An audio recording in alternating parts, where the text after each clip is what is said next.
Dope baru, nggak pakai lama. Dope andalan gamers banyak damage-nya.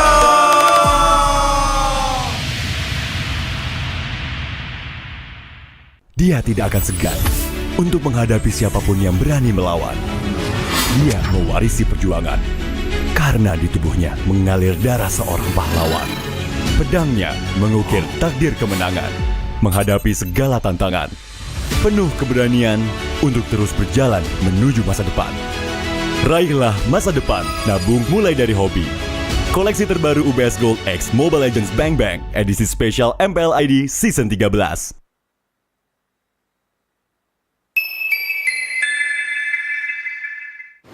Main Mobile Legends memang seru. Mabar sama teman makin epic. Apalagi kalau double kill.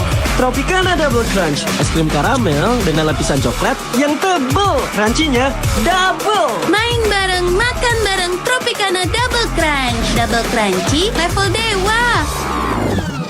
Rasa ini Gatot kacau. Ih, tombe basah. Bro, move on ke Head and Shoulders. 100% pede, ketombe basah dan gatal Wiped out. dapetin edisi baru Gatot Kaca di minimarket terdekat. Head and Shoulders. Ini Gatot, ini kaca. Mas Gatot, benerin kaca.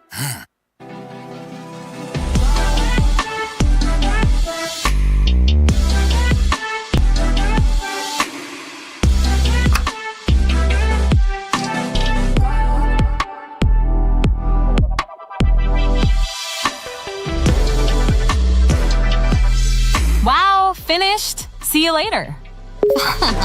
Time to go. Okay.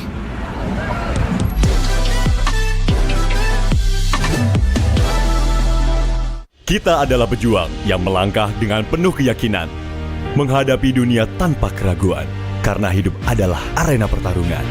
Kita adalah pejuang yang tak akan gentar oleh segala tantangan, menghadapi lawan tanpa ketakutan, karena kita terlahir untuk meraih kemenangan. Raihlah kemenangan dengan koleksi terbaru UBS Gold X Mobile Legends Bang Bang, edisi spesial MPL ID Season 13. Saatnya nabung dari hobi bersama UBS Gold.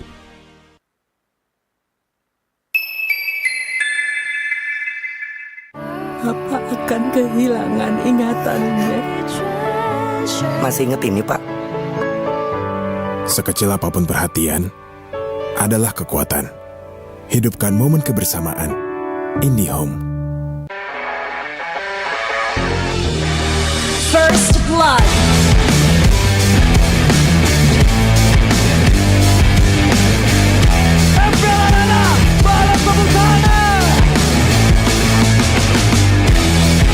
Mendapatkan 2 pompon berkurang.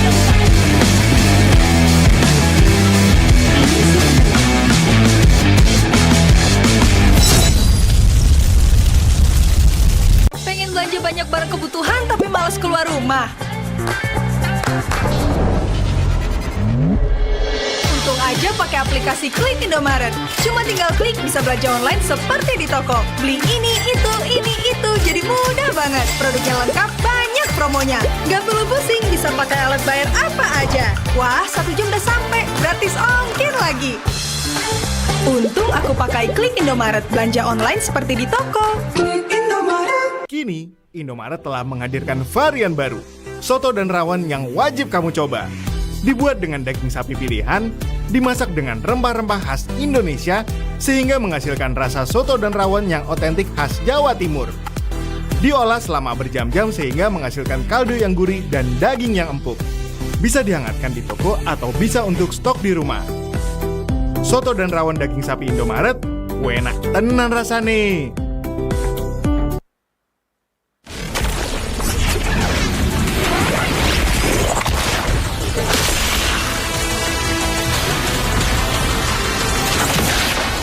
Strike first and without mercy.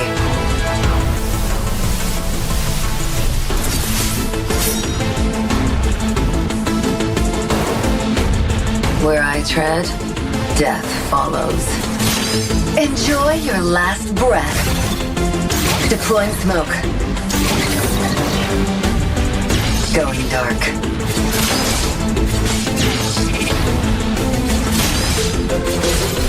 War is my trade.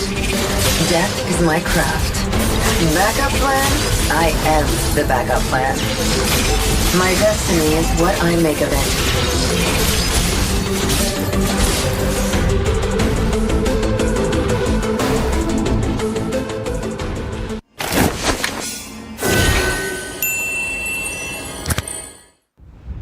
A darkness plagues this world, unseen by mortal eyes. People prayed to the Immortal One to safeguard the sanctity of peace.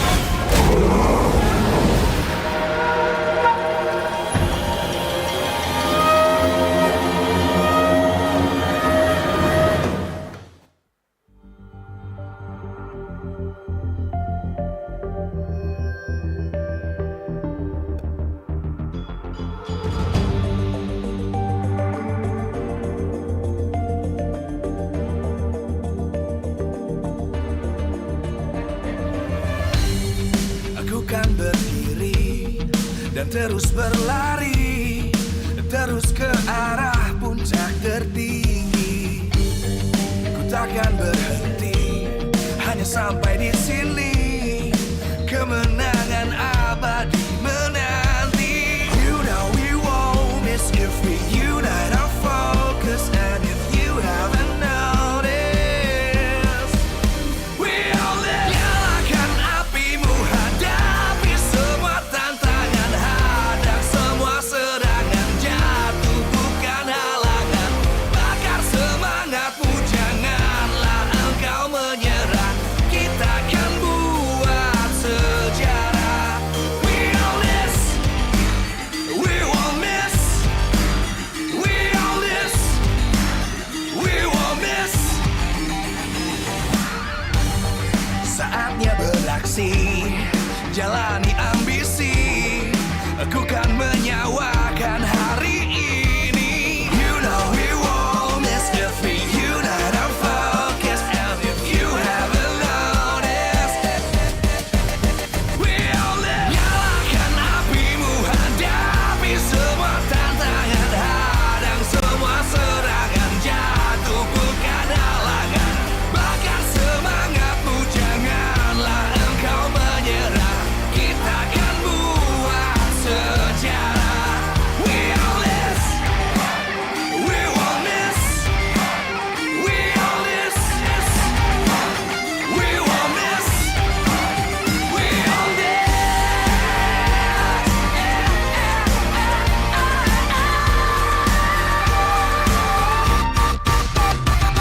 Nyalakan apimu, hadapi semua tantangan, hadang semua serangan, jatuh bukan halangan. Bakar semangatmu, janganlah engkau menyerah. Kita akan buat sejarah. We all this.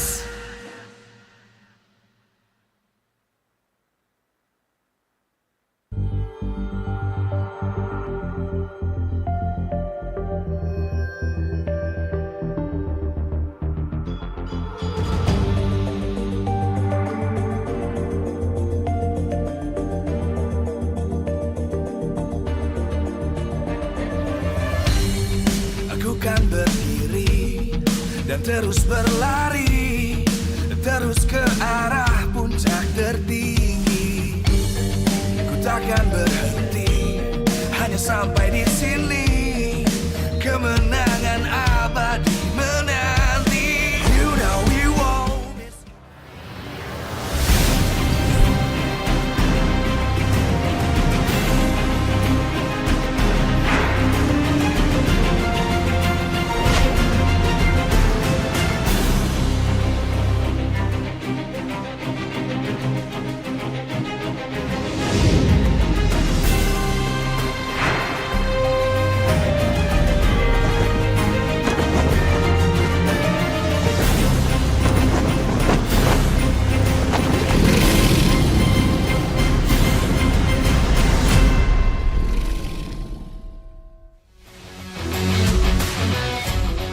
Live from Jakarta, MPL Arena.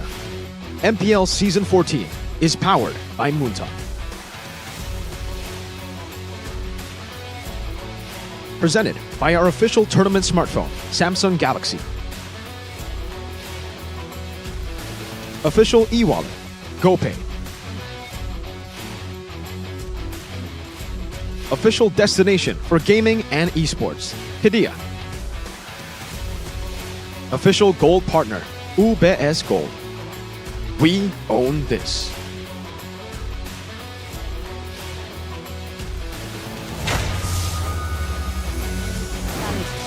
Anapel belum tersentuh. Tapi depan sana Ido kalau coba dimakan, belum menawan ke depan Slash. Membalikan kembali ke arah pasukan si Bararku. Faramis telah memberikan the red Anapel. What the red revision from Anapel. Dengan semudah ke arah belakang yang telah diberikan Richard Tumam bersama dengan Skylar. Top laner mereka.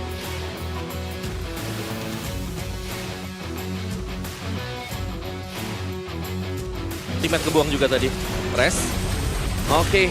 Dan kali ini lihat team fight yang dilakukan menuju ke arah Res. Sama taruh Guardian. Oh my god, God! What a takeover Lord Frogcast! MVP of the game! Tampaknya berhasil mendapatkan Kyrie. Blazing Red ke arah belakang, mencoba mendapatkan gas kembali. Satu point kill, kehilangan seorang Suns. Dan ini bencana! Penanti kuning! Mencoba untuk menjepit ke arah Res. Kiboy juga gagal dengan ammo banditnya kan! Versus everybody!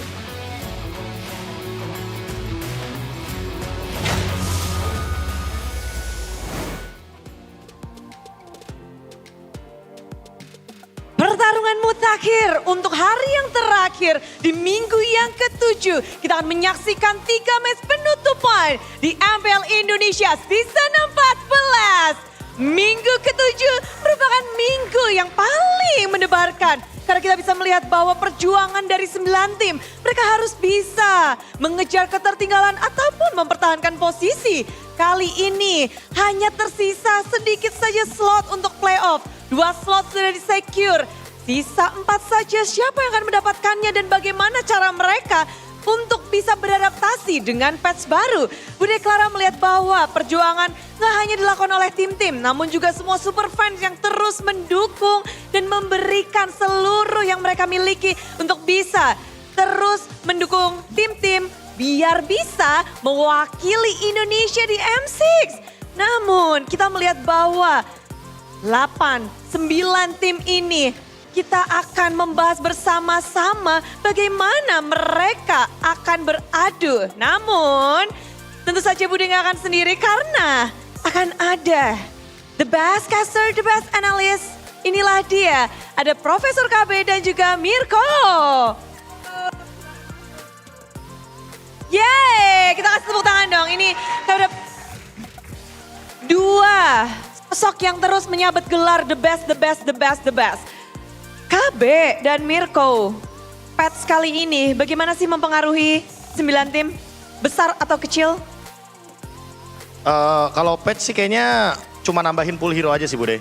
Nambah pool hero Ya, buat KB? soalnya buat aku pribadi itu hitungannya minor patch. Jadi kayaknya nggak terlalu berubah banyak lah, kecuali mungkin penambahan hero-hero baru di Gold Lane, di beberapa lane juga. Oke, dari pool hero ya. Kalau Mirko ngelihat 9 tim ini di MPL, gimana sih di minggu ke-7? Kalau menurut gue dari patch-nya itu merubah banyak sih. Dari apalagi permainan mereka ya bisa dibilang. Karena banyak banget sekarang kita lihat Ailis juga di Gold Lane. Cecilion juga yang dipakai oleh Skylar. Menurut gue bisa jadi lebih ke team fighting juga sih. Karena mungkin flashback-nya ke season 7 ya Be. Dimana semua tim itu benar-benar mainnya team fight, team fight, team fight. Makin rame, makin seru. Gak cuma team fight di Land of Dawn, tapi mereka harus bertarung untuk slot. Tentu saja playoff dan juga M6. Kita akan bahas bersama-sama karena ada 2 sosok ini kita akan membahas bersama. Let's go, kita cek bersama-sama Power Ranking of MPL Indonesia Season 14 Team by KB.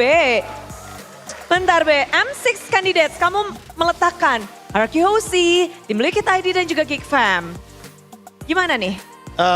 Kalau dilihat dari formatnya belakang, mereka yang nunjukin ya Bude ya. Paling nunjukin kalau emang mereka tuh punya powernya juga. Mereka udah punya draft sendiri, mereka juga udah punya fondasi yang kuat. Terutama buat Geek Farm sih. Geek Farm ini juga menurutku salah satu tim yang perlu di spotlight lebih. Karena mereka yang paling cepat adaptasi nih buat sama patch terbaru. Sementara ya mungkin kalau Liquid, thanks to Widi juga nih. Kemarin kan Iron nunjukin kan kalau misalkan Widi baca patch juga. Itu poin plus lah. Kalau player udah baca patch kayak gitu dan gak perlu disuapin sama coach. Itu tuh jadi keuntungan tersendiri Bude buat timnya juga. Jadi karena mereka bisa beradaptasi dengan cepat, kamu meletakkan di atas ini untuk 3 tim ini. Tapi bagaimana dengan strong contender dan juga, don't give up. Strong contender sih ya pastilah Bude. Kita tahu lah gimana kuatnya Bigetron Alpha. Mirko juga lebih tahu kalau Bigetron Alpha ya. Tapi buat fanatik Onyx juga, kenapa aku taruh di urutan yang kedua? Karena kebetulan kalau dilihat-lihat dari belakangan ini, Bigetron mungkin lagi gak chip. Sementara fanatik Onyx, nah aku sendiri sih nggak tahu ya masalahnya apa. Cuma mereka lagi 4 kali 2-0 kalah terus Bude. Jadi ya tetap strong contender. Jadi walaupun di leg kedua belum ngedapetin kemenangan pun masih ditaruhnya di strong contender. Masih karena kan ya takutnya tiba-tiba di playoff mereka menunjukkan apa gitu, sesuatu yang baru mungkin. Oke.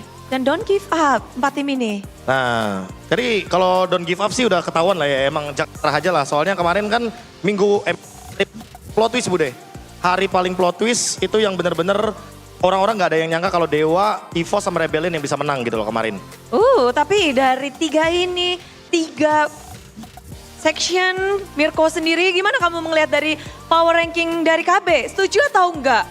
Setuju sih Bude kalau M6 candidates-nya ya. Mungkin Bigetron boleh sih di atas, boleh ya diganti dikit ya. Nyempil. Boleh Bigetron di atas ya, M6 juga. Benar, Bigetron di atas ada yang diturunin atau enggak? Enggak ada. Kayaknya memang top 4-nya ini memang, menurut gue bahkan top 5 ya, with Onyx. Ini gapnya lumayan besar dibanding tim-tim yang itu don't give up, Be. Ya, don't give up. Kalau based on week 7 ya sih, menurut gue don't give up. Soalnya performance-nya tambah naik kan. Tapi mungkin untuk M6 bisa dibilang give up sih Bude. Karena bottom 4 teams-nya gapnya jauh banget sama top 5. Wow, ini jauhnya dari segi apa nih? Everything sih secara overall, mungkin dari mekanik doang ya. Kayak mereka itu bisa dibilang dari tim-tim di don't give up ini, apalagi untuk Alter Ego, mereka itu satu dimensional gitu loh. Mereka cuma ada satu carry, satu win condition, Nile untuk Alter Ego. Dan jadi gampang banget untuk dibaca untuk top 5 teams, apalagi dengan patch ini. Mungkin Mirko takutnya prime-nya cuma sehari Bude.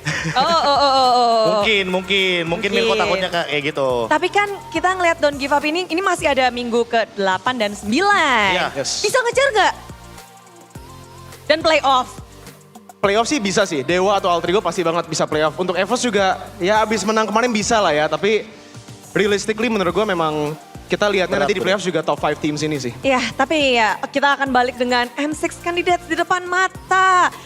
Perjuangan mereka, nanti siapapun yang akan mewakili mereka akan bertarung. Dan yang menarik yang mereka juga sudah bahas, Mirko dan KB, bahwa M6 ini akan berbeda dari MM yang lainnya. Kenapa? Kita akan cek bersama-sama dan ini adalah informasi baru karena M6 memiliki sistem yang berbeda. Membuat semua tim akan semakin dakdikdukser karena dengan Swiss round ini makin seru, makin rame gak sih Be? Sistemnya mungkin terlihat agak sedikit kompleks ya. Tapi sebenarnya kalau mungkin teman-teman ada yang nonton MDL juga, sistem ini tuh mirip banget sama yang ada di MDL Indonesia, bahkan sampai dengan season ini. Jadi yang paling terpenting adalah seedingnya. Seedingnya itu karena seperti yang kita tahu, sekarang M-Series menggunakan Swiss round system. Jadi kalau seandainya kita itu bakal start dari seeding 0-0, itu teman-teman bisa fokus ke sebelah kiri tuh. Semua timnya akan bertanding satu sama lain. Dengan skor 0-0. Let's say aku ambil gambaran di sini Bude. Tim Mirko ketemu sama tim KB. Tim Mirko menang nih. Tim Mirko itu bakal masuk ke seeding 1-0 atau winning team. Dan tim Mirko bakal ketemu sama tim-tim lain yang menang juga. Sementara tim KB itu bakal ada di bawah atau menjadi losing team dan ketemu sama tim-tim yang kalah juga. Kalau mau disimplify ya Bude. Simplify. Gampangnya, tim yang menang 3 kali lolos. Tim yang kalah 3 kali tereliminasi. Pokoknya intinya mencari 3 kemenangan untuk lolos. Untuk lolos. Nggak ada yang nyari ya 3 kekalahan ya. Tapi masalahnya Bude, kita nggak tahu besok lawan kita siapa. Soalnya kalau kita menang hari ini di M-Series yang untuk Swiss round ini, besok itu kita bakal nungguin lawannya juga dan ketemu sama yang sama-sama menang. Kalau kita kalah hari ini, besoknya kita juga bakal ketemu sama tim yang kalah juga. Jadi benar-benar nggak bisa diprediksi. Ini jadi tantangan nggak sih Mirko? Apalagi buat nantinya tim Indonesia karena ini juga sistem yang baru. Menurut gue sistem baru ini memang harusnya udah nggak ada alasan lagi sih buat kita ya MPL Indo mau siapapun MPL itu. Karena ini format yang baru yang semuanya harus beneran coba untuk adaptasi. Tapi menurut gue juga ini tuh keren ya sistem Swiss format ini karena bukan kita yang ngedrawing Be. Ya kan kalau misalnya caster yang ngedrawing dari kemarin ada aja ya yang nggak suka dengan drawnya. Tangan Mirko itu. Tangan gue memang Lavel gitu kan. B, tapi juara dengan tangan ini kan, MSC. Iya, benar, Oke, benar. tapi Oke, oke. player yang harus ngedrawing. Abis setiap kali menang, masuk ke bracket baru, tim yang menang 1-0, ketemu 1-0, mereka yang ngedraw opponent mereka di bracket berikutnya. Oh, jadi membuat semuanya harus mempersiapkan diri untuk melawan siapapun yang harus mereka lawan. Jadi harus super strong dong. Tapi kita ngelihat bahwa histori dari tim Indonesia, ini kan best of one benar ya? Yes. Bagaimana dengan tim Indonesia yang historinya kalau best of one kayaknya kok tidak baik ya? Ini kayak jadi alarm gak sih Bude? Kayak kita udah tahu gitu loh, kalau misalkan untuk menuju ke babak selanjutnya kan kalau udah 2-0 itu baru best of 3 kan. Sementara kalau misalkan udah 2 sama itu juga baru best of 3 atau kalau kita hampir tereliminasi itu bakal ada best of 3. Sehingga untuk beberapa match di Swiss round yang notabene best of 1, ini tuh jadi alarm buat tim-tim, mereka tuh nggak boleh kayak harus nungguin baca gerakan lawan lah atau gimana. Mereka harus benar-benar all out dari game yang pertama.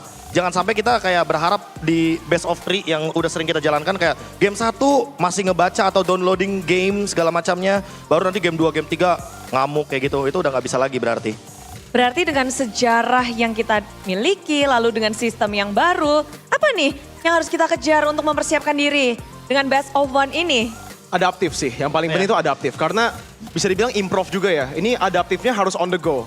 Kalau dari dulu mungkin dari group stage abis drawing udah benar-benar bisa prepare untuk 3 tim lainnya yang di dalam grup yang sama. Tapi kalau kali ini itu benar-benar even group stage yang pertama, 1 kekalahan aja itu di dalam posisi yang lu bakal ketemu tim-tim yang mungkin aja sengaja juga bisa dibilang loh. Ini bisa jadi teknik juga untuk beberapa tim. Strateginya di awal mereka bisa kalah dan merekanya bisa lewat bawah aja gitu loh. Jadi mungkin easier road bisa dibilang dan setiap bracket menjadi group of death, ya nggak sih? Jadi kayak gini sih Bude, kayak anggapannya kayak kalau dulu kan wah M-Series grup C ini grup neraka kayak gitu kan. Ada group of death, ada group of life. Nah kalau sekarang nggak ada tuh alasan grup neraka.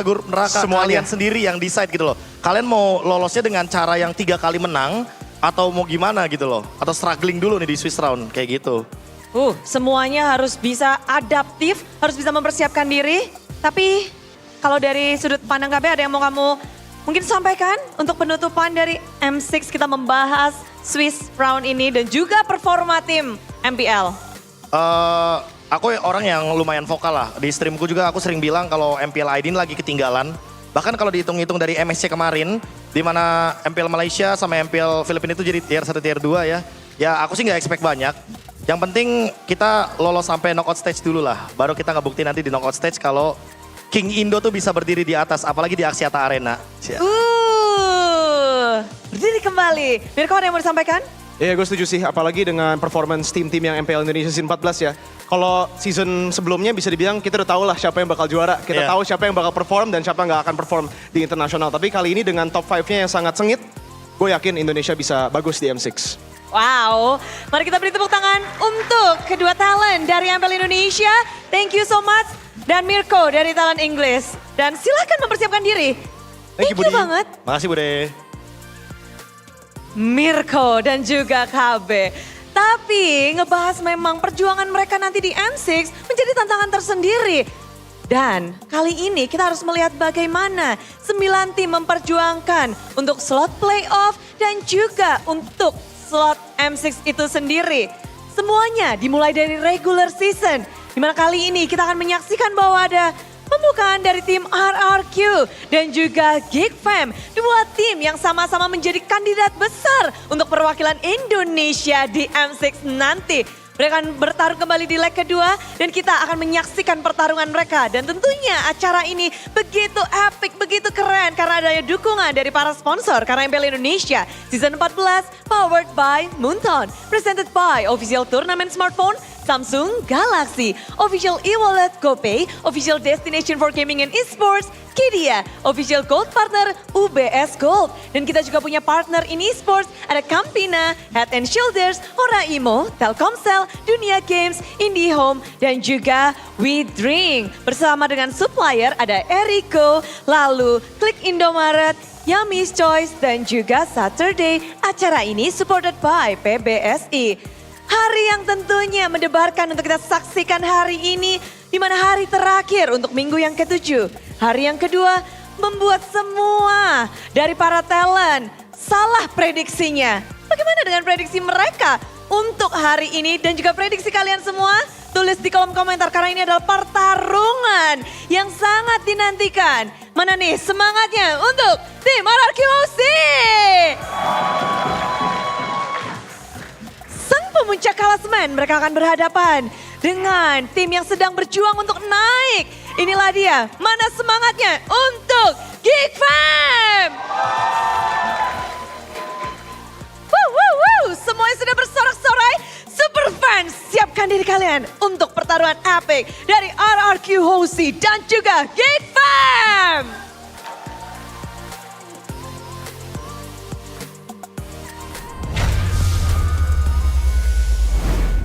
Sambutlah pematah kutukan, inilah dia RRQOC. Gue mau lihat lagi sih ketemu RQ dulu baru gue balas karena lawan mereka tuh kayak kita masih belum siap.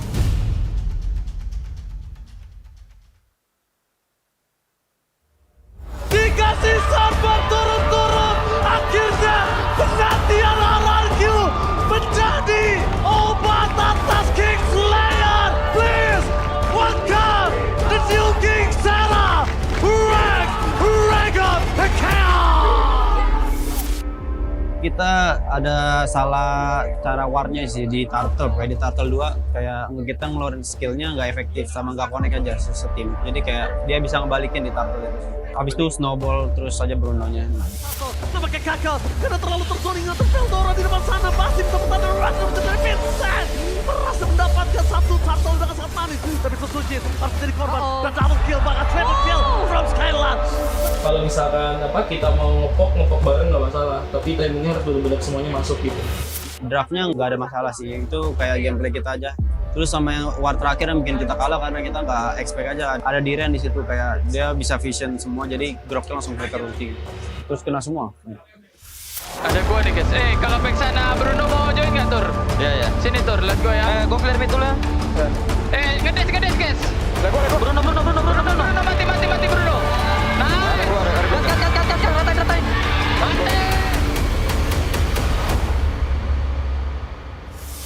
Mungkin 2 midnya sih tetap, soalnya dia kan yang bikin gerak semuanya kan, jadi kayak kita lebih waspada ke Rin sama Idoknya aja sih. Kalau Idok nggak tahu kenapa, tapi gue lihat diri gue sendiri sama dia sih. Berani flicker ke depan kalau misalkan dia Ruby segala macam. Dan kayak gak takut kayak bikin mistake. Dan dia juga jago semua aspek di game gitu. Gue lihat dari Ido, dari MDL yang gue ngetim sama mereka sih, mekaniknya oke banget sih, apalagi udah dapat hero pegangan dia, kayak Franco gitu. Berhasil menarik dari seperti Karadino dan Karadino hanya menjadi notifikasi. Mancing yang mantap! Wesa!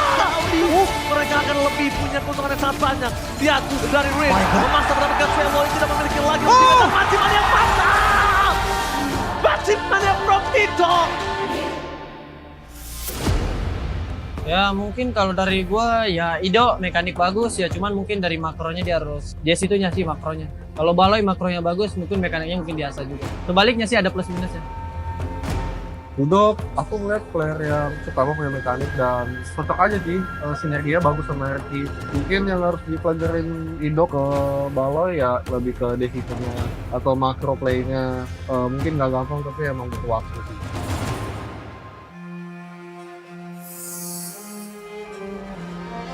Gue mau lihat lagi sih ketemu RQ dulu baru gue balas karena lawan mereka tuh kayak kita masih belum siap, belum maksimal lawan. Jadi kalau kita masih kalah lawan mereka berarti mereka yang lebih kuat gitu.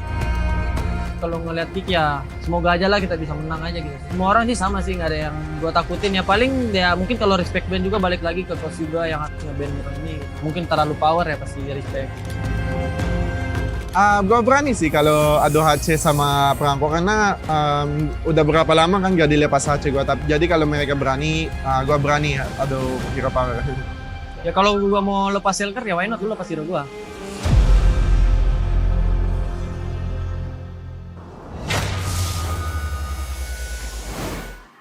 It's a day of stark contrasts in motivation And in Journey, some teams are still looking to struggle for that playoff spot, while others are vying for the upper bracket prize. Ladies and gentlemen, welcome to MPL ID Season 14, Week number 7, Day number 3, and welcome to the English broadcast with me, Eterna, alongside with Goni as well as Mirko. And up and first is our highlighted match of the day. We're going straight into it with RRQ and Geek Fam up first. It's going to be a very great opening here for day 3. And let's see here, RRQ, after suffering a loss yesterday in that classic derby, will they be able to bounce back against the Geeks, or will the Geeks finally, Beloyski, makes a play and actually finding a revenge against RRQ? I honestly feel like, especially for RRQ Hoshi, the Kingdom have a lot of doubts towards RRQ Hoshi, losing against not just any Evos, right? A classic derby loss usually is just, all right, it's a classic derby. A lot of pressure, a lot of tension, but yesterday should be the least amount of pressure that they should have felt in Season 14. Evos were not standing in a good spot. They were 9th place, 1-10, yet they were able to get the dub against RRQ Hoshi. So a lot of doubts now, especially up against a team so adaptive as Geek Fam. Once a patch drops, we know Geeker already using that BB of Mr. Beloy. So, in that case, will RRQ be able to get that win once again like they were able to do in leg number 1? Or will the Kingslayers finally reclaim their title as the Kingslayers? Later on, we will still see the Blue Bulls and Bigatron Alpha go head-to-head. And to close things off, a different battle of the Blues. It's usually Rebellion and Evos, but it's now TLID versus Evos Glory. As we also take a look at the standings, we opened the day with saying that a lot of these teams have different motivations, right? We can see that Liquid, Bigatron Alpha, they're going to be playing today and they're going to be keeping their eye on that upper bracket because technically it's still very possible with RQ losing that 2-0 yesterday, as well as now Rebellion as well as Evos Glory. Can they make their way into that 6th position to secure a ticket to playoffs? Always saw the scenarios that must happen for Evos and Rebellion to make it to the playoffs. And honestly, the odds are against them. Alter Ego and Dewa will have to lose all of their matches. Meanwhile, Rebellion and Evos will have to continue their win streak. And that's going to be tough because the Blues that have been besties for a while, they're going to have to meet each other just next week. Whoever wins that will have more of a chance. The other will be knocked out of playoff contention. That's painful. That's painful for the two Blues who've been friends for a long time. It is.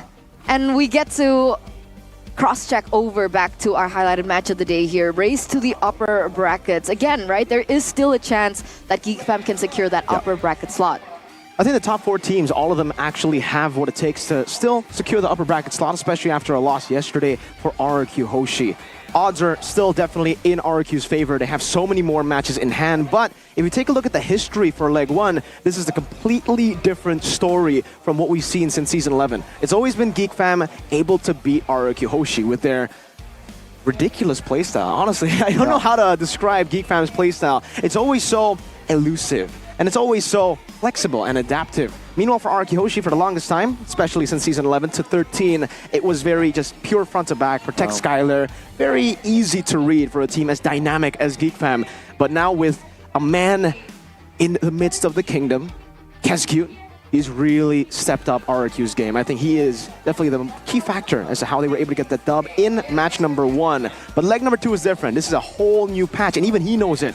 The heroes that can come out for Geek Fam in this new patch is quite scary. It seems like Beloyski has unique heroes too. Maybe he'll experiment. I agree. I think we're going to see maybe even a Natalia ban here, because every time there's a new patch, you have to be careful about BBB, man. He's just lingering in the shadows. Very intelligent, very up-to-date, and very experimental and courageous, honestly, when it comes down to that experimentation. And for the most part, he has found success. Like even going back to the Gatot Kacha in the roam, that was something that we weren't really accustomed to. Now it's part of the meta. Everyone is using the Gatot Kacha in the roaming position. And the first time he used it, he shook barriers. He was able to find so much success on that. Luckily for the other teams, they're able to catch up on it. And so the next few times that he tried that Gatot Kacha in the roam position, it didn't work out as well. But we are gonna take a look at the official team lineup now for Geek Fam. We have Vildora, Vincent, Aboy, Poloisky, Chidera. These are the Kingslayers that are looking to reignite that Kingslayer flame. And with that, let's welcome them onto the stage. This time without Masako. Will Chidera be able to bring success against the Kings of Kings? Ladies and gentlemen, this is Geek Fam. Geek Fam have been on a win streak since leg number 2. They're undefeated in leg number 2 because of them just being ready. We heard it in an interview. Beloisky said, RQ, they got a bit lucky in the first leg because they were not ready. They were still experimenting with their lineups in typical Geek Fam fashion. And on the other side of the court, we have the official team lineup for Rex, Regum, Kaon, Dyron, Sutsujin, Rins, Edok, as well as Skylar. And remember, RRQ Hoshi looks to secure the coveted upper bracket slot. So with that, let's welcome them onto the stage. The remaining 5 this season, still standing strong. Let's see here, what will Rex, Regium, Kaon cook this time? They slipped yesterday, but it's no biggie. They can always just find their footing back again. A team with so many ways to tackle the game, so many winning conditions. All 5 of their players you see on your screen has been able to carry the game at least once this season. They no longer actually just go for the one-dimensional playstyle of Skylar, even though we've actually seen that. They can go back to the Season 13 RRQ from time to time, but I don't think you want to do that up against a Geek Fam who've always had their number when they played in that style. Kescute NMM, Bluffsy, and Mr. Dora the Explorer. But yes, again, circling back to the quotes that Kescute had, it is going to be a very interesting matchup between both of these teams, right? Technically, this new patch should favor Geek Fam just a little bit with the fact that Beloisky can start experimenting with a lot more heroes. Other than the Natalia, other than the Hellcurt that of course have surfaced this season, are there any other picks that we might expect? For RQ or her Geek Fam? For Geek Fam. At this point, I don't know what to expect from Beloisky. Honestly, he might just go back to what he was known for, the Franco. We haven't seen a whole lot of the Franco, the Kaja even, not a whole lot of that. And we have seen that the Kaja and Franco has been very, very good in the hands of Edok. I think this was really, really cool as well in the interview. Beloisky said that he sees himself in Edok, like a younger version of himself in Edok. He has the cojones to flicker forward, to go for these plays that not a lot of other roamers are able to do. RQ's new pillar versus Big Brain Beloy. You can see that shared hero pool. Edith, Gatot Kacha, Beloisky has played these new heroes. And again, he should be able to bring up the Kaja again, the Franco again, if he sees it as a pretty good pick against RRQ Hoshi. But I'm more concerned about that Natalia, about the Hellcurt maybe possibly being left open, or even Geek Fam's weird strat and leaving the chip open. Will RRQ bite and take the bait? That's it. You mentioned the Kaja. That hero was one of the winning victories for Evil's Glory yesterday, that second match. So maybe Geek Fam, they might copy the Kaja type of play style here today. That's a scary thing, right? There's so much flexibility in Geek Fam, and technically we did see a layer of flexibility from RRQ yesterday in the Classical Derby. Sure, it didn't really amount to success, granted, against Evos, but we're seeing that RRQ are also trying to test their boundaries. Definitely. RRQ Hoshi has been on top for the majority of the season. They've only lost 2 matches, and you can see from their game rate here, their win rate in every side. First pick, second pick, does seem like first pick has been doing them a bit more compared to the red side. They've taken 2 losses actually against Evos just yesterday, so we're going to see that dip from 70% both first pick and red pick, or red side, to now 68.42. I honestly still feel like it comes down to just them experimenting yesterday. We can't take anything away from Evos though. I've seen a lot of people just try to take away that victory and say, nah, RRQ were just playing. No, I don't think any team will be playing here this season, especially if you're in the top 5 and you're still playing for the upper brackets. Remember, Geek Fam have a chance to take away the upper bracket slot away from RRQ Hoshi. If Geek Fam win here and they continue a win streak and RRQ continues to lose, it'll be Geek Fam in the upper brackets with, who knows, maybe another red team. Amen. I don't know about Onic Gani. I see you, murmuring Onic, but they are 6-6. I don't even know if they can still get upper brackets? That's a big question. That is a big question, and that's again a sight that we are not too accustomed to seeing. And more specifically, if Geek win 2-0 here, they will be able to push Bigatron to 3rd place. Remember though. I mean, take Bigatron's 3rd place and push Bigatron to 4th place. Sorry. Yeah, it's okay. It's okay. You know, Bigatron have a chance to take it back later today as well. Just after this against Rebellion. Really hope they don't pull an Onyx on that one. Exactly. Really hope Bigatron don't pull an Onyx on that one, Gunny. But RQ Hoshi, they gotta hope that they don't pull off an RQ from yesterday, right? Trying to experiment with the Alice. And honestly, I like the Alice draft. Game 2 was pretty good. Game 1, amazing draft as usual. That's typical RQ. Game 2 was a bit weird. Skylar on a hero that wants to go in, wants to be in the midst of the team fight. That's not normal Skylar. But I think it can still work. I think it just comes down to them understanding the game plan, understanding these new heroes, and getting comfortable on it. Game 3, okay, we gotta give Age that one. Really masterful draft to counter Kescu. So let's see how the drafts pan out between both of these teams, between RRQ and Geek Fam in game number 1, presented to you by the official tournament smartphone Samsung Galaxy A55, A35 5G. Now, Geek being on 2nd pick does mean that there is an opportunity for that surprise pick to enter. So RRQ need to still keep this in mind. Helkert, Nolan, gonna be the choice of ban here from RRQ. Meanwhile, the Kingslayers go for an Edith and a Harith ban. Yeah. It's gonna be very, very interesting here, RRQ. They stick to what they know. Against Beloyski, that Helkert ban is always going to be prio. And this is new, the Nolan ban as well. So finally, targeting Vincent. We've seen that Vincent has been getting away with the Nolans constantly.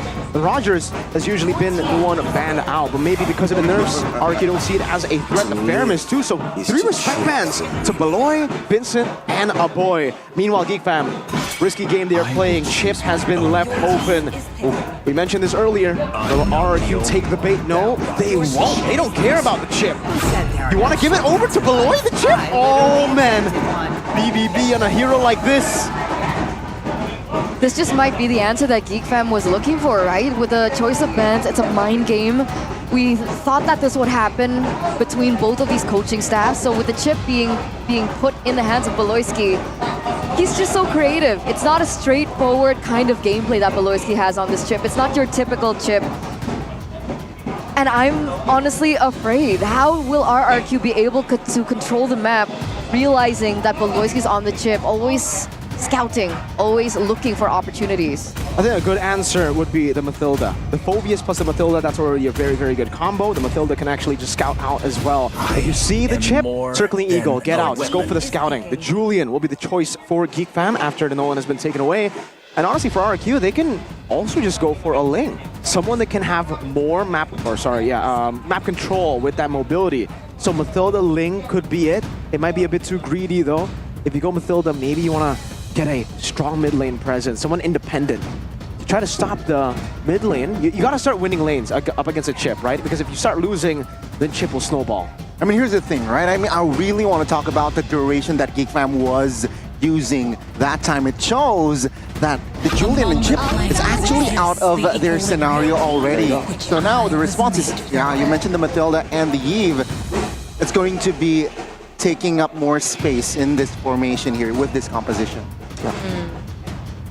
Okay. Mathilda and the Phobius does make sense. You mentioned a mid laner that is independent. Would you consider the Eve as an independent mid laner? Yeah, I would. I think Eve is probably the best pick right now when it comes to just being a solid mid laner. Previously, we saw the Vexanas, we saw the Auroras even. But yeah, I think the Eve just covers all of the bases. You're good everywhere currently with a lot of the nerfs towards the Zask and the Juicin. Or the mid laners like Eve will find their way in the meta. It's a safe choice for Geek Fam. The Moskov in the gold lane. Having a bit more also of the global presence on top of having the chip. They want to try to match some of the side lane pressure if RQ wants to go for it. And now, for Geek Fam, going to start banning away, I should say, probably at the jungle. They already banned out the Harith. The Moskov doesn't really find itself in a troublesome matchup outside of the Harith. Except the Natan, I forgot about that. That is a good ban. So now, they should go for the ban towards Sutsujin. That I don't know. Probably Ling? Do they want to ban Ling? What about Hayabusa? I would say they would be okay to leave the Hayabusa open to Sutsujin. That is the only assassin that Sutsujin has picked and lost on. Okay. Hope will find a way. Vexana Even is when actually all the is choice here, forlorn. banned out from RRQ. Again, like you mentioned, if they want to win in that mid-trio prio with the Matilda and the Eve, really good clear so far, they do want to eliminate heroes that can look for the same, right? Vexana is a choice of ban. Are they gonna eliminate more? Maybe, because you know, Vexana has like a lot of crowd control, right? You got the Oh, yeah. Terrify, Eternal's Guard, a lot some peel as well. So seems like RRQ they do not want to deal with that. But Geek Fam, yeah, even though Skylar wasn't really locked in with this Alice yesterday, seems like Geek Fam they are saying they respect the potential of this Alice. Yeah, I like that. I really like the adaptation coming in from Geek Fam. I definitely thought there would be a Sitsujin ban, but they're focusing all of their strengths onto RRQ's gold laner. That has been the main strength for them for the longest time. RRQ Hoshi, maybe the Valentina would come through as well for the bans here, knowing that a boy usually does do well when he gets the Valentina, especially here against the Eve. That real-world manipulation is definitely something to eye out for Geek Fam, and it does have pretty good synergy with the chip as well. But they can also go for the XP ban, try to take an initiator or an enabler out. They'll instead just go for the Lo Yi. It could be comboed against the chip.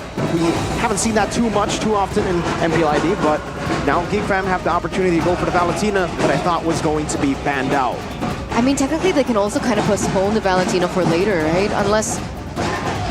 Nah, no way, right? No way this chip gets flexed.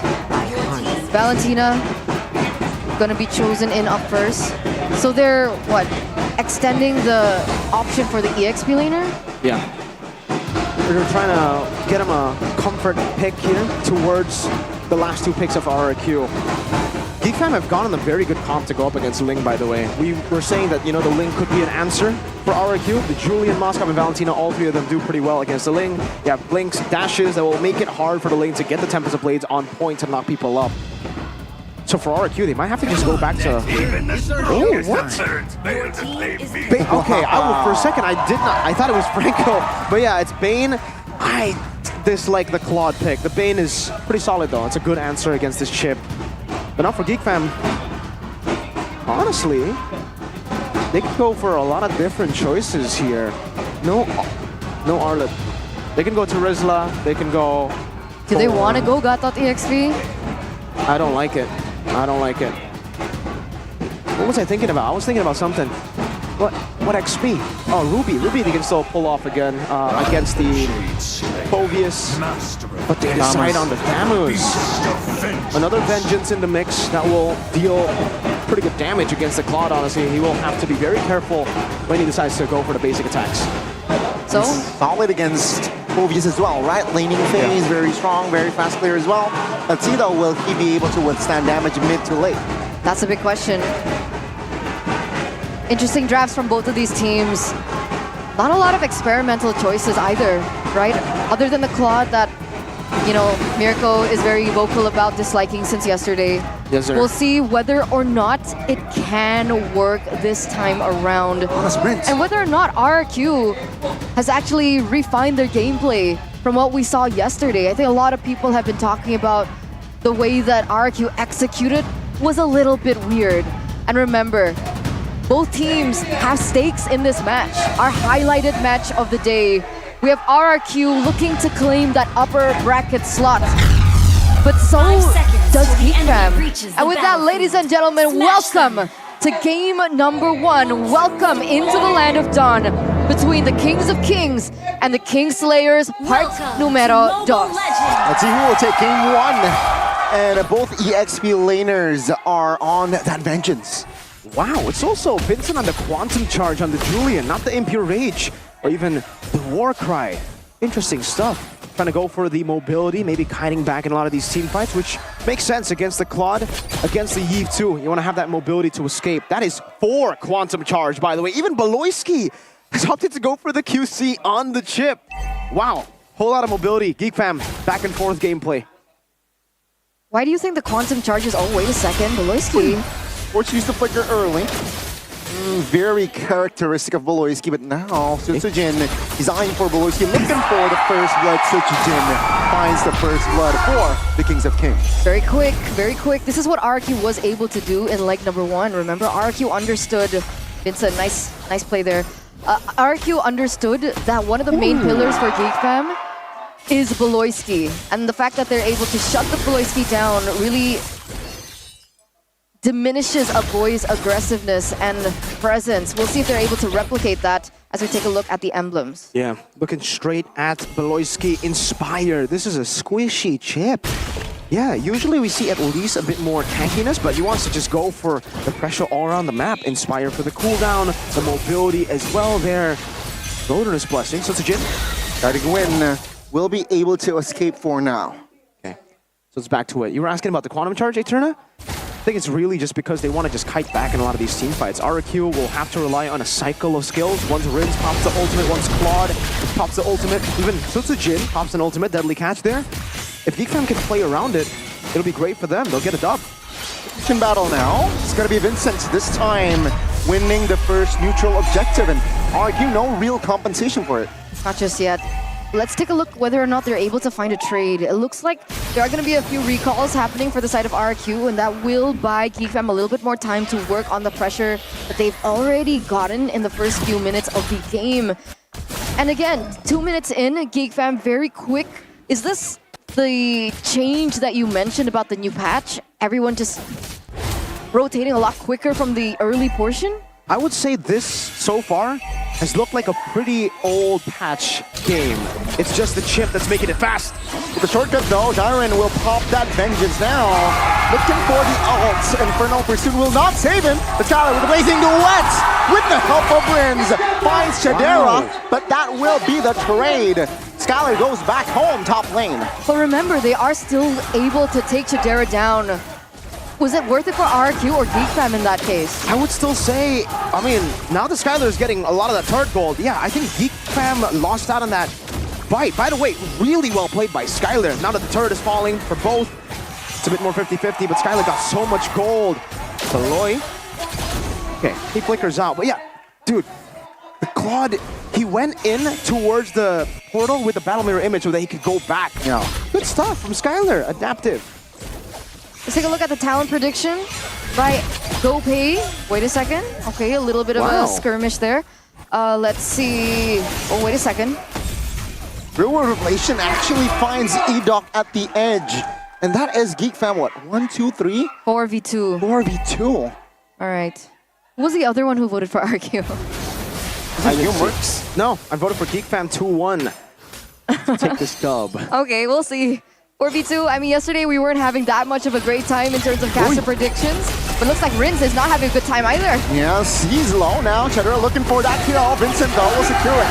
Tsujin gets taken down, but Beloyski will fall in the process. A boy flickers out. Or kill. They're on the hunt. A boy is able to space out, but with the Infernal Pursuit plus the Vengeance, a boy will be taken out. Now that's a 2-for-3 trade, ladies and gentlemen, and this is something that Geek Fam have been doing from the early start of this game with the chip. They're going in for very risky picks, but RQ have been so great at trading back. We'll catch with Miracle whether or not that's worth it, but here we go. Fedora find the tank and trying to soak in damage with the Thamus. The Tsujin secures the turtle. Fedora finds one. Beloyski will fall. Both roamers taken out. Now Veldora with the orange buff. Let's see here. Surrounded by time in the base of the Kings of Kings. And he will fall. Tsujin actually managed to find the shutdown. So that's a lot of kills given over for RRQ. Plus they're able to get that neutral objective, giving a little pressure in the mid lane as well. So, okay, help us break this down. Mirko, what's been going on in the first 5 minutes? Just been super chaotic. They're basically trying to stop RRQ to get a lead from the Bane, having that farm advantage as well. So far, still in the lead, the Bane, and even Skylar is in the lead up against this Moskov despite it being a bad matchup. A boy does have an advantage over Rins though, and really so far it's just been purely 50-50. Remember, if the game continues to be this chaotic, Geek Fam will be able to get the advantage on it. They have a chip, they have ways to actually capitalize on this chaotic gameplay. RRQ, at one point they're gonna have to be together, front to back. They're gonna have to play for Skylar, and Geek Fam will be in trouble. Eagle, a boy, no flicker, and that was exploited by RRQ. It's a battle of aggressiveness right now. It's Veldora. Now jumps in on towards Rins. Good Vengeance. Iron, though, takes a lot of heat as well. Veldora with a blazing duet by Skylar. Wasn't able to find another. But Geek Fam, they will lose a boy and Veldora in that sequence. And remember, Vincent was also able to get that turret in the top lane. It does get traded back by Sutsujin in the bottom lane. Oh, Beloyski, you're low. Let's see here. Good heal there with the Flask of the Oasis already. No, Thunderbelt, that's the passive by Chip. That's just a passive, man. He's going back in time to when he had more HP. Mr. Time Traveler Chip. Geek Fam playing around his turtle now. When it is just all of them playing for these turtles, for these neutral objectives. Oh, you know, very low now. Looking to find space to get out. Now Geek Fam rotates with 5. Skylar in the mid, looking for the cleared. Iron already jumping in, trying to buy time. Vincent finds a turtle. Blazing duet by Skylar. Not enough damage to Beloyski. Very low. Veldora still holding on, but Iron wasn't able to finish off Beloyski. Now in the backside, Veldora trying to find Enoch, but now he's isolated. And Skylar will see you shortly. Pick up the kill. Wait. Beloyski caught. Oh, that's a shortcut. Nasty Beloy with the BB play. You never know what you're gonna get when you go after Beloyski. That should have been a pick for Skylar, and yet he put down the portal, and it's no longer a 1v1, bro. Exactly.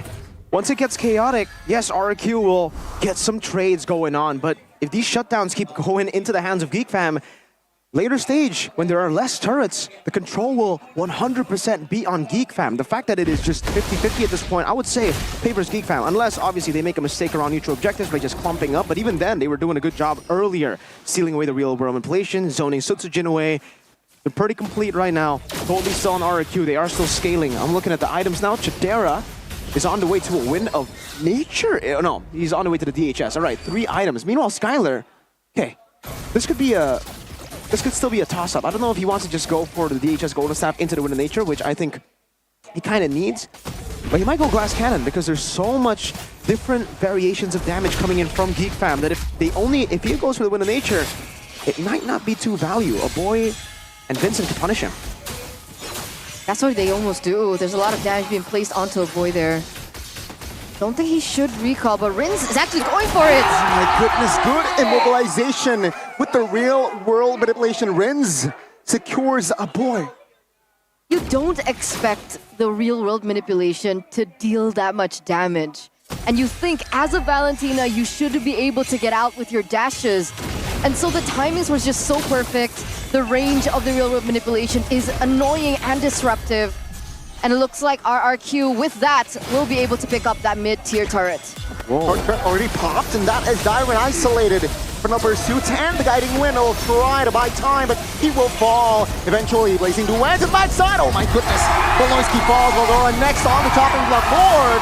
Or the turtle finds RRQ, and that is a wiped out. But Chidera will not be able to survive, and that's a double for wins.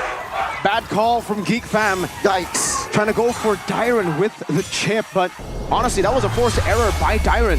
RQ, rest of the team were all on the Lord. RQ utilized Dyron to actually just go for the bait.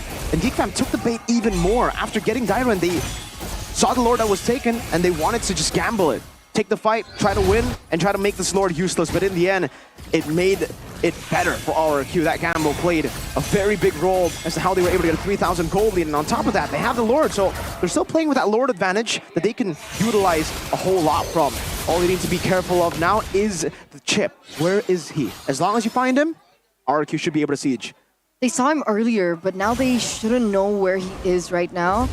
And again, it's just always so anxiety-inducing when the chip is in the hands of Beloyski. RRQ, it's not as simple as going in for the base. Whoa, Blazing Duet? Wow, with the sprint as well now. With the Glass Course and the portal, not committed, but Beloyski deleted. EV Dom Slocker finds it, and now Veldora, Vengeance doesn't really buy enough time. Dyron, on the other hand, is wreaking havoc to the back lines of Geek Fam. I guess it's a wonder why they opted to go for Dyron's pick first. Phobius, look what he's capable of. He managed to clear. Let's see, Beloy, 8 seconds. Top lane, 1 cart. Base turret will be the target. I don't think they have time. RRQ surely will secure game number 1. And there it is. Just like leg 1, in leg number 2, it is the Kings of Kings that lead this best of 3 series. Geek Fam have yet to reclaim their former glory and have yet to take down the Kings of Kings. But remember, it's still a best of 3. There is still room for Geek Fam to come back. They come out on top here with a dub in game number 1. Araki Hoshi is quicker, more clean compared to Geek Fam, who are just looking for plays around the map, who are very, very scattered, in my opinion, and staggered as well in these team fights. A boy dying a few too many times on that Valentina, and Araki Hoshi just understanding in every single situation, even the chaotic ones, as we get into the later stage, what to do, how to play it, what game plan to tackle. Well played to RRQ, mainly Dyren too, man. Oh man, on that Phoveus. Shows you just how powerful the Phoveus is. Even here, without the chip in their hands, they didn't take the bait, no problem. They traded out the chip for the Phoveus plus Mathilda combination. That is still at 100% win rate in MPL Indonesia Season 14. Bigatron, Geek Fam, and now RRQ has used this Phoveus Mathilda. I mean, it's tough. It seems like the tempo from RRQ, yeah, they were the ones who did dictate that tempo in game 1. And Geek Fam, they weren't able to find their own control, find their own pace. Take a look at this, right? 10 minutes and it's 30 total kills from both sides.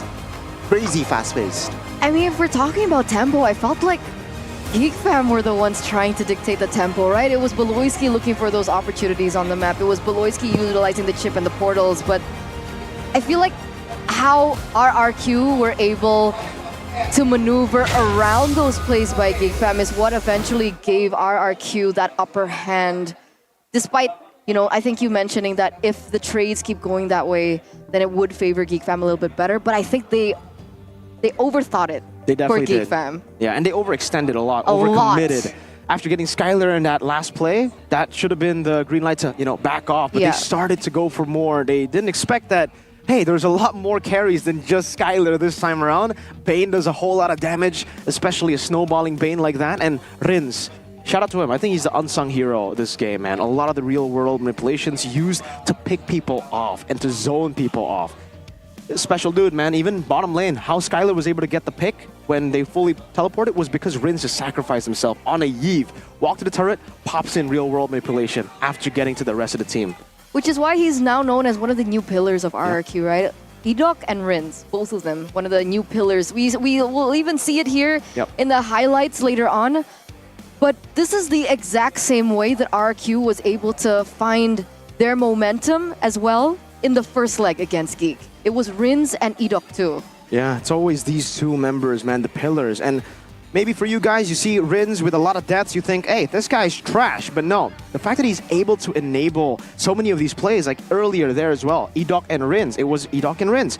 The first portal play, you saw it for yourself. That play earlier, Rins just stood there, took the damage, and then took the Flask of the Oasis, healing, plus the guiding win. But I gotta give it personally to Dyren, and Dyren will be the player of the game. Phenomenal stuff from this man.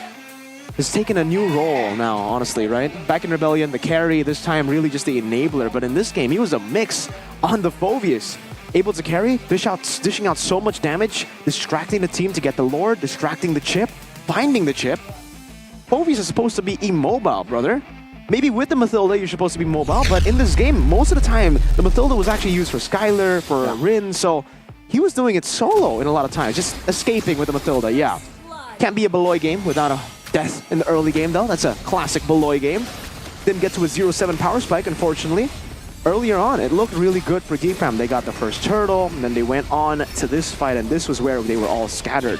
Beloyski didn't have the shortcut, yet they took these plays. Very chaotic, but honestly, how chaotic it was made it good for Geek Fam's composition. This was a good example of it. They were able to get the dub, and then they backed away, only leaving Veldora. Pretty good fight, pretty good trade. But then, as we get to the later stages, they started overcommitting a whole lot. This is what we should have seen for the most part for Geek Fam. You get a pick, especially a better prio pick, just trading it for Veldora, you back up. You get Skylar, back up. But we didn't see that all throughout the game. I mean, yeah, it's clear that Dyren realizes that he was supposed to be the main initiator in this game, and it seems like it does, right? Because Edok, his job is just to make Skylar safe, guiding win people to safety or engage, and that is what we see so evident in this game, this was the wipeout. Beginning of the end for Geek Fam, and it's just for smooth sailing for RQ. They can fight, they know they can fight, and they will take fight. And Geek Fam, unfortunately, with the economy, it's lacking in power. They don't have enough firepower up to this point, and RQ realizes that, and they just, 10 minutes, almost 11, they were able to find and crack the base. And also looking back into the highlights, I don't know if this was a normal thing that Veldora does, but there were so many moments where he was caught out. It looked like everyone else was retreating, but Veldora was kind of isolated. Was that the plan, to sacrifice Veldora, or was there a miscommunication as to the target of what they were supposed to do at the time in terms of shot calling? I don't know. Yeah, I think it's desync, right, from the rest of the team plus Veldora. In a lot of situations, again, that final fight. Now, I want to bring it to the Dyren pickoff, right, when RQ got the Lord. Why did they still commit after getting Dyren? It's not like it's the end of the world. This composition can actually clear quite well. You have a Moskov, you have a Valentina that can steal the real-world manipulation. There's a Thamus there to act as a front line, and you have Julian with the enhanced scythe. It's been nerfed, but the Lord, first Lord, should have been cleared pretty easily. I don't know, Geek Fam making desperate moves before it even gets desperate, I feel, you know? Like, calm down, chill. Against RQ, I know it's tough, especially with the fans yelling and screaming and chanting, but if they take their time, they should have been able to weather the storm, at least for that first Lord, and then maybe utilize that macro advantage with Chip. Luckily for RQ, though, they didn't. They fell under the pressure. The composure was not there, and RQ were just able to utilize this composition that was built to go up against the Chip. You saw it, the Phovis Matilda, the Bane pick as well. That Bane pick was the icing on top up against this lineup, against Geek Fam. Because, man, when you get in there, when you get in the portal, if 5 sharks walk up to you, what are you gonna do? Run. You're gonna jump. You're gonna jump. You're gonna try to. You can't jump over it, unfortunately. You know. You gotta run. You gotta run. You get knocked out. You gotta run, or you got chomped by the sharks. That's scary. Like that movie, you know, with sharks. I don't like that movie. You don't like Jaws? No, not really. Why? It's scary. You're scared of sharks? A little. Oh. I thought you were scared of the main character. Because he has a shotgun. And he killed the shark. Big yikes. Right? Big yikes. Yeah. Sharks was the story of that game. And let's see here. Game 2. Will it be similar?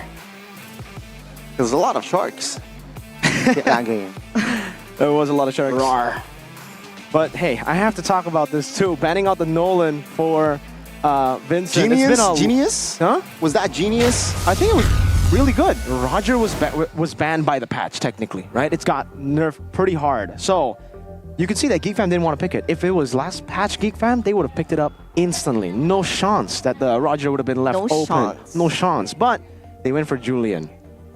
Hey, when he doesn't get the Roger, it's scary. But now, maybe if he doesn't get the Nolan, it's scary. So Roger's done. And also the chip deny, right? He picked up the Phovius for RQ. Yeah. And also, he's on a spectacular device as well. Is he? I'm sure. What device? Was he holding the Samsung? Every player. Yeah, they are playing with the Samsung. That's true. Oh, okay. A-series, but by I'm the way. pretty sure he's not as lucky as we are. Of course not. He doesn't have the package. Look Right? at this. What about the Because- package? This is for you. Thank you. Open it up. What about the package? I bet there's nothing in it. No, there's something in it. Oh, there's the manual. Exactly. Uh-huh. The stickers. Don't forget the stickers, The in there. stickers as well. Oh, cool. The phone's right here. Yeah, that's why. He stole the phone, guys. Okay. Okay. But it's not just stickers. It's No? not just the manual. It's not just the phone that you get with the package, right? Because you also get Also? gaming headphones. You get a 25-watt travel adapter. 25 You get a watt free travel adapter. silicone case. Silicone case. And you guys get skins as well as diamonds. Imagine that. Wait, you get skins and diamonds too? For a value of only 1.4 million. That is ridiculous, guys. bargain. That is. Is this the phone you guys were telling me about for the one I could check out at My phone. Samsung.com/ID? Mm-hmm. Oh, it is your phone. It's my phone. He has the blue, the navy. Okay. Yeah. And I have the Navy lemon lime. and lemon. All right, you guys. Matching. I see. Yeah. You don't Which like one do you lemon, prefer? huh? I prefer the navy. Okay. I'm sorry. Okay. I see you. Yeah. You? You're like Sheffin. Sheffin thinks that the lemon one is overrated. No, he doesn't think the lemon I is think it's overrated. underrated. No, he just thinks lemon is overrated. He doesn't think Oh, the lemon. player. No, just lemons. He doesn't like sour Oh, he doesn't fruits. like lemons. Wait, yeah, he just doesn't like lemons. Okay. Yeah, lemons just don't have mechanics apparently. But you guys don't have a problem with lemons, right? So, you know, check it out at Do you? Samsung.com. Don't forget, Samsung.com/ID. They might have problems with lemons, man, because like Leo, he has beef with pineapple. That's true. He's allergic to pineapples. Just so like it's not LaFell is really allergic to beef, seafood. But it's... So if yeah. you don't like LaFell, put fish in his food. Come again? If you don't like LaFell, put fish in his food. Yeah. Then he'll start Wow. he'll start feeling itchy. Okay. Yeah. Something new. If you don't like That's, Leo, put pineapple. Remember in Riyadh when he actually bought pineapple chapstick? That was a moment right there, Mr. Dan. Luckily, he didn't start itching. Shoutouts to them, by the way. Not LaFell. We don't shout out LaFell. Oh yeah, I wasn't talking about him. Yeah. I meant Naisu. Yeah. Oh, yeah. Shout out Naisu, our friend JC. Jays? Yeah, And Jays. and Jays. Jays. Just everyone. Abstract, Gideon. Jays. Let's not leave anyone out. I wonder if Chantel is in the building in Oh. the Team Galaxy zone because I know she owns a Samsung. And you guys can actually sit with Chantel too in the Team Galaxy zone if you guys have a Samsung Galaxy. So, oh, look at that. I love RRQ. I love Samsung. That's super sweet. I believe Samsung is also a sponsor of RRQ, right? So, W Man's right there, man. We got people with a... Whoa, that guy's wearing an RRQ M4 jersey. Wow. It's an old jersey. I have that. CITB. Not Chantel though. It's Sheffin. CITB. That's Sheffin? Sheffin's favorite. It's not Sheffin, it's Sheffin's favorite. And I'm talking about that big Head and Shoulders. Uh-huh. And there it is, Head and Shoulders. She's holding the Gatot Kacha one, lemon fresh. And her hair looks super fresh too. That's how you get fresh hair, ladies and gentlemen. The Gatot Kacha lemon. Ghani's favorite. No, Ghani likes the Thai grill one. Oh, sorry. The heck, How I know did I- Ghani. That's How why did I not know that? That's why Exactly. my hair Looks like Thai resembles Thai grill. You should dye it brown. Oh. Then you should get armor. You start imploding like that wait. Whoa. I mean, you have the shoulders for it. Thai grill's shoulder? Head and shoulders? Yeah. Yeah. I do have both. Both. You Head and have a shoulder. head and you have a shoulder. So you're perfect for Tigreal. Exactly. Perfect for Tigreal? Or perfect as? Oh, I mean, either way, I don't judge, right? Okay. Anyway, back to the game, ladies and gentlemen. 1-0 for RRQ. what happened Now, how can Geek Fam come back from this loss? Compose themselves, right? Composure. Yeah. Composure. Okay. I think it was adrenaline. What about the Game drafts? Were the drafts okay? Because we've talked about the overthinking, we've talked about the adrenaline, we've talked about the execution, but was there something wrong with the drafts? And maybe we can ask the audience, right? How can Geek Fam win game number 2? What do you guys think? Drumroll, please. Let's see the results. Drum roll. Ben Phobius 40. Oh. 47% pick Banphobius. Yeah. Beloy's hero power 30% and targeting Rins 23%. Actually quite close. Yeah, it is 30 and 23. The pick or ban phobias, though, I agree. I think, getting first pick would definitely do them a lot of justice. It also force, at this point, RQ might just say, hey, nah, I'm just going to leave the chip open too. Go for it again. Yeah? If it ain't broke, don't fix it. You lost on the chip, BBB. Now the pressure's on you to get that dub back. Are you going to try to avenge that chip loss? I thought you were the chip god, BBB. That's what Keskut is asking. I mean, I want to see what Geek Fam will choose for the sides, right? Because technically, if they're on blue side, actually forces 2 bans. I predict like the Phobius and the Helker. Exactly. So that's 2 free bans, or just 1 neutral ban from the side of RQ. So what will Geek Fam choose? They will choose first pick. And percentage-wise, it actually favors them. They swap sides. Yeah. But if that's the case, then can RQ still go for the Nolan ban in the first phase? Yeah, I think, again, they should not care about the chip. Because, here, if Geek Fam, let's say Geek Fam are first pick, right? They ban the same bans, Edith, Harriet, Arlet, RQ ban Halkert, Nolan, Faramis. Then Geek Fam will have to choose Phobius or chip. RQ don't care about that. If you pick Phobius, that's automatically going to be probably Phobius plus Mathilda, right? So I think they'll just take the Mathilda. RQ will take the Mathilda. It's already a good hero up against that chip. So, yeah, again, it'll be tough for Geek Fam. They'll have to choose between Phobius, Chip, and Mathilda.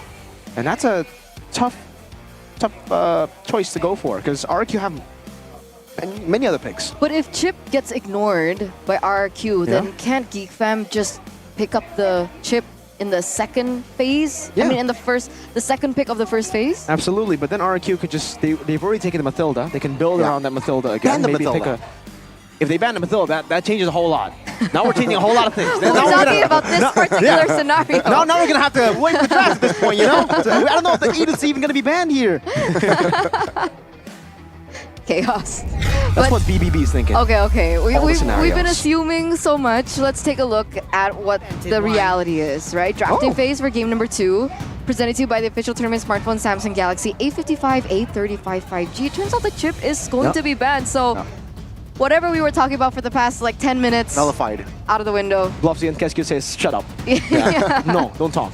Should we have 6 bans each? No. Soon. No. Just keep it at 5, man. See, Like, keep 6 it is at too 5? much.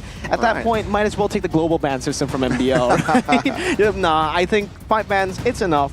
Yeah, I think RRQ respected the chip because they saw the Mathilda ban. If it wasn't for the Mathilda ban, they would have left it open. Honestly, they're fine with trading it. The Yves comes out as well, and that's why they're going to go for the Healthcurt ban. That is just classic, but now, will the Phoveus be banned out? Without the Mathilda presence, usually, teams like Bigatron even, they try to escape from that Phoveus. They ban it out themselves.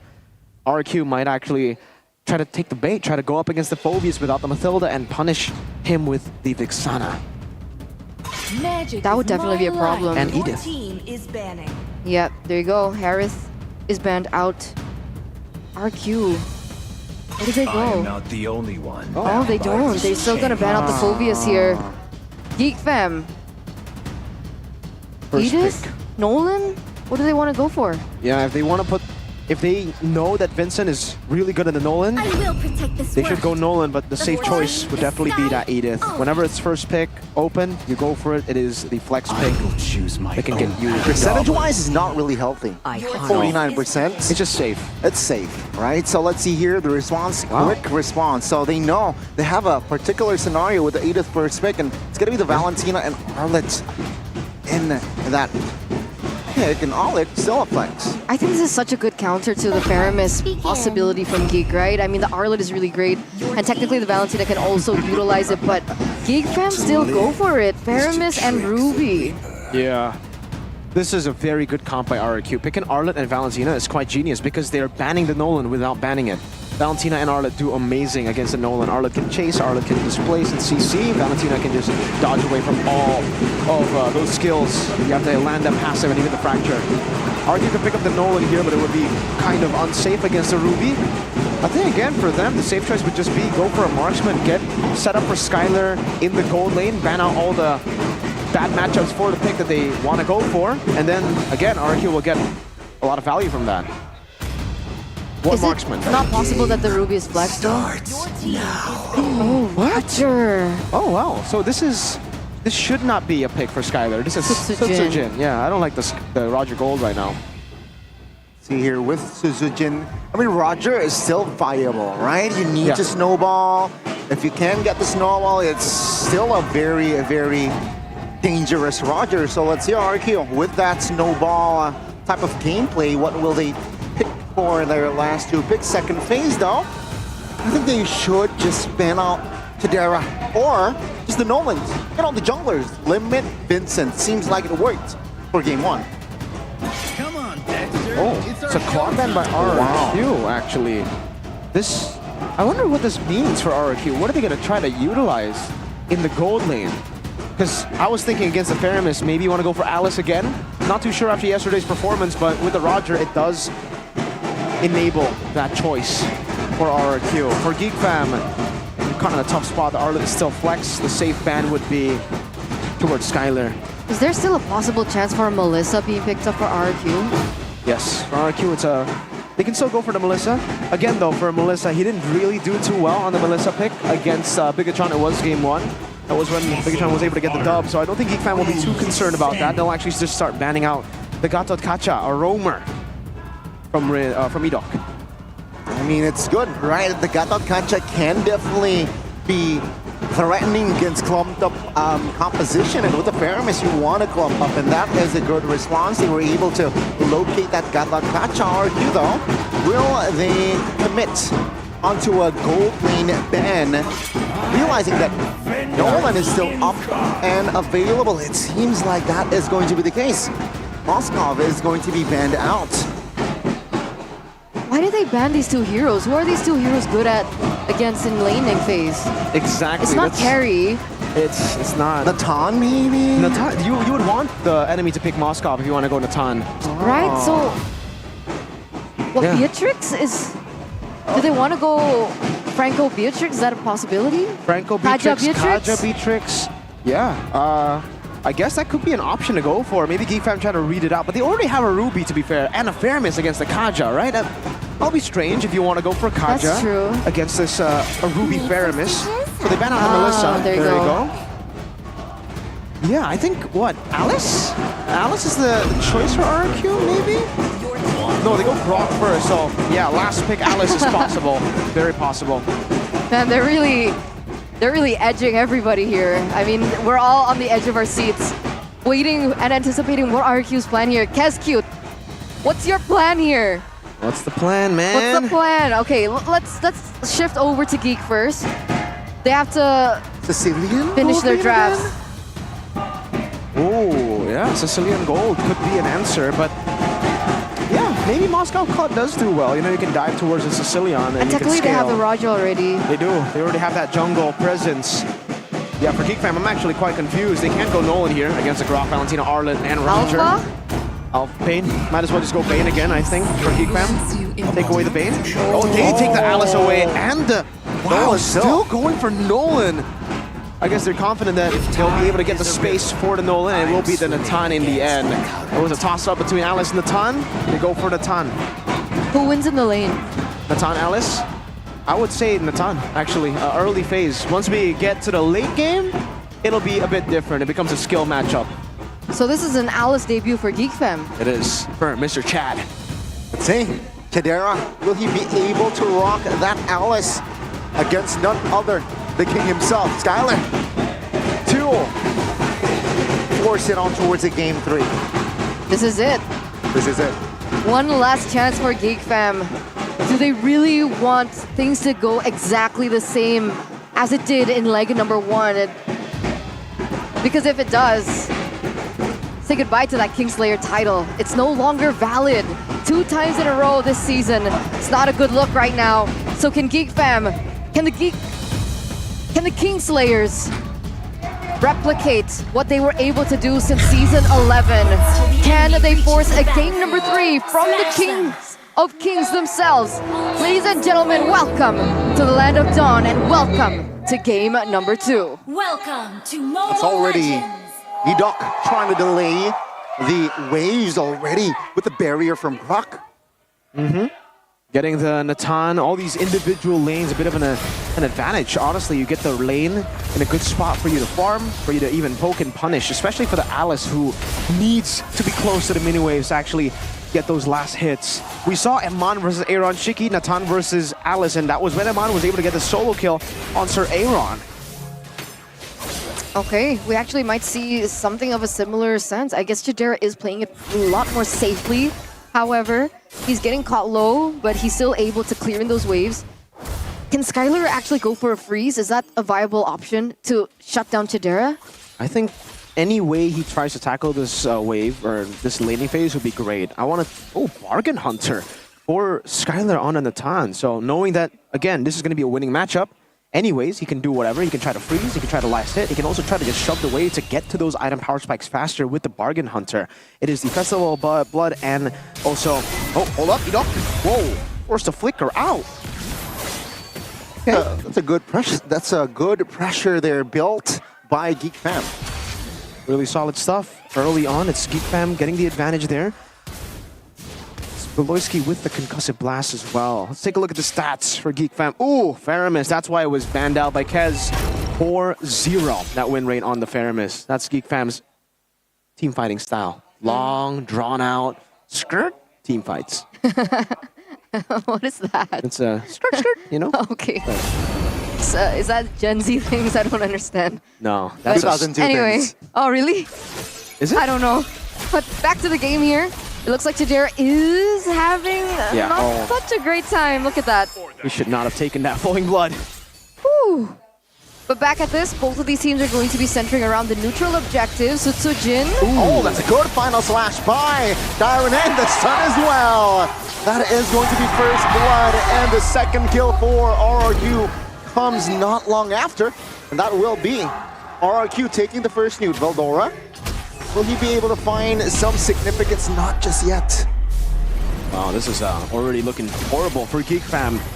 Neutral objective, they should be able to at least fight for it there with the Nolan, with the Feramis, and the Ruby, but Dyron was just too quick with it. The Arlet of Dyron, always a scary... Oh, man. 4-0. Speaking of 4-0s, Roger Sutsujin, 5-0. He also got a Savage against Onyx on this pick, and that's a 4-0. Natan. Good wild charge. Offended, cancelled with the wild charge as well. I mean, with the things that RRQ is doing, this might be the first L that a boy will take with the Feramis. I agree. Oh, question? Going to be an invade, and Vincent actually finds the purple buff, and that will be Geek Fam trying to disengage. Enoch though, isolated, but seems like Veldora, he's going on towards Skylar, and with another realm, it's actually not going to help. Now RQ, they will find Edok and Veldora. Edok will fall for RQ, but Veldora will be the trade. They trade 1-for-1 there. And again, Dyron is a different beast. In leg number 2, what have these EXP laners been eating, man? We saw Cars pop off yesterday.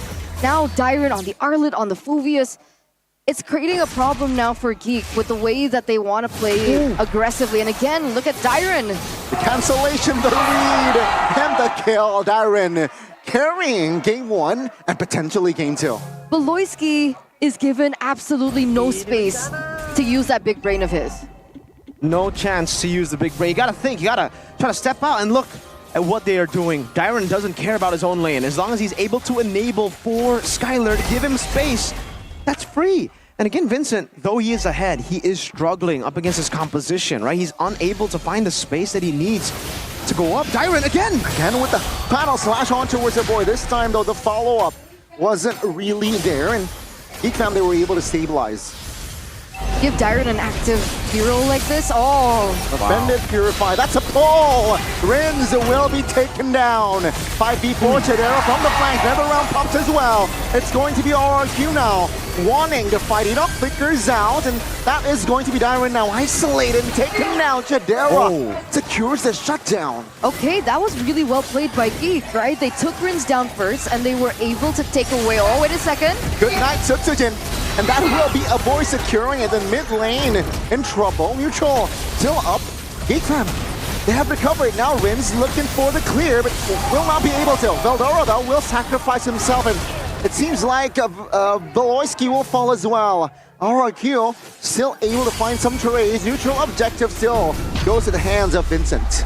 Okay, so there were trades left, right, and center, but at the end of the day, it was Geek Fam that were able to utilize that as a domino effect for the neutral objective.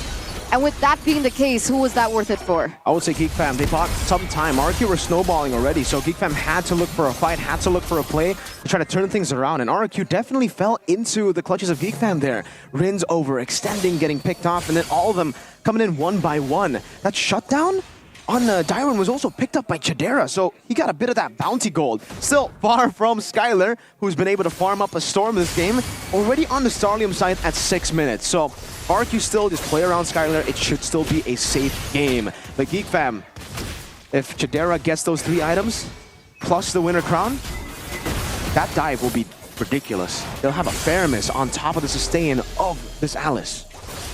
That will be definitely a problem. So now RRQ, the winning condition is to prevent the Alice from scaling. Is that what we're looking at? Yeah, it's going to be tough though, because Geek Fam, they might try to scale with these pickoffs and team fights, because when they go for these team fights, as long as they get 1 or 2 and then back off, it'll be good for them. Speed up with a position. Vincent, is this a greedy move? Good knock, a final slash committed as well. That will be RRQ still looking for bodies. Geek Fam though, good disengage. Top lane is still pushing for RRQ.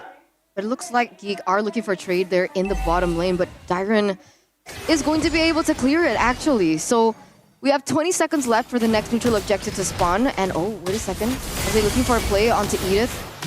Looks like they can't find that opening.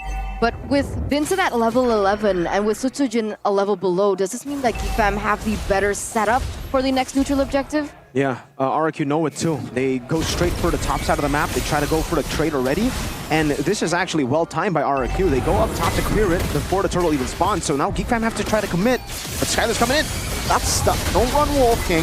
Good stun. Neutral objective, but boy gets it. And the round popped by both teams, but Valoisky will not survive. The backside is actually Darren. Take him down.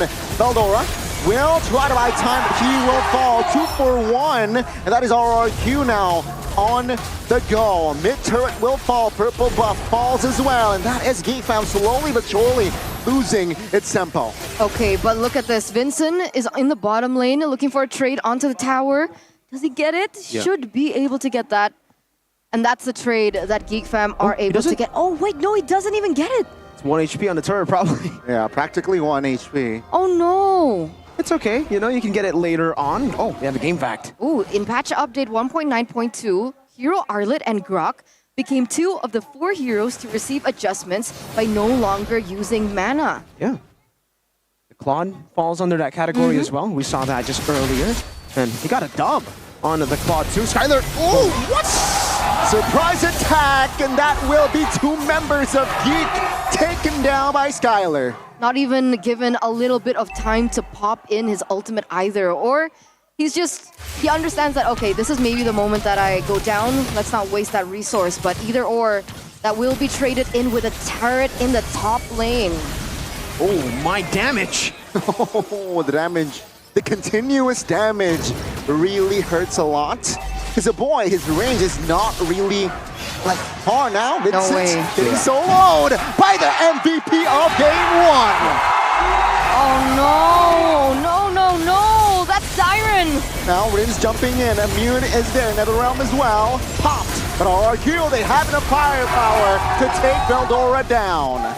Signature hero, no problem. RRQ again being able to pick up the scraps from Geek. The mistakes left and right, RRQ are capitalizing over. And now that's a 4K gold lead. Help us break that down. Yeah, that's why I don't like the Nolan up against the Arlet. That's why the Arlet Valentina, RRQ were fine with it. They didn't ban out the Nolan because they knew, hey, Nolan, go ahead, man. That's a bad matchup for you. The Arlet can constantly just catch up to you, especially now. Remember, the nerfs on the second skill. It's no longer the 1 second cooldown that he can spam out. It's now 1.5, and trust me, that 0.5 changes a lot, because Dyron doesn't have a cooldown on that second skill, especially if he continues to get the CC on him, and if he's this far ahead, GeekFam, they can only rely on the 5 little dudes dancing right now. Oh, that's what you mean. Yeah, look, those are ding, ding, ding. That's so cute. Yeah, I buy it. My favorite, personally. Ding, ding. The gameplay so far, unfortunately, unable to utilize that recall in a right place. It's just them waiting for the inevitable at this point. This is a fed Skylar. He got set Holy Crystal at 7 minutes, by the way. That's how crazy he is. Usually you expect the Holy Crystal now. He's already on a Divine Glaive. He's building towards a Blood Wings. Once he gets 1 hit, it's over. The Lord now marches mid. Below, actually terrified stuck. Valoisky dumps in, good airborne. Purify pops. The damage isn't there. Valoisky, Veldora, Vincent, good night. And that will be a boy and Tadera left standing. Mid turret will fall. RQ stands with 5. Ladies and gentlemen, just like in the Game of Thrones, Jaime Lannister, the Kingslayer falls. Mobile Legends as well. It looks like they do fall once again. Another 2-0 in favor of RRQ, Hoshi, and GeekFam's fight to reassert their dominance as the Kingslayers have been broken, have been stopped in its tracks. And RRQ Hoshi looks closer to securing that upper bracket slot. Dyron, you devil, you're so good. Man, on the Arlet, on the Phobias, on an Edith, on anything, even Khalid yesterday. Even in a losing game, well, actually, we don't talk about his Galakacha, ladies and gentlemen. We don't talk about that, you know, the ultimate lethal wanderer. No, we don't talk about that. That was just another game, and this just shows you, man, how good RRQ truly are. Yesterday was truly a big question mark to RRQ because This team and the team yesterday, it feels like it's a different team entirely, though it's the same players. It just takes the execution, and instead of forcing out the Alice, they went back to their normal style, you know? Skylar on an Alice, on someone that is supposed to scale up in the end and play in the brawls? Nah, just have him in the back, man. On the Natan, does the same thing, maybe even better, if you're able to get a Holy Crystal at 7 minutes. That, man, it's honestly impossible to beat. If you have a Natan snowballing in the early game with 5 kills, 7-minute Holy Crystal, tell me a way to beat a 7-minute Holy Crystal Natan, a 10th-minute Divine Glaive, almost Blood Wings Natan. Honestly, we're used to that from Skylar. He has pulled that before. And it's not supposed to be that way. It's ridiculous. And I don't know, I guess even Cascute said in his interview yesterday, right? They were experimenting a bit.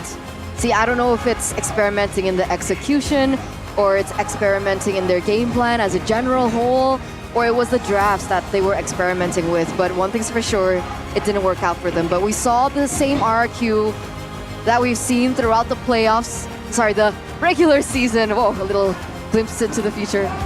For the longest of time, and we see that back here in Geek Fam. RQ back in form. Let's take to their interview.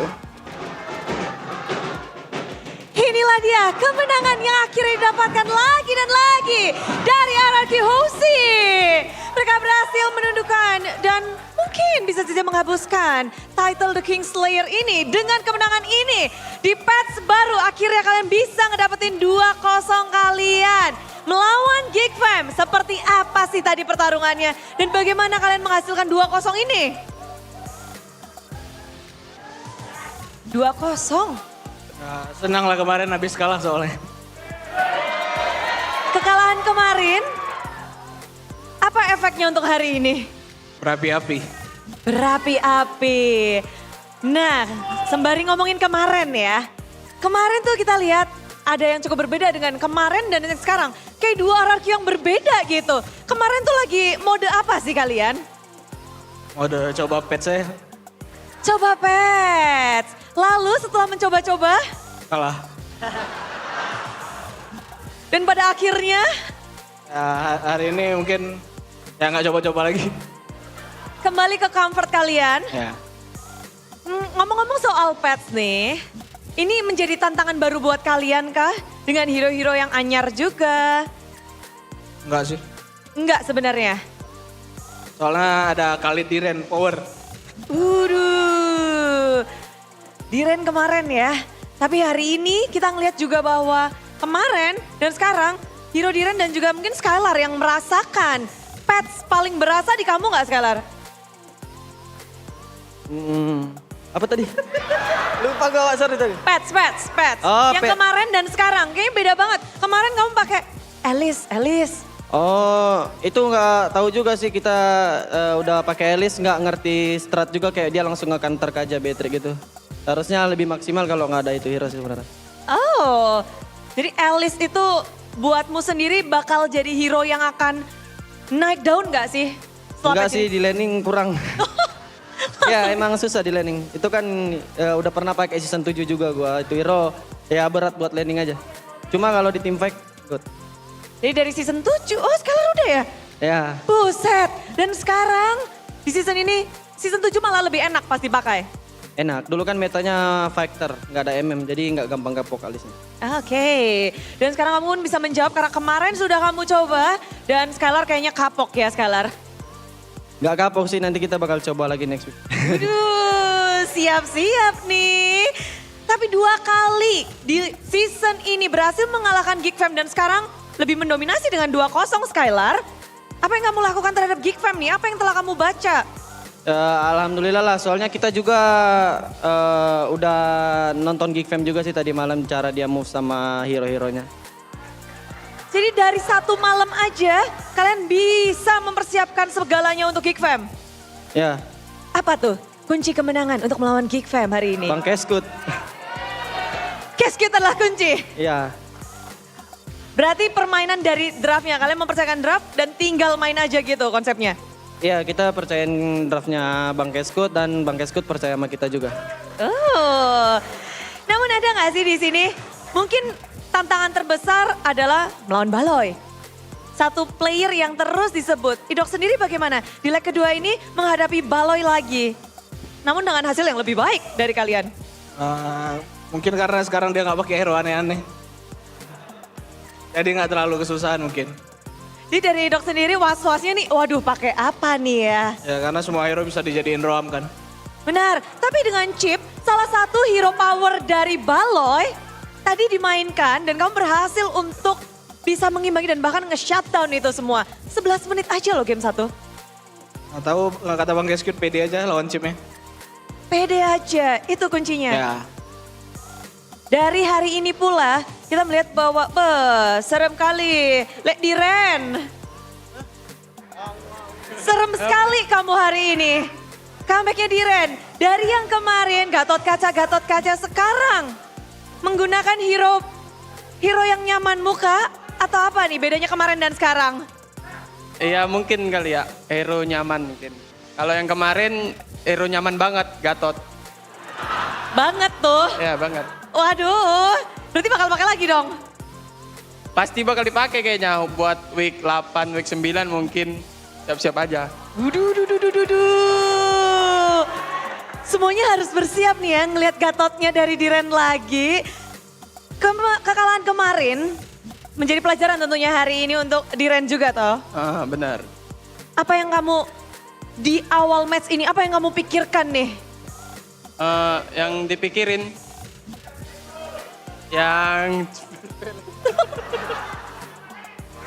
yang dipikirin mungkin dari katanya kita mungkin lebih berani hari ini. Kalau yang kemarin kita cuma nunggu-nunggu momen doang kan. Kalau yang sekarang mungkin lebih berani, jadi lebih barbar. Barbar, kembali ke setelan barbar kalian. Ya, kemarin ini gara-gara hero-nya kayak gitu mungkin jadi kita pasif kan. Aduh, Diren sendiri lebih suka yang pasif-pasif apa yang barbar gini nih? Lebih suka yang barbar dong. Seruduk aja semua. Soalnya kata Bang Ler jangan takut gitu ya, depanin gua. Waduh, tinggal lakuin aja? Ya, percayain aja sama core-core-nya Bude. Baik, percaya satu sama lain. Namun dari Rin sendiri nih ya, menghadapi Aboy dari Geek Fam untuk kali kedua. Seperti apa kamu melihat? Mungkin perbedaan dari leg 1 atau leg kedua. Dan bagaimana sih tadi perlawananmu dengan Aboy? Mungkin lebih improve sih dia dari leg 1 ke leg 2 ya lebih improve. Lebih improve? Ya. Tapi hasilnya malah di sini improve-nya belum cukup nih untuk menangani kalian. Kalau Rin sendiri berarti kamu juga improve juga dong? Ya gara-gara kita kalah kemarin lawan Ipos, kita sekarang lebih improve. Wow, kekalahan kemarin Ya. untuk Rin sendiri adalah pukulan tersendiri kah? Atau ada artinya untuk Rin sendiri? Ya kemarin terpukul lah, soalnya kemarin kalau dilihat gue kayak gak seperti biasanya main gitu. Waduh. Kemarin seperti apa dan sekarang Rins yang aslinya kayak apa sih? Rahasia. Widih, rahasia. Rahasia, tapi kayaknya di sini udah pada rame banget, di kolom komentar rame banget ngelihat Sutsujin yang sepertinya berhasil untuk kembali ke permukaan. Sutsujin sendiri, apakah di patch ini ada tantangan tersendiri? Ya paling aware sama hero-heronya Baloy doang sih di match ini. Aware dengan hero-hero Baloy? Ya. Dan ke-awarenmu itu membuatmu bisa menjaga diri dari Baloy kah atau apa? Ya bisa aman tadi. Aman aja, mulus aja tadi ya. Ya. Tapi dari Sutsujin sendiri, ngelihat kemarin satu kekalahan yang kalian win streak terus. Dan satu kekalahan kemarin, Sutsujin sendiri gimana cara untuk bounce back-nya khususnya untuk hari ini juga? Ya kalau kemarin emang kita lagi jelek aja sih mainnya. Kayak kurang berani aja, makanya hari ini lebih berani. Tapi main jelek dari yang menurut Sutsujin main jelek sendiri itu, kenapa sih? Apa karena patch atau karena apa? Ada alasannya nggak? Nggak ada alasan sih, emang mereka mainnya bagus aja kemarin.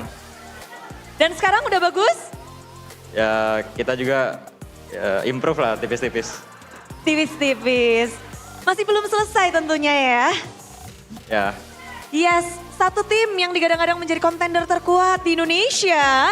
Mereka menutup minggu ke-7 dengan senyuman. Ada yang mau disampaikan dengan penutupan minggu ke-7 ini? Gue dulu sekali. Skilar dulu, terus nanti Rins, nanti ya. Ya buat Kingdom Manado yang RKK kemarin ya sorry banget lah kita kalah kemarin ya. Semoga yang kalah kemarin itu jadi teguran buat kita ya buat kedepannya lebih bagus lah.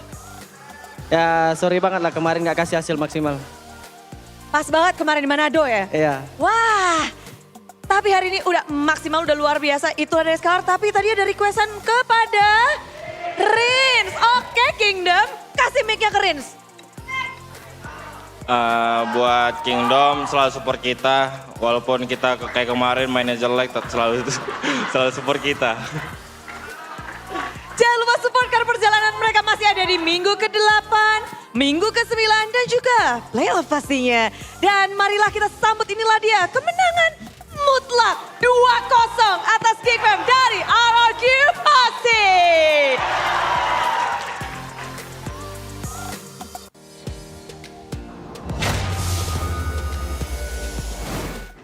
Congratulations once again to RRQ, the Kings of Kings, still retaining their position at number 1.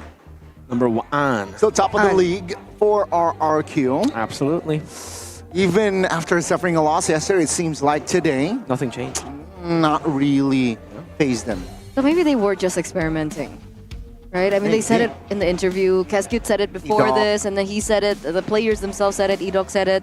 Maybe they were just experimenting with the patch. Who knows, man? Because by all means, GeekFam should be stronger, right? They are contenders for top 4. They are in top 4 right now. It's Onyx that's number 5. Very uncharacteristic there, Mr. Ghani, but very much. Very much so. Absolutely. They're usually first and second place, but now it's RRQ who are back on top, who haven't been first and second place for a whole season last season. It was season 13.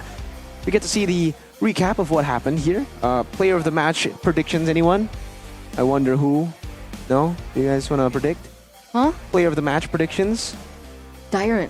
Dyron? That's a bold prediction right there, man. I don't know about that. It's not like he did anything this game. Oh, wait! He did, Dyron. Man, Solo. Getting the Arlet first pick is just so prio. I really, really like this Arlet, especially on the hands like someone... I don't understand. RQ?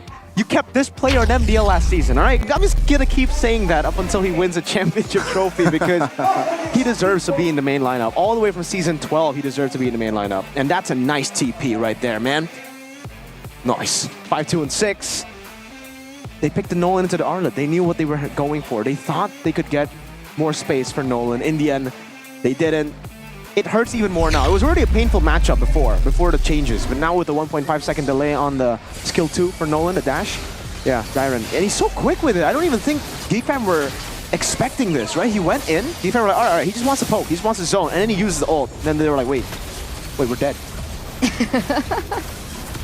And I think that happened multiple times, did it not? Yeah, Dyron, he is, I would say he's an awkward XP in a good way, right? Because the way he initiates, like here too, he just jumps, he gets caught, jumps into the back all the way, and then keeps on going. And then he doesn't stop. When he stops, he dies, right? That's the only time he stops. You gotta force him to stop, or he'll just keep on going. And he buys so much space because he does all that for Skylar. Again, 8 minutes, he already has a Holy Crystal. At this point, he was on the way to the Divine Glaive, folks. And then, yeah, this is why the matchup is just scary for No Long. Oh, you want to dodge? There's nothing to dodge? That's a target skill. Brutal. Absolutely brutal. And at this point, I think we all knew it was over. If GeekFam played it safe, it would have been over. If GeekFam tried to fight, which they did, it would have been over. It was GG anyways. When a Natan gets a Divine Glaive at 10 minutes, heck, even if he gets a Holy Crystal at 10 minutes, usually it's just scary. It's already tough. You can say that maybe RQ are golden moment by UBS Gold. Dia di merah ya, Julian ya. Langsung lor ya. Ya. Moskop di bawah, tarik aja guys, tarik aja guys. Langsung. Gue simpan ulti buat chip ya. Iya. Ini aman, gue pegang. Dia TP. Terus kau bos, Tekarin. Bawa ke gue. Lihat. Nice boy. Fikir. Mati semua dia. Nice boy. Sudah deh. Watak. Fokus lagi boy. Sama Ruby ada berikan. Ruby. Lihat tuh. Gua kuat guys. 5 detik. Orang. Mantap. Lego. Lihat editnya guys, editnya flicker. Aman. Edit dulu guys. Mati rata dia boy. Bantai boy. Ruby mid guys, takutin. Majuin Nak. Aman Nolan di atas. Nice boy. Gua lagi kuat banget nih. Yoi, kalem lagi, fokus lagi ya. 5 detik ulti gua. Lihat balo. Lihat gua sakit gua. Edit. Udah cukup. Bagi gua Allah Akbar. Bagi blue kau. Wow. Amazing. Those are just comms right there. You know, it's so strange. I don't know, man. When RQ wins, it's just like, yeah, it's as usual. It's RQ as usual. We thought maybe the slump would make for an entertaining last part of the season, but now RQ is like, enough playing games. But they are playing games. Yeah, exactly. That's true. So confused. Well, you know, they are playing this game really well. But we know that Geek Fam did improve. Yeah. Because in the first game, it was 11 minutes and 1 second. Okay. And now it's 11 minutes and 3 seconds. Hey, 2 seconds, that's a whole 2 lot seconds, of time, guys. boys. Hey, I mean, yeah. That's a lot. Duration matters, man. And yeah, do you get that 2-second buff for Geek Fam? Yeah, now we got to take everything we said before the game back.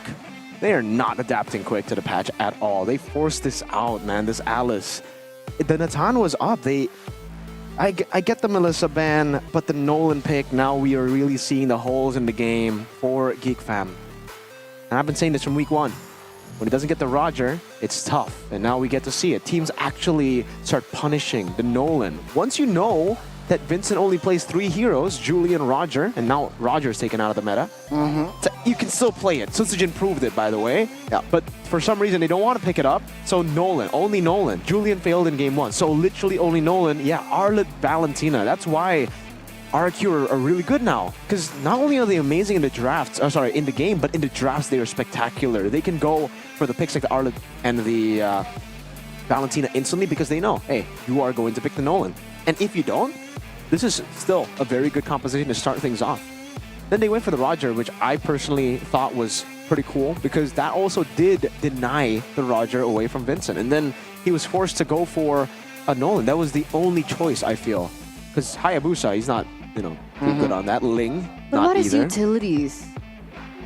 If you want to play for the carry Chadera on Magic, you can't. Well, I don't know. Oh, Yeah, you're right. You can. You can go Bane. I honestly felt I was calling out for Bane because the Nolan just is not good in this position. Yeah, I really wonder why Vincent isn't given the alphas the Bane. The alphas wouldn't have worked in this game, but Bane, I think Bane would have been a pretty good choice, a safer choice as well. Yeah, I don't know. They're gonna have to work on a lot of issues now with the patch. Also, Skylar needs to work on his GPM, man. The heck, Skylar? What is 991? That's What's so wrong low. with you? What are you, a pleb, an average bloke? Like, top your high score, bro. Yeah, week 4 Skylar was able to... 1,161. Hotman. Give me 4 digits. We got Hotman. Right. Hotman. I thought it was Mr. Paris. Perulian. It's close. Once again, failing to become the Kingslayer, how can Geek come back in the next match? According to Hotman, dependence on Beloy makes Geek predictable, and a boy's heroes are also becoming readable. Will Geek dare to step out of the comfort zone with unusual metas? I guess it does make sense for me. Yeah. Like, the first part. Yeah.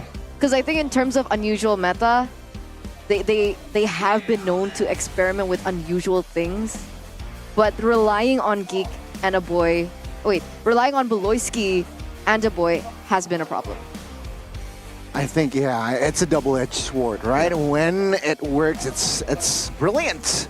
True. But, of course, it's sometimes a little too predictable. And maybe against RRQ, who is now top of the league. Yeah, it's readable for them. That's cute. Yeah. Outplaying BBB. It's not going to be as easy to outplay Mr. Keskute and NMM. The Only big KC. Only Age has been able to do it. Age. And Ura and Theonile. Damn. What about Yeb? 2-0. This season? 2-0. Not 2-0 yet. twice. Unfortunately. And even last season. Just stop 2-0. talking about your team. It's getting embarrassing. Oh, whoa. this girl. TLID. I was gonna leave this conversation. I don't see upper brackets possibility for Fnatic Onyx, but guys, you know, guys, it's okay. guys, calm down, calm down. That's what, like when people are not used to losing, that's the attitude. Okay, okay. It's I very just want to different. ask you guys, what color is your MDL trophy, right? It's just calm down, folks, I calm have down. Piala President. I have T. BTR. Oh! Yeah, low viewer. Let's talk about how next match will be great. BTR versus RBL. Oh, I mean the expected outcome would be Bigatron, right? Unless they pull an Onyx. Exactly. Wow. So I don't remember what I voted. I think I voted for Rebellion. Oh, you did? think I see. I So you're expecting BTR to pull an Onyx. Yeah. Expecting BTR to go Joy twice. Or Pete. 4-Pete lost streak. That's what they are right now, Goni. You set that. That's a good one. You That's set a good that self one. up, man. Come on. That's a good one. Wait, this is my favorite part. What? The other team interview. Okay. Let's talk to Geek Fam. Dora di Explora. Kali-kali dengan apa yang terjadi dari Geek Fam. 2 kali jatuh ke lubang yang sama loh Dora. Ya Bude. Bagaimana? Kenapa? Mungkin kita nggak main kayak biasa aja sih intinya hari ini. Jadi ya mungkin entah itu dari out game dan in game kita mainnya nggak kayak kita biasa aja gitu. Apa sih challenge terbesar untuk di season ini melawan RRQ? Mungkin mereka tim yang agresif juga ya. Jadi ya mungkin kita sama-sama ngadu di sana lah. Itu yang mungkin challenge-nya gitu. Challenge-nya, tadi kan juga sempat bilang nggak main kayak biasanya. Ya. Apakah terbawa permainan RRQ atau seperti apa tuh? Ada sih 1-2 momen kita ke bawah gameplaynya, jadi kita nggak bisa kontrol kontrol kita udahan di situ atau kita next lagi turunin temponya sih yang tadi kelihatan banget kita belum bisa dan ke bawah gameplay mereka juga. Terbawa gameplay pula. Dan kalau kata tadi anak-anak RRQ bilangnya kunci kemenangannya adalah Baloy nggak pakai hero aneh-aneh. Itu dari Ido 1. Gimana untuk memberikan hero-nya Baloy di patch kali ini? Patch kali ini ngaruh nggak sih untuk Fam? Ngaruh sih Bude. Kalau patch kali ini pasti ada ngaruhnya, terutama ada beberapa hero kita juga yang kena nerf ya. Jadi mungkin kita juga masih adaptasi sih sama patch. Tapi kalau buat nanggepin kayak tentang Herki bilang tentang hero Baloy, sebenarnya apapun hero Baloy ya kita sebenarnya kuat aja. Tapi emang hari ini kita masih belum beruntung aja. Terus kayak kita juga belum bisa kontrol main kayak biasa aja. Ya. Iya. Jadi banyak banget aspek ya sebenarnya. Dan tadi dibilang juga dari draftingannya RRQ ini kan agak berbeda dengan yang kemarin. Lalu bagaimana sih dari Dora sendiri? Ada nggak sih kayak challenge untuk, ini kan bisa dibilang adalah adu untuk drafting ada di coachnya. Untuk melawan Cascade sendiri. Untuk berhadapan dengan Cascade. Seperti apa itu? Ya good draft sih Coach Cascade. Terus juga paling kita karena baru patch kan, jadi kita juga adaptasi ke drafting yang berubah dari semua tim lah, bukan RRQ doang. Jadi kita mungkin masih ngelihat datanya dulu juga, terus kita juga fokus ke tim kita juga buat draft kuat kita gimana. Jadi kita sambil ngulikin lagi sih, mungkin di 1-2 minggu sebelum mungkin nanti di playoff ya gitu. Jadi patch ini memang semua tim harusnya lagi menyesuaikan diri ya? Iya Bude, benar. Kalau dari Geek Fam sendiri udah berapa persen nih penyesuaian terhadap patch? Karena tahu kita ya Geek Fam tuh selalu cepat beradaptasi. Mungkin 60%, 65% karena masih ada beberapa yang harus kita kita coba di lapangannya kan. Karena kita mungkin pas di rank atau di scrim kita udah ngerasa itu oke, tapi kita masih butuh lihat di turnamennya di MPL-nya itu works atau enggak. Tapi mungkin sebenarnya poinnya emang bukan tentang patch sih ya, tentang gameplay kita aja kita bisa main kayak biasa itu sih. Itu. Gameplaynya, hero-nya bonus lah ya bisa dibilang. Hero bonus aja ya. Hero bonus, tapi tadi ada satu hero yang menarik yang kayaknya lagi rame banget. Ya. Alice, ya. Hero, gimana sih ini hero akan jadi sangat mahal kah atau tidak?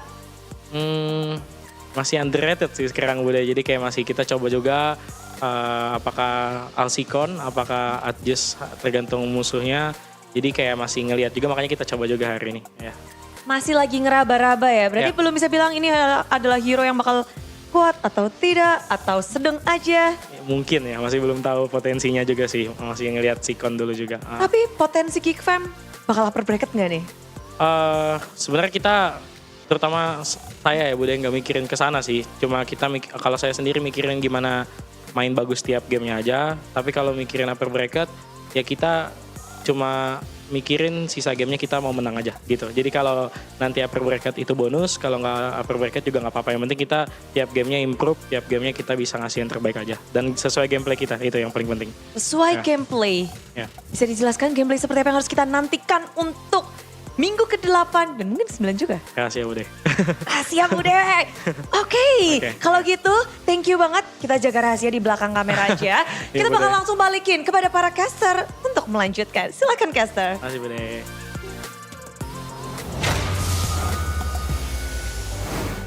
Thank you so much, Bude, Clara, Mongstar, and Budi. also thank you so much to that's Dora XP, right? Dora the Explorer. Dora XP. Dora Exploring XP. the back room. Unfortunate, man. That's a loss. I don't know, man. Whenever we see the back rooms, I just picture Zetsuna now. Oh my god. They need to download GoPay ASAP. What? Why? Wait, what? That's a To get segue. value. To get value. To get at least some wins, Like you know? Zetsuna, value. Because if we see people in the back rooms, that means they lost something. Exactly. So in order for them to recuperate from that Compensation. loss, Value. compensate, value, Value, dude. GoPay, right? Because, you know, in GoPay, you guys can actually vote for every winner of the MPL Season 14 matches, and you guys get a guaranteed amount of GoPay coins on your first vote, as well as 1 token with every vote that you take. Wow. And the best thing is, when you collect these tokens that you Yeah. get when you vote, Okay. you can exchange them for free skins. You can? Yeah. GoPay coins, gaming smartphones, and Smartphones. motorcycles. And not just normal motorcycles. Okay. Not normal? Electric motorcycles. What, I electric mean- like this phone? Future. It's electric. Exactly. You charge it. All right, we don't use gas on the phone. Yeah, exactly. Yeah, like that then. Exactly, there you go. But also, I think you can also get latest skins to look cooler while playing, Really? while also getting value, dude. All you need to do, GoPay app to get 20,000 GoPay cashbacks. Scan the QR code right there. That's Over 2 here. Vs already. Under 2 Vs. Miracle, under 2 Vs. Arashi. Under Arashi. Raiden. 2 Vs already, and also there's more. You can also keep up with the phone credit. All right, it's Boom. It's easy. You know, phone credit. The GoPay app, you can buy phone credit at the lowest prices. So cheap. Make 100 transfers per month 100 as well. transfers, man. To anywhere without Anywhere. any administration fees. Splitting the bill with friends is easier and faster. So because easy, it's so all fast. in the GoPay app. So don't forget to check it out, ladies and gentlemen. You know, you can Check tap it a in. little before that. Oh, Preview. there you go. There Thank you you, go. thank you, thank you, Check thank you, it. thank Easy you. as that. You can scan it over there. And remember, everything. Everything. Everything that Three Connie values. mentioned. This is called an I mean, L don't screen. forget. What? The L screen. The L screen. Yeah, this oh, is this is the L screen. Yeah. Oh. Yeah, because it's an L, but It's an L. inside that L is a dub. Exactly. It's not an L. There you about go, it. ladies and gentlemen. And of course, things don't stop there with GoPay. Nope. It doesn't? Nope. What? Where does it go? It goes to the MPL Arena where you can brawl with the best.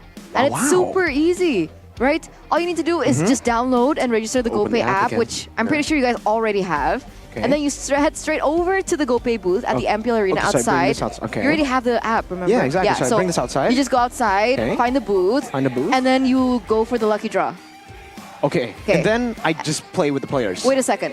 In the lucky draw, you get a chance to win a golden ticket, Okay. and you exchange that ticket to play the brawl with the pro player. So there's a bit of gotcha there. I gotta be lucky that A little day. bit lucky. It's called the lucky draw, not the unlucky What draw. if I just say, I'm friends with Arashi? Can I play? Yeah. Yeah? Oh, okay. Arashi Plus 100 pass. aura. Just 100? 1,000. 100,000 if you are friends with Arashi and you join the Discord of Kadia. Mm-hmm. Scan the QR code below. Right there. It's Or- not just about esports. It's not. No. It's all about games, all about communities, games. and the fans. And Gamer. welcome to the new era of play of everything. Everything. Kadia. Okay. So go ahead, scan the QR code down below, go into the Discord, and don't forget to follow at Kadia Gaming.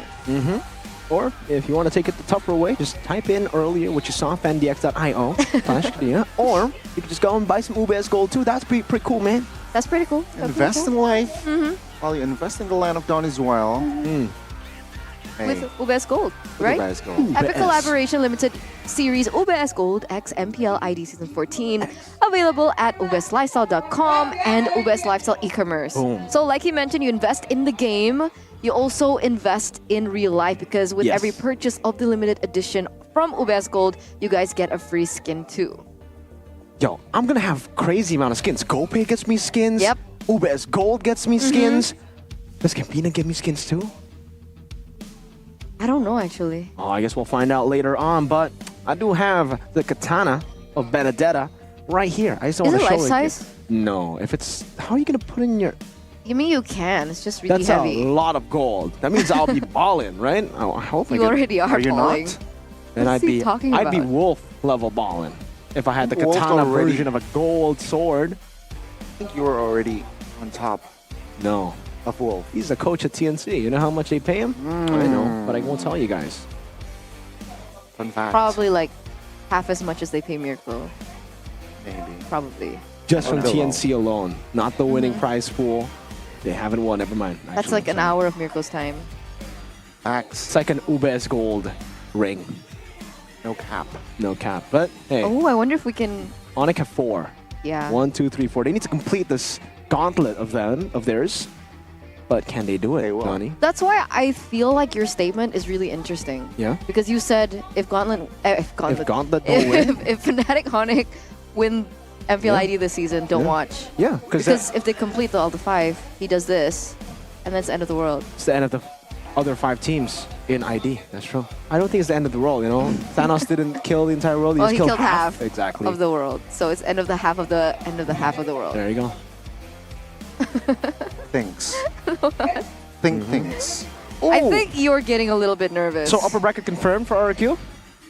Oh. I don't know. Is it already confirmed? No, with these matches, On I mean. paper, Yeah. it was EVOS. Oh, come on. They were 9th. We can't say RQ much. lost. Exactly. That, yeah, true. But I think personally, RQ gotten it. They were Alter Ego. You were as confident as this for the Classical Derby Miracle, remember? Oh yeah, that's why we gotta keep on being confident, man. Okay. You gotta trust We're in Kesky. confident. We are. We're confident.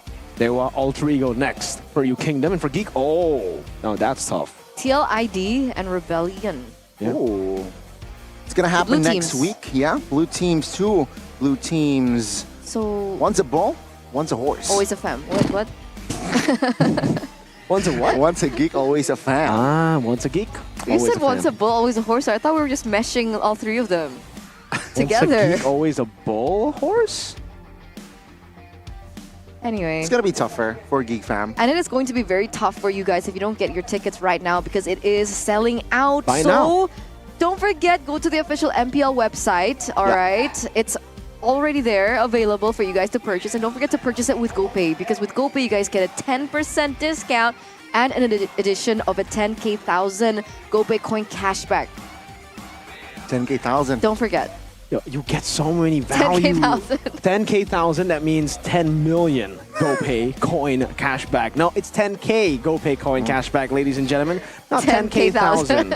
Because that will be literally 10 million GoPay coins that you Just guys 10K. get for 85,000 ticket. 85. They turn at it again. Maths. It's really hard. But what you can't get wrong is the playoffs ticket match 1. At least I hope. You know, Okay, I'll try it. Do it. Okay. Tell them. Guys, the first batch of First the batch. MPL playoffs MPL ticket playoff. is now available. Yes. Go ahead to the official MPL website Okay. and also use GoPay to check out for a 10% discount and a 10K thousand cashback of coins. 10,000, 10K cashback of coins. You think I'd memorize this by now? It is now available. Go check it out. And Yeah. also, I think it's 21st to 25th of October, not Yes. 23rd.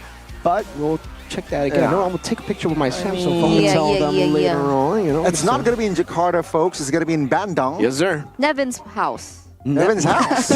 I don't think the El Dorado arena Nevin's backyard. It's backyard. That's a pretty massive backyard, man.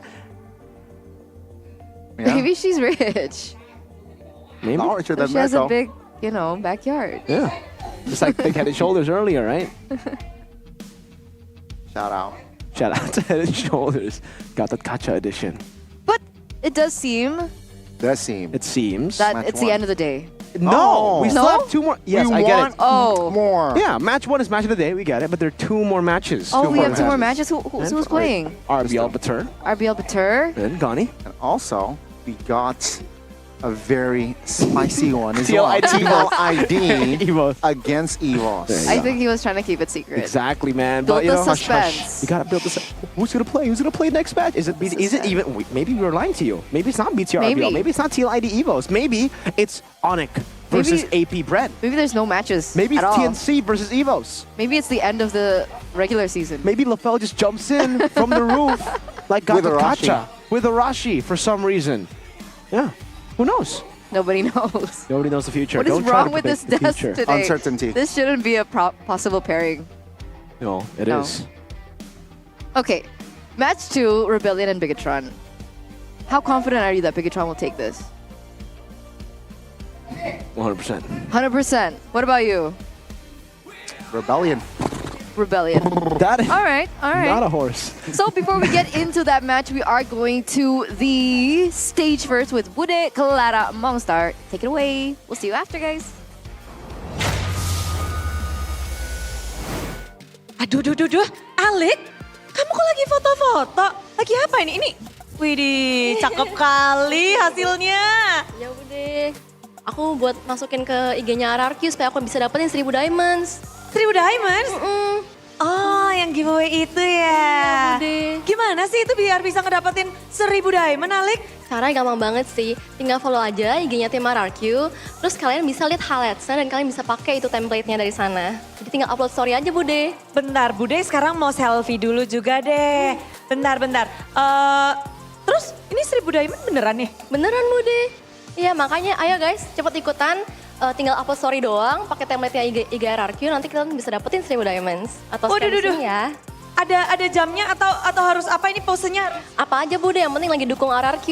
Wow, kirim dukungan kalian, pokoknya semuanya udah ada di highlights ya cara-caranya. Betul, ada di highlights-nya tim RRQ di IG.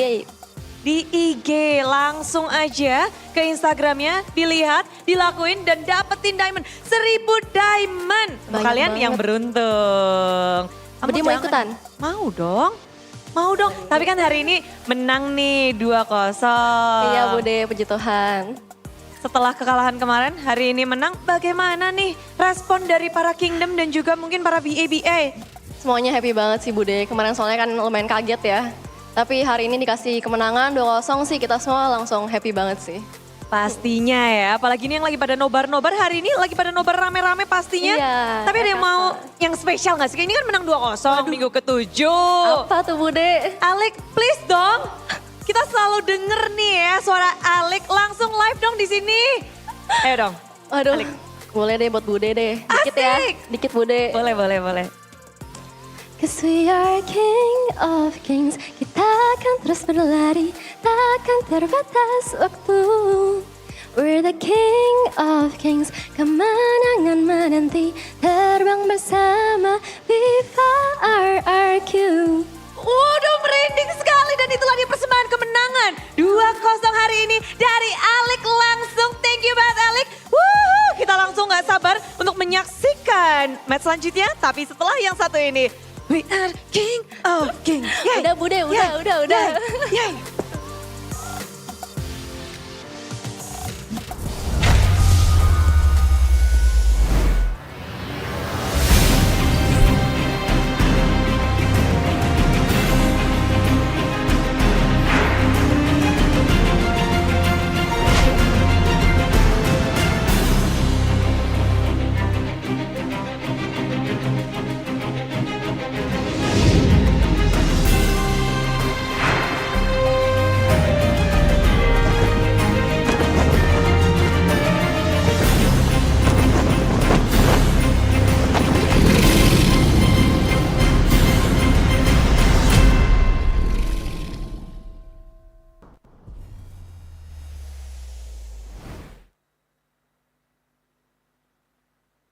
Galaxy A55 A35 5G warna baru. Awesome.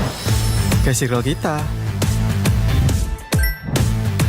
Diajakin mabar di mana tuh? Circlein aja pakai circle to search. Wah, langsung ketemu tempatnya.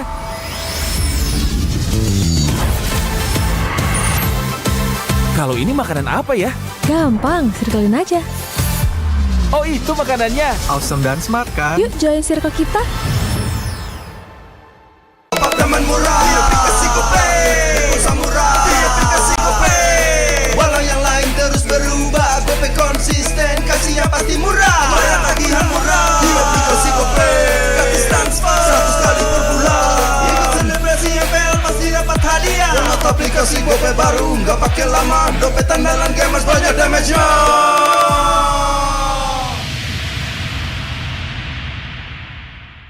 Dia tidak akan segan untuk menghadapi siapapun yang berani melawan.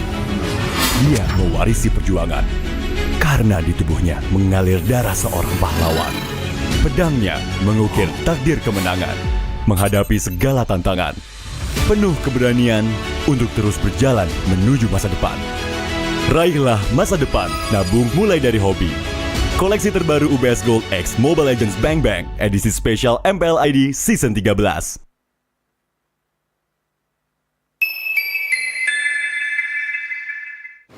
Main Mobile Legends memang seru.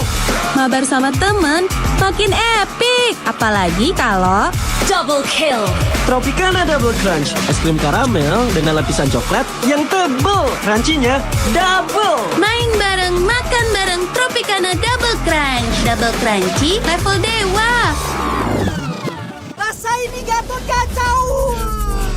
Ih, tombe basah. Bro, move on ke Head and Shoulders. 100% pede, ketombe basah dan gatal. Wiped out. Dapetin edisi baru Gatot Kaca di minimarket terdekat. Head and Shoulders. Ini Gatot, ini kaca. Mas Gatot, benerin kaca.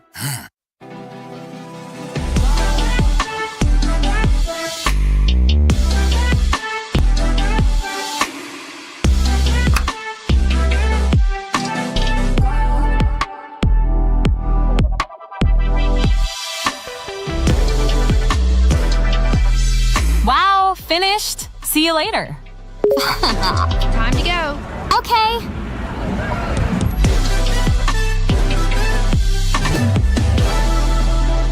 Kita adalah pejuang yang melangkah dengan penuh keyakinan, menghadapi dunia tanpa keraguan, karena hidup adalah arena pertarungan. Kita adalah pejuang yang tak akan gentar oleh segala tantangan, menghadapi lawan tanpa ketakutan, karena kita terlahir untuk meraih kemenangan. Raihlah kemenangan dengan koleksi terbaru UBS Gold X Mobile Legends Bang Bang, edisi spesial MPL ID Season 13. Saatnya nabung dari hobi bersama UBS Gold.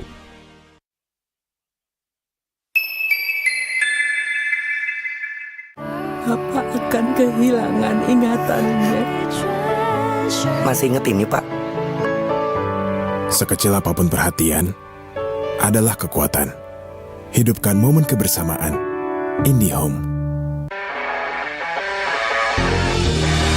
First Blood.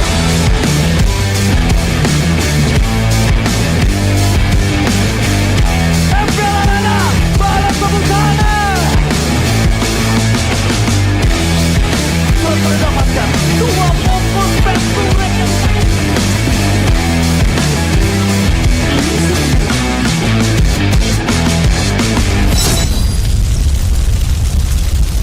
Pengen belanja banyak barang kebutuhan tapi malas keluar rumah.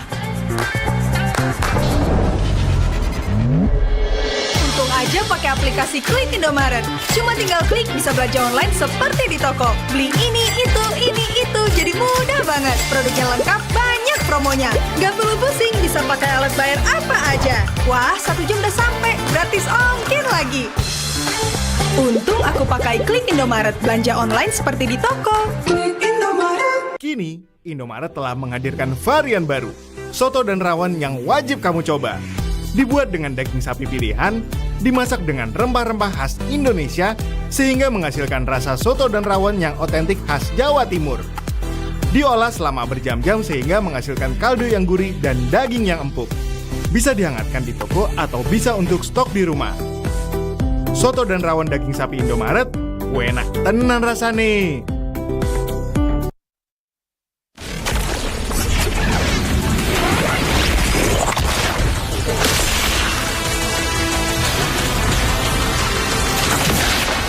Strike first and without mercy.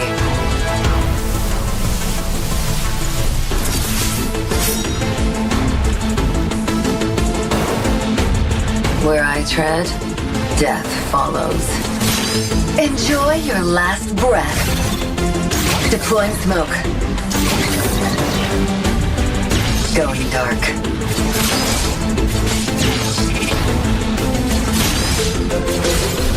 War is my trade. Death is my craft. Backup plan? I am the backup plan. My destiny is what I make of it.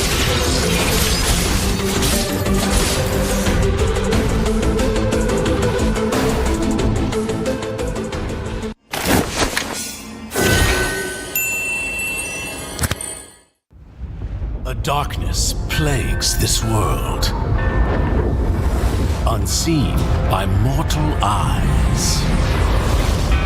People prayed to the Immortal One to safeguard the sanctity of peace.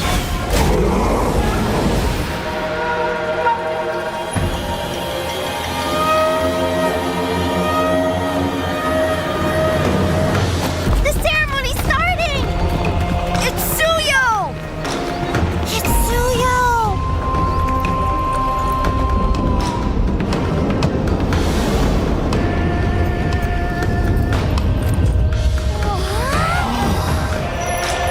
I bear this mask, for this duty is mine alone.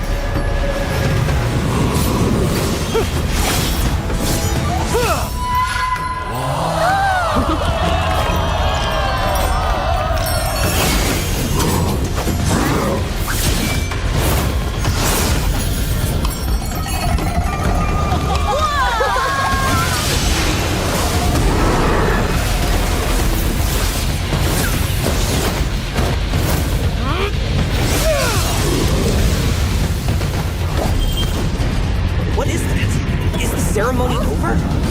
Mommy, I'm scared. What is that?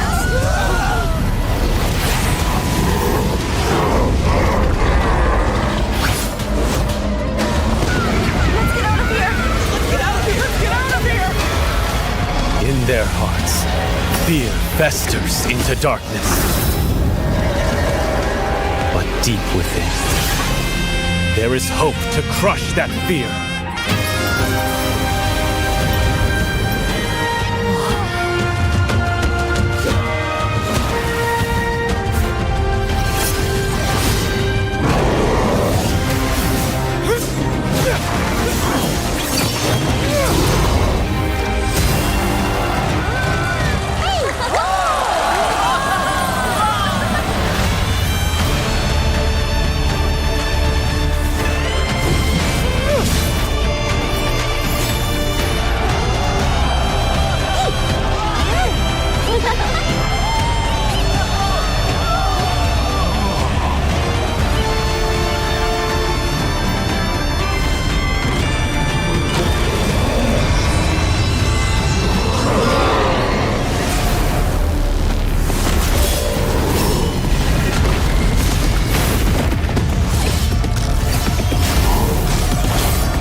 Through this mask, I see no fear.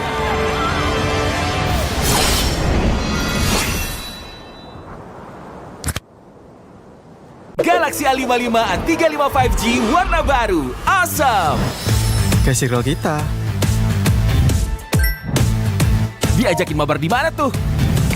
Circlein aja pakai circle to search. Wah, langsung ketemu tempatnya.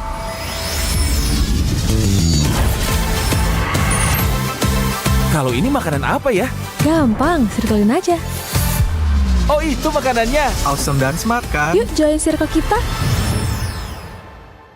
Pakaman murah, aplikasi GoPay, murah, di aplikasi GoPay. Walau yang lain terus berubah, GoPay konsisten, kasih yang pasti murah. Bayar tagihan murah, di aplikasi GoPay. Gratis transfer, 100 kali per bulan. Ikut selebrasi MPL pasti dapat hadiah. Download aplikasi GoPay baru, nggak pakai lama. Dompet andalan gamers banyak damage-nya.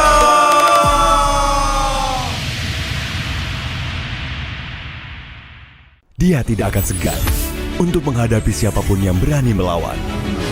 Dia mewarisi perjuangan karena di tubuhnya mengalir darah seorang pahlawan. Pedangnya mengukir takdir kemenangan, menghadapi segala tantangan. Penuh keberanian untuk terus berjalan menuju masa depan. Raihlah masa depan, nabung mulai dari hobi. Koleksi terbaru UBS Gold X Mobile Legends Bang Bang edisi spesial MPL ID Season 13.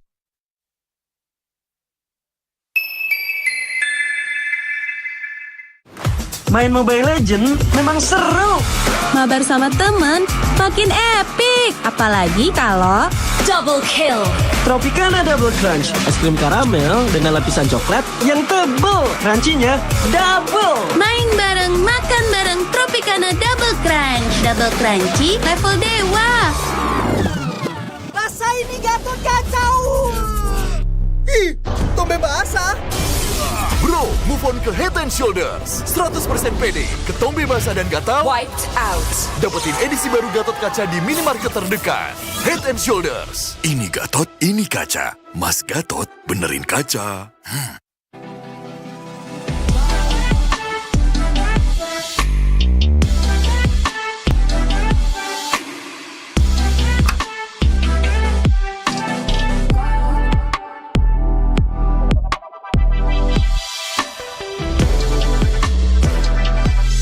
Wow, finished. See you later. Time to go. Okay.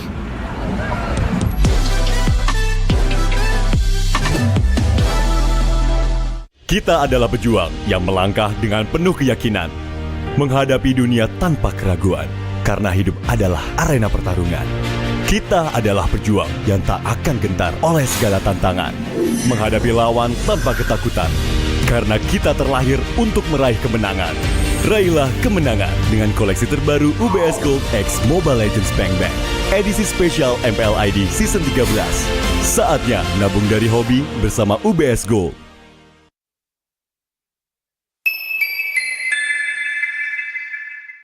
Apa akan kehilangan ingatannya? Masih inget ini, Pak? Sekecil apapun perhatian, adalah kekuatan. Hidupkan momen kebersamaan. IndiHome. First blood.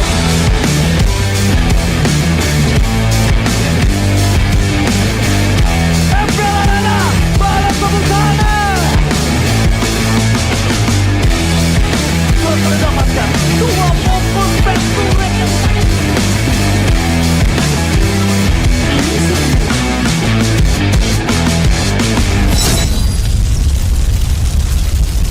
Pengen belanja banyak barang kebutuhan tapi malas keluar rumah.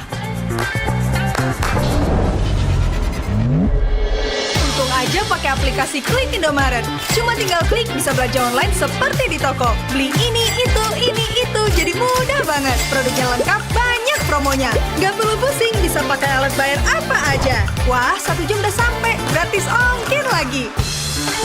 Untung aku pakai Klik Indomaret, belanja online seperti di toko. Kini, Indomaret telah menghadirkan varian baru, soto dan rawon yang wajib kamu coba. Dibuat dengan daging sapi pilihan, dimasak dengan rempah-rempah khas Indonesia, sehingga menghasilkan rasa soto dan rawon yang otentik khas Jawa Timur. Diolah selama berjam-jam sehingga menghasilkan kaldu yang gurih dan daging yang empuk. Bisa dihangatkan di toko atau bisa untuk stok di rumah. Soto dan rawon daging sapi Indomaret, enak tenan rasane.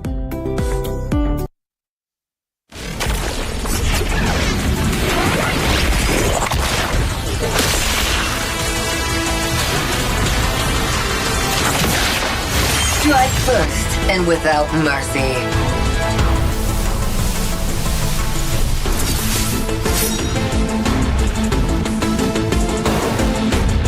Where I tread, death follows. Enjoy your last breath. Deploying smoke. Going dark.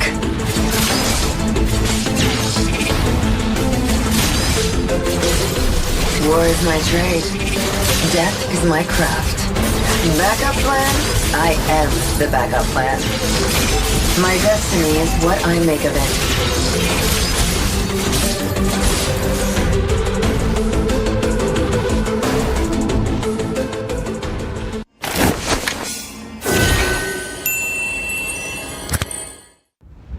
A darkness plagues this world, unseen by mortal eyes.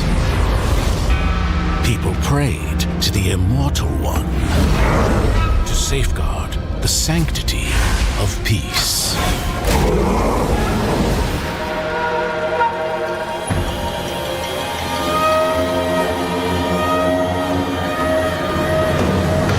The ceremony's starting! It's Suyo! It's Suyo!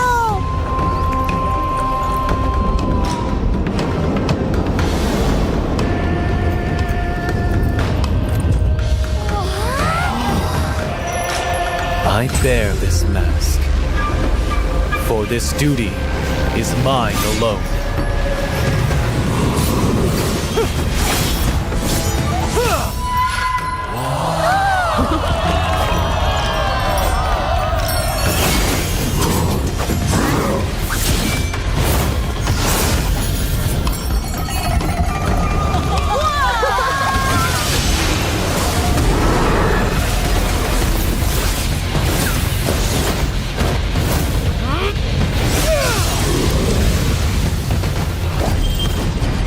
What is that? Is the ceremony over?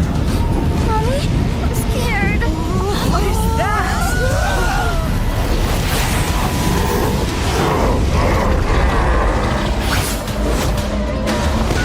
Let's get out of here. Let's get out of here! Let's get out of here! In their hearts, fear festers into darkness. But deep within, there is hope to crush that fear.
Through this mask, I see no fear.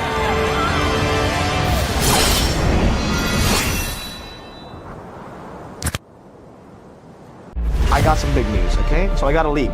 M6, we're gonna... What does the audience want to see? What kind of stage do we want? What about the colors? M6 is gonna be held in Malaysia. We have to be greater than ever. Greater than ever. Greater than ever. How to make M6 greater than ever.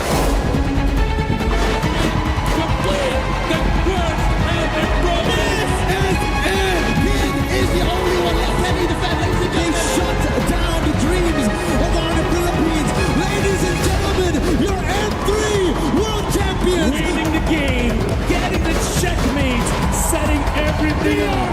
The curse breakers, the two-time world champions. Before we begin, I just want to say thank you very much, gentlemen, ladies, for coming today.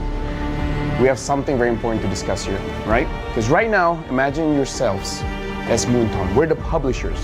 M6 is gonna be held in Malaysia. So I need ideas to make sure that M6 gets good. This time, it's gotta be better. Like, it's in Malaysia, okay? We have to be greater than ever.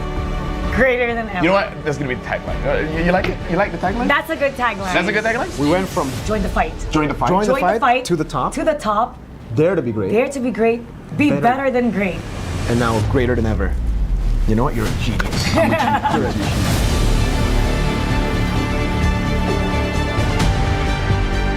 Let's talk about what does the audience want to see, right? What do you guys think the audience wants to see?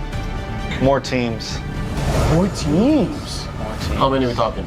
I don't know, but more regions, more teams. How does 16 sound like to you? I mean, it's what we had last year, right? That's true, I'm too dumb. Do we want more teams in the wild card or the main stage? Because there's a wild card. We had it, yeah.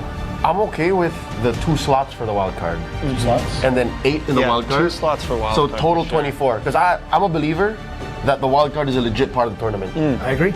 Do they actually want smart stuff? Non-PH versus PH finals, I guess. Non-PH, yeah. Non-PH. Oh, non-PH. We got that in M5 though. What specific region do you want in the finals? North America. Wow. That one is a bit. I don't know about that one.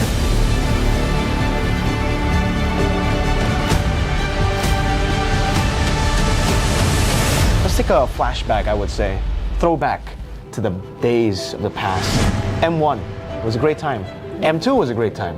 Every single tournament, it was great. He's got a lot to say about history. I love history. We gotta talk about logistics here, and I feel like we need to include Mara for this one because we gotta talk about the stage. M1, the stage was pretty good. I feel like it really sets the tone, right? Mara, you've seen the stage for M2, M3, M4 up until a few months ago. It was MSC as well, but let's not talk about MSC. We're talking about the World Series. Like, what kind of stage do you want? What about the colors? I think the color should change depending on what stage we're in. Ooh. So if it's a group stage, it'll be a different color, wild card different color, and when it's the grand final, so they know exactly, especially when you're looking back, you know exactly what, which part of the tournament Good it will visual be. storytelling yes. too. So you just have the LED, just changing the background just a little bit. From the past, I would go to how to make M6 greater than ever, right? Greater than ever. I would say that build up a story. Because everyone loves a story, a good story to be told at the upcoming M6. So let's say, for example, not just about the players, maybe about the region itself, maybe about a team that struggled so much. We have seen a lot of teams and a lot of regions develop in the previous, I would say, M series, even MSCs and every international tournament that we have. So why don't we focus on building a story that isn't matched to any other story that we have ever heard in our life? I think if we're going to cover story, what about something documentary style, you know, like something that you're back in M1, you're back in the place where it all began, and you cover some of the talents who have been around since M1, some of the players who have been around since M1, who have been around through several M series.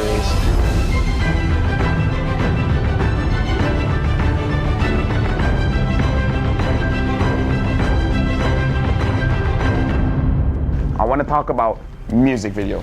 What do you guys want to see in this music video, right?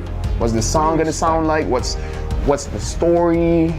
I think it should be player orientated. I think it should still, I think instead of doing like something like we've been doing where it's its whole own thing, make it about all the M series, you know? Take moments from all of those series, take player moments, you know, that's what's gonna hype up the fans, seeing those moments. Upbeat, like for fighting, very upbeat, a catchy line, so when they hear that line, they know it's M6, and it has to be downloadable for people to use as a ringtone. I want the music video to be playing with the BMI.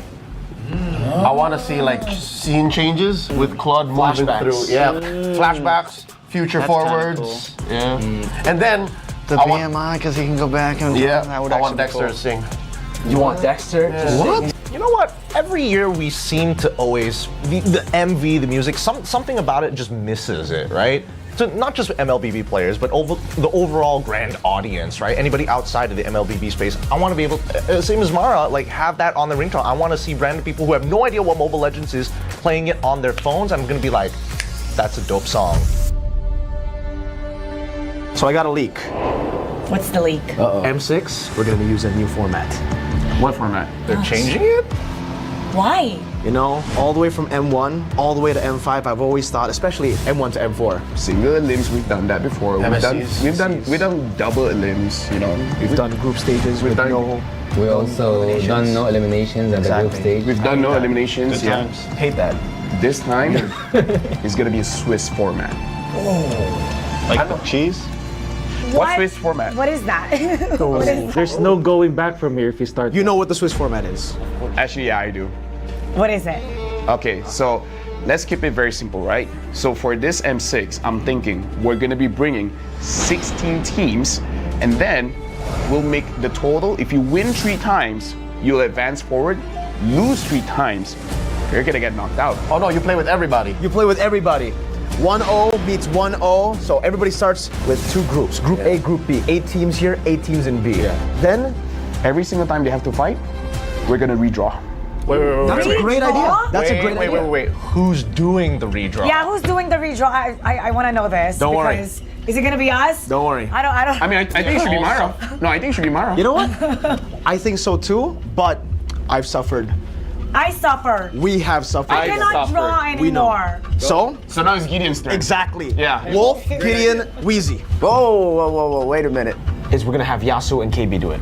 Because we don't want to do it anymore. Me and LaFell, we've had enough. We've had enough. Good idea. So we will do the draws ourselves. You will have to suffer the wrath. Is it alright if I had all the Filipino teams and the Indonesian teams in one group? You know what? Nah. That's why, you know what? This is the reveal. If the players are gonna face off against their opponents, they should draw.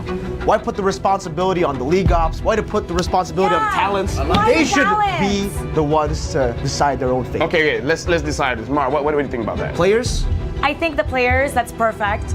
Perfect. So, well, they can't say it's biased. They can't say it's planned. Exactly. They know. Not stale. Yes, exactly.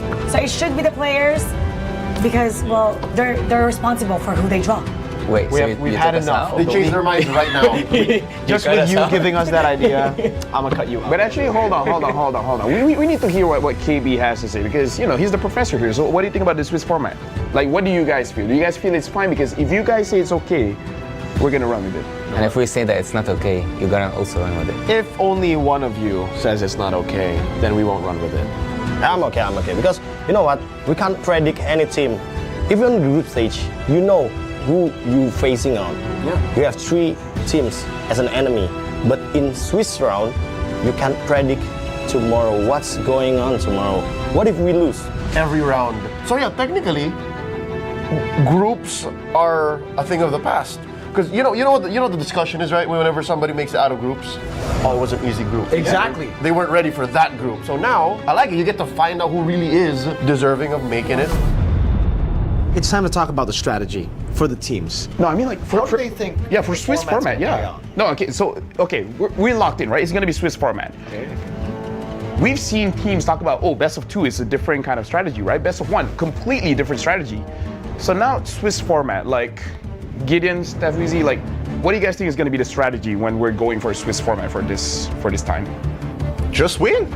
That's simply what the format is asking of you, right? It's saying, hey, the faster you win, the better the more times you win, the easier it is to make it over to the next stage. That's the whole point of the format, to kind of weed them out. Let's think about this, right? Because you're gonna play way more games in this format. Am I correct? Right? In the group stage. Playing more games. Imagine the first one, you're already showing everything you've got. Isn't that like, you know? I mean, I think it's cool that the teams will be facing teams with the same record. Yeah. So I think it'll be even competition. So you'll see the teams scale the later we get in the Swiss format. Exactly. I'm more curious about pre-preparation, right? I don't know about you, Wolf, but for me, at least with the format that we had before this, you kind of know who's your next opponent. You can pre-prepare for it, and you honestly have a working strategy. But I think with the Swiss format, it's just every single draw, you're like, I just hope I do well. But at the same time, like you said, it really shows us who's the best team actually, who actually deserves the upper bracket. Because if we only have like 16 teams, let's just say that 8 teams make it to the upper bracket or the lower bracket. It's always been like the upper bracket teams have a shorter way to the finals. Like you only have to win 3 series actually if you're from the upper bracket. but you can only get rewarded of that if you survive the Gruel and Swiss format. Okay, now I can see that maybe we're not as close as friends because the way that I'm thinking is very different. What is the way you're thinking? There's 2 games, so that after this you're fighting all the easy teams. Maybe. Right. Think about it. The people that lose to I mean, It's all great until a Filipino team gets beaten twice and have the same strategy. now that won't happen though. Like imagine if Malaysia we just lose 2 times, then we can eventually fight NA. No, man. Oh wait, no. This is where I draw the line.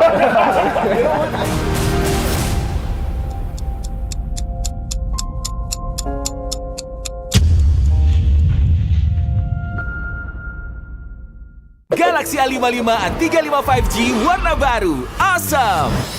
Kayak circle kita. Diajakin mabar di mana tuh? Circlein aja pakai circle to search. Wah, langsung ketemu tempatnya.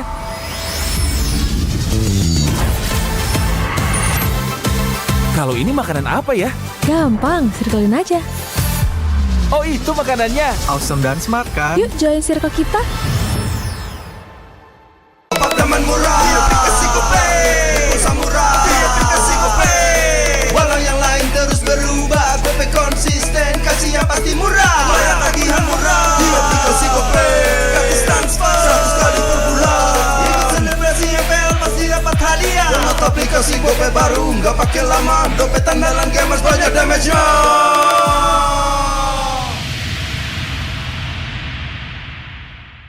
Dia tidak akan segan untuk menghadapi siapapun yang berani melawan. Dia mewarisi perjuangan karena di tubuhnya mengalir darah seorang pahlawan. Pedangnya mengukir takdir kemenangan, menghadapi segala tantangan. Penuh keberanian untuk terus berjalan menuju masa depan. Raihlah masa depan, nabung mulai dari hobi. Koleksi terbaru UBS Gold X Mobile Legends Bang Bang, edisi spesial MPL ID Season 13.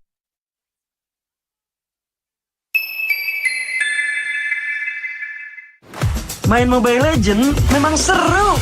Mabar sama temen makin epic. Apalagi kalau double kill.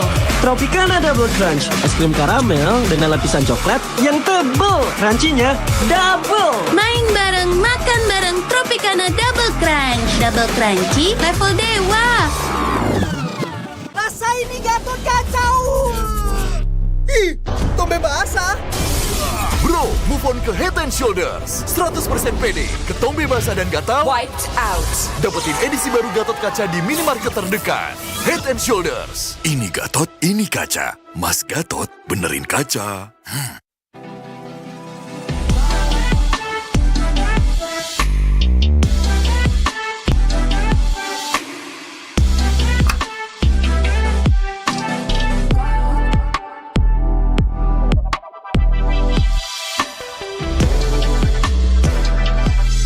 Wow, finished. See you later. Time to go. Okay.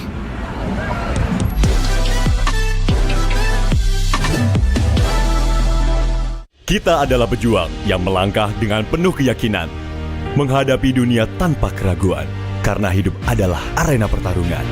Kita adalah pejuang yang tak akan gentar oleh segala tantangan, menghadapi lawan tanpa ketakutan, karena kita terlahir untuk meraih kemenangan. Raihlah kemenangan dengan koleksi terbaru UBS Gold X Mobile Legends Bang Bang, edisi spesial MPL ID Season 13. Saatnya nabung dari hobi bersama UBS Gold.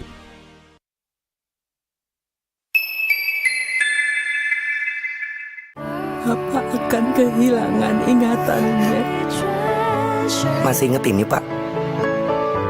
Sekecil apapun perhatian adalah kekuatan. Hidupkan momen kebersamaan. IndiHome. First blood.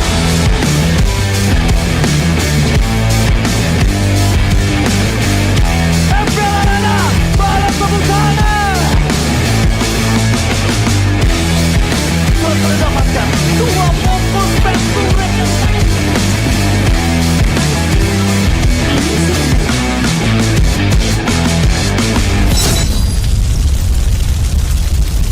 Pengen belanja banyak barang kebutuhan tapi malas keluar rumah.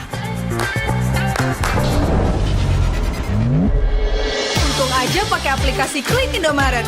Cuma tinggal klik bisa belanja online seperti di toko. Beli ini, itu, jadi mudah banget. Produknya lengkap, banyak promonya. Gak perlu pusing, bisa pakai alat bayar apa aja. Wah, 1 jam udah sampai, gratis ongkir lagi. Untung aku pakai Klik Indomaret, belanja online seperti di toko. Kini, Indomaret telah menghadirkan varian baru, soto dan rawon yang wajib kamu coba. Dibuat dengan daging sapi pilihan, dimasak dengan rempah-rempah khas Indonesia, sehingga menghasilkan rasa soto dan rawon yang otentik khas Jawa Timur. Diolah selama berjam-jam sehingga menghasilkan kaldu yang gurih dan daging yang empuk. Bisa dihangatkan di toko atau bisa untuk stok di rumah. Soto dan rawon daging sapi Indomaret, enak tenan rasane.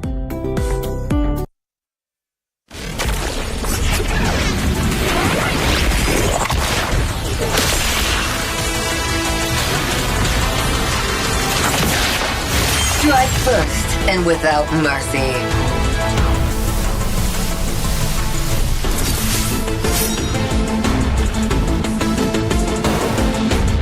Where I tread, death follows. Enjoy your last breath. Deploying smoke. Going dark.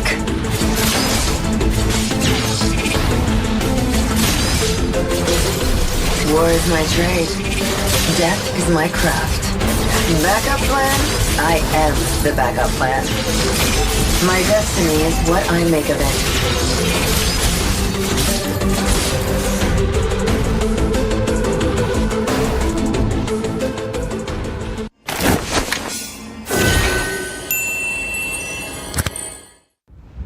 A darkness plagues this world, unseen by mortal eyes. People prayed to the Immortal One to safeguard the sanctity of peace.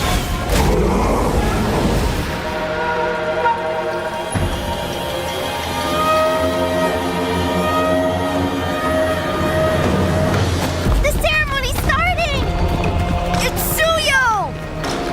It's Suyo!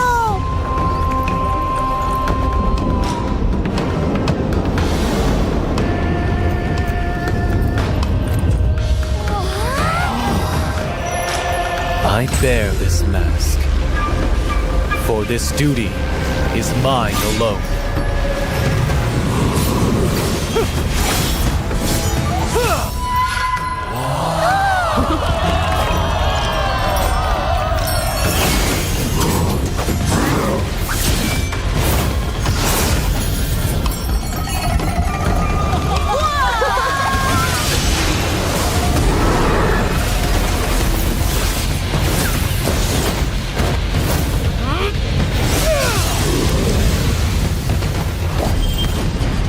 What is that? Is the ceremony over? Mommy, I'm scared. What is that?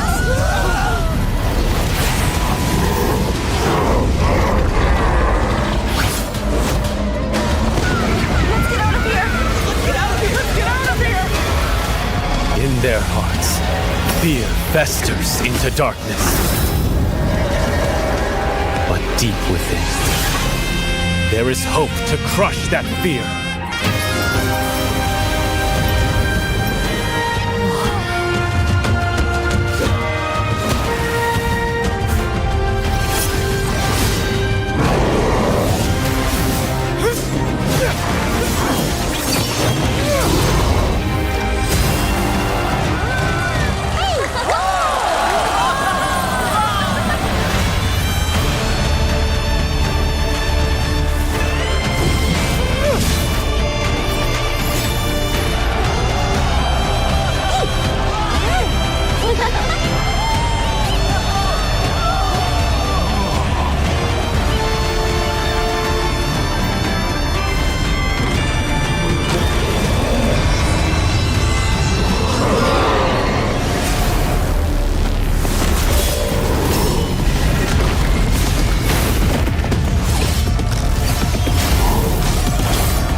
Through this mask, I see no fear.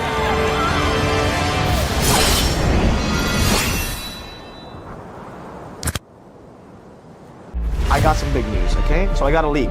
M6, we're gonna... What does the audience want to see? What kind of stage do we want? What about the colors? M6 is gonna be held in Malaysia. We have to be greater than ever. Greater than ever. Greater than ever. How to make M6 greater than ever.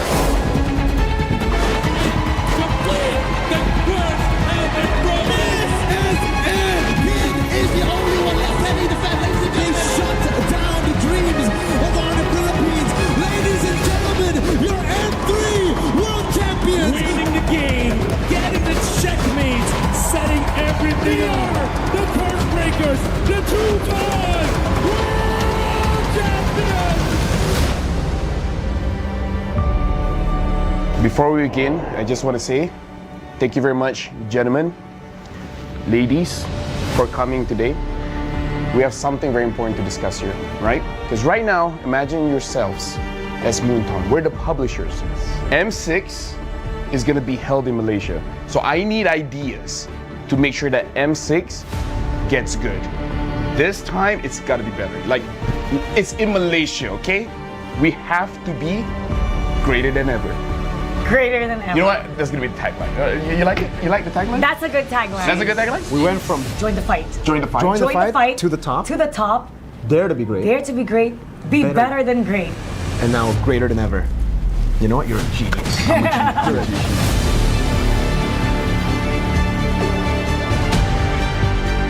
Let's talk about what does the audience want to see, right? What do you guys think the audience wants to see? More teams. More teams? How many are we talking? I don't know. But more regions, more teams. How does 16 sound like to you? I mean, it's what we had last year, right? That's true, though. I'm too dumb. Do we want more teams in the wild card or the main stage? Because there's a wild card. We had it, yeah.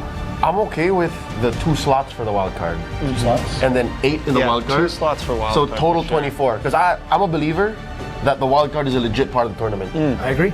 Do they actually want more stuff? Non-PH versus PH finals, I guess. Non-PH, yeah. Non-PH. Non-PH. We got that in M5 though. What specific region do you want in the finals? North America. Wow. That one is a bit... I don't know about that one.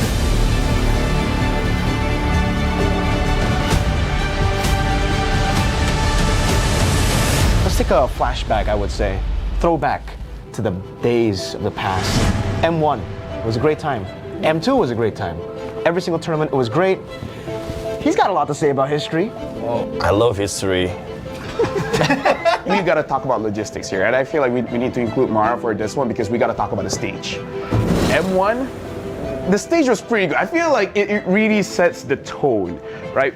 Mara, you've seen the stage for M2, M3, M4 up until a few months ago. It was MSC as well, but let's not talk about MSC. We're talking about the World Series. Like, what kind of stage do we want? What about the colors? I think the color should change depending on what stage we're in. Ooh. So if it's a group stage, it'll be a different color, wild card different color, and when it's the grand final, so they know exactly, especially when you're looking back, you know exactly what, which part of the tournament Good it will visual be. storytelling Yes. too. So you just have the LED, just changing the background just a little bit. From the past, I would go to how to make M6 greater than ever, right? Greater than ever. I would say that build up a story.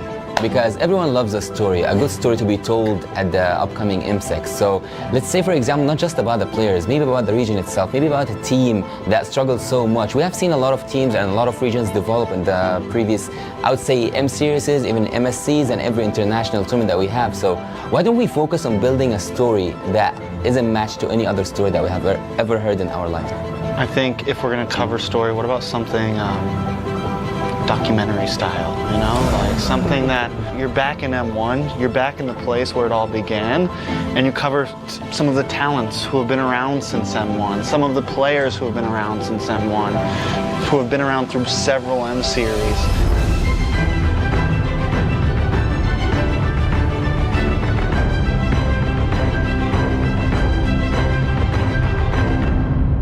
I want to talk about music video. What do you guys want to see in this music video, right? What's the song gonna sound like? What's the story? I think it should be player orientated. I think it should still. I think instead of doing like something like we've been doing, where it's its whole own thing, make it about all the M series. You know, take moments from all of those series, take player moments. You know, that's what's gonna hype up the fans. Seeing those moments. Upbeat, like for fighting, very upbeat, a catchy line. So when they hear that line, they know it's M6, and it has to be downloadable for people to use as a ringtone. I want the music video to be playing with the BMI. I want to see like scene changes with Claude moving through. Yeah, flashbacks, future forwards. Cool. Yeah, and then the BMI because he can go back and I want Dexter to sing. You want Dexter to sing? What? You know what? Every year we seem to always the MV, the music, something about it just misses it, right? So not just MLBB players, but the overall grand audience, right? Anybody outside of the MLBB space, I want to be able, same as Mara, like have that on the ringtone. I want to see random people who have no idea what Mobile Legends is playing it on their phones. I'm gonna be like, that's a dope song. So I got a leak. What's the leak? M6, we're gonna be using a new format. What format? They're changing it? Why? You know, all the way from M1, all the way to M5, I've always thought, especially M1 to M4. Single limbs, we've done that before. We've done double limbs, you know. We've done group stages with no... We also done no eliminations at the group stage. We've done no eliminations, Good times. Hate that. This time, it's gonna be a Swiss format. Oh. Like cheese? What Swiss format? What is that? There's no going back from here if you start. You know what the Swiss format is? Actually, yeah, I do. What is it? Okay, so let's keep it very simple, right? So for this M6, I'm thinking we're gonna be bringing 16 teams, and then we'll make the total. If you win 3 times, you'll advance forward. Lose 3 times, you're gonna get knocked out. Oh no, you play with everybody. You play with everybody. 1-0 beats 1-0, so everybody starts with 2 groups. Group A, Group B. 8 teams here, 8 teams in B. Then, every single time they have to fight, we're gonna redraw. Wait. That's a great idea. That's a great idea. Wait. Who's doing the redraw? Yeah, who's doing the redraw? I want to know this. Don't worry. Is it gonna be us? Don't worry. I don't. I mean, I think it should be Mara. No, I think it should be Mara. You know what? I think so too, but I've suffered. I suffer. We have suffered. I cannot draw anymore. So now it's Gideon's turn. Exactly. Yeah. Wolf, Gideon, Wheezy. Whoa, wait a minute. Is we're gonna have Yasu and KB do it. Because we don't want to do it anymore. Me and LaFell, we've had enough. We've had enough. Good idea. So we will do the draws ourselves. You will have to suffer the wrath. Is it alright if I had all the Filipino teams and the Indonesian teams in one group? You know what? Nah. That's why, you know what? This is the reveal. If the players are gonna face off against their opponents, they should draw. Why put the responsibility on the league ops? Why to put the responsibility on the talents? They should be the ones to decide their own fate. Okay, let's decide. Mar, what do you think about that? Players? I think the players, that's perfect. Perfect. So, well, they can't say it's biased. They can't say it's planned. Exactly. They know. Not stale. Yes, exactly. So it should be the players because, well, they're responsible for who they draw. Wait, we've had enough. They changed their minds right now. Just with you giving us that idea, I'm gonna cut you out. But actually, hold on. We need to hear what KB has to say because, you know, he's the professor here. So what do you think about the Swiss format? Like, what do you guys feel? Do you guys feel it's fine? Because if you guys say it's okay, we're gonna run with it. And if we say that it's not okay, you're gonna also run with it. If only one of you says it's not okay, then we won't run with it. I'm okay. Because, you know what? We can't predict any team. Even on the group stage, you know who you facing on. Yeah. You have 3 teams as an enemy. But in Swiss round, you can't predict tomorrow what's going on tomorrow. What if we lose? Every round. So yeah, technically, groups are a thing of the past. Because you know what the discussion is, right? Whenever somebody makes it out of groups, oh, it was an easy group. Exactly. They weren't ready for that group. So now, I like it. You get to find out who really is deserving of making it. It's time to talk about the strategy for the teams. No, I mean like what do they think? Yeah, for Swiss format, yeah. No, okay, we're locked in, right? It's gonna be Swiss format. Okay. We've seen teams talk about, oh, best of 2 is a different kind of strategy, right? Best of 1, completely different strategy. So now Swiss format, like Gideon, Steph, Weezy, like, what do you guys think is gonna be the strategy when we're going for a Swiss format for this time? Just win. That's simply what the format is asking of you, right? It's saying, hey, the faster you win, the better the more times you win, the easier it is to make it over to the next stage. That's the whole point of the format, to kind of weed them out. Let's think about this, right? Because you're gonna play way more games in this format. Am I correct? Right? In the group stage. Playing more games. Imagine the first one, you're already showing everything you've got. Isn't that like, I mean, I think it's cool that the teams will be facing teams with the same record. So I think it'll be even competition, so you'll see the teams scale the later we get in the Swiss format. I'm more curious about pre-preparation, right? I don't know about you, Wolf, but for me, at least with the format that we had before this, you kind of know who's your next opponent, you can pre-prepare for it, and honestly have a working strategy. But I think with the Swiss format, it's just every single draw, you're like, I just hope I do well. But at the same time, like you said, it really shows us who's the best team actually, who actually deserves the upper bracket. Because if we only have like 16 teams, let's just say that 8 teams make it to the upper bracket or the lower bracket. It's always been like the upper bracket teams have a shorter way to the finals. Like you only have to win 3 series actually if you're from the upper bracket. But you can only get rewarded of that if you survive the grueling Swiss format. Okay, now I can see that maybe we're not as close as friends because the way that I'm thinking is way different. What is the way you're thinking? There's 2 games, so that after this you're fighting all the easy teams. Maybe. Right. Think about it. The people that lose to I mean, it's all great until a Filipino team gets beaten twice and have the same strategy. Now that won't happen. Like imagine. If Malaysia we just lose 2 times, then we can eventually fight NA. Don't mind. Oh wait, no. This is where I draw the line.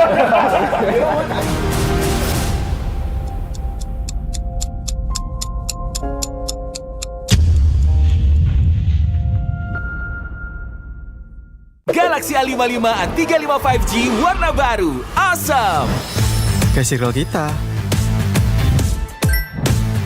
Diajakin mabar di mana tuh? Circlein aja pakai circle to search. Wah, langsung ketemu tempatnya.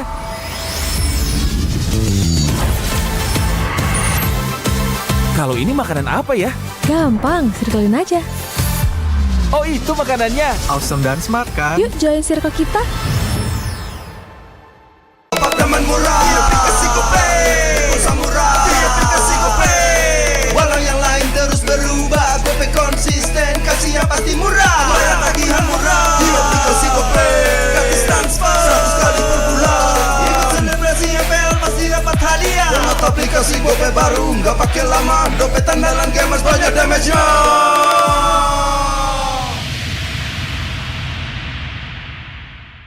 Dia tidak akan segan untuk menghadapi siapapun yang berani melawan.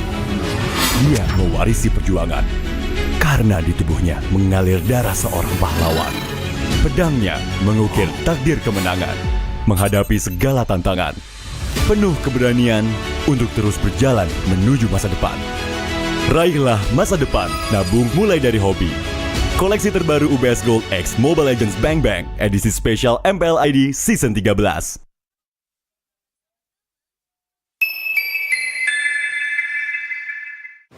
Main Mobile Legends memang seru. Mabar sama temen makin epic. Apalagi kalau double kill. Tropicana Double Crunch, es krim karamel dengan lapisan coklat yang tebal. Crunchy-nya double. Main bareng, makan bareng Tropicana Double Crunch. Double crunchy level dewa. Rasa ini Gatot kacau. Ih, tombe basah. Bro, move on ke Head and Shoulders. 100% pede, ketombe basah dan gatal wiped out. Dapetin edisi baru Gatot kaca di minimarket terdekat. Head and Shoulders. Ini Gatot, ini kaca. Mas Gatot, benerin kaca.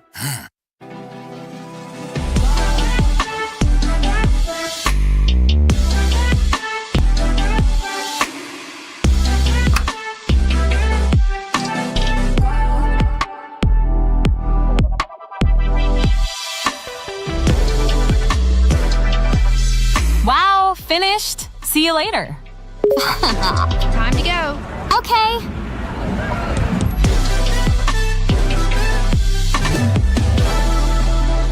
Kita adalah pejuang yang melangkah dengan penuh keyakinan, menghadapi dunia tanpa keraguan, karena hidup adalah arena pertarungan. Kita adalah pejuang yang tak akan gentar oleh segala tantangan, menghadapi lawan tanpa ketakutan. Karena kita terlahir untuk meraih kemenangan. Raihlah kemenangan dengan koleksi terbaru UBS Gold X Mobile Legends Bang Bang, edisi spesial MPL ID Season 13.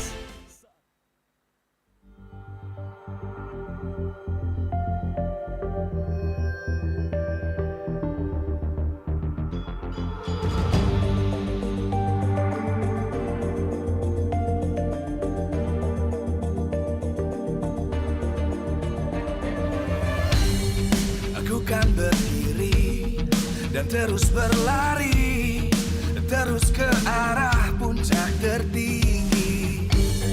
Ku takkan berhenti, hanya sampai di sini. Kemenangan abadi menanti. You know we won't miss if we unite our focus. And if you haven't noticed, we all live. Nyalakan apimu, hadapi semua tantangan, hadang semua serangan, jatuh bukan halangan. Bakar semangatmu, janganlah engkau menyerah. Kita akan buat sejarah. We all this, we won't miss. We all this, we won't miss. Saatnya beraksi, jalani ambisi. Aku kan menyawakan hari ini.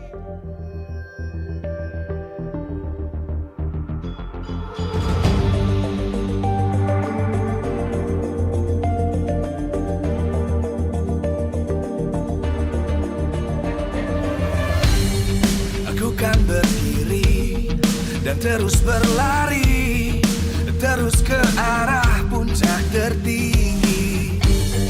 Ku takkan berhenti, hanya sampai di sini. Kemenangan abadi menanti. You know we won't miss if we unite our focus. And if you haven't noticed, we all live. Nyalakan apimu, hadapi semua tantangan, hadang semua serangan, jatuh bukan halangan. Bakar semangatmu, janganlah engkau menyerah. Kita akan buat sejarah. We all this, we won't miss. We all this, we won't miss. Saatnya beraksi, jalani ambisi. Aku kan menyawakan hari ini. You know we won't miss if we unite our focus. And if you haven't noticed, we all live. Nyalakan apimu, hadapi semua tantangan, hadang semua serangan, jatuh bukan halangan. Bakar semangatmu, janganlah engkau menyerah. Kita akan buat sejarah. We all this, we won't miss. We all this, we won't miss. We all this.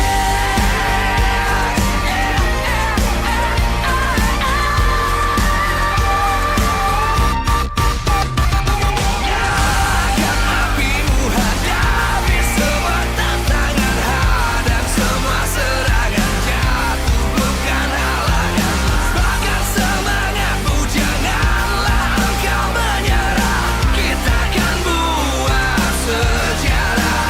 We all this.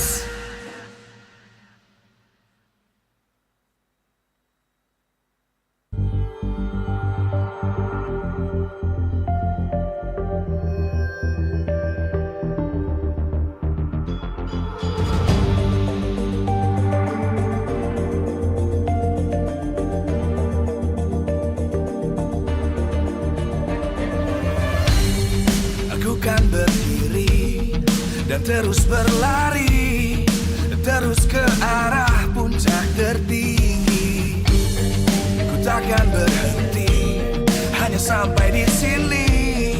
Kemenangan abadi menanti. You know we won't miss if we unite our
Live from Jakarta, MPL Arena.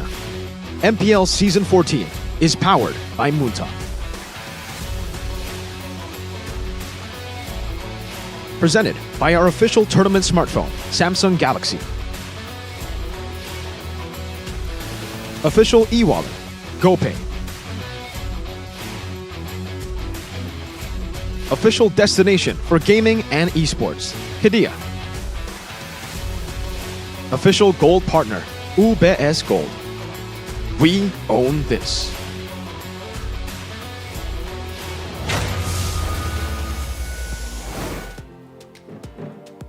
Selamat datang kembali di MPL Indonesia Season 14.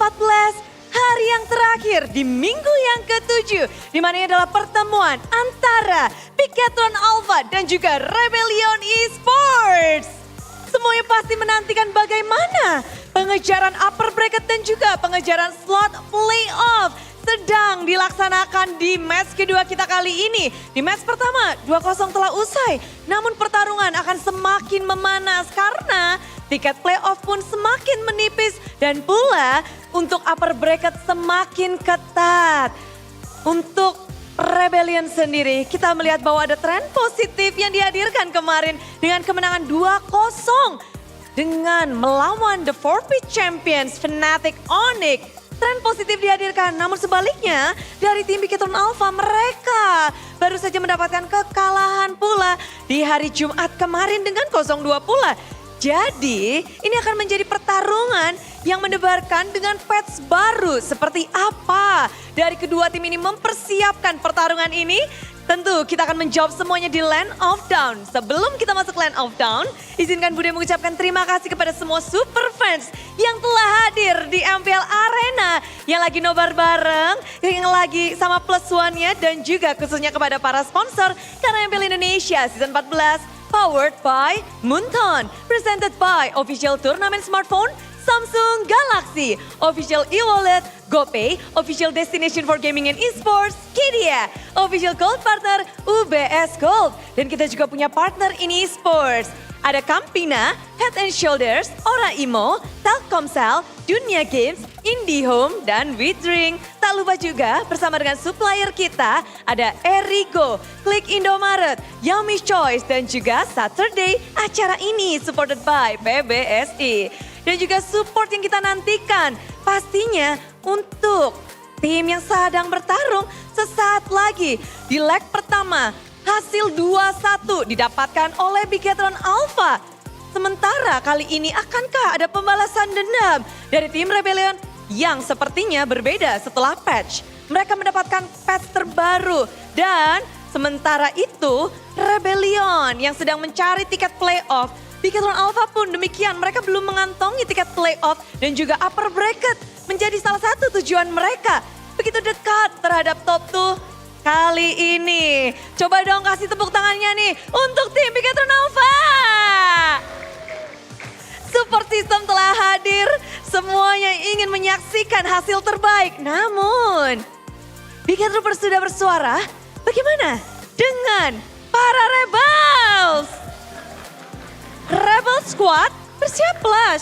Di sini Rebellion bisa saja mengejutkan dan kita akan lihat akankah ada hero anyar.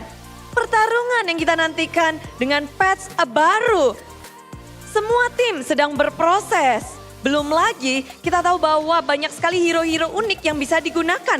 Entah di Cold Lane, entah pula dari Rom Hero, EXP Lane pun mendapatkan banyak perubahan. Dan melihat hari ini semuanya sepertinya udah gak sabar. Sepertinya kita akan saksikan bersama-sama. Inilah dia match kedua. Match yang dinantikan untuk hari Minggu. Mari kita sambut, inilah dia Piketron Alpha dan juga Rebellion Esports.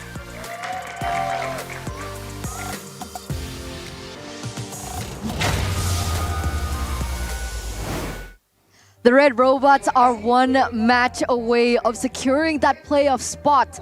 But ladies and gentlemen, with that is coming with a lot of pressure. Now the question is whether or not Bigatron Alpha can press through that pressure and secure this game for themselves to be the third team to secure the playoff spot here at MPL ID Season 14.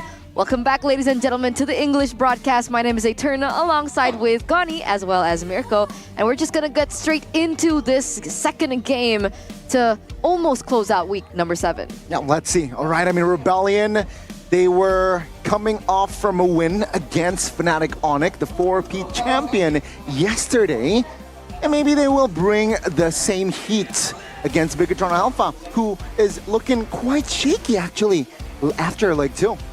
Definitely, I mean, Bigatron Alpha just took a loss also. So it really comes down to, I would say, Bigatron Alpha, they're losing against the top teams. For some reason, when they meet up the top teams, they don't do well, but against the bottom teams, they do. Is it a mental block? We don't know. But we do have Mr. Kescute's view on hero experiments in the RRQ Geek Battle that will also translate to this match right here. The playoffs journey mindset battle, and you touched on it by just a little bit, right? How is the mentality for both of these teams coming into this match? And you touched on it as well. Rebellion Zion, they have the momentum right now, being able to take a match against Fnatic Onyx, the defending 4P champs, has got to be a big motivational curve for them to translate that into this game against Bigatron. Meanwhile, Bigatron, it turns out they're sitting on a 2-times lose streak against RRQ and TLID. Now, Mirko, this is your team. You should be more accustomed to the players as well. How do you think that they're feeling coming into this match? I think they're feeling confident. I honestly think they were winning against Liquid, right? Both Game 1, Game 2 also, getting the solo kill against Aaron Shiki. They should still feel confident about their individual skills coming into this matchup, especially up against a team like RBL. RBL 1-9 just yesterday, but then they got a dub against Fnatic Onyx, so that definitely has boosted some of the morale from Rebellion Esports. And Bigatron Alpha comes down to the mindset, honestly, the mental. I think they're okay, but that is the only thing that in their game that they need to fix. But here's the thing, right? When it comes to Rebellion, they have nothing to lose. A lot of people are not even thinking that they would make it to playoffs. And we've seen Rebellion show up in their performance with this exact mentality. Whereas for Bigatron Alpha, I know that there are players that have changed, that have swapped around, but it's a worldwide known fact that when Bigatron are on a lose streak, which they are right now, it seems like sometimes they find it very difficult to get out of that rut. Yeah, the mental issues are definitely a problem, but I think in the regular season, they've never really been in a lose streak that they haven't been able to come back from, right? Just last season as well, after losing a few of those games, a few of those matches, coming back in the later half of the season to win out even against the champions of Season 13, Onyx. But then in the playoffs, it was something different. In the regular season, I think you can see right now with the adaptations of having a mental coach, they should be all G for this matchup. Theo Nile and Wura also in the losers interview said that the only factor that could beat us is ourselves. We overthink, we make these movements that are unnecessary, we are not disciplined, and if we can conquer our own demons, we'll surely make it to the top. And I wonder if that's one of the demons that Luke has been trying to conquer, right? Because at the start of the season, we saw a spectacular performance from this player. But now, it feels like it's a little bit more shaky as compared to Cars on the other side. Yeah, I mean, Cars, if we're talking about Leg 2, really stepped up. And Luke, yeah, Week 1, Week 2 is like what we saw in Dyron yesterday and also today. Very active, very efficient. But in their last 2 matches, Luke wasn't really in sync with the rest of the players. So maybe that is what they need to repair this upcoming match. From Bigatron's side, Luke is a double-edged sword, in my opinion, all the way from the start. Heck, if we even go back to, a season ago, 2 seasons ago, when he was in Geek Fam, he was always that type of player. He was always the player that could carry the team, could be amazing, or could lose the game for the team. He makes these big moments, and sometimes it does look bad. I think it just comes down to how he should adapt to when he decides to make these desperate moves, because in a winning position, there is no need for him to go in. Like we saw against Liquid, 6,000 gold lead, they still wanted to go in. I think we'll get to see this a couple of times, but this is the matchup actually. First time around, leg number 1, RBL were still winless. And RBL were able to get some really, really good moments up against Bigatron Alpha. On the Lunox, I remember Matt was able to win out in the lane when Eman picked up the Herod. That was the game that they actually won, game 2. I think right now we kind of have already a blueprint for Rebellion's victories. It's just team fighting. It's just playing around neutral objectives. Even yesterday, Fnatic Onyx couldn't withstand the team fighting power and the awkwardness of the initiation from Cars.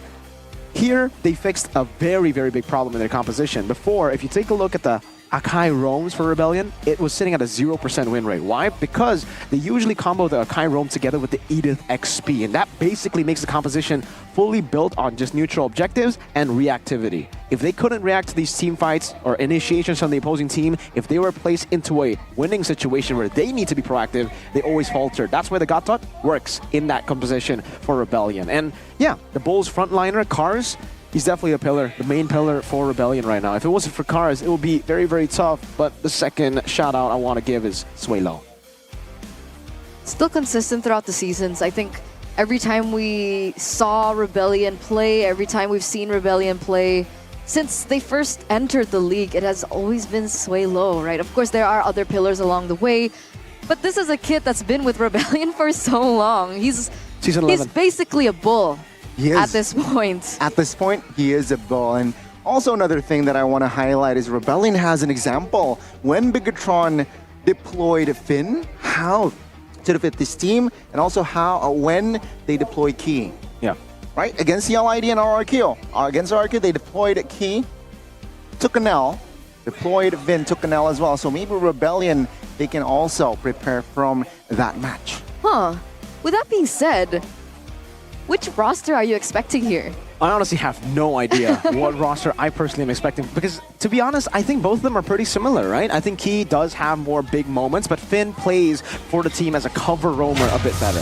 So with that, we'll figure it out as we take a look at the official team lineup. All right, there you go. It's gonna be Key. Yeah, no Finn, it's Key. We have Super Luke, Super Ken, Moreno, and Iman alongside him. And let's welcome them onto the stage. Potentially their main 5 and still programmed to win, though Leg 2 wasn't really favoring their side. Ladies and gentlemen, it is going to be the Red Robots entering the stage. It is Bigatron Alpha. The Red Robots right now, number 3 on the standings, by the way. So they're not just going to take a ticket into the playoffs, but they also have a fair chance of making it all the way to the upper brackets. Just one step away from playoffs, a few steps away from that upper brackets. They need to get a 2-0 win to get that momentum back to end the week off of a good note. And with that, we should be welcoming the other side in just a bit. And here it is, ladies and gentlemen, the Blue Bulls. Their official team lineup with Cars, Aether, Suelo, Xwin, and Matt. It looks like this team has found a lot of success with Aether in the jungler position, and this also might just be their main 5. New battery, new engine as well, with Cars leading the charge. Ladies and gentlemen, the Blue Bulls are still in it to shake things up in the standings. Let's welcome the Blue Bulls of Rebellion Esports. This season has been an uphill battle for them. As soon as they're able to get that 7th place, they fall back down to 8th. With nothing to lose, which has always worked out in their favor. Rebellion Zion now, they're clawing their way into that 6th place. They're clawing their way to still make it to the playoffs in Bandung. Bandung? Well, I would say since Season 8, it has been an uphill battle for this organization. Season 8 not making it to the playoffs. Season 9 not making it to the playoffs. Season 10 then finally making it to the playoffs with Fearless and Dyron. After that, another slump for Rebellion back to back. And we'll see right here if they are able to come back with Coach Bidey and Har to get to Bandung. Hopefully they go far, especially this season. Oh, unlikely like though. Go far. Go far, right? And, well, Xwin, Onyx, by the way, seems like to bring new flavors, bring new spice in this team. Oh, well, we're not going to talk about Xwin. We're going to talk about Cars first. Scotty, Super Luke, X-Geek, by the way. Just got to throw that out there for the people who don't know. teamfight participation has dropped significantly. He was #1 in teamfight participation just, what, 2 weeks ago? And now he is down even under Mr. Cars himself, the machine, with a new engine gun. He said, vroom, vroom, into these teamfights.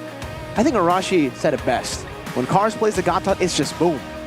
Up in your face. Boom. It's just boom. It's just boom. And it's insane, right? Because we haven't seen the EXP Gatot actually work, not just in MPL ID, but throughout all the MPL regions. And that was the first time that we saw it working. And you can say that it was a competitive match as well. I mean, yeah, it is really competitive. Let's see here. First pick and second pick, though, sure, they're 8th place. Yeah, not looking too hot here for the side of Rebellion, but they opted for that first pick still. First pick definitely has a bit more value now. I think most of the teams, even GeekFam, after losing game 1 against Araki Hoshi on red side, they chose to go blue. It didn't really change the outcome of the match, but even for Bigatron Alpha, I think we can say the same thing. 63.64% on blue, 55.56% on red. Players look good right now. They're looking very, very healthy. But they're mental. They're Moreno, actually, just saying hello to the fans. I think he's saying hello to me. Yeah, Big Trooper in the building. Yes, hello. Hello, friend. Look, he's even calling Luke here. Say hello to the friend. Hello, Luke. There you go. See? Thank you. Hello, hello, hello, Moreno. Hello. Just interacting with the players, you know, as casters, we can always interact with the players. Luke's just like, no, wait. He's focused. Let me focus. He's locked in. I want to lock in right now. Oh, Cars is locked in too. Look at that. Whoa, whoa, whoa. Whoa. Whoa. He's so locked in. He had to blow off some steam there. Yeah, I mean... it's fine. Understandable. Overheating engine, you know? Like trains. He's a car. He's a Cars. Well, I thought we were talking about machines. A train does have a machine, His right? name is Cars, not Trains. Yeah, but you call him the machine. Let's talk about Superman. Superman? Oh, man, he's done. King Super Matt. M-A-T-T. King Matt. King Matt. King Matt. What a player. What a guy. So, King Matt, at the start of the season, didn't find as much success on the normal marksmen, right? On the Moskovs and so on and so forth. But as soon as these majors started making it into the meta, that's when Rebellion really pulled up into the standings. So I'm wondering whether or not in the drafting phase here that will be respected by Bigatron, or maybe Rebellion have actually something else cooked up for that gold lane later on. As we get into the drafting phase, presented to you by the official tournament smartphone Samsung Galaxy A55, A35 5G, and yes, the bans are coming through. This is the route that they took against Kyrie, banning all of the assassins and then forcing the double joy, picking up the Edith too. So far, so good. I guess they're saying, Bigatron, you're just on it. Wow, that's a cool. I don't know. Let's see. All right, let's see.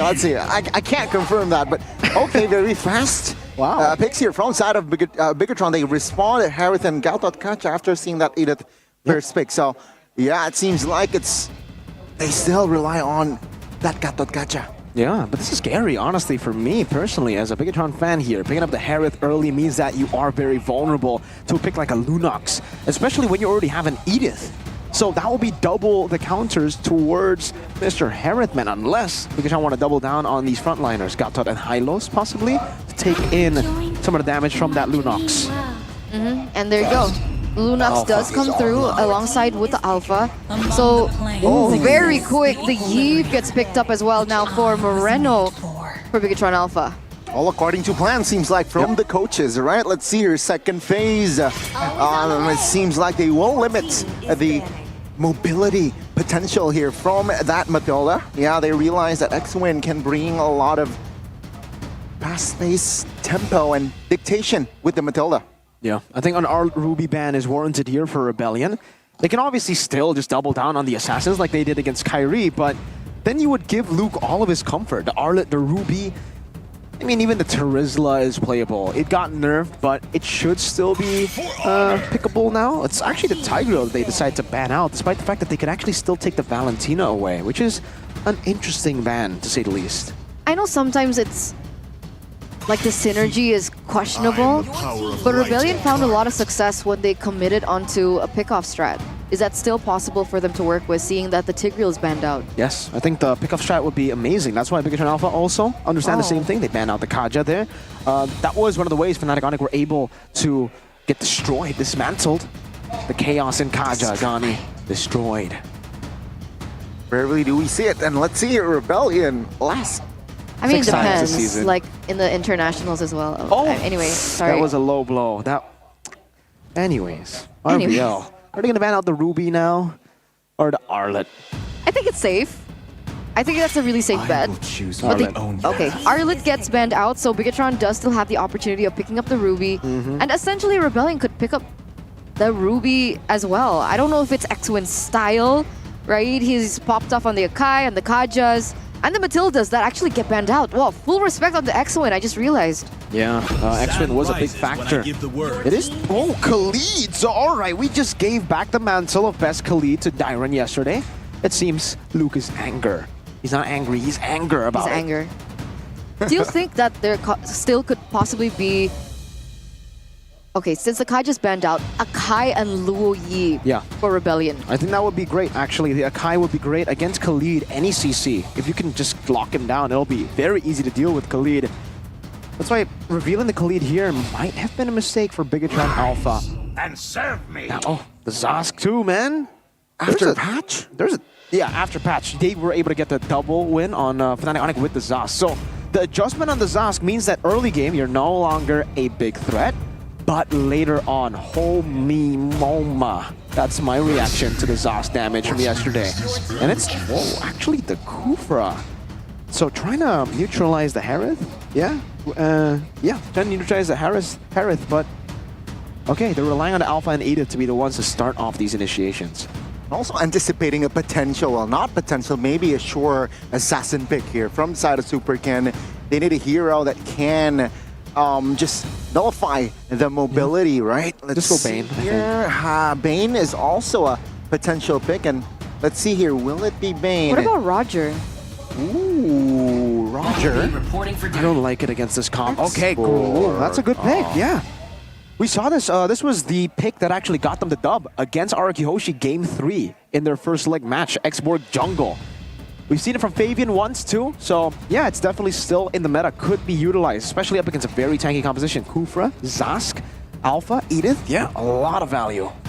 All right, there you go. Ladies and gentlemen, the compositions here have been set in stone. Any final words before we get into this first game? Very great response from the side of Bigatron. They know that Kufra potential, the Kufra potential, so they picked up themselves a hero that has a lot of immunes in his kit. And 2 HP bars to add on to the Gatot Kacha frontlining possibilities. And if Luke builds the way Dyron did, those are 3 tanky frontliners that the Lunox will have to choose from. The ticket to playoffs on the line. Bigatron unable to secure it the other day. But here they have another chance. The question is, will the Blue Bulls let it slide this time around in leg number 2 of their matchup? Ladies and gentlemen, welcome to the Land of Dawn and welcome to game number 1 in this best of 3 series. Here it is. We're going to take a look at the emblems instantly. Aether opting to go for the Impure Rage on the Alpha. Trying to get as much sustain and that mana regen as possible to stay in the jungle a bit longer. And you can already see that the X-Borg, why isn't it picked up a lot? It's because of the clear speed, most importantly. Up top as well, it doesn't seem like this is a winning matchup, honestly, for the Khalid. A lot of CC on Edith. So does that mean that Bigatron are kind of... Oh, wait a second. Potential skirmish here in the early lead, though, will be taken comfortably by Aether. So back to that, if they don't win in the EXP lane, and they don't win in the gold lane, and their jungler doesn't clear as quick as Aether, do they lose all priorities in the lane? Well, they do, but obviously this comes down to execution as well. They can still play around these individual lanes just to clear out and join in together in a team fight. If they do get that, then yeah, Bigatron Alpha actually do have an advantage in the team fights, especially front to back. Just look at their composition. It's the X-Borg together with Yves and Harith and 2 frontliners. This is just pure front to back from the side of BTR. So we can expect Rebellion to take a little bit of control, supposedly, in this early game. Yep. And they should be able to set up for these neutral objectives a lot better. So we'll see how that pans out. Again, these gold lane matchups we've seen kind of fail in theory, depending on who pilots it. So I'm actually curious to see how Super Luke fares. This is one of his comfortable heroes from way back when. We do see now another trade here from Rebellion, another rotation from Rebellion. As expected, they are to set up first. X-Win has no charge here, so let's see here. It's gonna be Bigatron actually winning on health bars. Cars pops the Primal Wrath quite early. X-Wing charges again. Bigatron with 4 already. Now with the catch, Cars manages to find neutral objective. Aether will fall. It's gonna be X-Win here trying to hold all 4 members. Flicker, all 4 knots, because X-Win should fall here. 1 HP, and he will fall to the hands of Moreno. Super Luke will be taken down as well, and that is just Bigatron winning the neutral objectives. You know what? Yeah, Rebellion, however, was still able to pick up that turtle again in the hands of Cars. At this point, Cars, do you want to be a jungler now? He's taking one from Fnatic. Gonic, he's taking one from Mr. Super Ken as well, with the help of X-Men, obviously. By the way, guys, stop trying to change the subject. Health prediction by Gope here. Hey, this is only me and Naveen has gone for Mr. BTR Red Robots. What's going on here? You said not to go for Bigatron. That's true. That's true. Actually, my spirit animal is a bull. The curse. Wait, really? Is it a blue bull? Really is. Oh, that's vroom. Fun fact, right? Wait, vroom. Okay. Bigatron. Let's talk about that. Yeah, the team fights definitely favor Bigatron Alpha, though again, Rebellion. Well played by X-Win, getting the stun down on the Super Ken to enable the retry win from Aether. Did he win the retry? It's Cars. But I mean, technically it's a win for RBL. It was still a win. It's still a really win. great. Yeah, really good catch. Really good catch. So retry win for Cars. There you go. Yeah, there you go. With the Gata, now with the Edith. And then the fact that Cars was still able to trade back 1 did give them a little bit of value there. So it wasn't necessarily a one-sided win for Bigatron, despite them being able to pick up those 2 kills. And it still brings Rebellion as a factor in this early portion of the game that they should be controlling a bit better, actually. So 5 seconds left for the next neutral objective to spawn. And now Bigatron understand, all right, Cars is a problem, is a menace on the Edith, on the Gatot. So they do have to keep an eye on this kid, as well as how do they nullify X-Win's potential to neutralize Super Ken? All spells are up as well, so they can fight. Super Ken here, chunked. X-Win looking for an angle. Rebellion taking it slow though. Sway low might be caught. That's a flicker. On towards the mid in the mid lane. Super Luke, and that's a catch. Sway low caught. No Dominus Descent here for Rebellion. Let's see here. Oh, Super Luke with the flicker play. Aether gets taken down, and that's just Bigatron winning in the team fights again. Key very low, taken down, but X-Win will be the trade. All right, that's a 3-for-1 trade. Cars is still going to try and steal it. Will he be able to? No. If he does, then that will be ridiculous, Cars. That'll be illegal. I think it would still be legal, but I don't know. Depends on what country you're in. I guess maybe it could be illegal. How old he is? To drive a car? I mean, he has to have a driver's... Anyway. We're talking about retries. Oh, right. Yeah. I got kind of lost there. But again, in the first few minutes of the game, like you mentioned, the better control in these team fights. What has Rebellion got to do, and what has this given Bigatron in terms of the items? Oh, it's I would say it's just really tough for Rebellion at this point of the game, right? They're going to have to try to utilize Matt a bit more. I think at this point, stop controlling... They should have stopped at the second turtle. They should have been able to maybe make an adaptation to play strong side for Matt, because he is in a winning matchup. But because they committed into that turtle, that was a free turtle, a free fight for Bigatron Alpha to take as well. And now, we were talking about how Super Ken already has 2 health bars. He has an immortality now, so that's 4 massive health bars for Super Ken. He's already trying to utilize this to steal away a jungle camp from Aether. And he does! He was a level below, by the way, so... Things really did shape up for Super Ken. He was, I think, a level below of Aether earlier on. The fact that he was able to get that turtle and the fact that now he was able to steal that buff away does give him that edge and that advantage that now Rebellion severely lacks. This is a 2,000 gold lead now for the Red Robots, and they're not stopping there. Look at Super Ken and his rotations now. It's a 4v2 here. X-Win and Max. Oh, that's a wrong charge here. Rebellion, they are forced to go back, and the turret will fall here surely in the next wave. Let's see Bigatron taking it slow. And Rebellion, they have no answers just yet.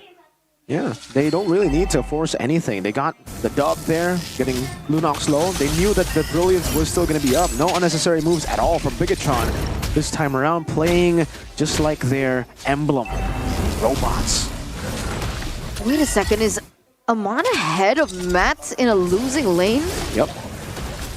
Oh, seeing here, it's a charge. And let's see, oh, Super Luke with the cover, real world revelation as well. Now it's going to be Bigatron taking the last turtle. X-Win though will fall. Now Bigatron, they move onwards. Looking for a pick on towards cards, but not enough damage. Super Luke, very low Aether, will secure that one. A little mistake, but Bigatron wins out. Still overall, still held on from the red robots. Moreno does get caught just a little bit there, still able to get out. He does still have the flicker as well in order to prevent anything bad from happening. But again, the control, Rebellion, it feels like they're still committing onto the same plan and expecting a different outcome that they're not getting at all. And if they were banking on Matt to be ahead in the lane, he's now neutralized. Like that winning lane that he had earlier on, he doesn't have it anymore. So what do Rebellion work for? Well, I think they should have just gone for a trade again. Top lane was actually free. Bigatron committed fully onto the neutral objective. So Rebellion, knowing that their power spikes haven't hit just yet on the Zask, on the Lunox, they really should have just looked for a trade. Because Bigatron Alpha, obviously in these team fights, you saw exactly what they were able to do. Once they group up together, it's difficult. I think downright almost impossible to beat them, especially during their own power spike window. It is 8 minutes. This is prime time for Bigatron. Bigatron still maintaining pressure. X-Win actually forced to recall, and that's a good sign for Bigatron to take the top turret. And that is going to be Bigatron just slowly but surely burning every member of Rebellion. It seems like they want to make a move on towards Matt here. Health HP, Super Ken, no armor, and they back off. He's still able to get out. It's a very difficult choice to make, but concealed play from Rebellion. Not sure it's wise. Good taunt to disengage. Oh, X-Win finds the target and the rage. It's gonna be Super Ken trying to hold on. Immortality will be taken out, but X-Win will fall for V5. And Bigatron, they re-engage. Swalo forced to use the flicker. It's going to be stunned up for Super Luke, but Bigatron again showing dominance. Was that a miss call made by Rebellion? I mean, X-Win was able to find an opportunity there, but look at the retaliation from Bigatron Alpha. They lost nothing in return. X-Win was the one that had to go down. Yeah, horrible call from Rebellion there from X-Win to go in on Super Ken, who has the immortality. Again, that was his first item. They should have been aware by the, immortality visual showing that he has an immortality, but still they decided to come in on him, and obviously the re-engage was spectacular. Raging Sandstorm, Avatar of the Guardian. They should really just be playing for Matt. Again, they don't completely lose out if we do get to those power spikes, and Matt already has the Holy Crystal now. I think it's still quite a bit behind from his power spike, but he has, 3 items is when he actually looks for fights. Zask, oh man. That's the problem right now for Swalo. He is so behind on Moreno. 1,600 gold behind. That is significant. Oh, there you go. Amon Holy Crystal too. So that damage is racking up. And remember the red robots, they still have a Lord in the top lane. Bigatron, they're not playing around in this game. But we've seen Bigatron fall short before in this kind of situation. Gotta be careful here, Super Ken. No immortality this time, and Bigatron seems like they know how to play this out, the hiding game. Top lane is going to be the focus of the Lord, and Rebellion, they're taking it slow. They want to prioritize the mid instead. Yeah, they're still playing it very disciplined. This is good for the red robots. Really good. They're not forcing the issue. They know exactly how to utilize the waves from the Lord, the empowered waves as well. Slowly but surely getting the Holy Defense up top too, forcing the Primal Wrath. That's a resource burnt out. It's not crazy value though for Bigatron Alpha. They weren't able to get all the tier 2s, just the tier 2 up top. Still though, 6,000 gold lead. All right, we're already seeing a very different Bigatron right now. I'm just wondering whether or not they're gonna pull the trigger, buy a little bit more time for his team, but X1's charging. Not really sure if that's the best of decisions right now. And they back off. Bigatron. They're looking to clear in this bottom lane, perhaps, looking to take somebody out. It looks like Aether could be isolated here. think the rest of the team should be able to rotate down below, but I think this turret should be falling. Swalo? Oh, it's a taunt. And that will be the damage coming through. Swalo out of position and punished by the red robots. Amon jumping with the Shaman Force. Does not commit on towards an engage, but that is just a big win. 6,500 gold lead already established. And they're remembered down now. The Blue Bulls, they needed Swalo to try and protect this and even look for the contest, I would say. Why did he walk in that bush? Why did he walk that way? I'm guessing he was thinking that Bigatron Alpha had all their members around bottom lane, around that turret, to try to take the turret, so he walked up very innocently. Yeah, very naive of him to think that no one was there. Key was there, taunted him, and picked him off, and now it's just full control to BTR. But remember, no rush. They can play it as slow as they want. They scale pretty well, and I think 12 minutes all the way to 15 minutes, it's still going to be their power spike window, so it's all chill. No retribution was triggered there. Moreno got it. But yeah, Moreno will find the purple buff. And let's see here, Bigatron in the take, the lower take. Still playing it slow.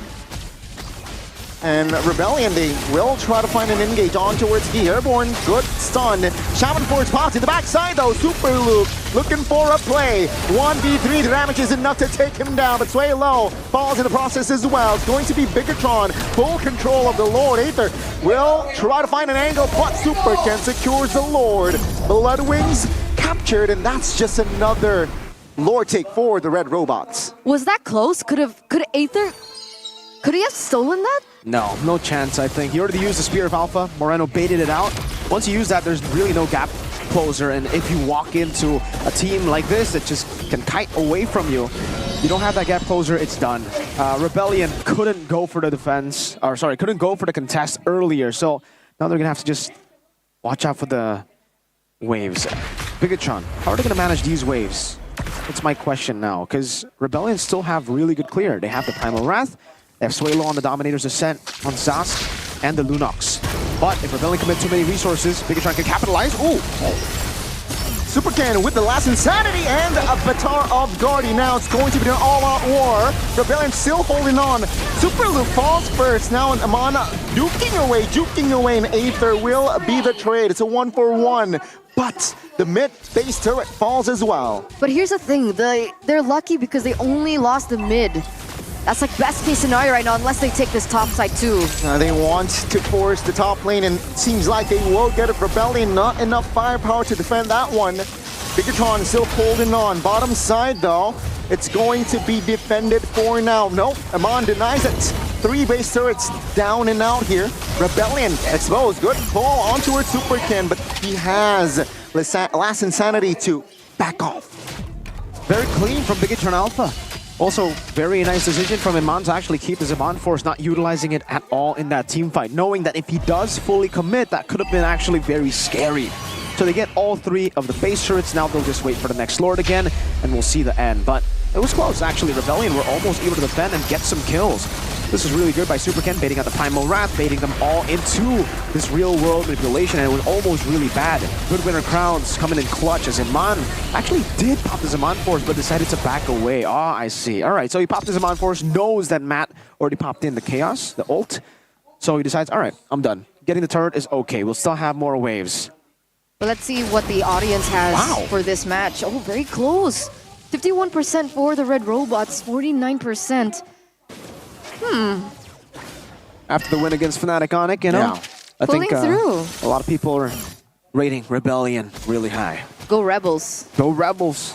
The Rebel squad. But back into this, the Rebels really need to show their support for their team right now because Bigatron are still holding absolute control with no inhibitor turrets. This means that all the lanes will be pushing in favor of Bigatron, and that's just more homework for Rebellion to think about. Oh, wow, concentrated energy from Iman there.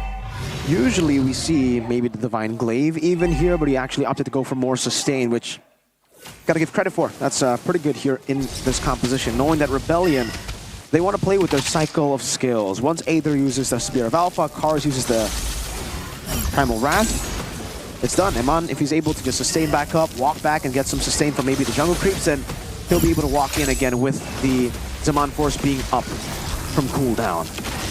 See, Rebellion, it seems like they want to do it raw 5v5 here, and it doesn't really favor them. Bigatron, 7,500 gold lead already in hand. He looking for info. He spots Aether.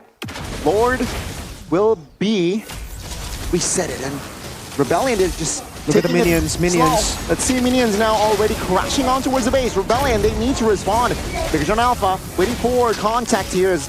Actually, they're just taking it very, very slow. Concealed play. Axwin from the flank. Super loop cancel, but Moreno out of nowhere finds a Lord. Axwin falls, and it's going to be an all-out war. Shaman force swaps as well. Cars looking for an escape route, but he actually managed to zone out Matt, and that's a 5v3 now, looking for more. Moreno pops a real war manipulation. Immobilized way low, and he gets taken down. Cars and Matt against the world. Bigatron, will they be able to find the first game? It does seem like so. Cars falls, and the base wide open. Matt will not be able to do anything. Programmed to win for Bigatron. That was a very clean game by Bigatron. Calculated, cold. There were no desperate measures. There were no over calculations, overstepped as well from the team. They knew then and there what their composition was made for, and they executed towards that plan. Rebellion had absolutely no chance to retaliate.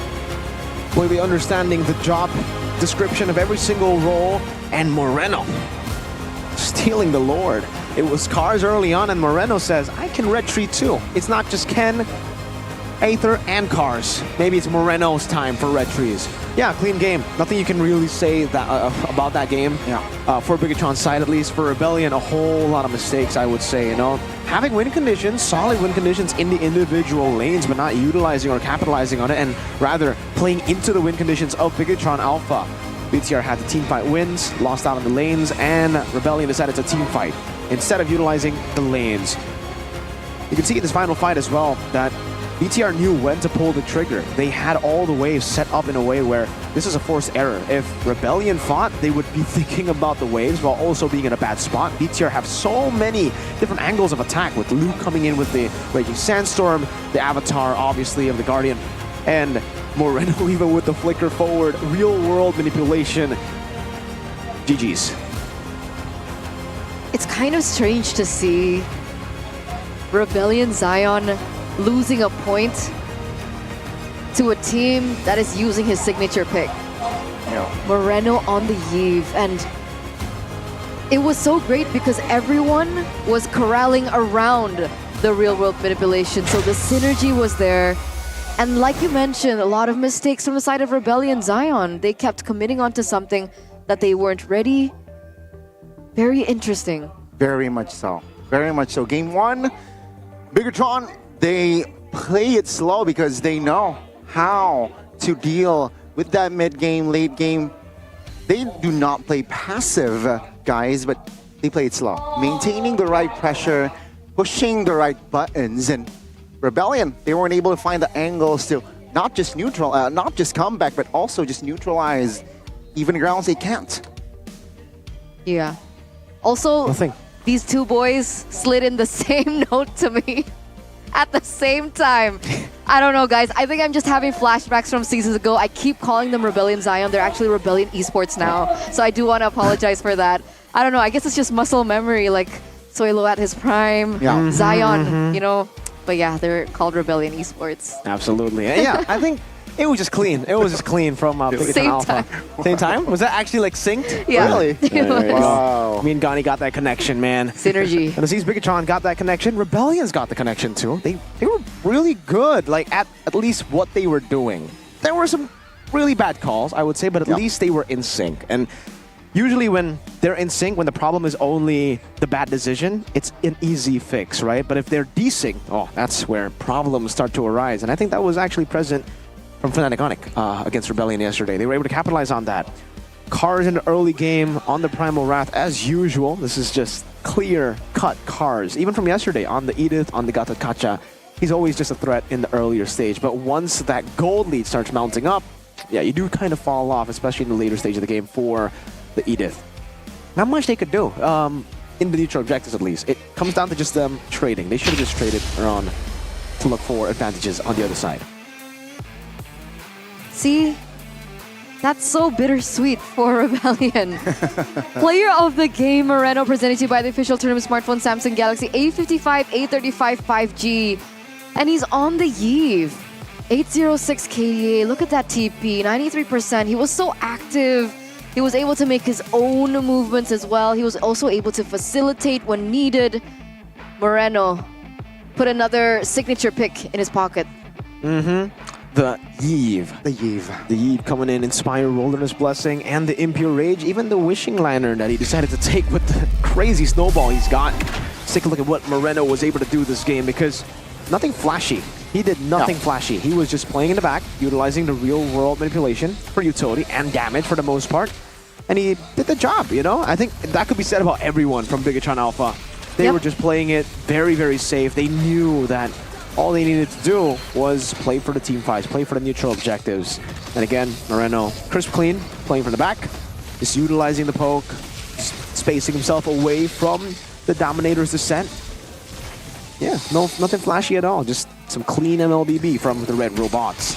And we gotta say that Kars did try his best, right? He was trying so much to neutralize the impact that Bigatron had in these team fights. We saw that happening. He was zoning away Luke on his own. And then here he was looking for a steal as well onto the neutral objective over and over. He was able to get that first one.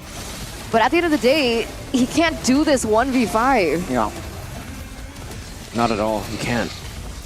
I'm trying to just find ways here. Yeah, I mean, a couple of times these calls were just weird. Aether got baited, by the way, and if you walked up to the Lord there, yeah, maybe you could have gotten the Retribution, but still, that would have been another member dead, and with such a vulnerable backline in Rebellion, that wouldn't have been good. Suelo and Mats, you can see just how vulnerable they are here as they were just running away from a Gatot Kacha roam. The Gatot's walking them down. And then, boom, flicker from Moreno, forcing the flicker from Matt, and that's just GG. Clean. 17 minutes, but it was still within their power spike because they had all the 3 base turrets taken down. So all the minions to play with. If Rebellion didn't respond, or if they responded late, minions would have ended the game. And a shout out to Luke as well, right? I think he repaired his gameplay. Yeah, sure, he died 4 times, but his role, his objective, and his timings on that Raging Sandstorm, on point. Very effective. Very effective. Yeah. I think the least amount of people he's taken with the Raging Sandstorm was like 2. Exactly. 2-3, 2-3. Always very difficult for Rebellion to get into prime position for these team fights. And in general, really clean from Bigatron Alpha.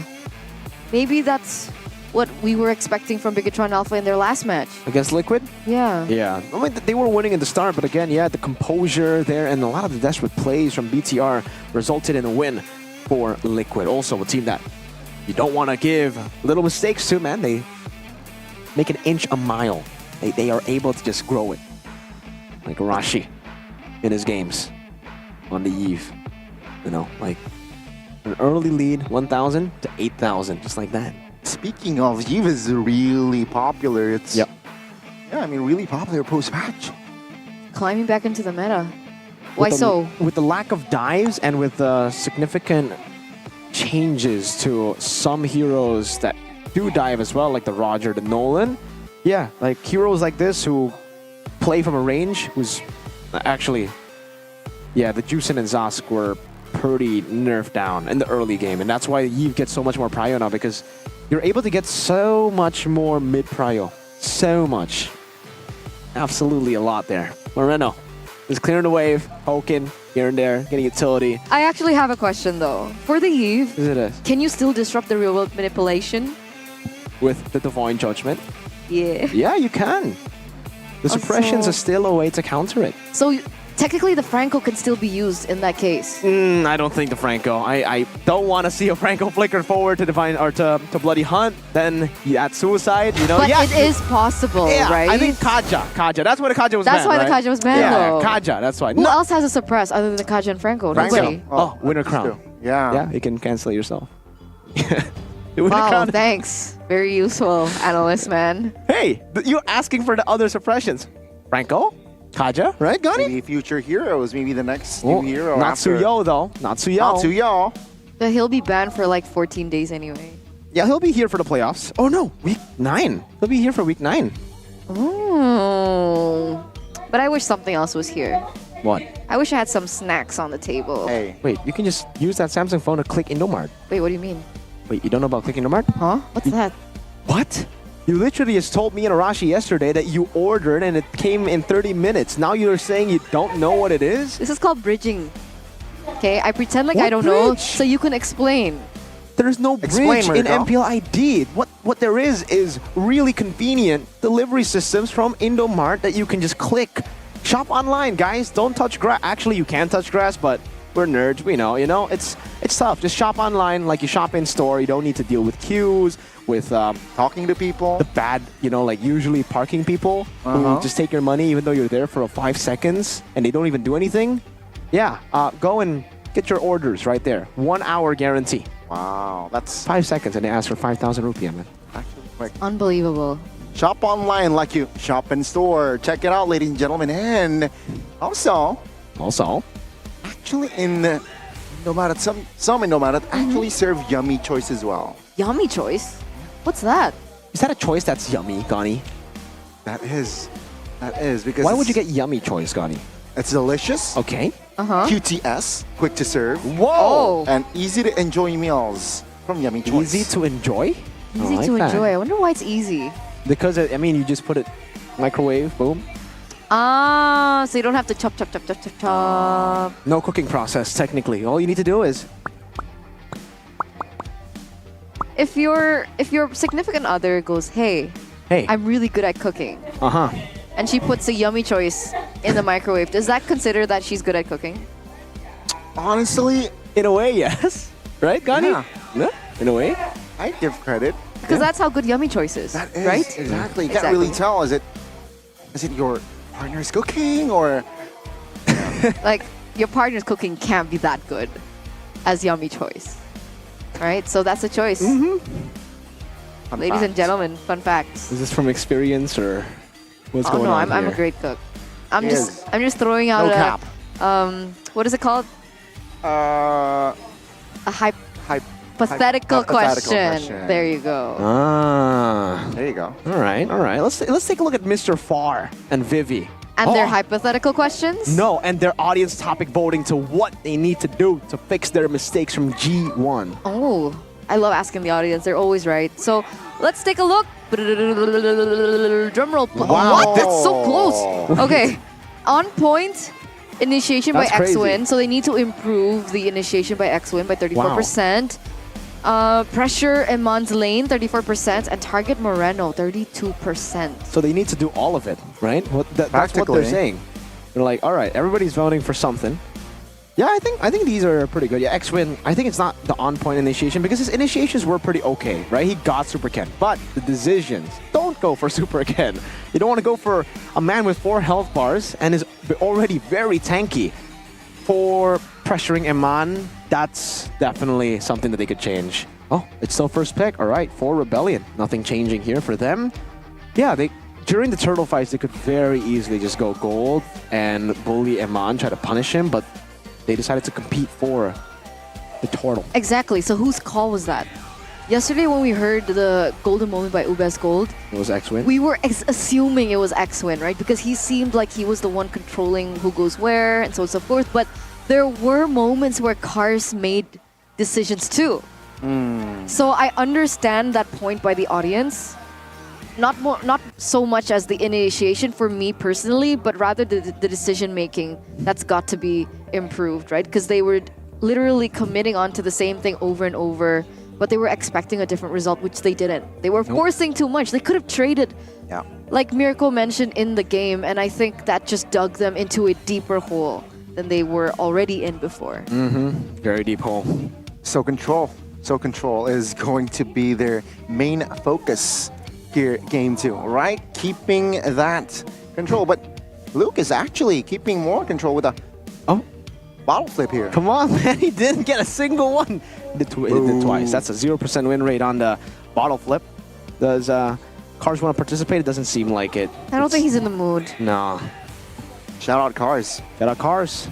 Shout out And Mr. Papa Wijaya. Cars. Yeah, Papa Cars, Mr. Wijaya. Cars. Papa Cars. Daddy Cars. Daddy Cars.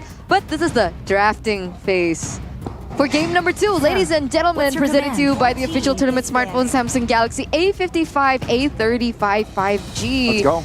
I'm wondering whether or not Rebellion will go for the same strategy, right? They went for a lot of assassin bans. It seems like a similar trend is going through with the Nolan being banned out, the Fanny being banned out. Do they want to leave something open this time around, right? I guess Aether has a limited amount of heroes that he's used to or comfortable on.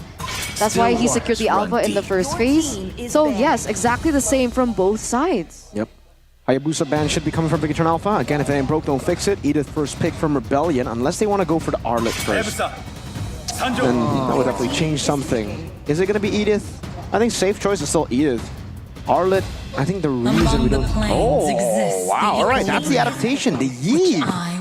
For Sway Low. For Mr. Low of House Sway. I like that, right? I mean, taking away a hero that caused the main problem in that game, Moreno was the MVP in that game, so yeah, let's just steal the evil way. Bigatron though, with this, I'm sure they're not hitting the panic button just yet. Nope. Arlet? Arlet could be good. They could also go... I don't know if they want to go Mathilda too, because Mathilda technically can be a way to counter the Eve as well. You don't cancel the real world manipulation, but you can get people out of that zone, of the RWM zone. Let's see. Mathilda has been first pick prio. They go Harith, and is it going to be Arlet, Mathilda? Oh, none. It's still just going to be Gatot Kacha, even after the first pick Eve. So Rebellion could just do what they were doing already. I think Edith Alpha together with the Eve is a pretty scary comp. They could also even go for, yeah, Mathilda. I agree. Yeah. I agree. A lot of picks. They'll take that away from Bigatron. But Rebellion, do they want to try and counter the Harith again in the gold lane? Do they want to pick up the Lunox? I think they should. The Lunox pick should come through. Like, even a winning lane against the Harith, he went even, if not behind. But that was because they didn't play for him too, right? I think they could very easily just play for the bottom side of the map. Still the Edith, so the delayed pick on the Edith, not first pick. Lunox question mark? Kaja question mark? If they go Kaja, it'll be scary because they don't have anyone to combo the Kaja with just yet. There's no insta delete button, and they decide to go Alpha, so yeah, no counters to the Harith just yet. This is scary now. The thing is, if they did pick up the Kaja earlier on, one, it suits their gameplay better. It feels like they're forcing a strategy that doesn't really necessarily align with their identity as a team. And if they did pick up the Kaja, I understand there's nobody to work with the Kaja with, but there's still the Beatrix and the carry that has found success. And I'm pretty sure that they wouldn't go for 2 carry and Beatrix bans for Bigatron, right? You just go ban Kaja, right? That basically stops the Beatrix plus the carry pick. But I think Lunox Kaja might be the answer. They go for Mathilda, actually. So Mathilda Kaja probably, right? But then they leave the Lunox open. I guess they're saying it's not a problem, but I would say Yve would be a pretty good pick to combo together with the Lunox, because then you would have a Yve and Lunox side by side. Real world inflation, even if you dive, you get hit by the Yve. Yeah, I'm not too sure. Maybe they're thinking RBL will have too much magic damage if the Lunox gets picked anyways. That does make sense. That could make sense. Rebellion though, what's the idea that they want to go for? Is that a Benedetta? Benedetta ban by Rebellion. I mean, technically, it works against a Eve, right? It does. But jungle, though, they were. Yeah, jungle. Yeah, they were expecting Benedetta jungle for Super Ken, I believe. What's your take on Benedetta without Petrify? Yeah, that's why. Not a big fan of it, honestly. Ryota has been able to make it work. Maybe that's why they think, Benedetta's okay. But okay, it's Mathilda and Kaja. So they do ban out the Kaja and the Mathilda here. Lunox still up for grabs. Unless BTR want to take the Lunox. Against this comp, it would be... In the mid lane? Yeah, in the mid lane. Against the Eve, you will... Actually, you'll do pretty well level 1 to 3 with your sustain. But then level 4 later on in the team fights. Oh, I mean, if they're going for a full dive comp, I could definitely see how it works. Okay. And technically, there is escape in the Lunox's kit. Exactly. And then they can go for an assassin, too? I wonder what assassin, though, What about Sicilian mid?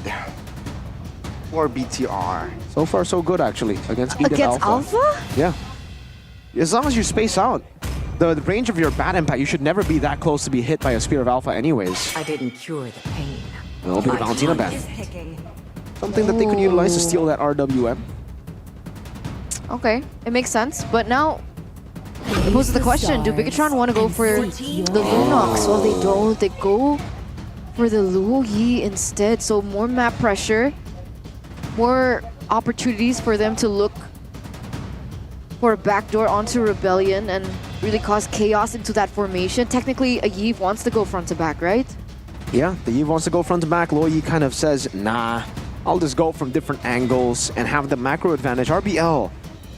Oh, this is tough. Did they go Lunox again? If they do go Lunox again, they're going to be very vulnerable. Again, this is like a 3 frontliner composition. Introducing my buddy.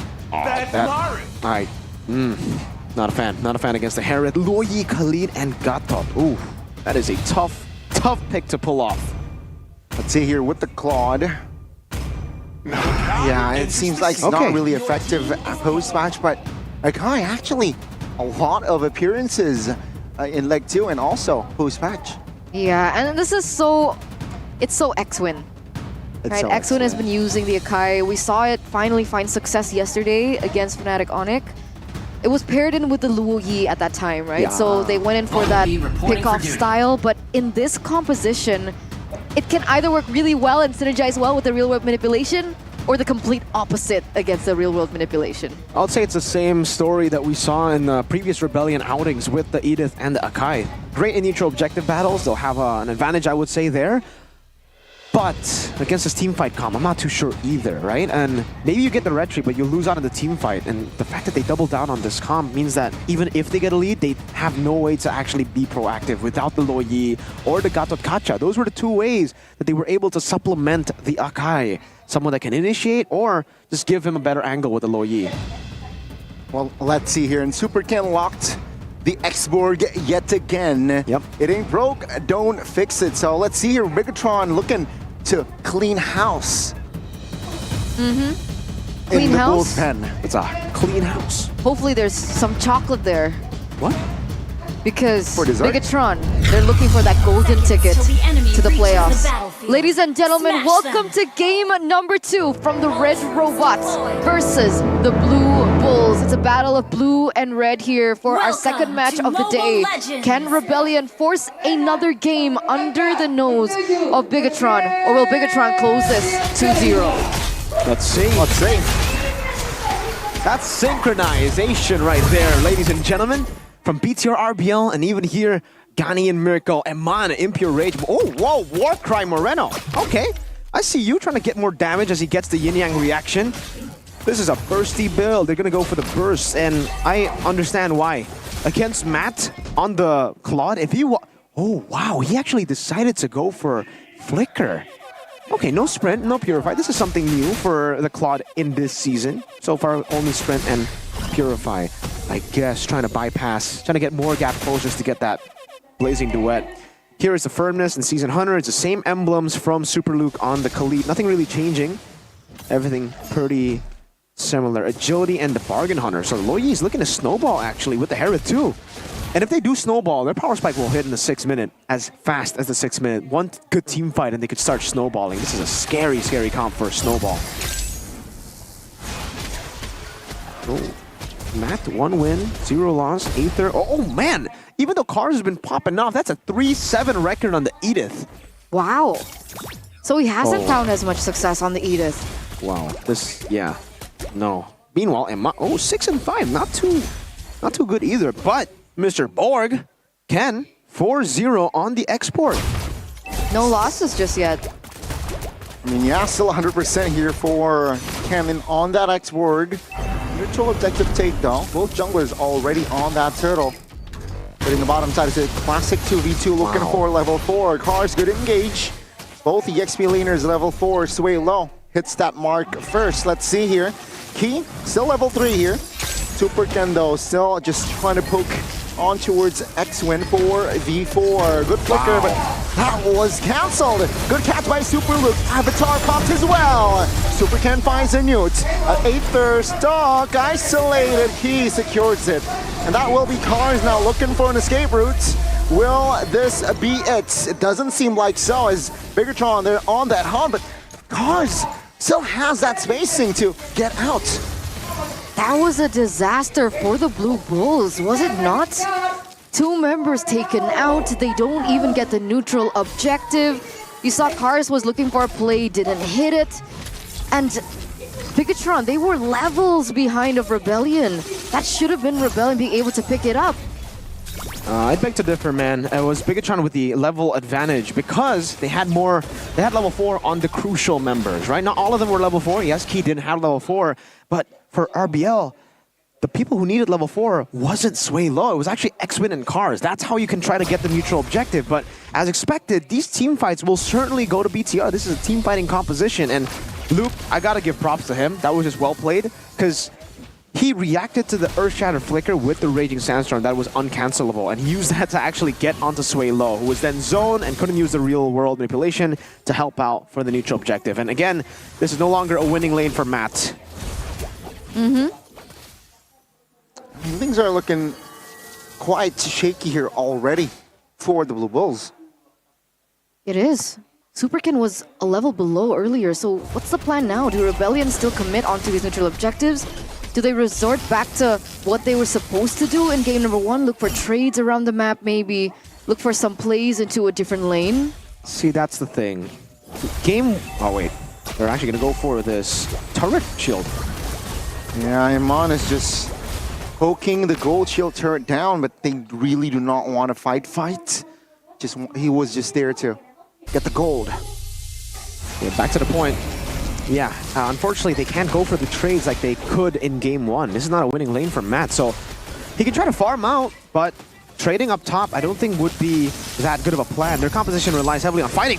Oh, Raging Sandstorm pops, but Supercan finds a turtle! AoE party from Bigatron Alpha. Claims the double. Moreno commits the diversion play in the mid lane. Sway Low, ganked as well and taken down. Super Luke dove the turret and secures the kill. Absolutely destroyed again. Every time the Blue Bulls want to look for a setup, Bigatron knows exactly what to do. When it comes down to it, Super Luke again, just really denying Aether any option or possibility to win out this retry battle. Doesn't look good. Purple buff already taken away from Rebellion's hands. Oh, this is even worse, man. Again, no winning lanes this time around. Their only win condition in game 1 was that they had winning lanes at least. Now BTR are just doing whatever they want to. You can see the stark contrast of difference from game 1 and game 2. Game 1, it was only a 2,000 gold lead by the 5th minute of the game. Now it's a 5,000 gold lead. Oh, and the dive is going to be even scarier because at least the Sask was able to stop people from coming in. You would have a stun. Yves has damage, and if you lose out in the early game, where's that damage? Nowhere. So now BTR can dive in even easier. There's no stuns, there's nothing that can stop them, even Matt, right? Last game there was a Lunox that was there. So even if you all in, you have to be careful because the Lunox could still deal a lot of damage even when she's behind because of the max HP damage. Now, what is the Claude gonna do? So far behind Moreno. Yeah, the stun flicker pops. Cars now, wow, very low, and he will fall. Supercan secures it, but Super Luke actually pinned down with the Raging Sandstorm, finds the outplay. Supercan collects a double, X-Win falls as well. Super Luke looking for another kill, but Amon secures it. That's a wiped out. That's a wiped out in the first 6 minutes of the game, ladies and gentlemen. These are angry red robots. These are robots that want that playoff spot as soon as possible as they pick up a turret in this bottom lane. And look at that damage. Oh my god, already a lot of damage given by Amon. Too much damage. That Bargain Hunter, he's getting the bargain on the Bargain Hunter there with the Herod. Too much damage. And again, like I said, the snowball is ridiculous for this composition. They have a Loyi and the Herod. I'm trying to look at it. Oh, it's just, yeah, I don't know. I really don't know what to say at this point. Rebellion lost out of the draft. They can't do anything. Diversion is sending Key, but I'm not sure Rebellion should take this fight. No, they shouldn't.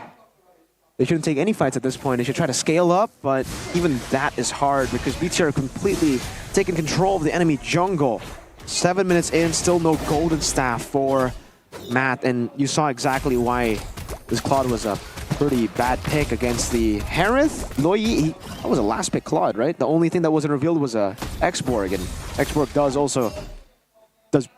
pretty well when he's 4-0 ahead against the Claude. Yeah, he gets deleted instantly, taunted up, stunned, locked down, everything in the book.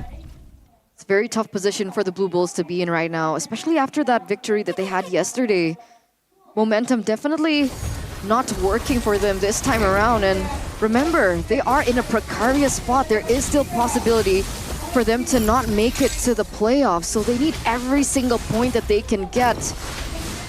I mean, working on nothing to lose, technically they lose that hope if they lose 2-0 here, or more of that hope if they lose 2-0 here against Bigatron Alpha. And they give BTR a ticket to the playoffs. This is the game that they need, the match that they need to win to make it to the playoffs. Let's see the Red Robots. Will they join Liquid and RR Kill with this game win, or will Rebellion falter? Seems like with the 8,000 gold lead already established, it's tough to say for Rebellion. Really tough to say, because again, when they want to be proactive, they have no ways to initiate here, man. It's the Edith flicker, sure, but then what's the combo after Edith gets a lockdown? You put the RWM down, and then BTR just go and fully initiate on you too. But the Akai comes in and takes them all out of the real world manipulation. I don't see it. I don't see the technology here for Rebellion. Does X-Win look for a play first then? And then he gets poked down and dies. If he does that, BTR won't die. Remember, look at their composition. They're so tanky. If X-Win uses the heavy spin early, that's a free lord. If X-Win doesn't use the heavy spin at all, he gets poked down. It's a lose-lose Akai pick. I don't think that they can contest this. Super Ken is 3 levels ahead either, so even if Aether wanted to look for a magical play, a magical moment, the odds are stacked against him. I guess now Rebellion are working to utilize Matt to go in for that far lane. Let's see if it works though. Oh, even with the flicker, Amon still was able to find the kill on towards X-Win. 5v4 with the Lord coming. That's not a good sign. At least they get a trade. This time they got a turret up top. Can he get out though? Recall, please. Oh, Luke. Is he gonna do it? Is he gonna do it? Ah, okay. Gets out. I thought he was gonna commit it. Did he have the Raging Sandstorm? He did. Oh, he did. Is it a high cooldown? Not really, no. It's like, what, 40, 50 seconds? That's pretty high cooldown, but... yeah. Oh. Is it 20 in this stage? I don't know, but you know what is high? What? This game fun fact by GoPay. Khalid has become Super Luke's hero with the 3rd highest win rate throughout his career. Very high. 7 picks and a 71% win rate. Let's see if he's going to be able to increase it with his push. Let's see what the flicker play as well. Avatar popped as well. Now with a heavy spin, trying to buy time. Super Luke, though, still survives. Lord still stands as well. Bigatron now still stands with 5. Bigatron, they will be happy taking the mid turret down and just backing away. Deja vu to game 1. It was the exact same way. They just put everything into that mid lane, and then they'll wait for the other lanes to push in, and then they'll do the same thing. It's rinse and repeat for BTR. But this time, there's no real answer for Rebellion either. See, come on with the angle. Shaman Force pop. Super Luke, my goodness. With the help of Ki, actually will secure the kill on towards X-Win. And the last baser now with the blazing duet. Oh, Max will not deal enough damage to take any member of Bigatron down. But this does force Ki to recall. Does this mean that Rebellion will be able to defend that bottom lane? It looks like they do. Wait a second. Oh, come on, Moreno. Yeah. Oh, that diversion play. Yeah, no, it's just done here. BTR 11,000 gold lead. Unless they all dive the fountain, I don't really think there's a way. Because again, Rebellion, okay, maybe they get a pin down onto the base for 3 members, Eman, but he has a Purify, and there's so many peel options for BTR. Trying to figure out a way for them to win. I can't. Even if Matt walks up, he's dead. Look at that damage from Eman. That's to a tank with Athena. That's Athena Shield Akai. Oh, man. It's like he's slicing through butter. Butter? He's slicing through it's a tongue twister. It's like he's slicing through butter. And it makes sense. Look at his player's gold by Ube's gold. #1 on the charts. He is so fed. He has been fed. It was bad enough for Rebellion in the first game when it wasn't a winning lane for Eman. So imagine him in a winning lane. This is what happens. Exactly. This is exactly what happens. Matt can't even farm, man. They're not letting Matt farm. It's King Matt. Oh, it's like a civilian Matt here in this game. Let's see it all Rebellion. I don't think they have any angles to contest this Lord. What's worse, their base is exposed. Yeah. And BTR actually decided to take that Lord a bit delayed so that it will spawn at the 40th second, not the 10th second. I don't know if that was intentional, but yeah, they'd have more time now to manage the waves and to crash it down with a slow push in the other side of the map. So, oh, that's going to be even tougher for Rebellion. This time they also don't really have the best of clear. Last game they had Zask and Lunox. They should be able to get rid of the Lord. Now it's they should have it if it's at least, you know, full item Claude, full item Eve, but it's a Eve that is so far behind. It is a Claude that is so far behind. So, look, they're struggling to clear the cannon minions, man. But that's a nice recall. It's pretty good. From X-Win. So, I think X-Win, oh, okay, he goes in for the recall. I thought he was looking for a moment there, maybe a pin onto Eman, but you're right, Eman does still have Purify. This might be it. This might be the golden ticket for Bigatron Alpha. Super Sloops deployed with the Raging Sandstorm Flicker, finds 3.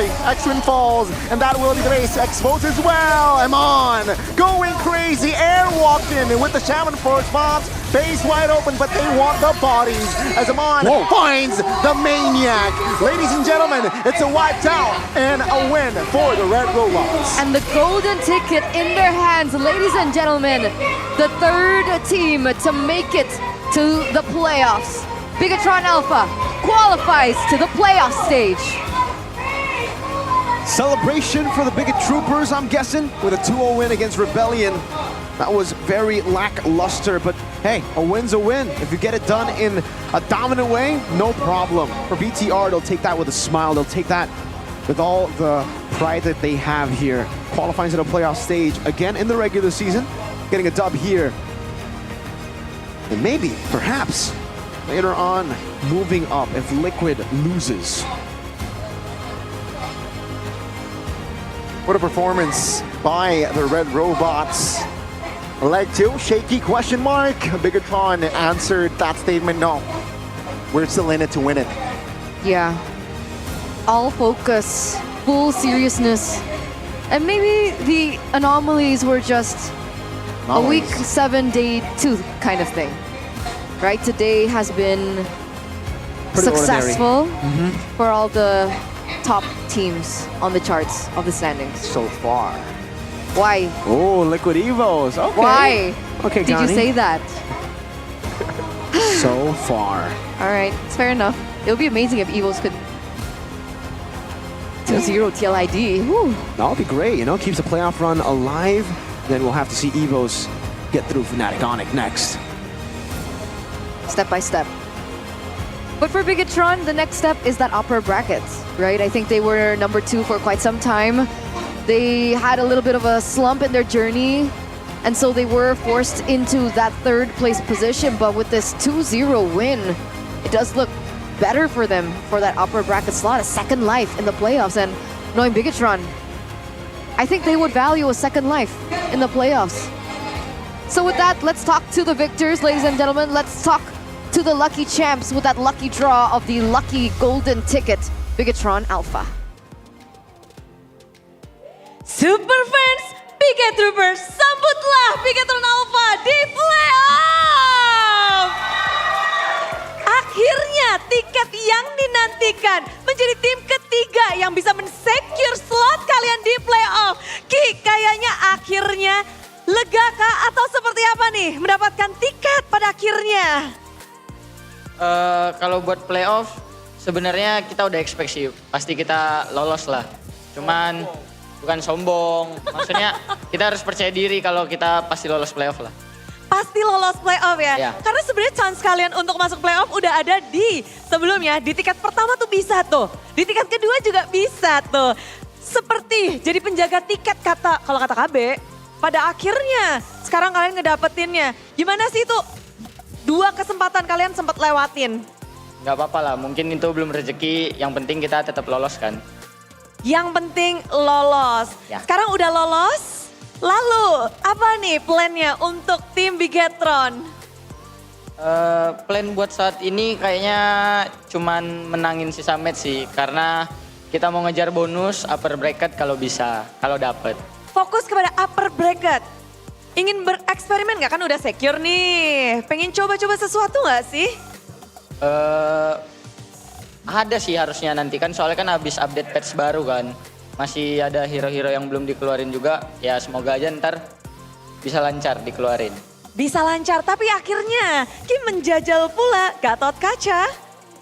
Bagaimana akhirnya ini? 2 game berturut-turut dan bisa menutup dengan 2-0 di leg kedua ini. Gatot sebelumnya malas aja kayaknya pukulin Gatot. Kita lawan mulu kan Gatot. Terus juga lumayan batu hero-nya, ya udah jadi aku pakai aja lah biar musuh yang pukulin aku aja. Dan rasanya yang kamu yang sekarang menjadi Gatot gimana tuh? Ya enak, temen-temenku jadinya pada free karena aku dipukul-pukulin terus. Jadi samsak. 2-0 hari ini. Moreno udah 2-0. Lalu dapat tiket. Gimana Moreno? Senang Bre, senang. Wow, akhirnya wajah senyuman Moreno muncul kembali.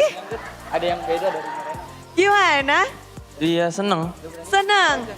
Melawan dengan 2-0 tadi one-sided banget. Apa yang kalian lakukan nih? Apakah kalian nggak sabar untuk ngedapetin tiket? Jadinya bener-bener mode baru dari Bigetron kah? Yang kita lakuin mungkin respect, nggak recall. Kayak kemarin-kemarin. Jadi apa sih bahasanya? Kayak put some respect ke musuh kita. Apakah tombol recallmu udah kamu kecilin? Udah kamu pindah? Udah kamu tutupin pakai staples? Aku ilangin. Oh, hilangin. Jadi kalau mau ngisi darah, ini balik jalan. Jalan ya? Iya. Ya ampun Moreno, tapi pelajaran berharga pastinya untuk Moreno ya. Berharga banget. Iya. Bagaimana kamu bisa langsung bounce back dari yang sebelumnya kalah 2 kali beruntun, terus sekarang bounce back nih? Ya tetap fokus ke next match-nya aja. Maksudnya kan ini liga panjang juga, jadi nggak usah dipikirin banget kalau kalah. Kayak fokus improve. Santuy aja, apalagi tiket upper bracket masih terbuka ya? Ya semoga dapet lah. Semoga dapet. Tapi gimana nih cara kalian biar bisa mendapatkan upper bracket? Siapa yang mau jawab nih? Super Ken. Super Ken, tiket upper bracket masih terbuka lebar. Masih ketat banget nih persaingan untuk ngedapetin upper bracket. Apa rencana kalian nih supaya bisa mendapatkan upper bracket? Cara bisa dapat menangin match ya, biar dapat upper bracket biar gak kalah. Menang? Menang. Ya. Masalahnya kalian masih ada banyak match. Nextnya akan ada Fnatic Onyx. Akankah ini akan menjadi battle yang kita saksikan seperti leg pertama, Super Ken? Gak tahu sih, ikutin arahan dari coach saja, maksudnya ngikutin draft dari coach. Ngikutin draft dari coach. Tapi kalau dari Super Ken sendiri, ingin gak sih adu assassin lagi nih jilid kedua bersama dengan Kairi? Mau. Hari ini assassinnya gak keluar ya? Iya, soalnya di ban. Soalnya di ban, bener juga. Tapi 2 game pun hari ini kamu bener-bener gak tersentuh. 0 death. Apa yang gimana ini? Kasih tahu dong rahasianya biar 0 death gini. Disiplin gak recall. Disiplin gak recall. Udah itu aja, sesimpel itu. Ya. Sesimpel itu. Eman juga loh, udah dapat Emaniac. Again, this match is really great for you and your team. It's a one-sided game. You got your Maniac and then you have no death. Can you tell us how you do it? How you did it? I just doing play safe and then I trust my teammates so they can protect me. Main sabar aja, percaya teman-temannya, biar teman-temannya jagain dia. But is this different kind of Eman in this match? Because probably what loses taught you? Apa yang kamu dapatkan dari kekalahan 2 kali beruntun? What you got? Gak tau. Pelajaran apa? What lesson that you learn? I learned so much because in the past our 2 games we lost. So we review our games and then we don't do again the mistake. Yeah, down. Jadi pelajaran mereka nggak mau ngelakuin kesalahan yang sama dan nge-review semuanya, memberikan yang terbaik juga. Karena kita tahu bahwa di sini perjalanan Bigetron mereka memang sudah ngedapetin tiket playoff. Tapi lagi dan lagi upper bracket, ya nggak sih Luke? Luke, ini lagi gimana sih? Bigetron up and down sempet down lagi. Lalu up, kalau dari Luke sendiri, seperti apa Bigetron keadaannya sekarang nih? Karena Bigetroopers kepengen tahu, ini kok apakah Bigetron sedang inkonsisten lagi? Kayak kebanyakan main Uno sih kita. Wah. Iya. Tolong ya manajer disita ini Unonya. Terus? Sama biliar. Oke. Lalu sekarang udah nggak main lagi berarti? Udah enggak. Takut dimarahin kan sama netizen. Takut ya? Enggak ya, jangan ya Dek ya. Namun dari mungkin apakah kekalahan ini beruntun mengajarkan sesuatu kepada seorang Luke nih? Iya, gak mau main Uno lagi. Udah itu? Iya itu aja. Apa nextnya nih yang harus kita nantikan dari tim Bigetron untuk next weeknya melawan Fnatic Onyx?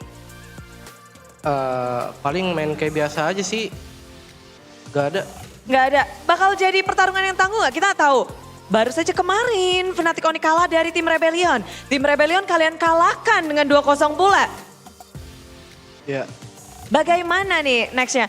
Masih bakal jadi match yang ketat atau enggak? Gimana sih kalian ngeliat Fnatic Onyx yang sekarang? Masih kuat lah. Harusnya jadi match yang seru lah. Kita lawan Onyx nanti. Fnatic Onyx masih kuat? Kuat banget. Masih kuat banget. Tapi ada yang mau disampaikan mungkin untuk tiket playoff ini dari Bigetron? Hengki. Terima kasih buat yang udah dukung kita. Kita masih ada beberapa match lagi. Doain semoga kita menang-menang terus. Supaya bisa dapat bonus di upper bracket. Ya kalau gak dapat upper bracket ya berarti belum rezeki. Kita fokus di playoff nanti. Fokus di playoff dan tiket playoff sudah mereka secure. Kita akan saksikan seperti apa perjalanan untuk tim Bigetron selanjutnya. Dan mari beri tepuk tangan untuk tiket ketiga babak playoff Bigetron Alpha.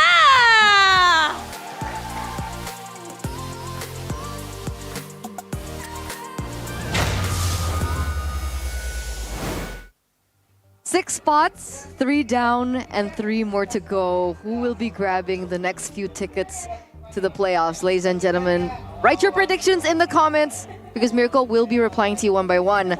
But, let's circle back to this match. 2-0 for the Red Robots. What was your prediction? Rebellion, 2-1. 2-1. Your prediction? BTR 2-0. 2-0. What was yours?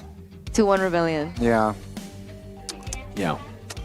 Unfortunately, it did not happen. Didn't. Not everybody's on it, So let's take a look at this right here. Bigetron Alpha actually just played it with decisiveness, Scotty. They just were decisive. They had a pretty solid draft. They didn't try to experiment. They didn't try to go do anything crazy. They know they're not safe just yet, but now they're safe. They still want to get the upper bracket slot though, so we'll see how they do that. But who's going to be player of the match? Moreno? Eman? Moreneman? Coed? Player of the match presented to you by the official tournament smartphone Samsung Galaxy A55, A35 5G goes to Moreno. Luoyi, Valentina, Yves. Yeah. Wow. Okay, Gani. Triple wows. Yeah, that's the Boom, Gani bang, bada special. bing. Boom bang bada bing was what Luke said as well in the first game here. After Edith tried to go for the Earth Shatter Flicker combo, Luke just went in all the way. And then, yeah, I mean, honestly, both these games were just BTR out-drafting Rebellion, especially Game 2. I struggled to find a winning condition for RBL Game 2, man. It's just the Akai Edith for for neutral objectives, but okay, let's say they get the turtle. This will still happen. They will still lose a team fight. Then they would have already exhausted all their resources to get the turtle. I mean, I get it. The turtle's important, but is it that important? Is it really an all-in kind of thing? Is it an Evolve Lord kind of important? I don't think so. And then even here, They got a real world manipulation. They got the whole channel of this RWM. And they got wiped out. The coordination from Bigatron, so peak. Yeah, you could say that, but you could also say these were some horrible drafts from Rebellion. My goodness. I don't know. I honestly don't know. Just can't say anything. This was a stomp. 14 minutes, 12,000 gold lead. It's so difficult. I wonder what the comms were like. Let's listen. Golden moment by UBS Gold. Let boy, gue masukin ya. boy. Ayo, let boy. Golti belakangnya, Golti. Kufra depan. Gue winter guys. Gue winter juga. Tahu Roman bisa lihat Alpha ya. Alpha mati. Nice, gue balik dulu ya lifesteal gue dulu. Mid, nice boy. Ayo Dot. Maju guys. Dia mau all in. Tuh, Alpha. Gue tahu. Dapat gue. Nih, lunok sama gue. Depan dulu. Buy one, Teo. Buy one, Teo. Sini Teo. Skor. Nice one boy, fokus aja. Dua sama gue. Masih mor. 10 detik gue ya. Lihat nih guys. Gak ada flicker itu. Nice boy, reset lagi boy. Kasih gua kill. Nice boy. Nih mor, gua ton dia mor. Tumbuk palanya. Tombok lah, dapat duit aku. Nice boy. There it is. The comms. Did we hear Malaysian at the end? What language was that? I have no idea. Not familiar. Not familiar either. That Maybe was you have weird. to ask Gideon. I wonder who that was. Huh. Oh, could it have been? No way. Matt's not a vocal player, right? Is he a vocal player? Matt? Yeah. That was a Bigatron comm. Oh yeah, you're right. I'm thinking like, what is the Correlation? The correlation. X-Win played in Malaysia last season. Maybe they're trying Was to it say. X-Win maybe? No, he's in Rebellion, right? He's not in Bigatron. Yeah, Stop giving me options from Rebellion. I'm getting trolled. Hey, Chico, man. maybe. Chico. Why yeah. is it- Maybe Chico coming back to JP9. Why is Maybe there Chico? antagonist Ancha from JP9ers, right? Coming back. Maybe Max, good brother. Also ex-BTR, by the way. Oh. 14 minutes and 22 seconds, ladies and gentlemen, for that particular match. And I don't know, do we really want to push Mirko to his limits once again? Is there something else you want to add on to with everything else you've already spoken about? I'm taking that as a no. Okay, I'm alone yeah. here. It's a Eterna solo cast, I guess. 317. Thank you for helping. That's a stomp already, right? That's a landslide win. And I mean, Yeah. it's a straightforward win for the side of Bigatron Alpha. Mirko literally just zipped his lips. I mean, he yummy. I don't know, man. It's just really tough. He broke. I can't. I really just can't. The Eve pick was literally just to say, Moreno, you can't play Eve. Aha. And then Moreno's like, dude, I can play other heroes. You really think I can only play Eve? Then, oh, Valentina ban. Pixeloy is, guys, please, stop. So disrespectful to Moreno. So disrespectful to Iman too, picking a Claude against the Harith. Oh man, you saw exactly how Iman took that lane. Matt was bullied completely. 838 GPM, damage dealt 60,000. Oh man, what? The Ludox was open too. The Ludox was up for grabs, man. I wonder what the idea was with the Claude. I wonder what the idea was with everything that they picked. With the Okay. It's just like they had a solid first three. Eve, Edith, Alpha. All right, let's build on this. Let's go for Akai. Let's go for the neutral objectives. And let's not ban the X-Borg. That was a problem for us in game one. Where did X-Win come from? KGE was in with Tsujin. He was with Tsujin. Oh. Was he ever in MDL? Was he ever in MDL? Yeah, he was. There you go. Gunny. There. Sonic. The next Sonic. Oh, right. Okay, wait. Before we get into that. With 4 matches left, what strategy should Rebellion focus on to secure a playoff spot? According to Onfafaun, Rebellion should make better decisions, especially in the late game. It's tough, but they should try to improve their communication among players. Yeah, no. Agree? Disagree? I think in a certain extent, we do see a lot of disconnect after mid-game. After the Three Turtles, it doesn't seem like Rebellion has a solid foundation entering that mid game, even though sometimes they have established a not bad early game. So maybe, yeah, communication maybe needs to be worked upon in game. Also something that the coaching staff should be responsible for, right? So drafts, communication, everything coming down. Come on, coaching staff, Rebellion, come on, man. You got it. Gonna go far. Maybe they need Campina, honestly. They just need a break. They do. And when you need a break, you guys need a Campina. Tropicana Double Crunch. Hey. There's the chocolate vanilla one as well. It's the ice cream for gamers. So you can double your energy to God level. GOP. Caramel ice cream with double chocolate, making it twice as crunchy. Double. Experience the excitement of eating together with Tropicana Double Crunch. Hurry up and get it at the Campina booth. Double crunchy, God level. Man, I will. And between breaks, I used to eat this and still. Used to? Still. Me too. And will. I get really angry when there's none left. Angry or anger? Anger. You get anger? I get anger, so it's even worse.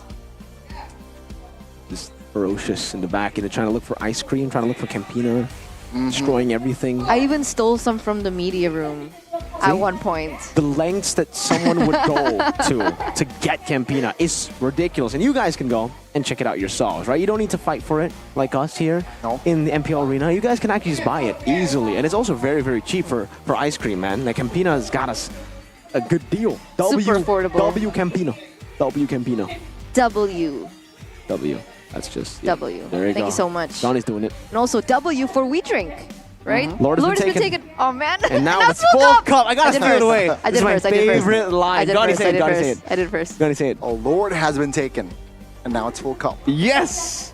If you take the Lord, you'll get a full cup. Exactly. Legendary collaboration. Look at that. My favorite one. Grape flavor. That means that Rebellion didn't get a full cup. Cars got a full cup yesterday. Once against Fnatic. Today, he only got a turtle. How did RBL go from beating Fnatic Onyx to then having this kind of performance? Is my question. Because I think Fnatic Onyx is much weaker than Bigatron Alpha, right? I didn't say it, Gani. No, it's just... I didn't mean it in a bad way. It's I didn't just, say it, Gani. guys, help me. Well, a lion does not listen to an opinion of a sheep. As Tywin Lannister. He died in a bathroom. Spoiler alert. Facts. I know what's in the bathroom, though. What? Head and Shoulders. Oh, that's true. That's true. Yeah, you can wash You your want hair. it? You can hold it. There you go. Gatot one. It's okay. You don't want it? Okay. Okay, there you go. So tell us what it is. No, this is doing the... Oh, okay. Okay. Don't let your the match model. become a mess due to dandruff and itchiness. Move on to Head and Shoulders Lemon Fresh Gatot Kacha for 100% dandruff and itchiness wiped out and protection from itchiness. Good job, good job. Okay, man.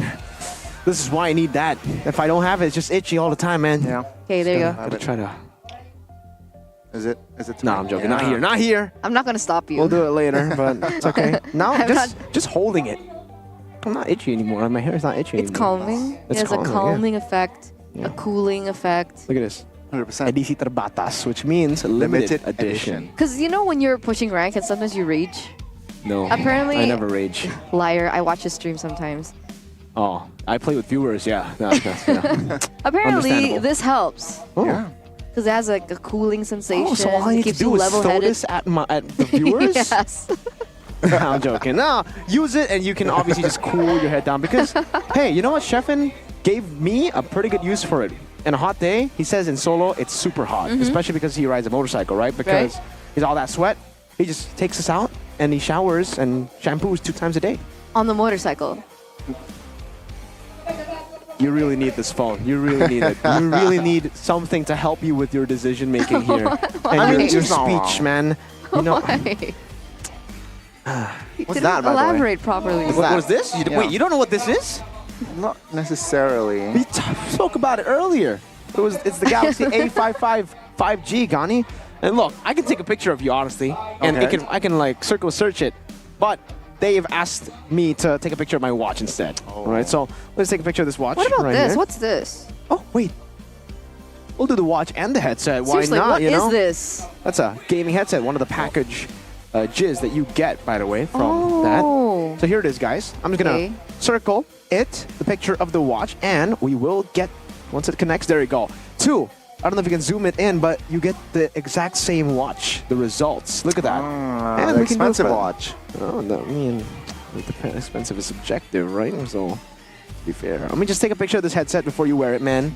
Just take a picture of the headset. There you go. All right. And I'll do it too. Hey, I like the color. Let's search up this headset, and it will. Here, I took a picture of the headset. You can see it there, and it gives you the exact same headset. Boom. There you go. Look at that. That's As smart. easy as that. So it's super smart. You get this package when you.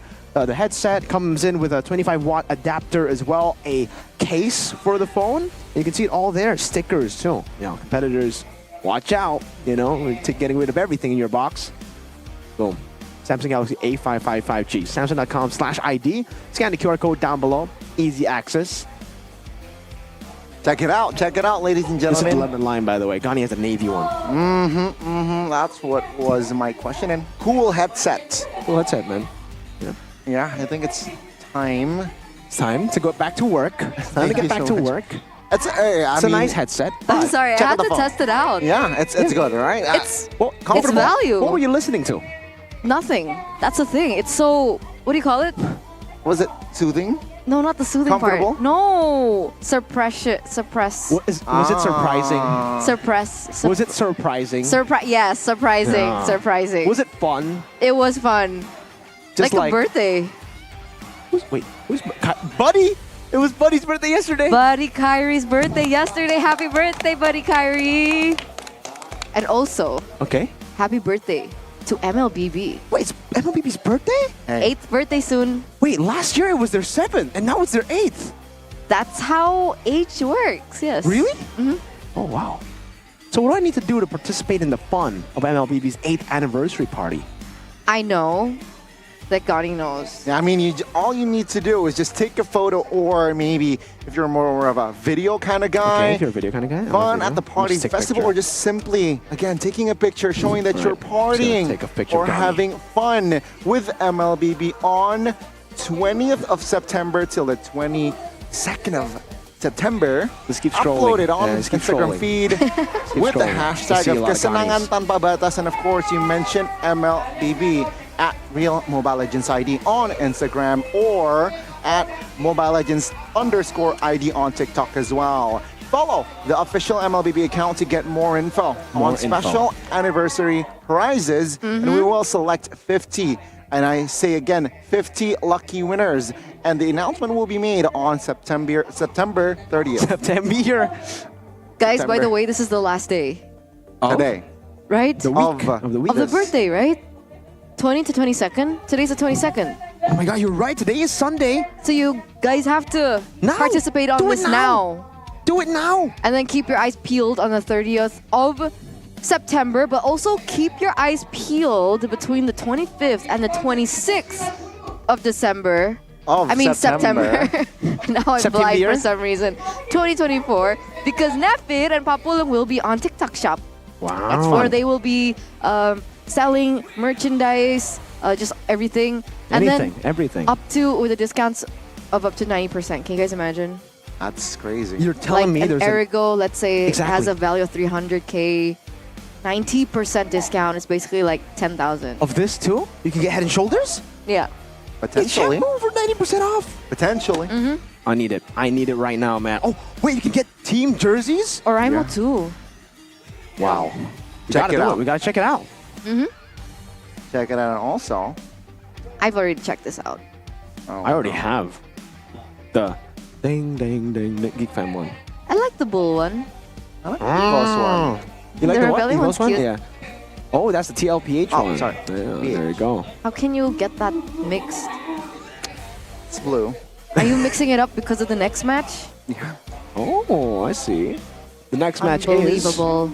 Teal ID versus Evos, folks. Animale versus Animale. Horse versus Taiga. So you guys don't want to miss out on their recalls, right? Go ahead, go to the shop in the game, Yeah. purchase it for yourself, because it's not going to be there forever. Trust me. It's a limited time. Wow.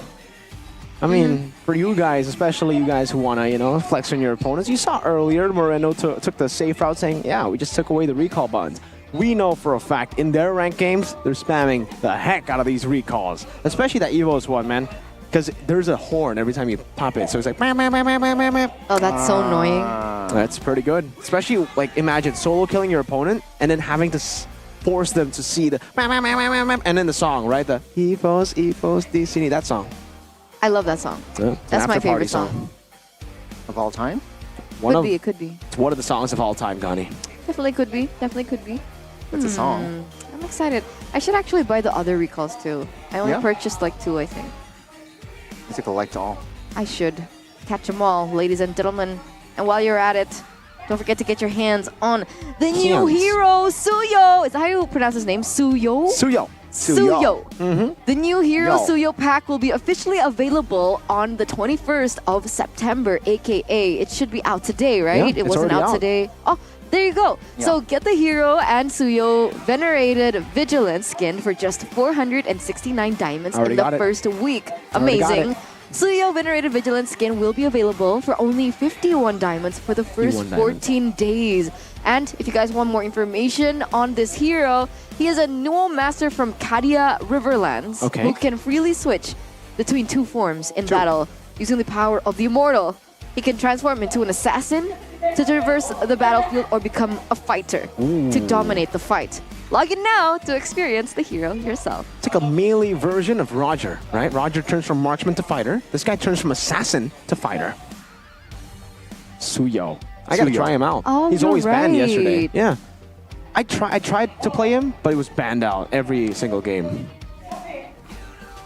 Yeah, I mean, it's quite tough. And ladies and gentlemen, for Rebellion. Evos and Geek. They're trying to make it out I of don't playoffs. know. This is hard.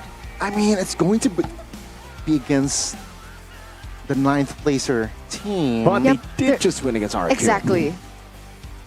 Ouch. They're not acting like a 9th place team.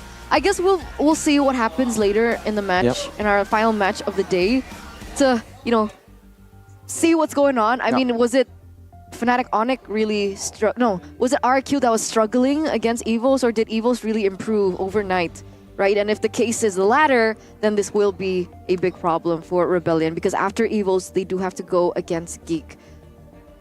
Very scary, very risky, not so demure. Super tough matchups definitely for Rebellion, but I believe they can do it. And meanwhile, we have I love banger. this. Oh, it's going to be on Saturday. I get to cast. Oh, man. On Saturday, it's Arashi. Right? I don't know. Oh, you don't know? We don't know the... Huh? Oh, I haven't checked. I go week by week, man. I thought it's the same rotations every week. One round at a time, 1 week at a time. I mean, if it was punch you at a guys, time. this will be so great as an anchor. Yeah, Get because to sit in the middle me and Gani get to go at it. and create problems. Do you really want to go against Fnatic Onyx, my boy? After yesterday, yes. Right now. Right now, Gani. Right now. So that's the next upcoming match for Bigatron if they still want to make it to the upper brackets. They have to conquer They gotta win everything. back-to-back MPL 4P champions as well. So if you guys want to witness this all in action, you guys still can. Don't forget to buy your tickets for the regular season, because we still are on week 7. There's still 2 more weeks ahead of us, and that's 3 + 3, 6 more days that you guys can come over to the MPL Arena and witness it in the flesh. So go ahead and check it out on the official MPL Indonesia website. All right, and don't forget to check out with GoPay, because with GoPay you get a 10% discount and a 10k GoPay coin cashback for a limited amount of quota. And of course, the tickets do start from 85k, so that's before the discount. So imagine how much you get in value. And while you're on the website, also don't forget to check out playoffs, because it is right around the corner. Can you imagine? 4 more weeks left, right? We have week 8, week 9, 2-week break. 2-week break, And then playoffs. and then Bandung. Yeah. Bandang. Bandung. I mean, Bandonka-donk. yeah. Bandung. October, just clear that your calendars on October 21st, because 25th. Yeah, I mean, playoffs, you don't want to miss out. You can maybe if you're busy, September. It's okay, regular season, but playoffs, no excuse. All right, go to Bandung. Bandung. Bandung. Check it out, man. This is the first time since season 8 that we're going out of Jakarta That's true. for playoffs. And I think we're going out of the desk Where? in just a few. Before we get into the last match We're not of gonna go week to it number instantly? 7. No, we have to throw over to the host first. That's what the producer said. Oh, to Budi? To Budi. Okay. So, Budi Clara Mongstar, please take it away. We'll see you for the next match. Bye, guys. Yap, terima kasih para caster dan kali ini Bude bersama dengan Fudin. Halo Bude. Halo Fudin. Hasil yang kurang baik hari ini dapatkan setelah kemarin 2-0, sekarang di 2-0-in juga. Iya, jadi impas ya, sama ya. Impas. Ada yang mau kamu sampaikan gak sih kepada tim Rebellion? Mungkin satu hal sih, mereka tuh keren banget sih sejauh ini. Karena emang di posisi seperti ini mereka tetap tampil bagus tentunya. Ya intinya keren sih dari aku. Keren ya, mereka masih berjuang juga. Dan Bude biasanya kalau di MPL Arena ngeliat yang keren-keren juga tuh di depan. Oh iya. Biasanya ada booth Rebellion. Iya. Kok jarang ya sekarang Bude lihat ya? Kali ini kita lagi nyiapin stok banyak Bude. Hah? Serius. Buat apa nih? Kebetulan RBL bakal kolaborasi sama MPL nanti di TikTok Shop di tanggal 25 dan 26 September ini. Wow, ada apa di situ? Jadi kita bakal jual merch kita, tentunya dengan banyak diskon dan kita bakal bagi-bagi juga recall effect Rebellion Esport Bude.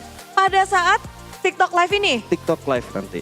Jadi kalian sambil buka stok banyak, lalu ada stok baru juga, collaboration juga, Betul. ada diskon, dan lalu bagi-bagi recall effect. Yang baru itu yang keren banget. Benar banget. Uduh, jadi buat kalian langsung save the date dan jangan lupa pantengin terus semua sosial media dari Rebellion. Karena banyak sekali yang sudah mereka siapkan untuk kita semua.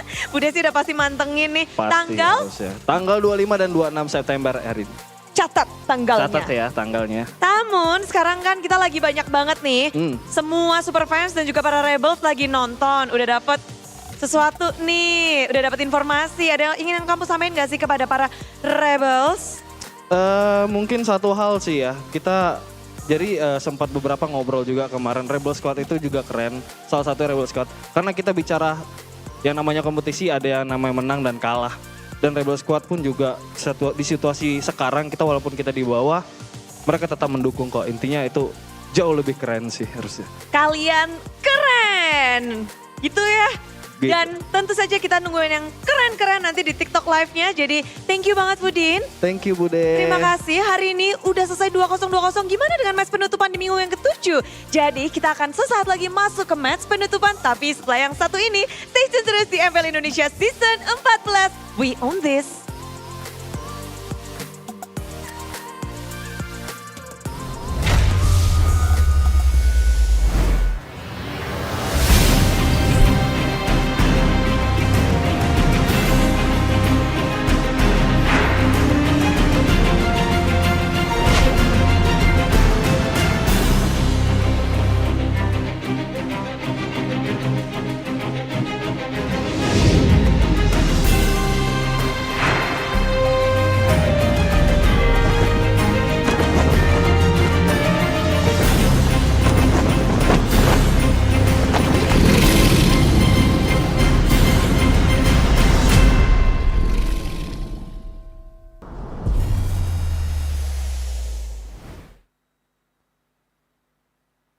Galaxy A55 A35 5G warna baru. Awesome.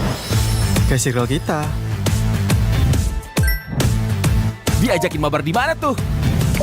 Circlein aja pakai circle to search. Wah, langsung ketemu tempatnya.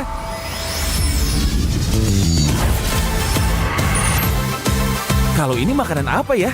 Gampang, circlein aja. Oh, itu makanannya. Awesome dan smart kan? Yuk join circle kita. Teman murah, di aplikasi GoPay. Pulsa murah, di aplikasi GoPay. Walau yang lain terus berubah, GoPay konsisten, kasih yang pasti murah. Bayar tagihan murah, di aplikasi GoPay. Gratis transfer, 100 kali per bulan. Ikut selebrasi MPL pasti dapat hadiah. Download aplikasi GoPay baru, nggak pakai lama. Dompet andalan gamers banyak damage-nya.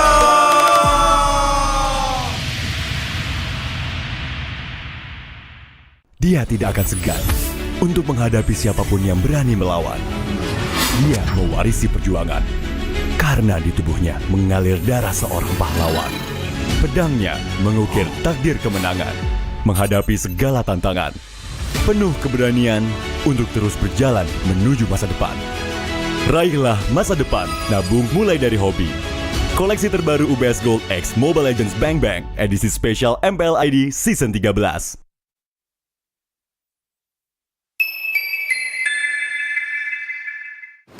Main Mobile Legends memang seru. Mabar sama temen makin epic. Apalagi kalau double kill. Tropicana Double Crunch, es krim karamel dengan lapisan coklat yang tebal. Crunchy-nya double. Main bareng, makan bareng Tropicana Double Crunch. Double crunchy level dewa. Rasa ini Gatot kacau. Ih, tombe basah. Bro, move on ke Head and Shoulders. 100% pede, ketombe basah dan gatal Wiped out. dapetin edisi baru Gatot Kaca di minimarket terdekat. Head and Shoulders. Ini Gatot, ini kaca. Mas Gatot, benerin kaca.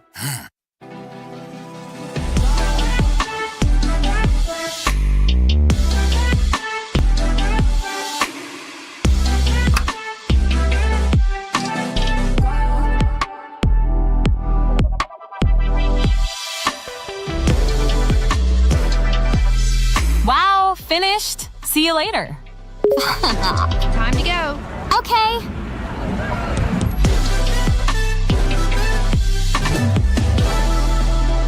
Kita adalah pejuang yang melangkah dengan penuh keyakinan, menghadapi dunia tanpa keraguan, karena hidup adalah arena pertarungan. Kita adalah pejuang yang tak akan gentar oleh segala tantangan, menghadapi lawan tanpa ketakutan, karena kita terlahir untuk meraih kemenangan. Raihlah kemenangan dengan koleksi terbaru UBS Gold X Mobile Legends Bang Bang, edisi spesial MPL ID Season 13. Saatnya nabung dari hobi bersama UBS Gold.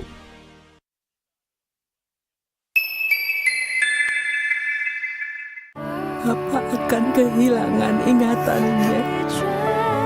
Masih inget ini, Pak? Sekecil apapun perhatian adalah kekuatan. Hidupkan momen kebersamaan. IndiHome. First blood.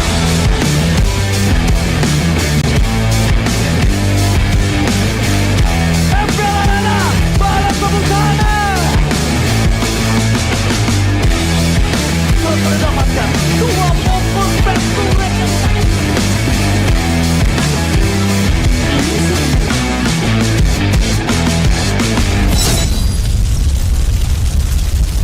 Pengen belanja banyak barang kebutuhan tapi malas keluar rumah. Untung aja pakai aplikasi Klik Indomaret. Cuma tinggal klik bisa belanja online seperti di toko. Beli ini, itu, jadi mudah banget. Produknya lengkap, banyak promonya. Gak perlu pusing, bisa pakai alat bayar apa aja. Wah, 1 jam udah sampai, gratis ongkir lagi.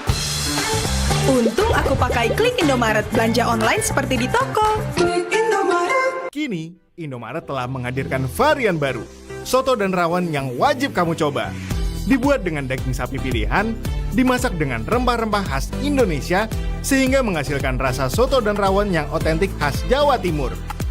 Diolah selama berjam-jam sehingga menghasilkan kaldu yang gurih dan daging yang empuk. Bisa dihangatkan di toko atau bisa untuk stok di rumah. Soto dan rawon daging sapi Indomaret, enak tenan rasane.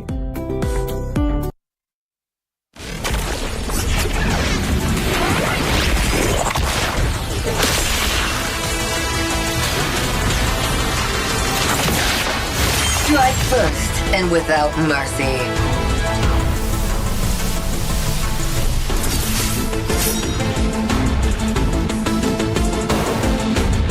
Where I tread, death follows.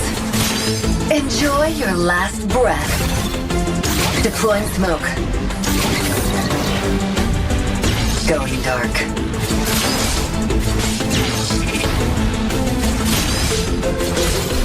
War is my trade. Death is my craft. Backup plan? I am the backup plan. My destiny is what I make of it.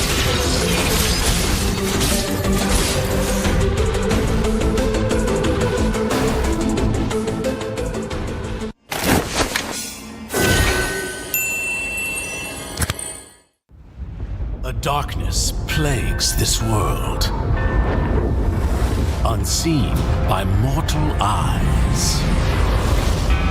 People prayed to the Immortal One to safeguard the sanctity of peace.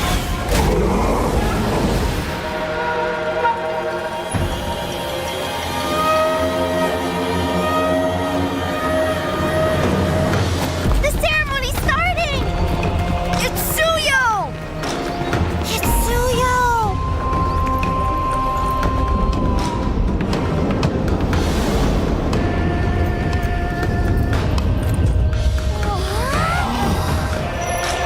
I bear this mask, for this duty is mine alone.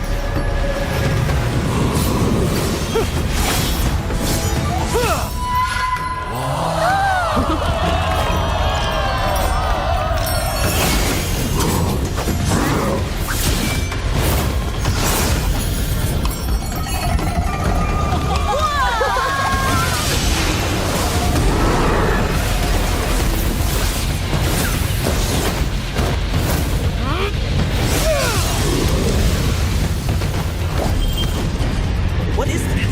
Is the ceremony over? Mommy, I'm scared. What is that?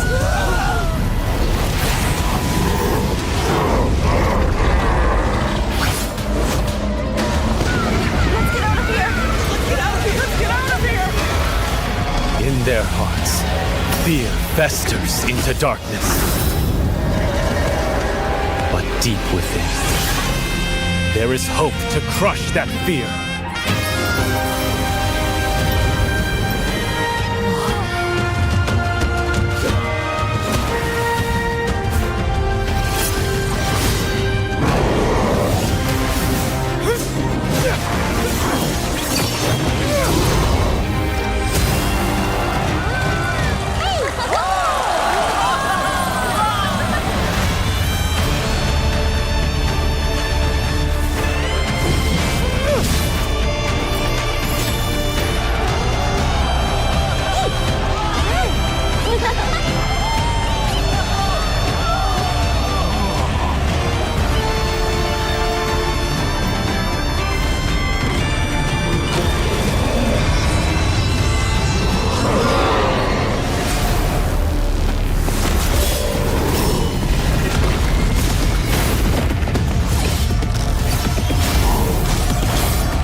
Through this mask, I see no fear.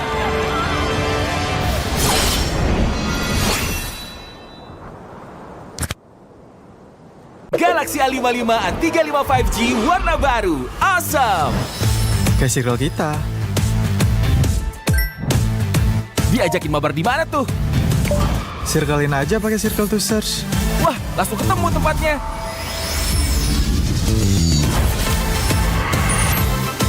Kalau ini makanan apa ya? Gampang, circlein aja. Oh, itu makanannya. Awesome dan smart kan? Yuk join circle kita. Teman murah, di aplikasi GoPay, pulsa murah, di aplikasi GoPay. Walau yang lain terus berubah, GoPay konsisten, kasih yang pasti murah. Bayar tagihan murah, di aplikasi GoPay. Gratis transfer, 100 kali per bulan. Ikut selebrasi MPL pasti dapat hadiah. Download aplikasi GoPay baru, nggak pakai lama. Dompet andalan gamers banyak damage-nya.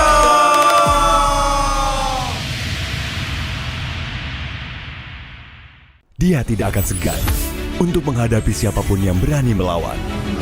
Dia mewarisi perjuangan karena di tubuhnya mengalir darah seorang pahlawan. Pedangnya mengukir takdir kemenangan, menghadapi segala tantangan. Penuh keberanian untuk terus berjalan menuju masa depan. Raihlah masa depan, nabung mulai dari hobi. Koleksi terbaru UBS Gold X Mobile Legends Bang Bang edisi spesial MPL ID Season 13.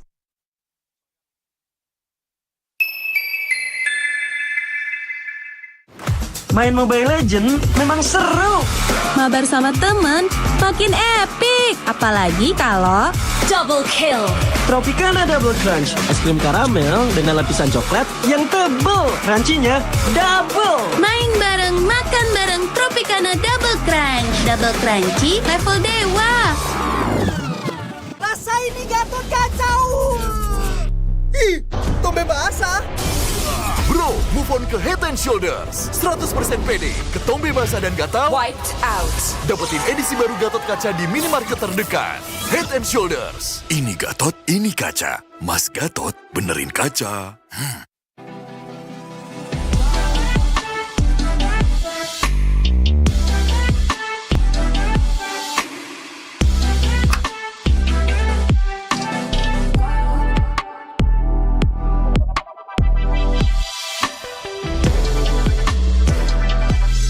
Wow, finished. See you later. Time to go. Okay.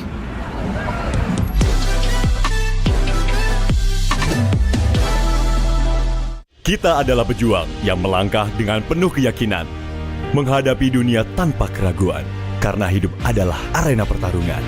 Kita adalah pejuang yang tak akan gentar oleh segala tantangan, menghadapi lawan tanpa ketakutan, karena kita terlahir untuk meraih kemenangan. Raihlah kemenangan dengan koleksi terbaru UBS Gold X Mobile Legends Bang Bang, edisi spesial MPL ID Season 13.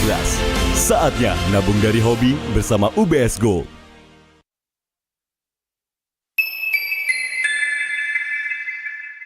Bapak akan kehilangan ingatannya. Masih inget ini, Pak?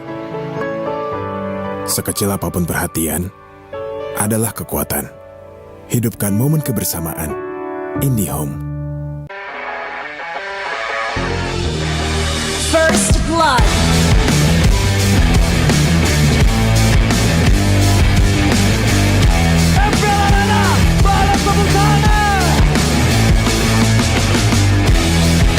Mendapatkan 2 momen pentulen.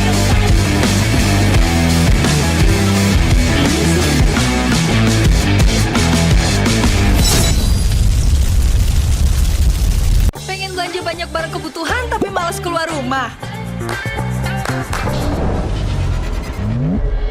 Untung aja pakai aplikasi Klik Indomaret. Cuma tinggal klik bisa belanja online seperti di toko. Beli ini, itu, jadi mudah banget. Produknya lengkap, banyak promonya. Gak perlu pusing, bisa pakai alat bayar apa aja. Wah, 1 jam udah sampai, gratis ongkir lagi. Untung aku pakai Klik Indomaret, belanja online seperti di toko. Kini, Indomaret telah menghadirkan varian baru, soto dan rawon yang wajib kamu coba. Dibuat dengan daging sapi pilihan, dimasak dengan rempah-rempah khas Indonesia, sehingga menghasilkan rasa soto dan rawon yang otentik khas Jawa Timur. Diolah selama berjam-jam sehingga menghasilkan kaldu yang gurih dan daging yang empuk. Bisa dihangatkan di toko atau bisa untuk stok di rumah. Soto dan rawon daging sapi Indomaret, enak tenan rasane.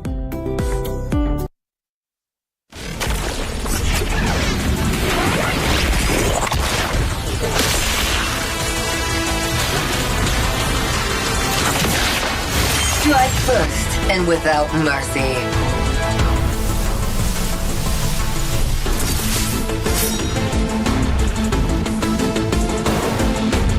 Where I tread, death follows. Enjoy your last breath. Deploying smoke. Going dark.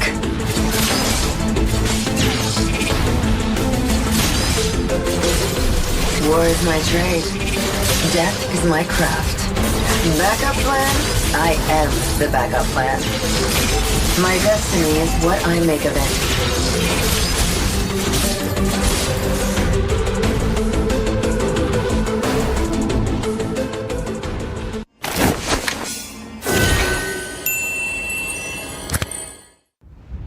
A darkness plagues this world, unseen by mortal eyes.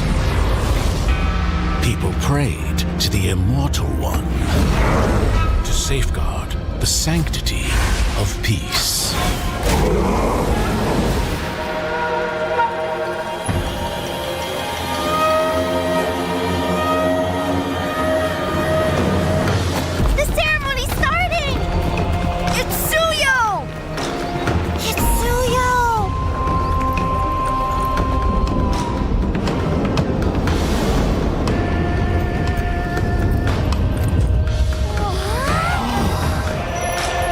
I bear this mask, for this duty is mine alone.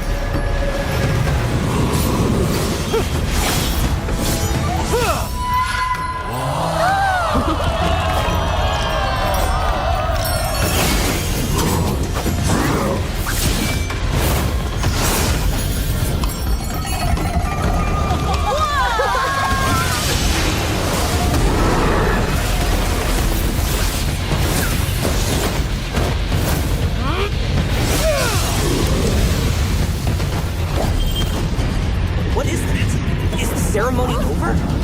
Mommy, I'm scared. What is that?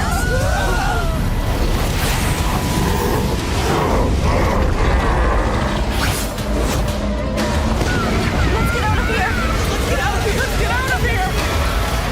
In their hearts, fear festers into darkness. But deep within, there is hope to crush that fear.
Through this mask, I see no fear.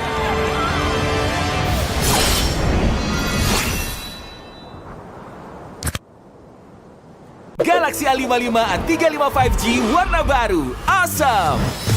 Kayak circle kita. Diajakin mabar di mana tuh? Circlein aja pakai circle to search. Wah, langsung ketemu tempatnya.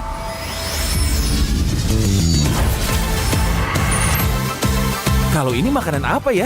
Gampang, circlein aja. Oh, itu makanannya. Awesome dan smart kan? Yuk join circle kita. Teman murah, di aplikasi GoPay. Pulsa murah, di aplikasi GoPay. Walau yang lain terus berubah, GoPay konsisten, kasih yang pasti murah. Bayar tagihan murah, di aplikasi GoPay. Gratis transfer, 100 kali per bulan. Ikut selebrasi MPL pasti dapat hadiah. Download aplikasi GoPay baru, nggak pakai lama. Dompet andalan gamers banyak damage-nya.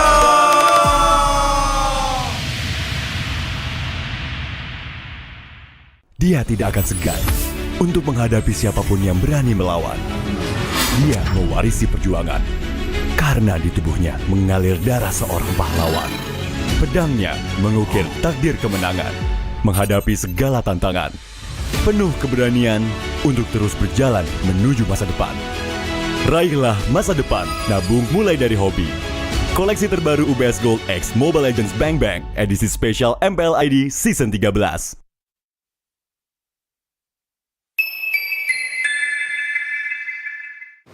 Main Mobile Legends memang seru. Mabar sama temen makin epic. Apalagi kalau double kill. Tropicana Double Crunch, es krim karamel dengan lapisan coklat yang tebal. Crunchy-nya double. Main bareng, makan bareng Tropicana Double Crunch. Double crunchy level dewa. Rasa ini Gatot kacau. Ih, tombe basah. Bro, move on ke Head and Shoulders. 100% pede, ketombe basah dan gatal Wiped out. dapetin edisi baru Gatot kaca di minimarket terdekat. Head and Shoulders. Ini Gatot, ini kaca. Mas Gatot, benerin kaca.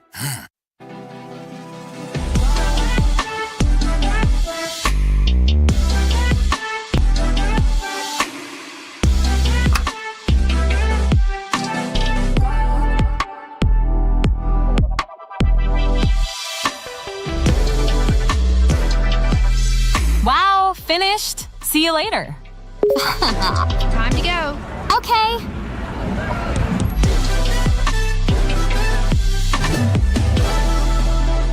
Kita adalah pejuang yang melangkah dengan penuh keyakinan, menghadapi dunia tanpa keraguan, karena hidup adalah arena pertarungan. Kita adalah pejuang yang tak akan gentar oleh segala tantangan, menghadapi lawan tanpa ketakutan, karena kita terlahir untuk meraih kemenangan. Raihlah kemenangan dengan koleksi terbaru UBS Gold X Mobile Legends Bang Bang, edisi spesial MPL ID Season 13. Saatnya nabung dari hobi bersama UBS Gold.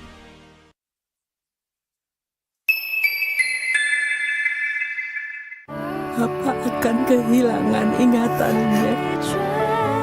Masih inget ini, Pak? Sekecil apapun perhatian, adalah kekuatan. Hidupkan momen kebersamaan. IndiHome. First Blood.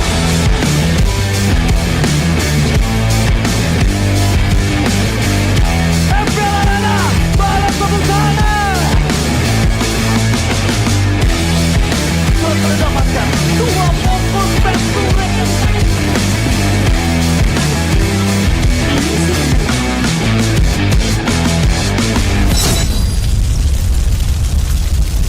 Pengen belanja banyak barang kebutuhan tapi malas keluar rumah. Untung aja pakai aplikasi Klik Indomaret. Cuma tinggal klik bisa belanja online seperti di toko. Beli ini, itu, jadi mudah banget. Produknya lengkap, banyak promonya. Gak perlu pusing, bisa pakai alat bayar apa aja. Wah, 1 jam udah sampai, gratis ongkir lagi. Untung aku pakai Klik Indomaret, belanja online seperti di toko. Kini, Indomaret telah menghadirkan varian baru, soto dan rawon yang wajib kamu coba. Dibuat dengan daging sapi pilihan, dimasak dengan rempah-rempah khas Indonesia, sehingga menghasilkan rasa soto dan rawon yang otentik khas Jawa Timur. Diolah selama berjam-jam sehingga menghasilkan kaldu yang gurih dan daging yang empuk. Bisa dihangatkan di toko atau bisa untuk stok di rumah. Soto dan rawon daging sapi Indomaret, enak tenan rasane.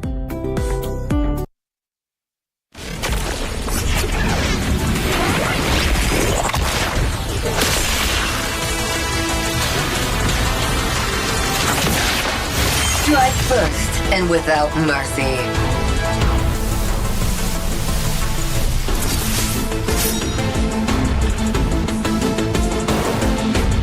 Where I tread, death follows. Enjoy your last breath. Deploying smoke. Going dark.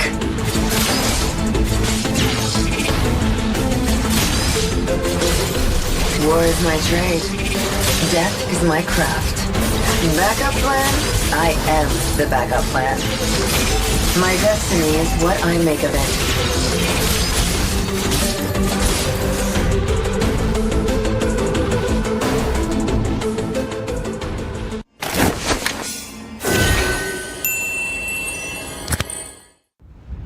A darkness plagues this world, unseen by mortal eyes.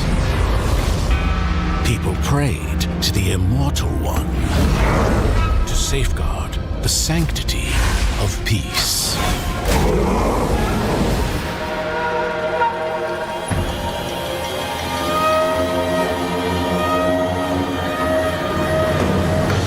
The ceremony's starting! It's Suyo! It's Suyo!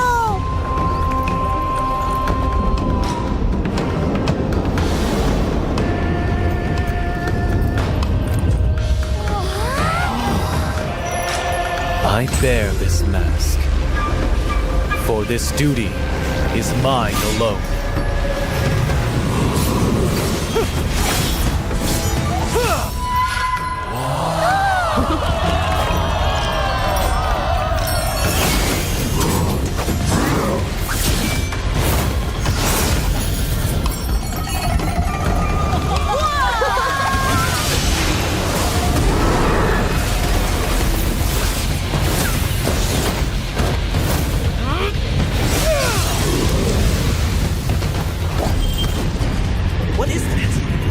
ceremony over? Mommy, I'm scared. What is that?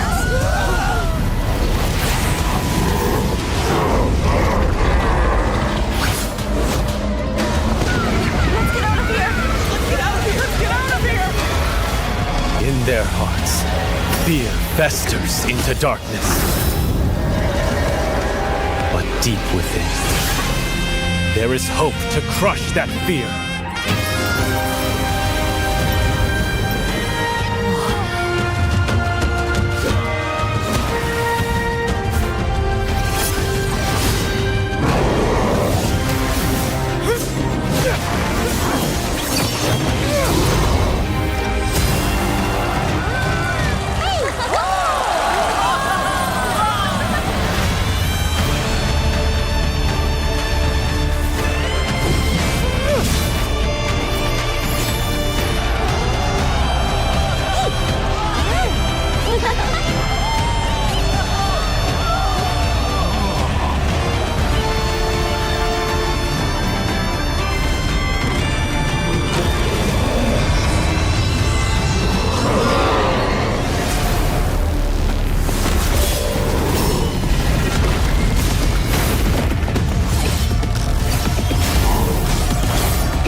Through this mask, I see no fear.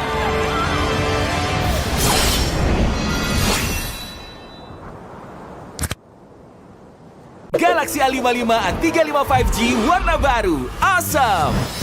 Kayak circle kita. Diajakin mabar di mana tuh? Circlein aja pakai circle to search. Wah, langsung ketemu tempatnya.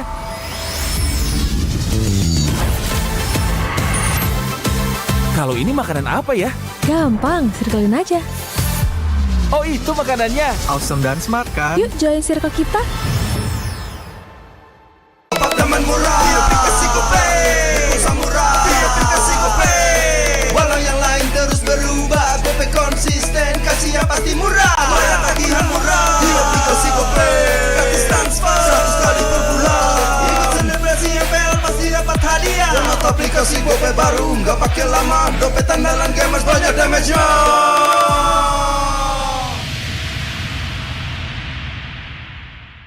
Dia tidak akan segan untuk menghadapi siapapun yang berani melawan. Dia mewarisi perjuangan karena di tubuhnya mengalir darah seorang pahlawan. Pedangnya mengukir takdir kemenangan, menghadapi segala tantangan. Penuh keberanian untuk terus berjalan menuju masa depan. Raihlah masa depan, nabung mulai dari hobi. Koleksi terbaru UBS Gold X Mobile Legends Bang Bang edisi spesial MPL ID Season 13.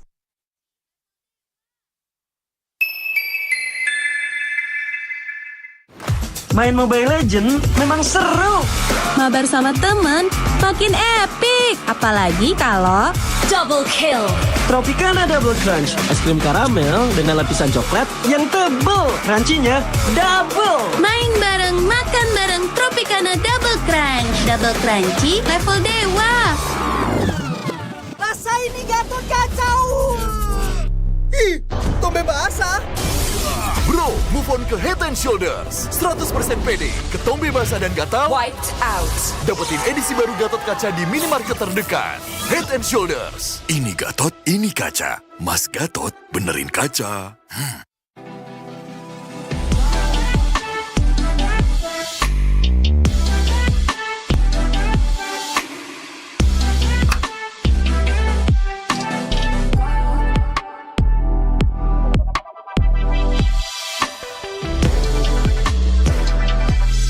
Wow, finished. See you later. Time to go. Okay.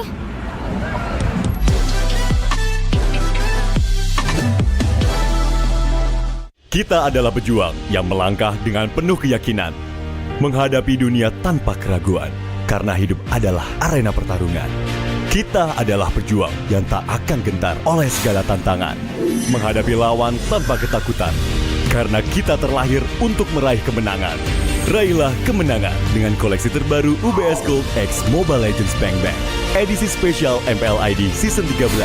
Saatnya nabung dari hobi bersama UBS Gold.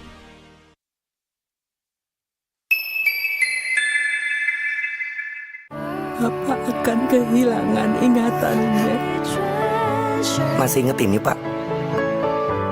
Sekecil apapun perhatian adalah kekuatan. Hidupkan momen kebersamaan. IndiHome. First Blood.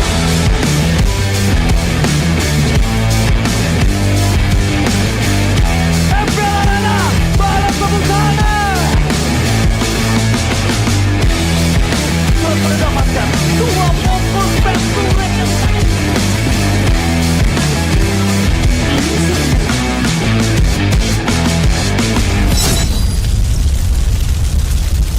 Pengen belanja banyak barang kebutuhan tapi malas keluar rumah.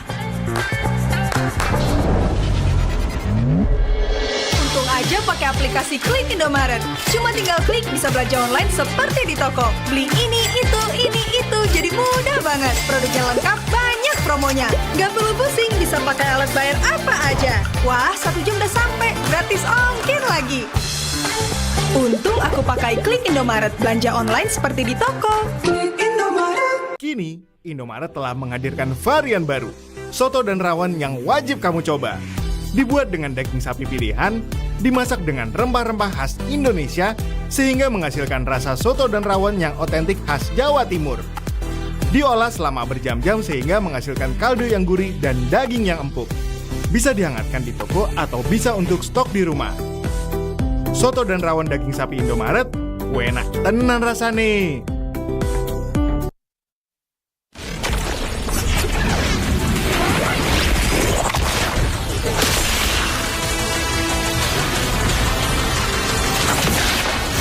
Strike first and without mercy.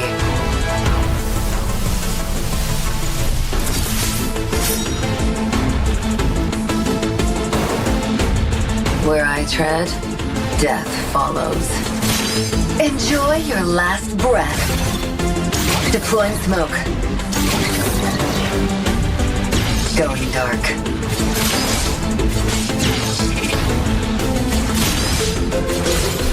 War is my trade. Death is my craft. Backup plan? I am the backup plan. My destiny is what I make of it.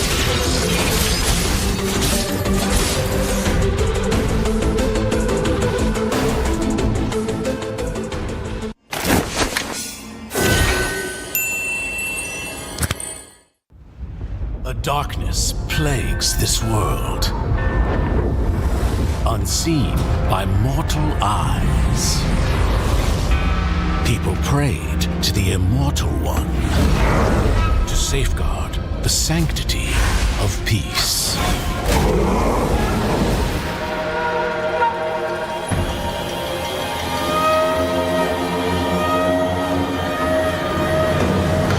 The ceremony's starting! It's Suyo! It's Suyo!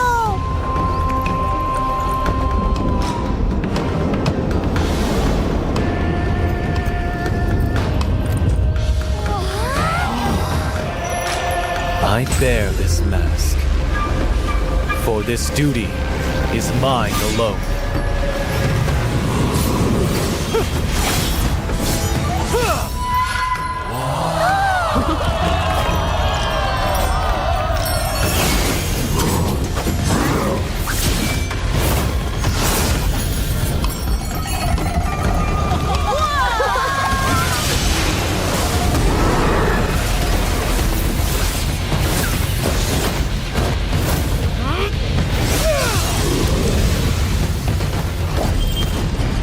What is that? Is the ceremony over? Mommy, I'm scared. What is that?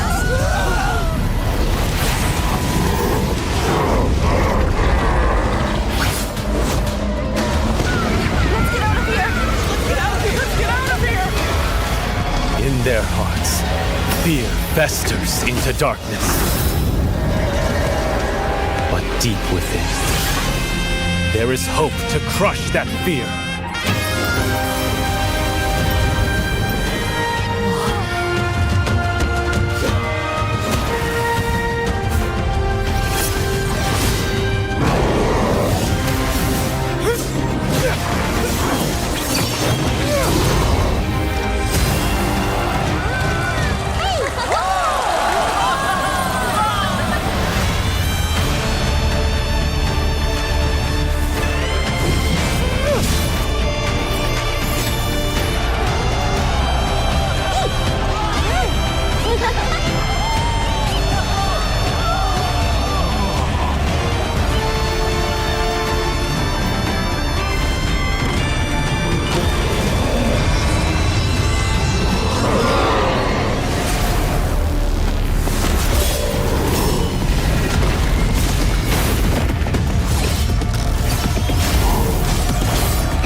Through this mask, I see no fear.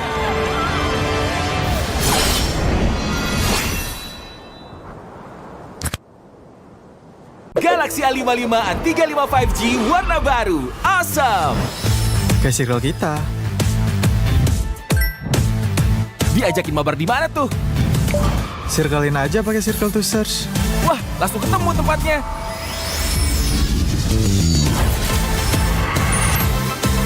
Kalau ini makanan apa ya?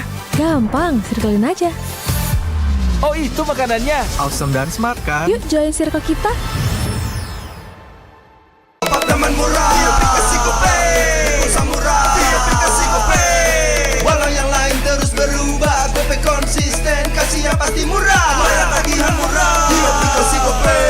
Gratis transfer, 100 kali per bulan. Ikut selebrasi MPL pasti dapat hadiah. Download aplikasi GoPay baru, nggak pakai lama. Dompet andalan gamers banyak damage-nya.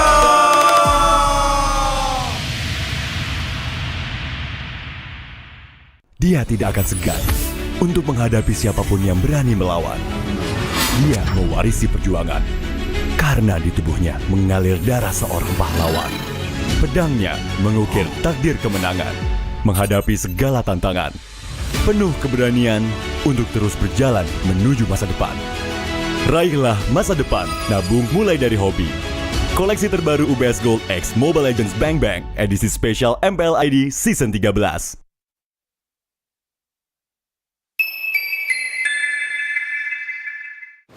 Main Mobile Legends memang seru.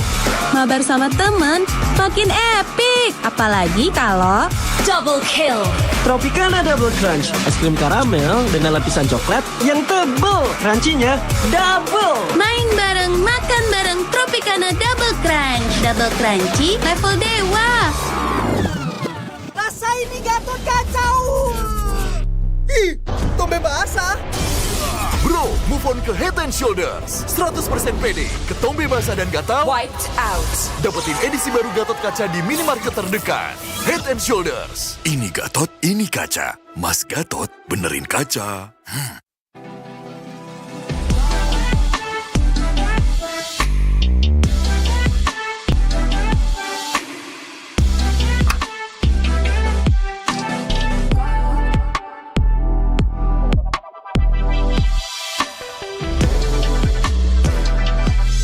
Wow, finished. See you later. Time to go. Okay.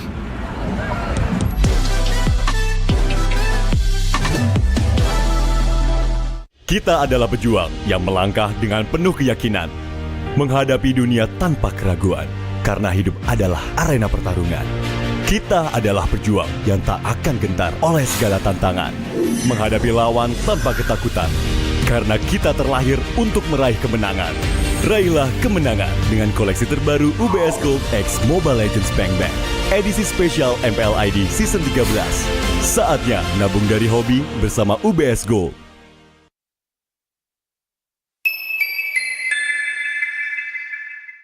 Papa akan kehilangan ingatannya. Masih inget ini, Pak? Sekecil apapun perhatian, adalah kekuatan. Hidupkan momen kebersamaan. IndiHome. First Blood.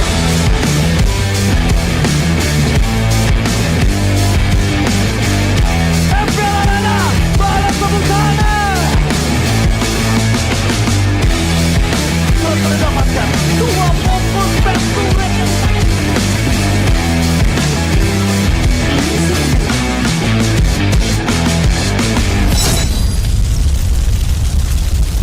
Pengen belanja banyak barang kebutuhan tapi malas keluar rumah. Untung aja pakai aplikasi Klik Indomaret. Cuma tinggal klik bisa belanja online seperti di toko. Beli ini, itu, jadi mudah banget. Produknya lengkap, banyak promonya. Gak perlu pusing, bisa pakai alat bayar apa aja. Wah, 1 jam udah sampai, gratis ongkir lagi. Untung aku pakai Klik Indomaret, belanja online seperti di toko. Kini, Indomaret telah menghadirkan varian baru, soto dan rawon yang wajib kamu coba. Dibuat dengan daging sapi pilihan, dimasak dengan rempah-rempah khas Indonesia, sehingga menghasilkan rasa soto dan rawon yang otentik khas Jawa Timur. Diolah selama berjam-jam sehingga menghasilkan kaldu yang gurih dan daging yang empuk. Bisa dihangatkan di toko atau bisa untuk stok di rumah. Soto dan rawon daging sapi Indomaret, enak tenan rasane.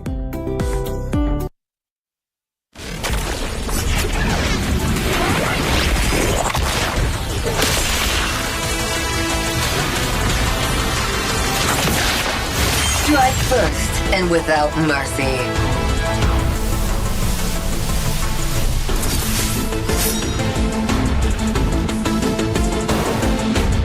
Where I tread, death follows. Enjoy your last breath. Deploying smoke. Going dark.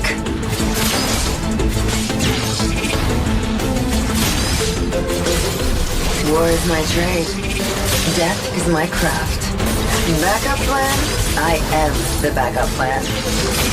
My destiny is what I make of it.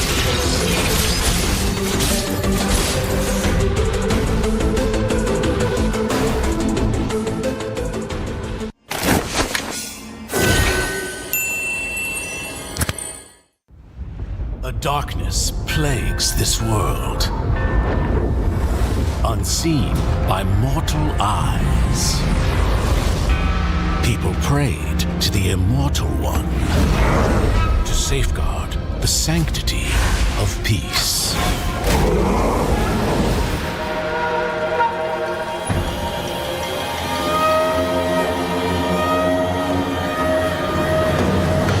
The ceremony's starting! It's Suyo! It's Suyo!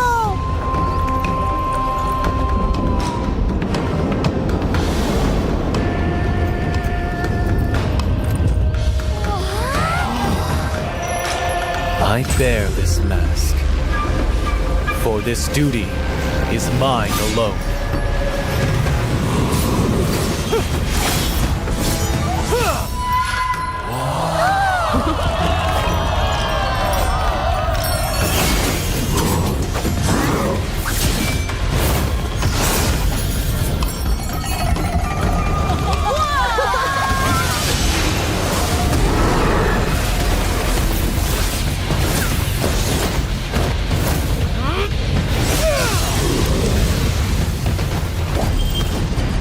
What is that? Is the ceremony over? Mommy, I'm scared. What is that?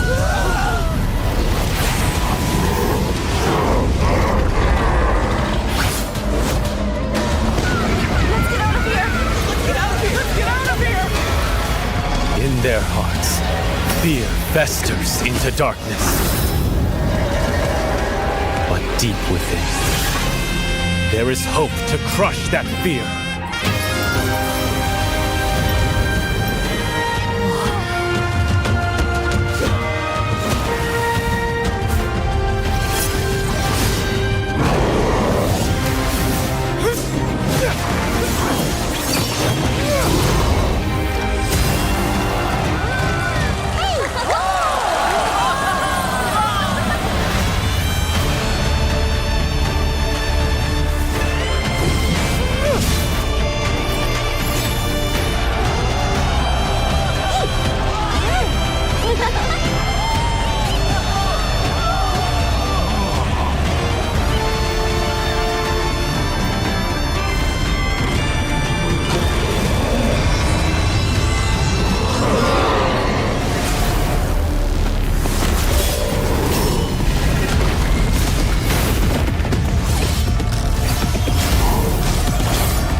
Through this mask, I see no fear.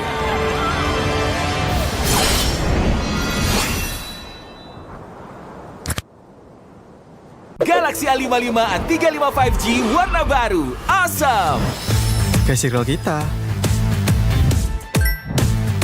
Diajakin mabar di mana tuh? Circlein aja pakai circle to search. Wah, langsung ketemu tempatnya.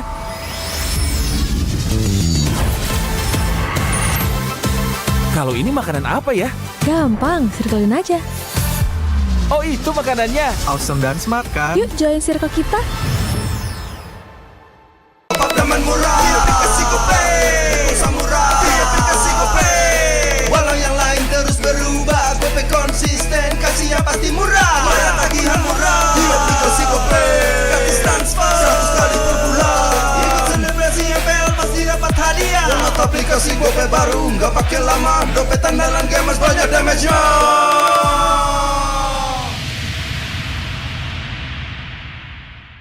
Dia tidak akan segan untuk menghadapi siapapun yang berani melawan. Dia mewarisi perjuangan karena di tubuhnya mengalir darah seorang pahlawan. Pedangnya mengukir takdir kemenangan, menghadapi segala tantangan. Penuh keberanian untuk terus berjalan menuju masa depan. Raihlah masa depan, nabung mulai dari hobi. Koleksi terbaru UBS Gold X Mobile Legends Bang Bang, edisi spesial MPL ID Season 13.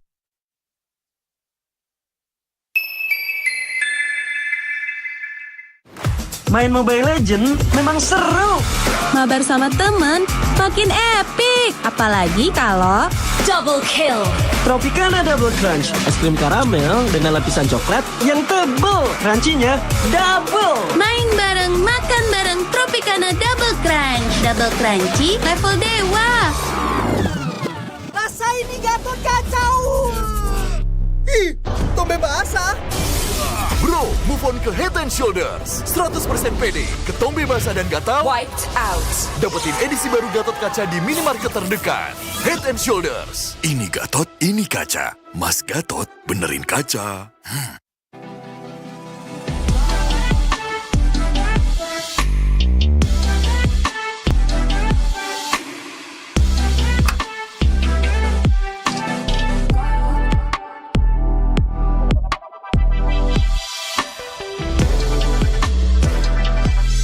Wow, finished. See you later.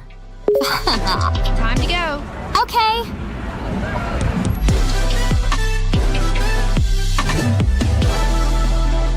Kita adalah pejuang yang melangkah dengan penuh keyakinan, menghadapi dunia tanpa keraguan, karena hidup adalah arena pertarungan.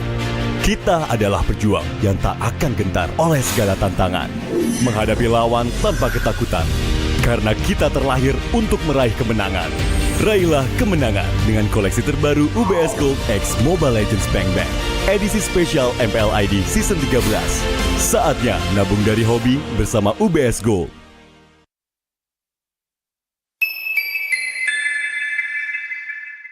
Papa akan kehilangan ingatannya.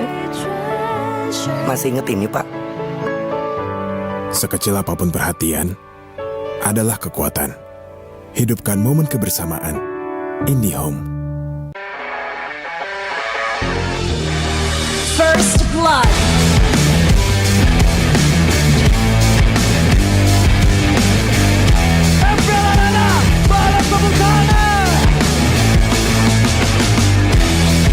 Mendapatkan 20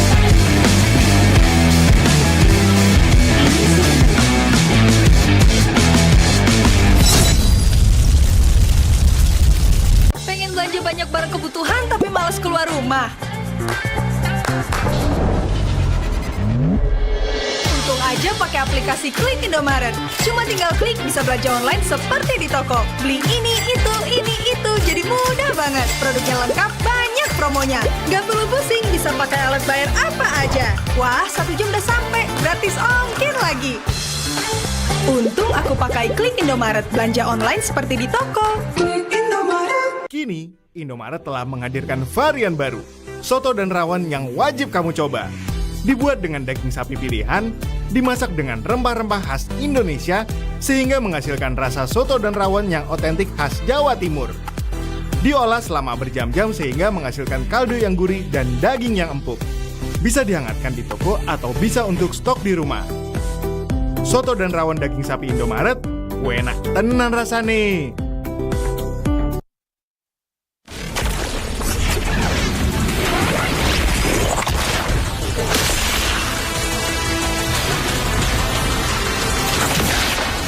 Strike first and without mercy.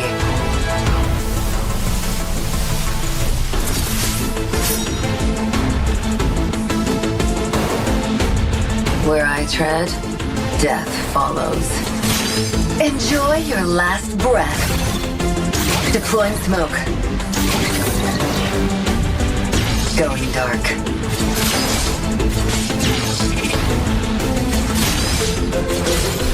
War is my trade. Death is my craft. Backup plan? I am the backup plan. My destiny is what I make of it.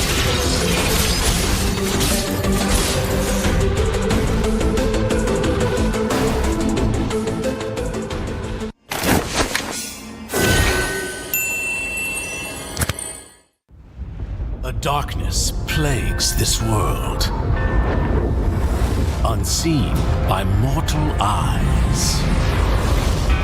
People prayed to the Immortal One to safeguard the sanctity of peace.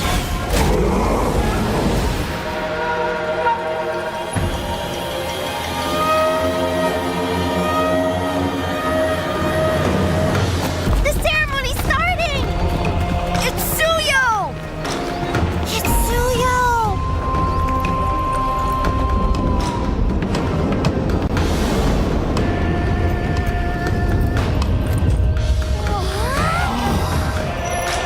I bear this mask, for this duty is mine alone.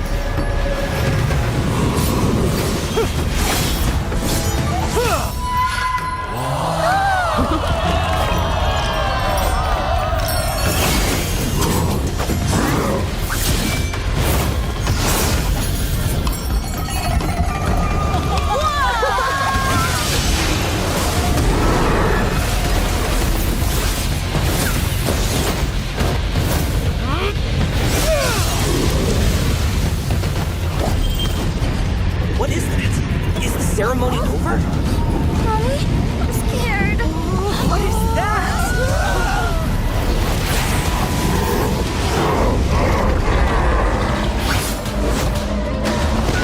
Let's get out of here! Let's get out of here! Let's get out of here! In their hearts, fear festers into darkness. But deep within, there is hope to crush that fear.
Through this mask, I see no fear.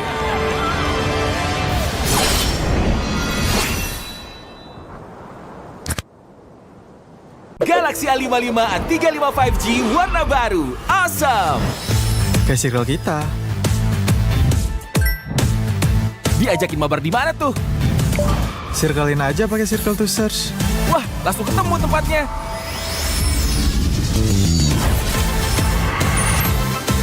Kalau ini makanan apa ya? Gampang, circlein aja. Oh, itu makanannya. Awesome dan smart kan? Yuk join circle kita. Teman murah, aplikasi GoPay, pulsa murah, aplikasi GoPay. Walau yang lain terus berubah, GoPay konsisten, kasih yang pasti murah. Bayar tagihan murah, di aplikasi GoPay, gratis transfer 100 kali per bulan. Ikut selebrasi MPL pasti dapat hadiah. Download aplikasi GoPay baru, nggak pakai lama. Dompet andalan gamers banyak damage-nya.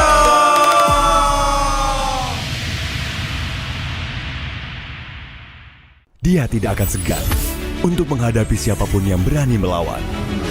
Dia mewarisi perjuangan karena di tubuhnya mengalir darah seorang pahlawan. Pedangnya mengukir takdir kemenangan, menghadapi segala tantangan. Penuh keberanian untuk terus berjalan menuju masa depan.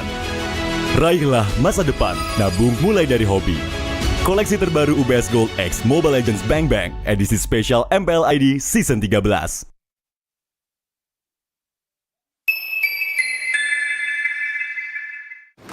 Main Mobile Legends memang seru. Mabar sama temen makin epic. Apalagi kalau double kill. Tropicana Double Crunch, es krim karamel dengan lapisan coklat yang tebal. Crunchy-nya double. Main bareng, makan bareng Tropicana Double Crunch. Double crunchy level dewa.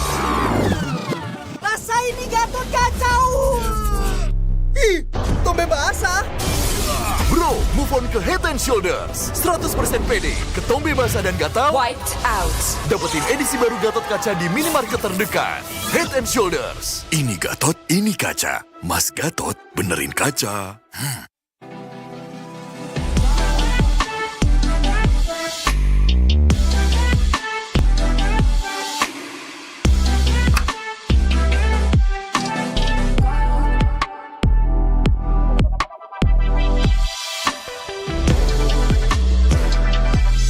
Wow, finished. See you later. Time to go. Okay.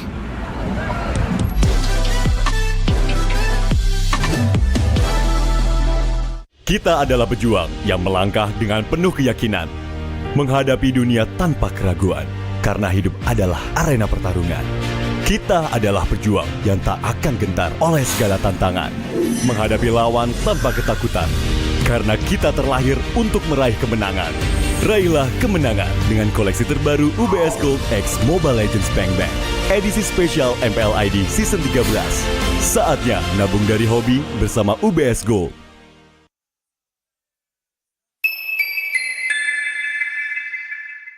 Papa akan kehilangan ingatannya.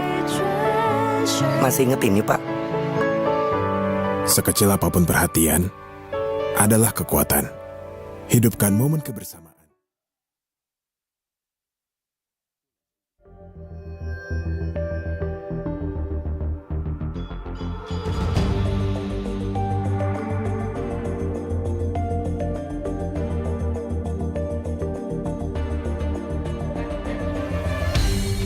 Aku kan berdiri dan terus berlari, terus ke arah puncak tertinggi. Ku takkan berhenti, hanya sampai di sini. Kemenangan abadi menanti. You know we won't miss if we unite our focus. And if you haven't noticed, we all live. Nyalakan apimu, hadapi semua tantangan, hadang semua serangan, jatuh bukan halangan. Bakar semangatmu, janganlah engkau menyerah. Kita akan buat sejarah. We all this, we won't miss. We all this, we won't miss. Saatnya beraksi, jalani ambisi. Aku kan menyawakan hari ini. You know we won't miss if we unite our focus.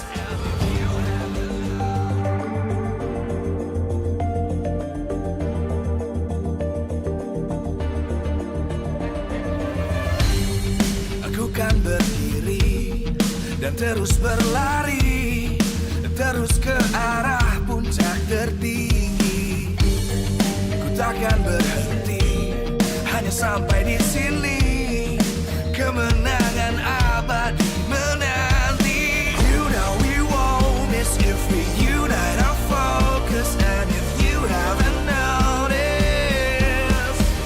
we'll live. Nyalakan apimu, hadapi semua tantangan, hadang semua serangan, jatuh bukan halangan.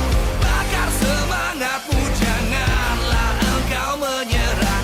Kita akan buat sejarah. We all this, we won't miss. We all this, we won't miss. Saatnya beraksi, jalani ambisi. Aku kan menyawakan hari ini. You know we won't miss if we unite our focus. And if you haven't noticed, we'll live. Nyalakan apimu, hadapi semua tantangan, hadang semua serangan, jatuh bukan halangan. Bakar semangatmu, janganlah engkau menyerah. Kita akan buat sejarah. We'll live, we won't miss. We'll live, we won't miss. We'll live.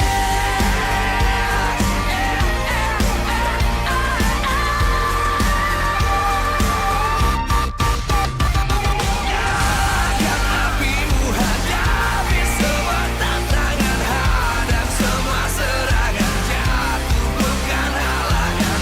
Bakar semangatmu, janganlah engkau menyerah. Kita akan buat sejarah. We all this.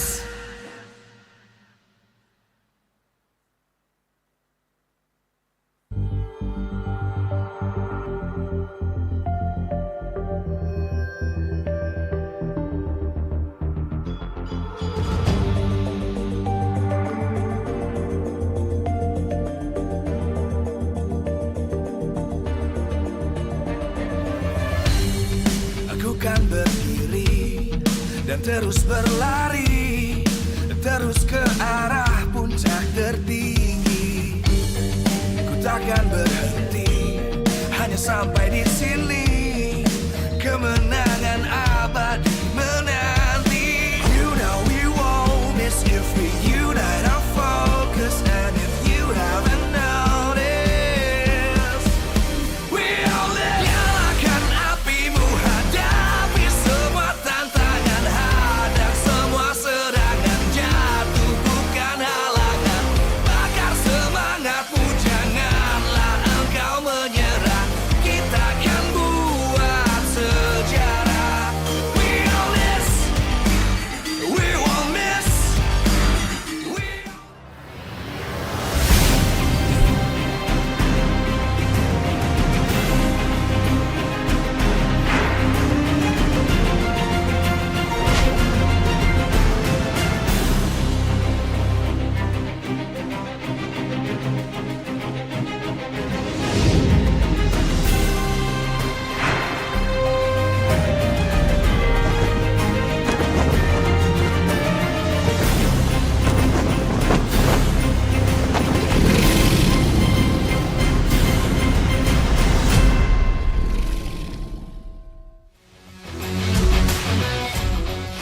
Live from Jakarta, MPL Arena. MPL Season 14 is powered by Munta. Presented by our official tournament smartphone, Samsung Galaxy. Official e-wallet, GoPay. Official destination for gaming and esports, Hidea. Official gold partner, UBS Gold. We own this.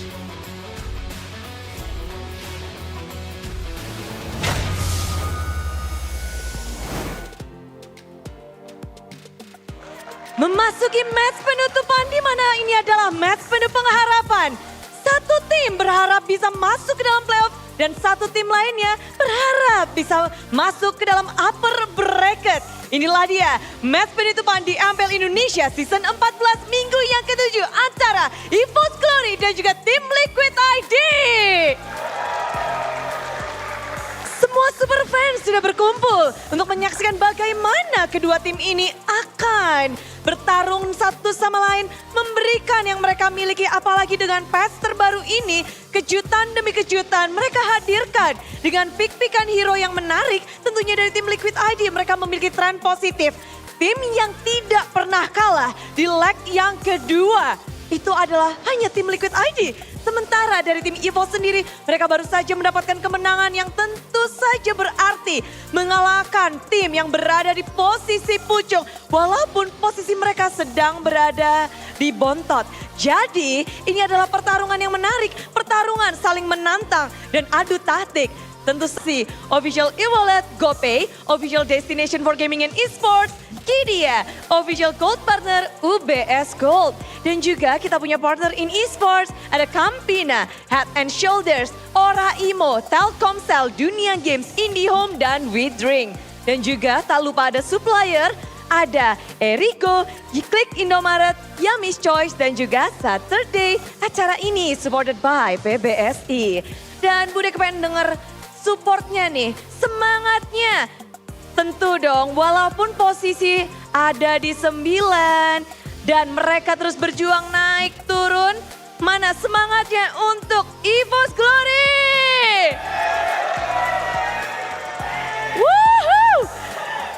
Inilah dia gambaran dari EVOS fans yang tak kenal lelah untuk mendukung EVOS. Dan tak mau kalah pastinya, tim yang sedang berjuang untuk mendapatkan upper bracket. Mana semangatnya untuk tim Liquid ID? Sang kuda dan sang macan, mereka akan berhadapan satu kali lagi di leg yang kedua. Memang dengan kondisi yang berbeda. Namun boleh diingatkan sekali lagi, apapun bisa terjadi. Dengan patch terbaru ini, siapa yang bisa lebih cepat beradaptasi dan memberikan sesuatu yang kita ingin lihat. Bisa saja ada hero baru yang muncul atau ada sesuatu gebrakan yang akan dikeluarkan. Mari kita sambut match penutupan untuk minggu yang ke-7.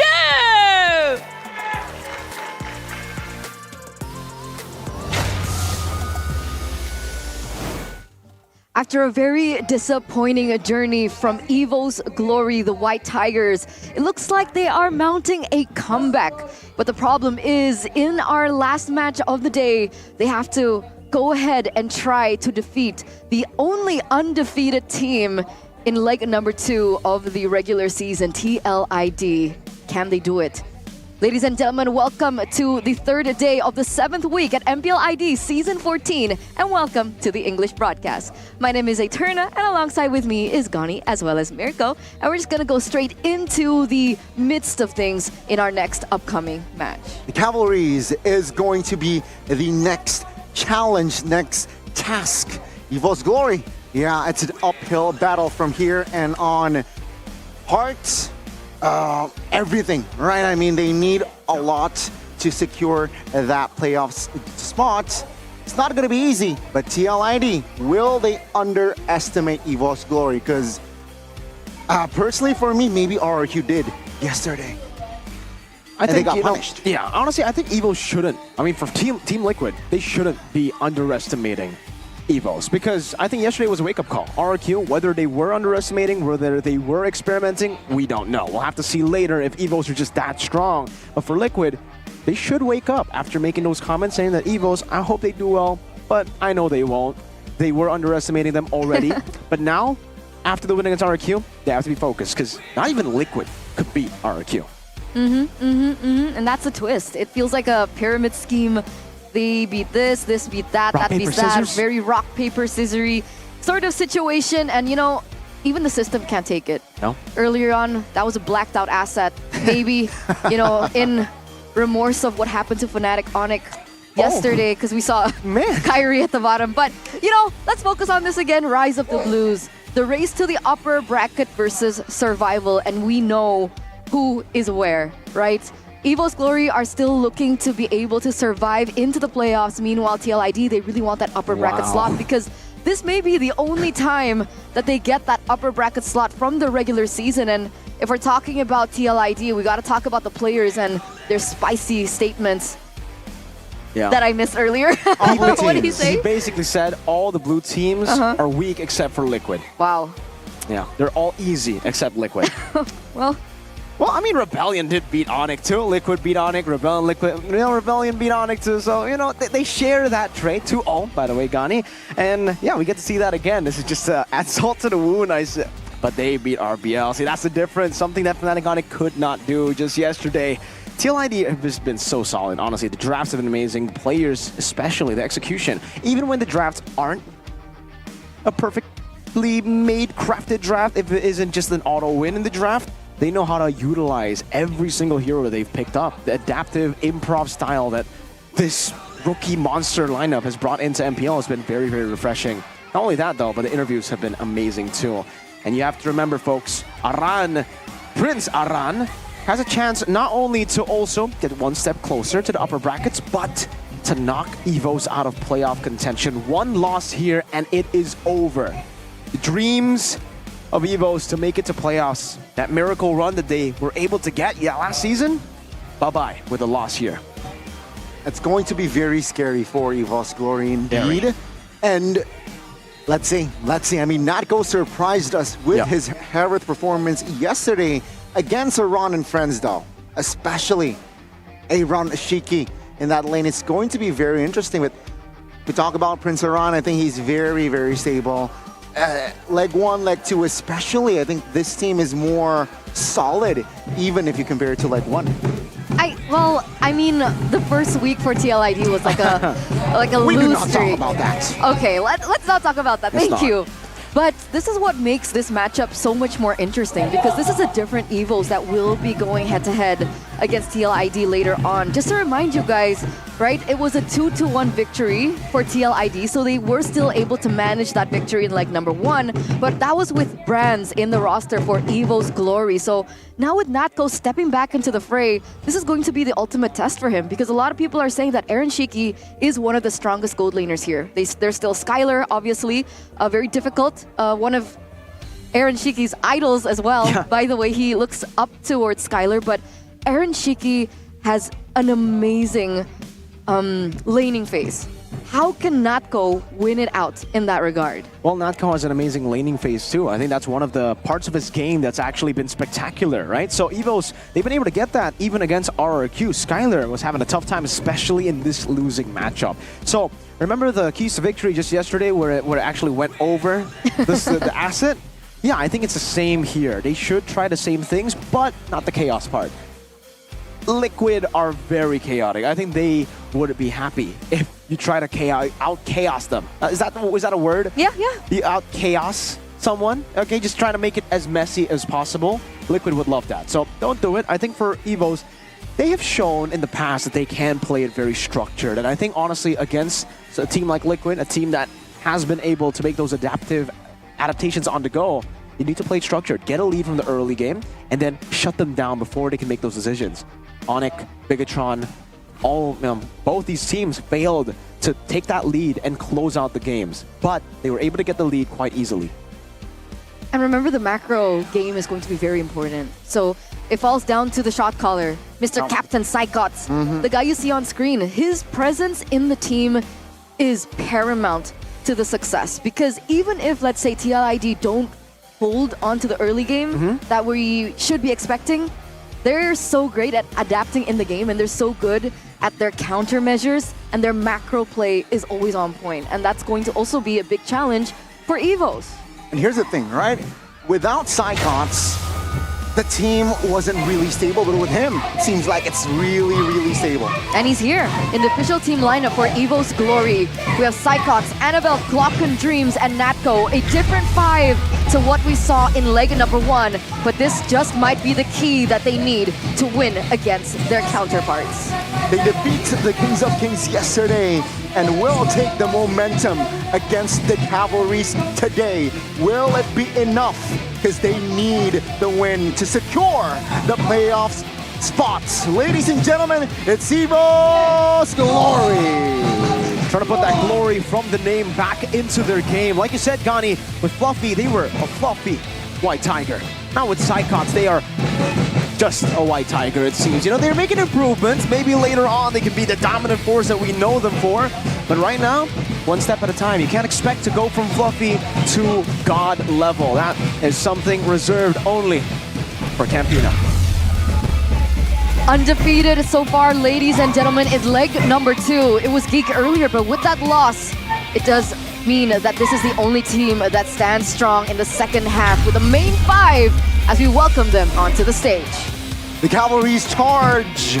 Leg 2, nobody can defeat them. Will they be able to stay that way? Aaron Chiki and Aaron in the side lanes. Looking scary as ever. This is Team Liquid. Remember, ladies and gentlemen, the last time that both of these met, that game lasted 32 minutes.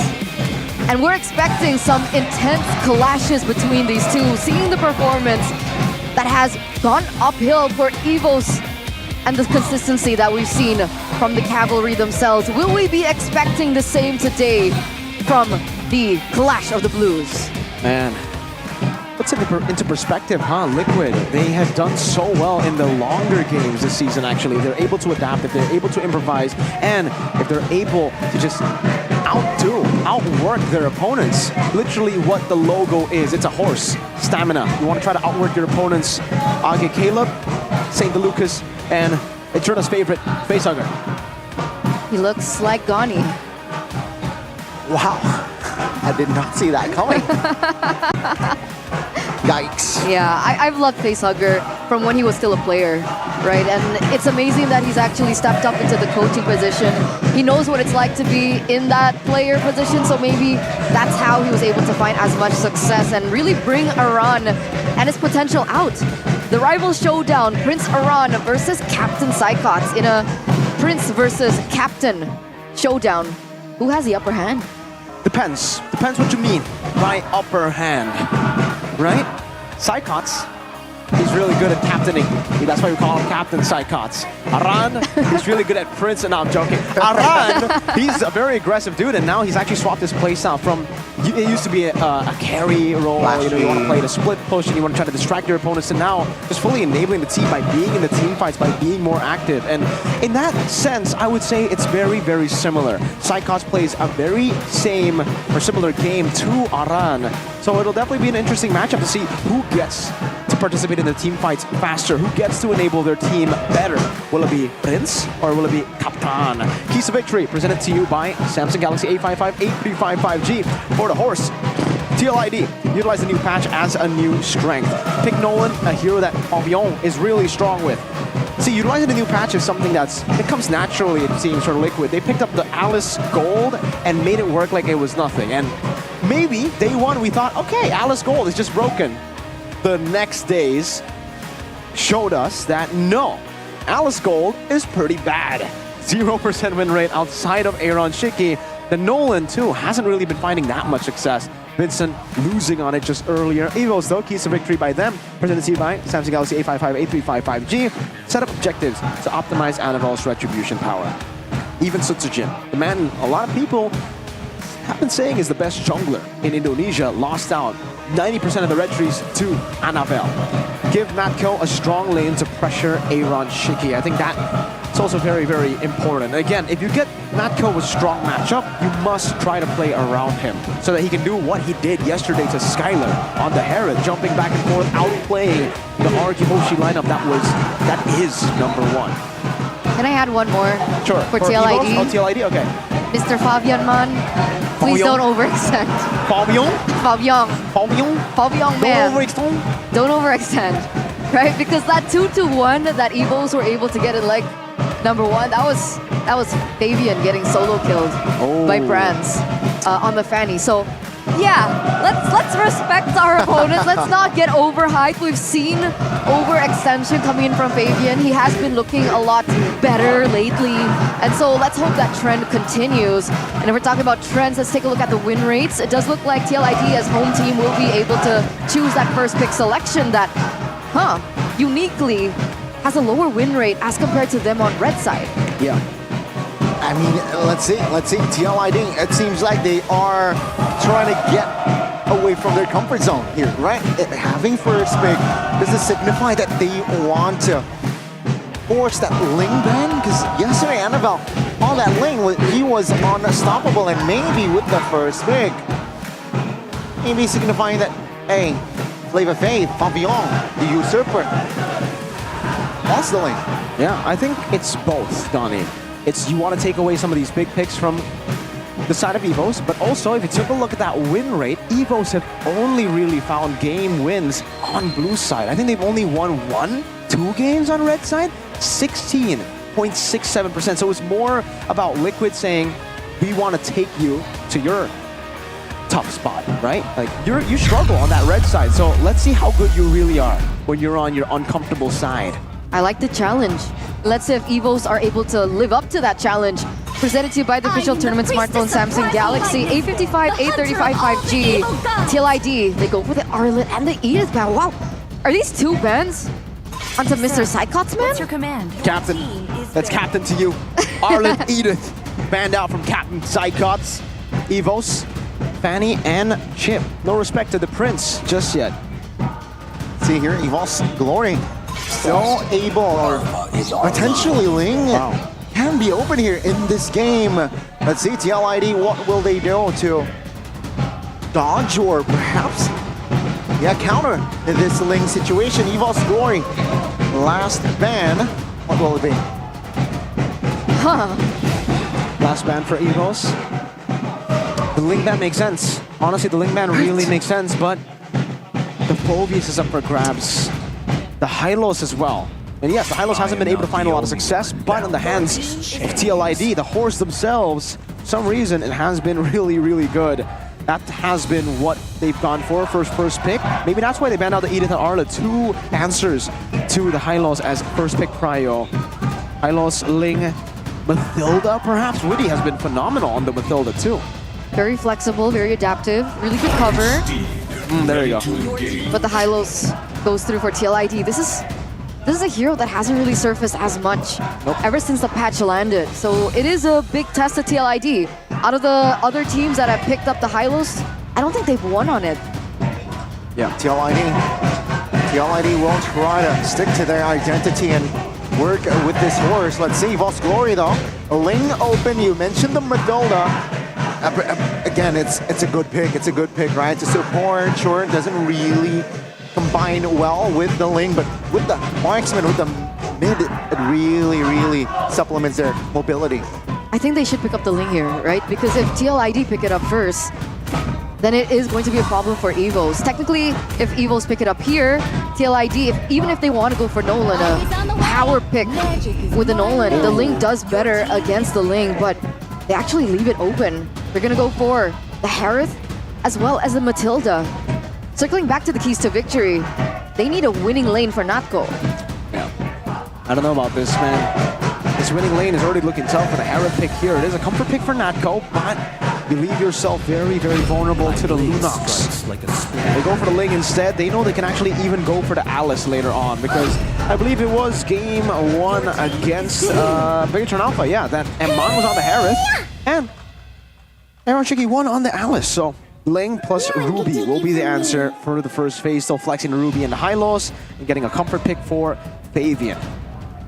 Yeah, I mean, I think EVOS Glory, they were hesitant to pick up the lane because Ruby is still on the board. And TLID, they will take both here, so a very good composition, though no flex. It's technically flex, but not really. What about Lunox? Can EVOS pick up the Lunox? I don't think so. Ban out the Alice? Yeah, I think they should just ban out the Lunox and the Herald later on. Sorry, Lunox and the Alice later on. They go for the Nolan pick, and we saw just yesterday how this Nolan could be destroyed absolutely by the Ling in the matchup. But it comes down to how the Nolan can win. It's still within the realm of possibility, I would say, for Nolan to actually win up in this matchup, especially if you're able to get that snowball going from the start, which is your strength. Lane needs to scale up a bit, maybe mid-game-ish will be his strength. Let's see if Evos actually start to ban out the Alice and the Lunox up against TLID. Aaron Shiki, whenever he gets a winning matchup like a Lunox, he becomes a monster. And even if he gets the pick like Alice, very passive in lane, got solo killed by Eman on an Atan, no problem. He can scale up, he can still play it so well. It'll be a Vexana though. They're very patient. But yes, the Vexana ban does come through. Yehezkiel has found a lot of success on these heroes, right? The Vexanas, the Auroras. I'm wondering if they're going to continue that respect, but that does still leave these two opportunities to pick up the Alice and the Lunox open for a player like Aaron Shiki, who has continuously carried games. TLID, Terizla ban. That makes it three bans to the XP, knowing that TLID will have probably already picked up an XP, right? Hylos or Ruby, either one is going to XP. Meanwhile, Psychots might have been an oversight from Coach Age to leave this XP vulnerable like this. Psychots has only played 2 competitive matches in MPL ID this season. Arlet Edith. Hey, I mean, let's not forget though. Let's not forget. Psychots is from the MDL, and he used to play the global ban. So I'm sure he has other tricks under his sleeves. Let's see.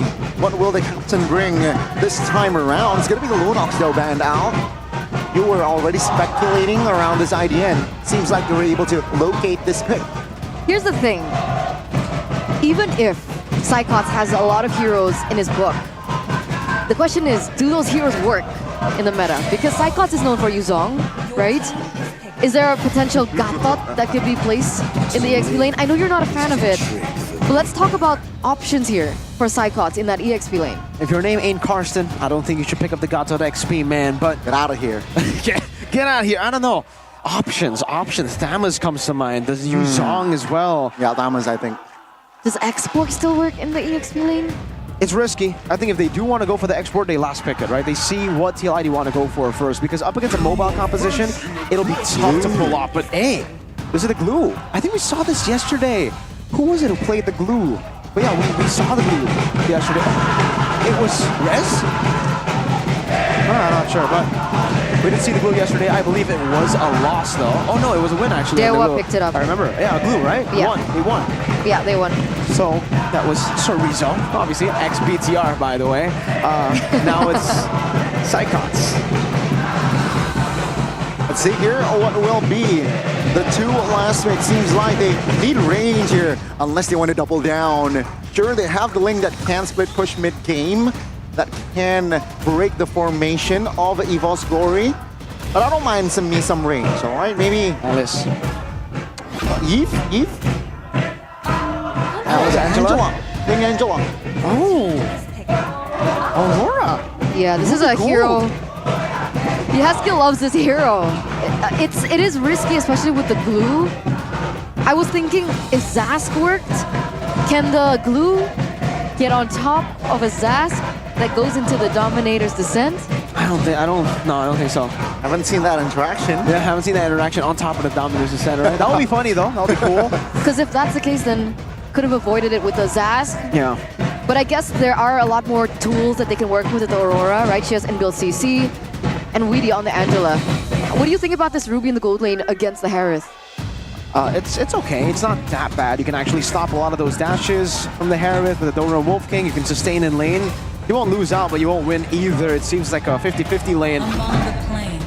Eve against the Ling, having a bit of peel.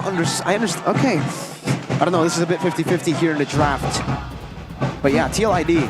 I would have expected the Alice against the glue. Split.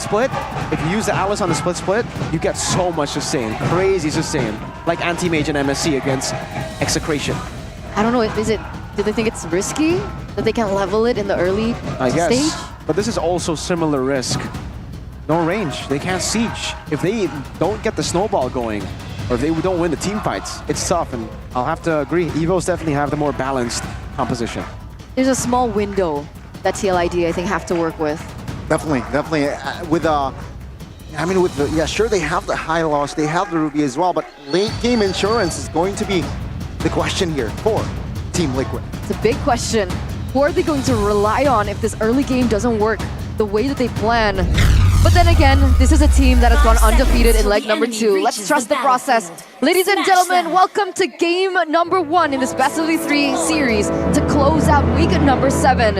As the Cavalry charges against the White Tigers. Let's see if the White Tigers can continue their Cinderella run. Wow, that's Aurora on the lethal ignition, folks. Yezkiel is here to deal damage, not to try to utility out his way to a win. Fabian already kind of zoned away by Dreams there on the Mathilda, and Annabelle will start things off with a bit of a lead when it comes to the clear. We know that Dreams can be disruptive, especially given certain heroes, right? We've seen him being disruptive on the Franco, and now he's replicating that identity with the Matilda. But for the most part, it is still an equal level. Is there anything else that stands out that we should keep an eye on? Honestly, not too much looking at it. Let me see. Here, though, tenacity and vitality already. Aran, aggressive cut there, getting poked by a bit. It's the rupture. Wow. Yeah, Yezkiel is just going all in here for damage, for magic damage. So it might just be like a glass cannon composition for the side of TLID for at least the mid and jungle. Meanwhile, the other part of the team, Yezkiel, already forced to flicker. Well, there goes the glass cannon, right? I mean, doubling down on the damage. And the problem is, the Aurora and the Angela, I don't think they clear as fast as a Yves and a Matilda. So that rotation should be hindered by just a bit. Evil should have better control when it comes down to that. We do see some damage being traded in the EXP lane. Now, we haven't touched on this actually. Hylos versus a Glue. Yeah, I would say this is accurate right here. The Glue does have more ways to bully, especially after the change, right? You do get bit more damage. You also have that sustain built in. So if Aran wants to go all in, as long as Psychots keeps picking up those glues, I guess, from the floor, it'll be great. Fabian trying to contest. Evos going. They have the better setup now with a real world revelation as well. It will, zone out members of TLID. Well done. They're not going to commit onto it. I mean, earlier on, Fabian was a level below of Annabelle anyway. And a lot of junglers have actually struggled against Annabelle in that Retribution contest, even when it was a 50-50. So TLID, they don't go for the contest, but the question is, what do they do as compensation for that small win for Evos? Well, for TLID, I think the best answer is to do nothing, just farm up. But we do have our talent prediction by Gope. Oh, man. Only Spapulong, despite Nevin being an Evos fan, I believe. Wow. Yeah. I mean, this is the same thing when we saw the Classical Derby, right? A lot of people have rated the performance. And okay? who won? Oh. Exactly. Uh-oh. So can Evos replicate that success? Can Papulong replicate his success That's from yesterday? Getting all the matches right? That is... I don't think we've ever seen that in the history of MPL ID. So, hey, I guess we'll see if TLID can do it or if Evos are going to shock the world back-to-back. Annabelle, Heptaseas, very quick early on. And this is the snowball that I was talking about already for Annabelle. Bottom lane, the non-lane here. Natko can poke, but Aaron can heal, especially with Witty around. There's no poke. Annabelle, that's a good trigger on that passive. Circling Eagle though now. We'll try to find Fabian out with the help of the hard guard. Tempest to Blade. Dreams good nights. And that is going to be TLID finding first blood. Finally, 3 minutes, almost a 4-minute game without a kill. Fabian takes that first blood, but I guess that's the value of the Aurora, right? If you go against an assassin type of composition, Yezkiel with the passive should be able to get out of that and nullify that from happening. But Fabian going under turret with Witty, is that a good way to find a compensation for what happened earlier on? When you have a god on the ling like Fabian, I guess, 1v3.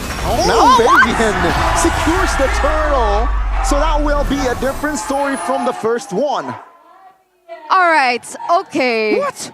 Fabian. They were, what? He came out of nowhere. That was like what Leo would call it, Grand Theft Turtle! That was just a flyby, man. Usually we see a drive-by. He just flew past, stole it from mid-air on the wall, and then left. Walked away. Didn't even use the ultimate. That was clean. I'm trying to find a word that is cleaner than clean, but I guess I would just have to say that was a Fabian play. Gee, and we can see the Berserker's Fury rush here, only getting the boots. It's the first part of the boots, doesn't have to complete it. Oh, for clean eagle, good cancellation, but the damage will be enough to take Aaron Chiki down. Annabelle was too clean with it. Top is going to be Haran and Psychots. And whoa, turret-wise, TLID finds some compensation. Okay, it looks like TLID, they're getting their groove back. But so is Evos, right? The White Tigers showing their fangs here, being able to get that counter mirror play happening, right? Picking up that turret as well in the bottom lane. And it's dead even between these two teams. I guess we could say, at least for the early game, Evos' win yesterday was not a fluke. They're going head-to-head against one of the best in the business. They are number 2 in the standings right now, TLID. With their rookies, they've looked unstoppable in leg 2, literally undefeated. But Evos are staying by really good, able to get a trade onto Aaron Shiki on this Ruby. And now for TLID, there's a extreme strength, but it is also their weakness. Their strength is they play for Fabian. The Ruby is literally just a supplement. Fabian, same goes for the Aurora, same goes for everyone. A steal? Oh my goodness, another, almost. Uh-oh. The guiding win, it will find Annabelle some comfort to get away from that situation. Luckily, man. I mean, somebody's got to stop Fabian at this point. Fabian doesn't have that retribution, by the way, so Annabelle should be able to get this without any contest. What's the retaliation from the cavalry here? Just chill, again, don't need to rush unless they want to just fight for it. Glorious Pathway popped as well, around! My goodness, the Prince finds a turtle. Now, Psychots with a split, looking for a mount. On towards Iran, finds it. That's Iran, the king, mounting a horse. Ooh, that's a circling eagle pop. Tempest Blade as well, looking for Annabelle. Fabian, though, will not be able to find the execute. No bodies, just the turtle. How did that happen again? Well, that was just unlucky for the retributions. At least Fabian and Annabelle were thinking, all right, we're just going to have to predict this retribution because it's 50-50 on the board. Both of them retried, the horse got it. It's just another situation of the XP lane having a better retry than the jungle. It happened yesterday, happened today, many times. Actually, even Moreno had a little bit of a, retry steal there. But Evo's Glory were able to still hold on. They didn't lose any of their members there, and they were actually able to get the resource advantage at the end. TLID still holding that gold lead. So let's talk about power spikes now, right? Because essentially, TLID with the Ruby in the gold lane, are we looking at a mid-game power spike for them? And when does that window close? Oh yeah, mid-game power spike for sure. I would say when it closes, I'll have to see when it opens first. And I'm going to have to take a look behind me for Evos' composition, their items. Their mid-game power spike honestly might be halted by Evos' mid-game power spike because both of them have a mid-game power spike. The Harith is going to be really good. Nolan, Mathilda, Yi, Glue, everybody. So both of them are actually playing for the mid-game. But when it comes to scaling, yes, Evo's Glory will have an advantage. TLID, they don't just have to play with their power spike. They're going to have to out-execute Evo's Glory. This is a tough game for them. See here, 8 minutes in, still very equal in the economy. Also, the turrets. It seems like Evo's Glory, they are able to just still control within their own tempo. Natko, I mean, I think he has been farming very well as well. I don't think anyone has actually punished him yet, right? 001, level 10, as compared to Aaron. And what item is he on again? What, Aaron Chiki or Natko? Or Mr. Natko Man. Oh, wait a second. That's a mobilization. Aaron Chiki with the flicker trying to get away, but it seems like Annabelle will find the execute now. Iran in trouble. Run, horse, run. It seems like even with the vengeance, he will not fall. Fabian jumps in to secure the cover. Netco dreams good night. Cyclops next on the chopping block. Annabelle looking for an angle, but with the split, Cyclops was able to get out. One. Oh, wait. Into some blade. Annabelle will get out. Fracture is not available, so Annabelle will recall. Yeheskiel, what are you doing? All right, okay, Annabelle recalls. That was not supposed to happen that way. Fabian coming in, being able to scrap everything up. Let's see what happens next. Glorious halfway pop, so that will hinder the movement of the EVOS Glory, and that will just a clean Lord take from the Cavalries. Wow, again, just out-executing EVO's Glory. I have to say, EVO's got such an amazing team fight there. But TLID knows that all they need to do is bait out all the resources. If Aaron dies, no problem. If Aran dies, no problem. As long as Fabian comes in last with all of his resources still intact, and that question earlier will be answered just by the in-game equipment by Dunia Games. Harith still in the lead, but quite far away from that Holy Crystal. Oh! Gee. Anaval testing the damage now with the help of Hard Guard, though. Fabian, bro. I mean, the Hard Guard wasn't committed per se, but Fabian, man, what a guy. This guy's clean with it, man. This guy's insane. His mechanics are ridiculous. Lord Fabian and MDL, now the Usurper Fabian for Liquid ID. Plastic Waste is already done as well. This is the power spike that we were talking about for TLID, but again, EVOS have a power spike themselves. Sorry, I thought they were going to go for 1v1. I thought you were shocked because of We Drink. I would be too. I was a Lord's little. been taken, by the way. And it's full cup.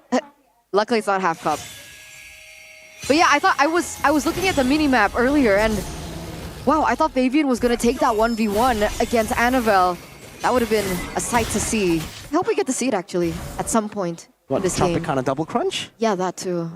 I Yummy. didn't get one earlier on. My mistake. But TLID will be getting a turret off of EVO's head and shoulders. Ah. Get I see what you did there. Get it? Because the head and shoulders thing came up? So it's like, yeah, right. No, we don't get. I don't get we it. Don't get it. Absolutely not. Fleeting time already done for Witty. That will definitely help him enable some of these plays again, but surely at a certain point, TLID will hit a wall. When that window closes, I would say, in terms of just pure fighting ability, pure team fight ability, 16 to 17 should be when EVOs can take control with the Yve and the Harith. But it comes down to execution still. TLID have an advantage when it comes to playing around the waves.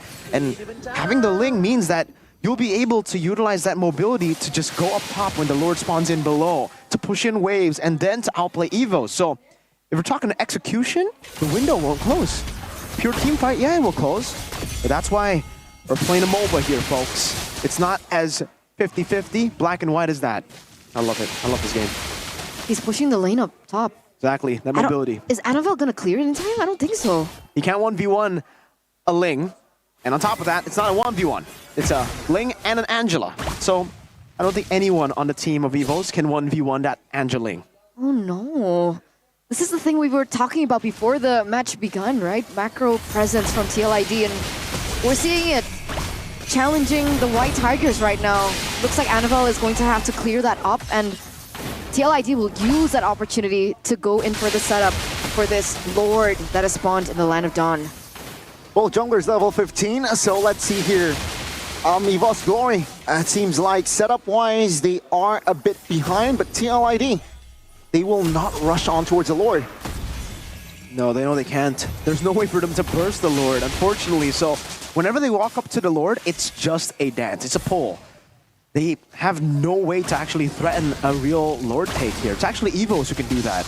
But TLID have the advantage in the side wave. So it's a game of chess at this point. Both of them have their own strengths.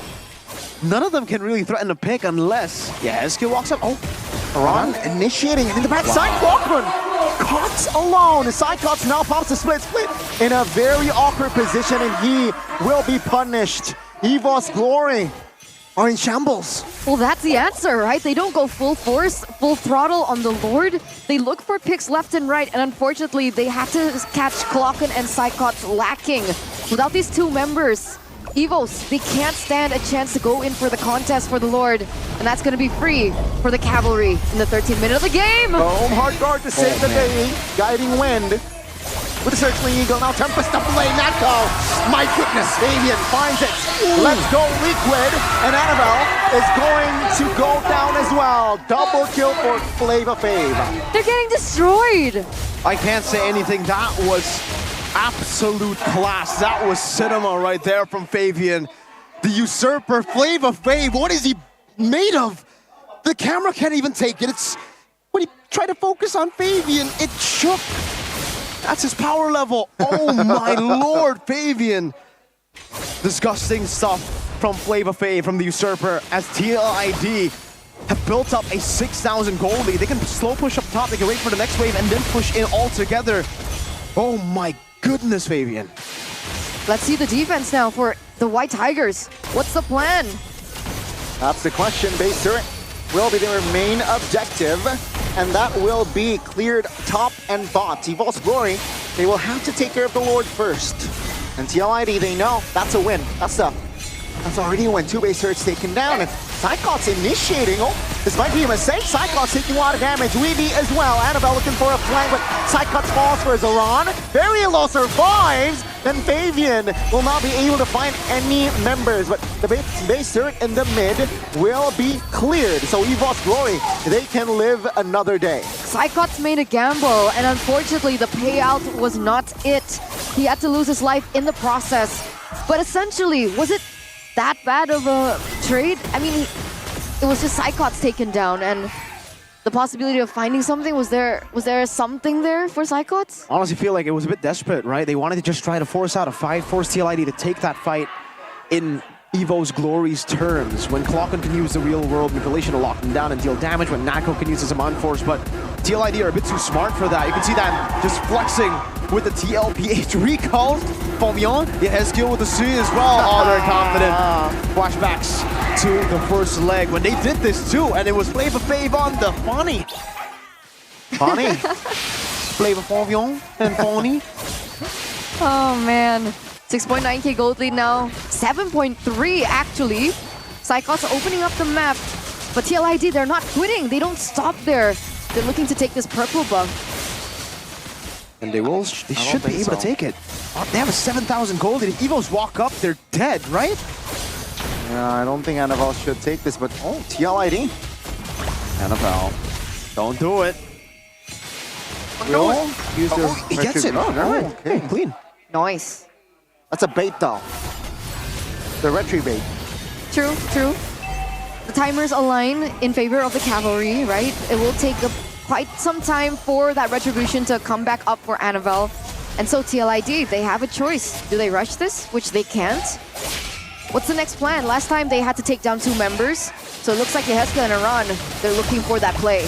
Cyclops trying to provide vision and as well as body, but Fabian finds the Lord. Now Fabian in the backside! Clocken will not be able to give an impact. Nako next. Cyclops, will he go down? He mounts 1 member, but he will fall. Whoa. As Fabian will be shut down. As Yeheska finds 1 though. Annabelle and Dreams looking for the clear to defend the base turret. Let's see here, Aaron Shikiran for the base. TLID finds game 1. 17 minutes and 30 seconds. That was the moment where Evils should have gotten an edge. But TLID, they made that impossible. The cavalry, they charge, and they open up a window by leading this first game in this best of 3. The cavalry strikes first and they strike hard. That was a deadly punch to the face to the White Tigers. My goodness, Fabian. TLID, the way they played that was masterful. We were talking about the drafts more balanced, yeah. It was definitely Evo's Glory. Having a more balanced composition could actually try to play towards the later stage, but when you have a team that understands their strengths, when their window opens, when their window closes, how to utilize the composition to that extent. The window never closes. They weren't able, they shouldn't have been able to burst out the Lord, but when they had a 7,000 gold lead, it changed everything. We were talking about the first Lord, right? Well, actually the Lord before this one, where, yeah, they couldn't threaten the Lord take instantly because it was a Ling and a Ruby. Usually you expect things from, what, Lunox? Maybe to burst out the Lord, but now, in this specific Lord fight, Fabian was already too far ahead. The whole team was too far ahead. 7,000 gold ahead. So they could have just done anything they wanted at this point. But the fact that they got to this point when it was 50-50, Fabian, masterful performance. Masterful performance. Wow. It's crazy. He reminds me of Prime Kyrie, bro. I'm not even joking. Like skill-wise, mechanic-wise. Prime Albert, Season 9 Albert. Wow. That's a big statement from crazy. Mirko. I mean, Fabian, unfortunately, is not an ex-Onic, but wow, what a very, very good performance. It really was good. And you know, shout out to Aran for being able to pick up that retribution as well. Was that on a turtle or a lord? It was a turtle. It was a turtle. It was the third turtle. It was a third turtle. Right? Yeah. Third. And that should have been Annabelle's. I'm pretty sure Fabian's retribution was not there yet. Oh wow, so it was just Ling. Oh, I mean, it was just the Hylos. Yeah. I guess we'll see it later in the replay, but Okay. Player of the game, we gotta give it to Fabian. I think there's Yeah, no way, no chance. there's any other opinion. But here it is. Here it is. This was where you were confused, right? How did they win? Evos look like they won. It's because TLID knows. All right, as long as we're able to bait these resources out, as long as we're able to get them in a spot where they've already depleted all their resources, we save the hard guard and Fabian comes in. Use the hard guard on Fabian, and then it's just GG's. Nothing they could have done. I guess backing off and maybe tracking where Fabian was, that would have been something that they could have done better. But then here too, man, intelligent. Really, really good stuff. In that play before, Aran didn't even die.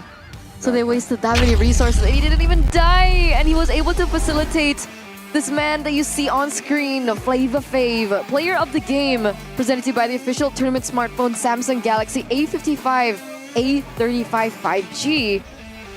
Wow, I didn't realize 907 GPM. I mean, if it wasn't 900, I would be surprised. You'd be surprised? No, if it wasn't 900, but I would be surprised. But yeah, that one death was also towards the later stage of the game as well. Look at the mechanics, man.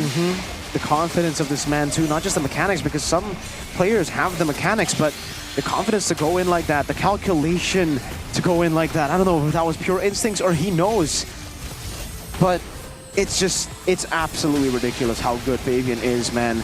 On the Fanny, when he played on the Fanny, we were like, all right, yeah, maybe he's good on the Fanny.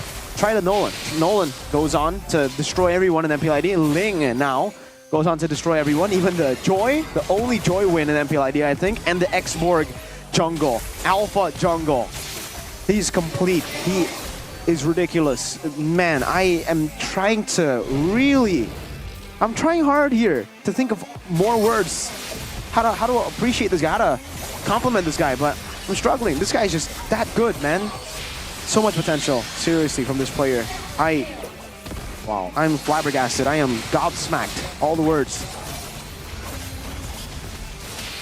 Bro, my God. Yeah, I mean, targeting. The composition was built for him. TLID knew that they had a player like this, so they just played around him, man. The Ruby Gold, no sieging power. They had to get that team fight win. They had to go for these fights to actually even end the game or get turrets, and they did. There were so many doubts at first, you know. Gugun, a guy like Gugun, Rookie of the Week. How many times last season? Rookie of the Season last season was going to be replaced by Fabian. A guy who is Fabian? He's never made it to MDL playoffs. He's about to make it to maybe M6 with this performance. Okay, let's calm down. I don't want your curse working. Okay, you know, one step at a time. One round at a time. Upper brackets first, okay? You know, calm down on this team. Okay, everybody calm down. Yeah, I'm calm. Seems you're the only one not calm here, you know? Okay. Everybody's calm. Okay, calm down. 17 minutes and 29 seconds again, ladies and gentlemen. There were moments... Nah, I can't even say that. Can I say that? Were there moments for Evos? I don't think necessarily. There were moments. I mean, like, Which they were moments? able to get the dub in, like, first some turtle. of the skirmishes. First turtle as well. That's it? But it was to be expected, right? Again, Nolan wants to go for the snowball. Early on, you are activated earlier, but once Ling gets that item, Power Spike, Berserker's Fury, Haas Claws, he got those two items, and then he started to just be a monster. I think it was actually even faster because he had an Angela. So why did they opt to go for the Nolan instead of the Ling?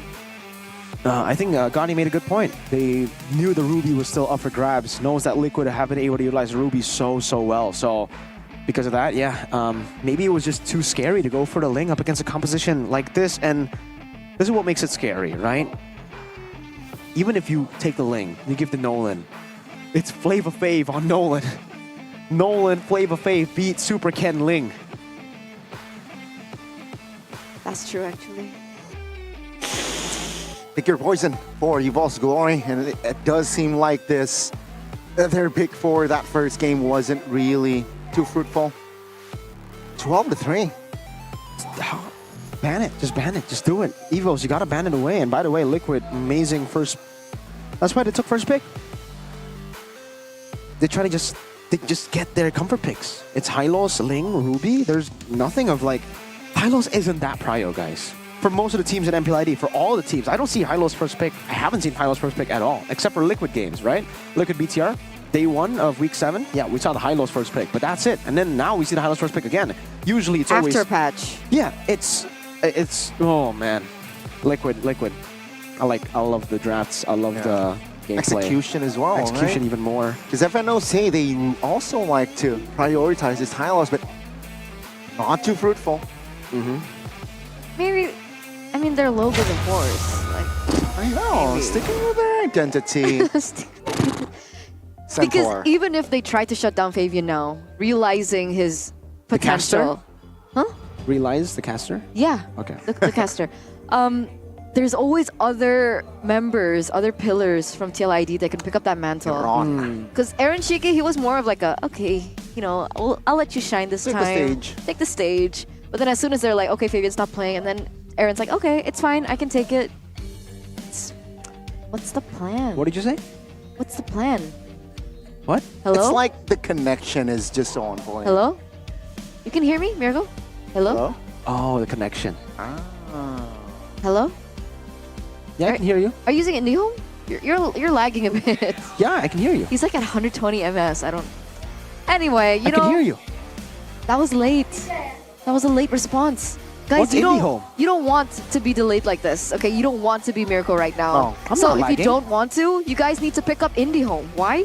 Because with IndyHome, you guys can say goodbye to all the lags. Experience gaming with fast and stable connections from IndyHome Packet G2 For only 375,000 rupiah, you guys can get internet with speeds of up to 100 Mbps. So if you're interested in that and you don't want to lag like Mirko, you guys can subscribe now on mytelkomsel or tcell.id/nasional.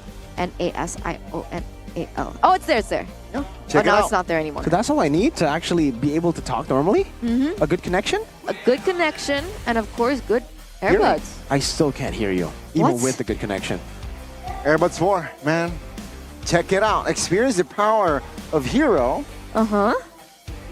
Not just Hero, sound. Not just Hero. And LED digital. Sound. For some reason, I can hear you now. Did you guys just say Visualization. Airbuds 4? Yeah. Oh. Because Airbuds 4 or Oraimo, it's in collab with ML, baby.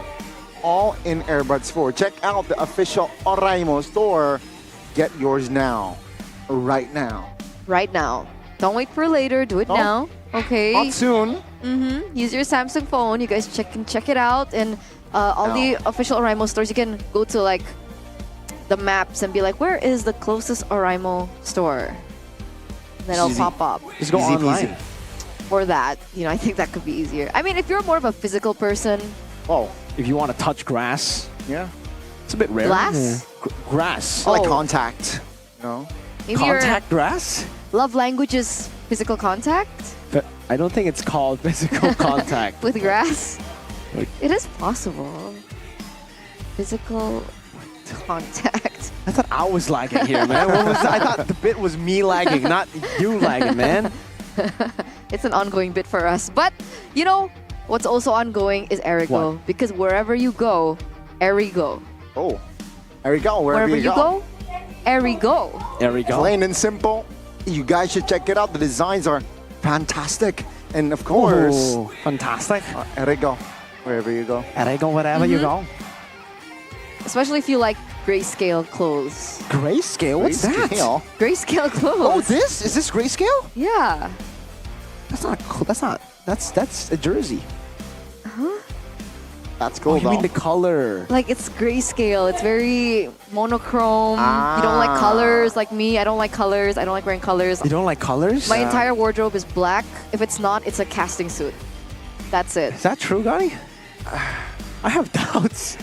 I don't like color. I mean, who likes colors? So, 1990. 19. 2000s. Yeah, 2002? So that year. is, if it's 1990, then it's, well, I mean, yeah. I guess it's too young for you guys. Oldies here on the desk. I don't know why he's laughing and being proud of being a fetus, but MVP collection as well. You guys want to get your hands on that? Don't forget, because today's not Saturday, but if you want to feel like you're on a Saturday, right? You don't have work tomorrow. It's still a Sunday tomorrow. Put the Saturday's glasses on, because winning looks for winning gamers. And this is a special collaboration with MPL ID as well, and it will be your secret weapon for dominating the battlefield. It's available at www.saturdays.com and of course all Saturday stores. And don't forget to stay up to date by following at saturdays.lifestyle on Instagram as well as TikTok, because they do have something new coming for you guys for season 14. That's the season. Exactly. Imagine being the first person to get your hands on it. Special. You will feel special. That'll be Gani. Gani's gonna get his hands on it right as it comes out, right? I need some specs, man. You need some. You need some specs. Yeah. I like how earlier when she said Saturdays, a bit of Australian came out. You know? Saturdays. Saturdays. Saturdays. Saturdays. Do you want to go to the doctor today? Bandung. Bandung. Evo's glory. Evo's glory. Struggling. But guys, this is actually quite serious. Right? Because again, if Evos lose this one more game, it's over. So we need to ask the audience, what do you guys think that Evos should do in order for them to bounce back in the second game of this best of 3 series to force a game number 3? And it looks like 52% of you guys have voted stop Fabian's aggression. I mean, is it in game or out game? Is it in game? Quite impossible, seems like, right? Maybe out game, you want to try to out Sigma him or something, you know? Maybe, you know, that matchup will be pretty cool. We have the Sigma man in the Philippines, Sir King Kong. And here we have Flavor Flav and Aaron Shiki with their smile, with their emotes, with all of their antics. But yeah, I agree, Gani. Stopping Fabian's aggression in-game. I don't know what you can do to do that, man. He hasn't been stopped in the entire leg 2 I don't know. MPL ID. Maybe pull what everyone's been doing to Alter Ego. Full ban. Yeah, but the thing is, right? Take first pick. This isn't Nile Esports. We're talking about a team with 5 carries. We're talking about a team that can actually play through every lane, not just the jungle. Facts. And they have a good roamer in Witty. But, hey, Evo's take first pick. There you go. That was the side that they utilized to beat RQ. Let's see if they can actually use it to beat Liquid. Full ban. Let's see. Let's see. I mean, a quite healthy, right, win rate for Evol's Glory, considering that they're 9th. But they still have a 41% win rate from a side, so not bad at all. Meanwhile, TLID, second pick. No problem. 80%. 80%. Yikes. Yeah. So even if Evos get their comfort pick or comfort side, Liquid say, we've been playing on the weak side. You are playing now in my realm. And I'm a horse. That reminds me of Doma. I don't know why. Doma? Oh yeah, Doma's domain? Yeah. When you said realm, I was like, huh, Doma? Man. They're giving so many chances to brands, but not to Doma. Poor Doma. Poor Doma, man. Get Doma. He's so good. But it's not Ghost's time to shine. So far, he's been good. He's been great. And Annabelle as well, right? I mean, he's Do we get him a ling? Do we get him a ling? Is that the plan? I think that's their approach. Let's see, let's see. They have first pick now, so they could potentially draft in that way, but it does depend on the response from TLID here in the first phase. But let's get into the drafts presented to you by the official tournament smartphone Samsung Galaxy A55, A35 5G. Everything is on the line now for Evo, so you can definitely see the pressure on their faces at the moment as they're trying to go for an outdraft onto TLID in the second game. Fanny, Yves banned out, Edith, as well as Chip. Oh, it seems like Evo's Glory, they have 2 approaches here, right? I mean, Ruby is still on the board as well, so if they really do want to commit the link, they need to take care of the Ruby somehow. My mission. Seems like it's going to be Hylos. Aran was on this hero first game, and it seems like Evo's Glory, second one. No, Horsey this time. Nope. This time it is... Should be Phovius, right? Exactly.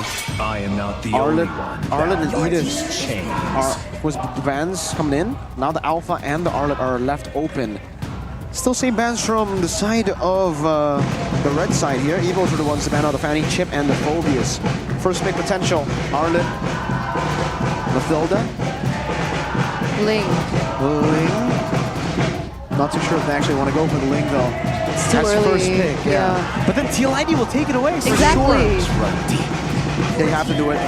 They must. Ling for NFL, TLID. Usually, well, at least in the beginning of the season, when you see a Ling, the Julian is a good response. But I'm not too sure about it now. Or maybe they don't want to go for assassins. Maybe I feel like Matilda and Ruby or Arlet. Arlet is also still on the board for TLID. I like Arlet Ruby. Ooh, Arlet Ruby. Might be a bit too greedy to go for the Arlet and the Ruby straight off the bat. No flex as well. There is flex. Both of them will still be flex, but I think you might want to take away some of the other picks here. Like maybe a Mage as well? Don't. Actually, go for the Arlet and the Herald. All right, so the gold lane, they're actually playing for Aaron Shiki this time around, and Evos will have a chance to actually give Natko a winning lane this time. So this is what the first pick enables you to do. But the Herald has been stellar so far this week after the patch. For some reason, he hasn't been touched at all, but he's been finding a lot more success. The Ruby Lunox?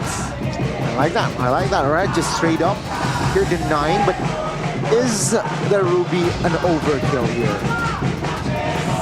Can Dreams Rock just, you know what, maybe the Kaja. Yeah. Oh. Right? I like that. Go back to Dreams' comfort again.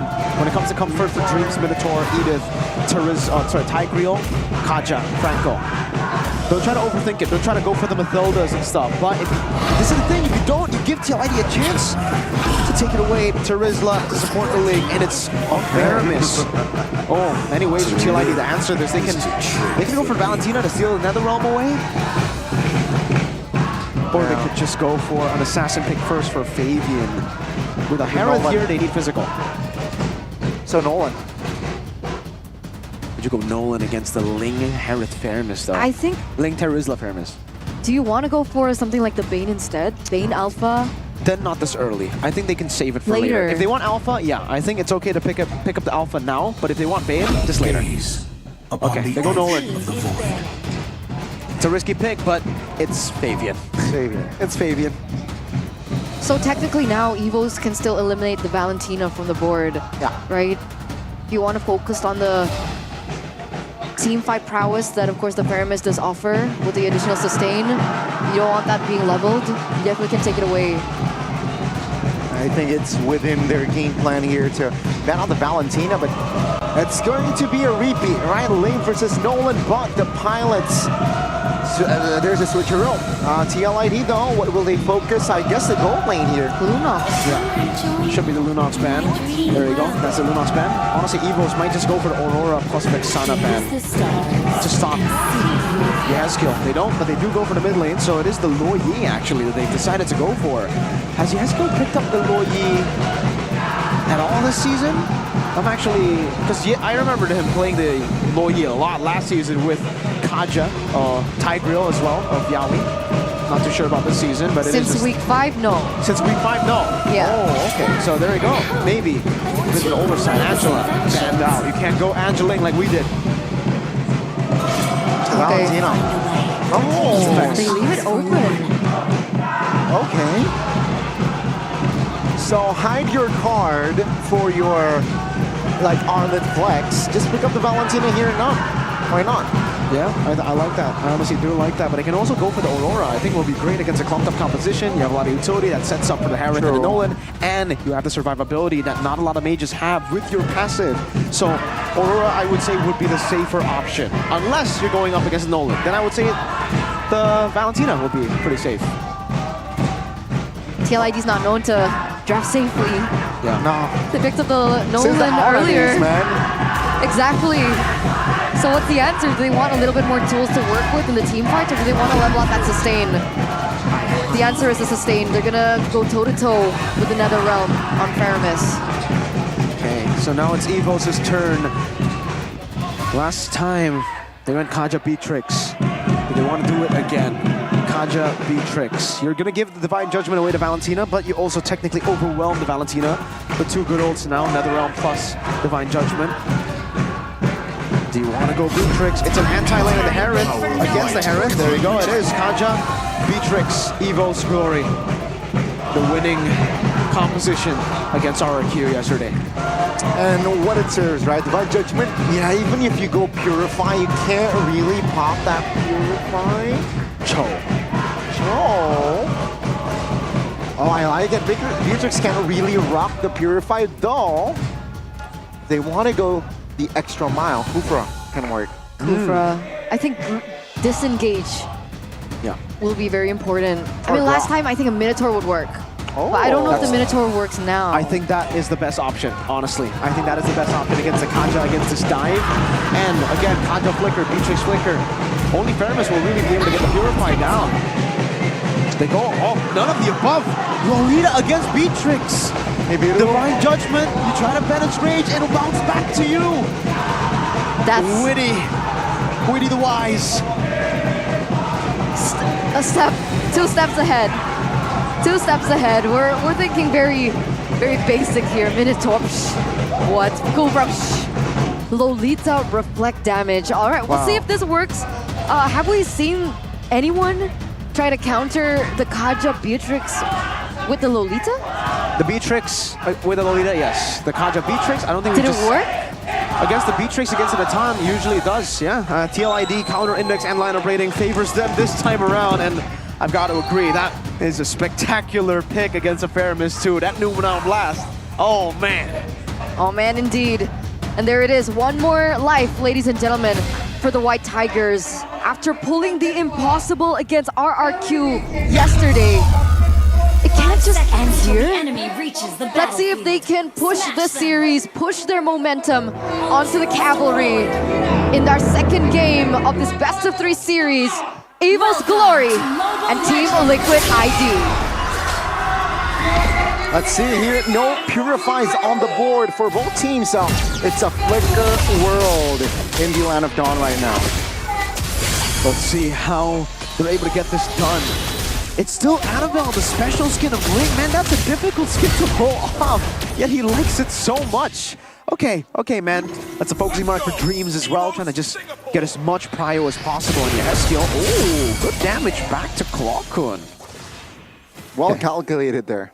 Okay, let me see the emblems here by Indie Home. It's a Lotus Blessing and the agility this time for Clockun. Really wants to be as fast as possible. They're trying to play strong side goal, and you can see it already. Link pathing towards the bottom side of the map, but Fabian wants to do the same thing. Annabelle getting a bit of that cannon.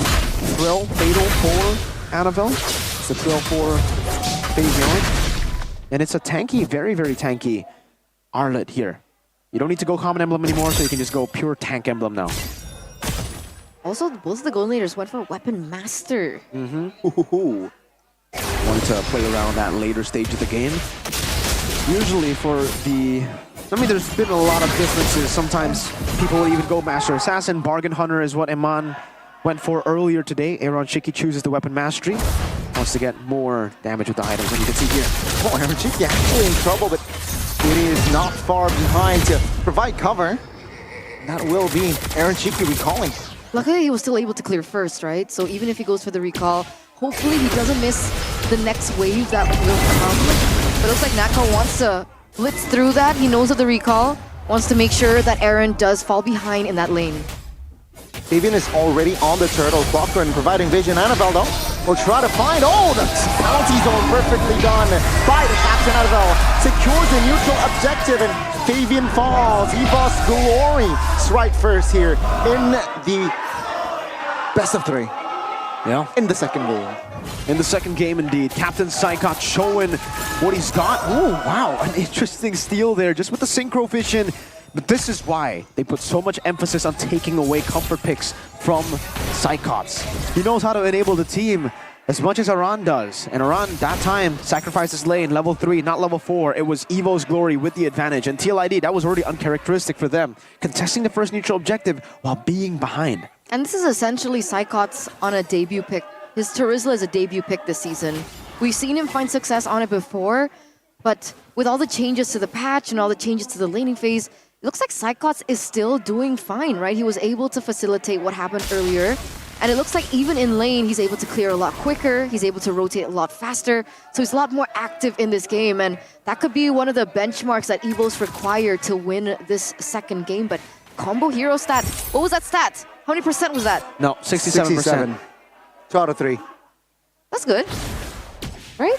Yeah, I think it's pretty good, right? 2 out of 3 is still a very, very good stat. It's a 1,000 gold lead for EVOs as well. And, okay, Natco got it this time around. You can really see that Dreams is playing the strong side in the bottom lane, man. Really trying to give Natco all the resources he needs to be a threat.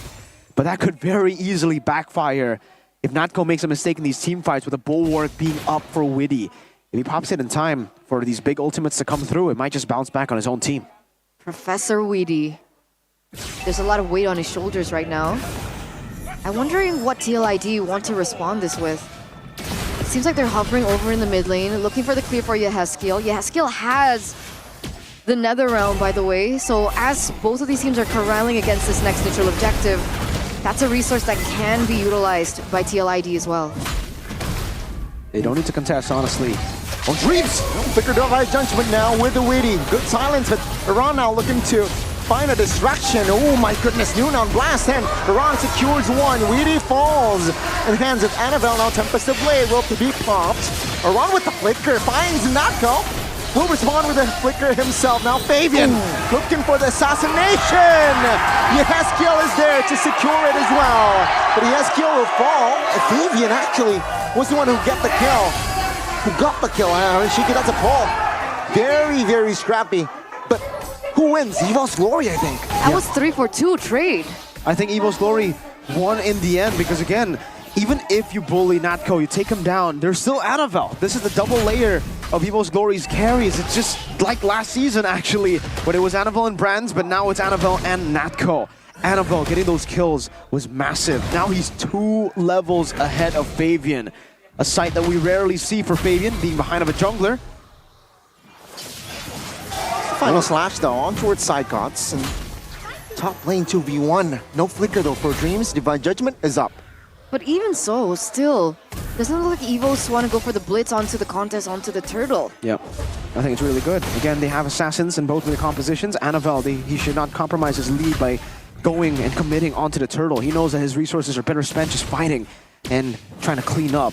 So it's all about waiting for TLID to step up, EVO's Glory to pull the trigger. Dreams is in that bush. Does he have to conceal? I don't think he does, but he has the flicker and the Divine Judgment. There we go. Conceal, now side gods open things up. Now, Annabelle looking for an opening. Nether Realm popped as well. Witty trying to hold off damage, but the Beerus Passion and the Divine Judgment actually finds Witty. It's going to be Kalakun securing it, but it will be the green light for Annabelle to take the turtle. Wow, full control for the White Tigers in our second game. It looks like Annabelle on the Ling has proved to be a very different game plan now for EVOs. And it's like Fabian is stuck in the shoes of Annabelle previously as well. Natco gonna have some damage onto the turret in the bottom lane here. But there is a small trade that TLID were able to pick up. They were able to pick up that turret in the top lane. Trying to keep the dream alive here, EVOs. Yeah, it was a turret up top by Aaron who took it. And this is more like it for TLID technically. Trading the turtle for something else around the map. It was technically only Witty that fell in the previous skirmish. But again, the fact that they still tried to contest the first few neutral objectives, TLID, definitely puts the concern on them now. As EVO's Glory have actually built up a Queen's Wings. That's first item, Queen's Wings. Rarely do we see the Queen's Wings first item, and by the way, I'm sorry, I just noticed the Psychots went Impure Rage this game, not the Brave Smite that we usually see from the Terizla. Aran? Now slash pops to big penalty zone. Now Ron soaking a lot of damage. Another Ron pops. Dreams will be the first one to fall. Let's see, good silence. Ron taken down. Tempest of Blade does not connect. It's TLID. Ooh. Goodness, they were able to stabilize, but it's 1-for-1. Wow. Well played to EVOs there, really getting it back. That was worth it for them. Again, it was Aran traded in for Dreams. Dreams was compromised in a tough spot, and then the NetherRealm came down from both these teams. I think there it showed that whoever pops the NetherRealm later will eventually be the ones to win it out. But you can't pop it too late. There are windows here. They're playing with margins, and Annabelle showing that to the world that maybe he's just as good as Fabian when it comes to mechanics and on the Ling, especially. Item-wise, earlier we saw that the Hunter Strike and the Blade of Heptases is already done by the Nolan. Meanwhile, for the side of the Ling, it's the Berserker's Fury and the Haas Claws already building towards the endless battle. Natko, he's playing a gamble, brothers. He has gone for BOD, second item on the way to a Sky Piercer.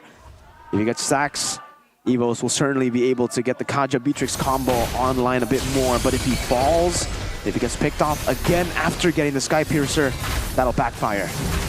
I think the gamble is, oh, there it is. Sky Pierce already built in. Dreams already with the conceal. Oh, he committed the flicker. That will trigger Witty's flicker as well. All right, but that means that the conceal, oh, wait! Flicker final slash, but the Divine Judgment is too deadly. Nightcall finds the kill. TLID, it seems like you're not afraid to be a passion, my goodness. Psycho taken down, another round pal, Darren Chiki repositioning, but he falls. Natko finds a double, Annabelle finds one. TLID dismantled in the second game. And the MPL Arena goes wild. A 3-4-1 trade again, ladies and gentlemen. Evos, they're layering everything they have in their arsenal so well. And TLID, up until this 9th minute, have yet to be able to contest any of these objectives. It's a perfect objective rate for Evos up until this point, and that's a tower taken down for the White Tigers too. Wow, Evo's Glory really showing their fangs here in game number 2. That's 2 kills. Keep an eye on the stacks for Natko. 2 kills already, and we can see the game fact by Kopei for Dreams. Kaja has become the second most picked hero for Dreams throughout his career with 22 picks and a 54.55% win rate in true Dreams fashion. Always as 50-50 as ever, you know, even in his most comfort pick, right? But this performance doesn't look like a 54.55% performance. It's so far so good. Even up against the Lolita, they're doing so well. Lord coming down in the bottom lane, and sieging power is no problem at all for Natko on the Beatrix. So far, so good. Able to just clear it out completely. Man, they're gonna get all tier 2s. TLID are just left back in their base, trying to protect the base with the Holy Defense. Oh, up top. Oh, Fabian solo kill, question mark. My goodness. Annabelle, stop. That's a Divine Judgment as well, and that will be Haskill. Taken down. Base turret top lane will be defended, and TLID.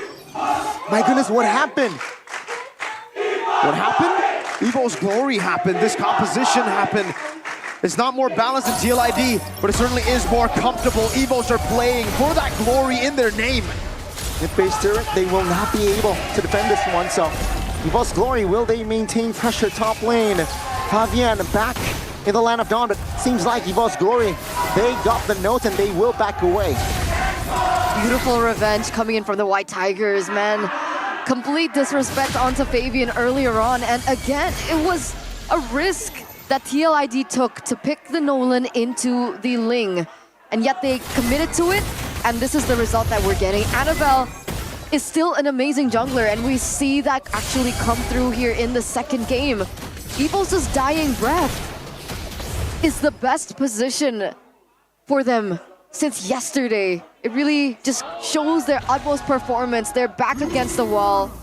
The fangs come out, and so do the teeth and the claws.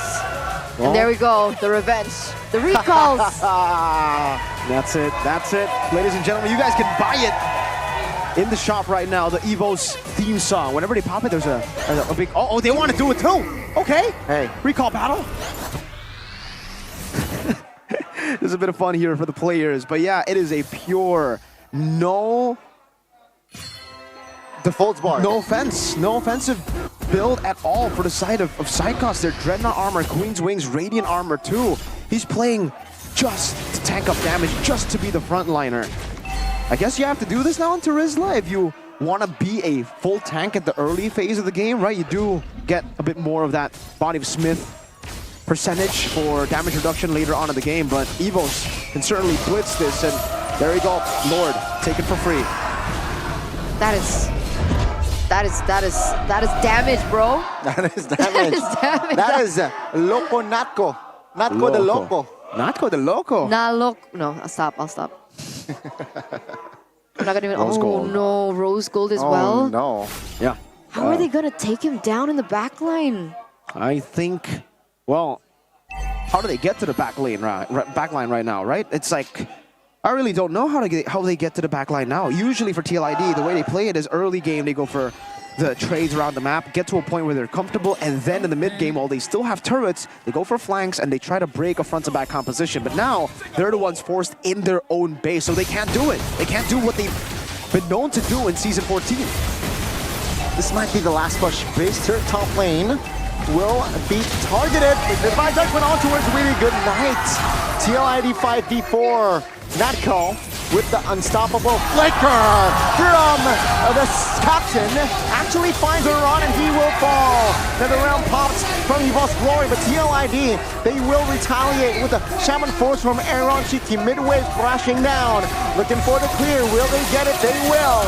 Evil's Glory still maintaining pressure in the base. Oh my goodness, Fabian looking for an opening, but he will fall. Two members now standing left for TLID. Ladies and gentlemen, fasten your seatbelts because we're going to Game 3. We're going all the way like we did in leg number 1. TLID in leg number 1 were leading that first game. Evos were able to go for a comeback, but that comeback came from the mistakes that TLID made. But this time, Evos, they're their own team.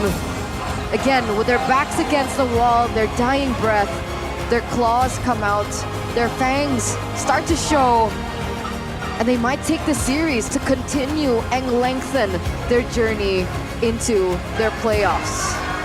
A wounded beast is the scariest, and we can see it here, man.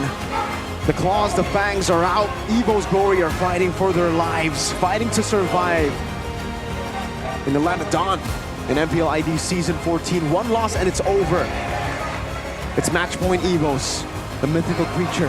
Whenever they're down in the dumps, they somehow come back. TLID, that win streak is fading away. To oblivion. Ooh, oh no. This final fight, Natco actually picked up the Heptases right before the fight, and you can see that Renner's Apathy dealing a whole lot of damage. This was really well played though from Aaron Chiki, spacing his way almost to a very, very good defense. But Evo's Glory, they had too many resources to play with. They had too much of a gold lead to actually, for TLID to actually defend. This was a 13, no, at the end it was actually a little bit less there because they were able to get some minions. But yeah, it was around like, what, 11,000 gold lead? Yeah, 12,000 gold lead at the end of the game for Evo's Glory. So far, whoever gets the lane gets a dub. Doesn't matter if there's a Ruby or anything. So far, we haven't seen that. And even in this game, they had a chance to go the Ruby. They could have gone for the Ruby TLID. Would have been a bit greedy, but Ling wins you games, especially if you have a player like Annabelle and Fabian on your team. Ling equals win? Nolan equals lose. Ooh. Yeah, this series. Nolan hasn't been finding that much success lately. Yeah. Like with the changes to the patch, I don't know. But I guess, let's say if the Ling was banned, then maybe Nolan would be more of a factor, more of a priority. And again, with TLID losing that second game, the question is, will they choose to be on second pick or first pick? I think they have to go back to first pick, right? So far, the Ling has been the answer. But if they tunnel vision on the Ling, and if they do go first pick again, they're going to have to decide Hylos or Ling, because game 1, they were able to get the Hylos first pick. I think Evos will make it hard for them. They won't ban the Hylos in game 2. They'll say, let's trade Hylos, your horse, for my Annabelle Ling. I think that's a pretty good trade, but how important is the horse? How important is the Ling? I guess we'll see. How important, ladies and gentlemen? That will be the negotiation later on between two teams. Yes. Right? Yes.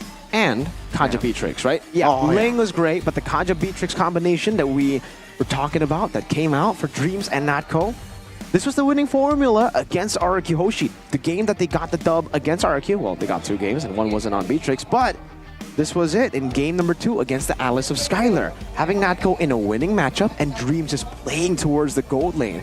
Aaron Chiki on the Harith should have had, honestly, a better time when it comes to trades, but this is why the Beatrix works so well. She's an anti-lane. You clear the wave so fast with the Bennett, with even the Renner, you can farm from a pretty far range, and with Nibiru, especially in the mid game, you deal a crazy amount of damage. And you can see the confidence really in for Evo's Glory, from Annabelle getting a solo kill. I think Fabian said in his last interview that he has solo killed every jungle in MPL ID except one. Is it Kyrie? No. Oh no, he just...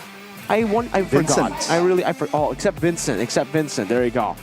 Player of the game though. Shoutouts to Psychots. Man, 1-3-8, 64% TP, and this is why he's the captain. Doesn't care about his own personal stats. 1-3, horrible KDA, no problem. I'm here to be the tank. Queen's Wings first item. Impure Rage so that he can have enough mana. I think that's, for the most part, Terizla's problem in the early game. You are able to dish out so much damage, you usually always win the lane, but if you go Brave Smite, you have a lot of HP, but mana-wise, you do start to struggle. He went for Impure Rage, and you can see why he was so active around the teamfights every single time, why he was able to stay in these teamfights for such a long time, is because he had the mana to do so. He was swinging the hammer constantly with this Impure Rage and the Queen's Wings that enabled him to stay in the front, and technically, in a way, with the Queen's Wings rush, you bypass the nerf in a way. The damage reduction becomes back to normal, right? Because you get the additional damage reduction from the Queen's Wing, so you're back to base Terizla from the previous patch earlier. And that does make for some really, really good damage soaking. That's what we saw here, Psychots. Just look at how much damage he soaked in. We'll see the stats later on when we get to the items, but even here, Aaron Shiki, that entire Zaman Force duration was used up on Psychots. If you do that, then Annabelle, Natko will have all the free space in the world to just do this, deal damage, and then never cares. He doesn't care. Going into the base, I don't care. Even if I die, I don't care. Luckily, he didn't survive with 1 HP thanks to Klocken's Netherrealm. But this was Fluffy last season. Now it's Psychots.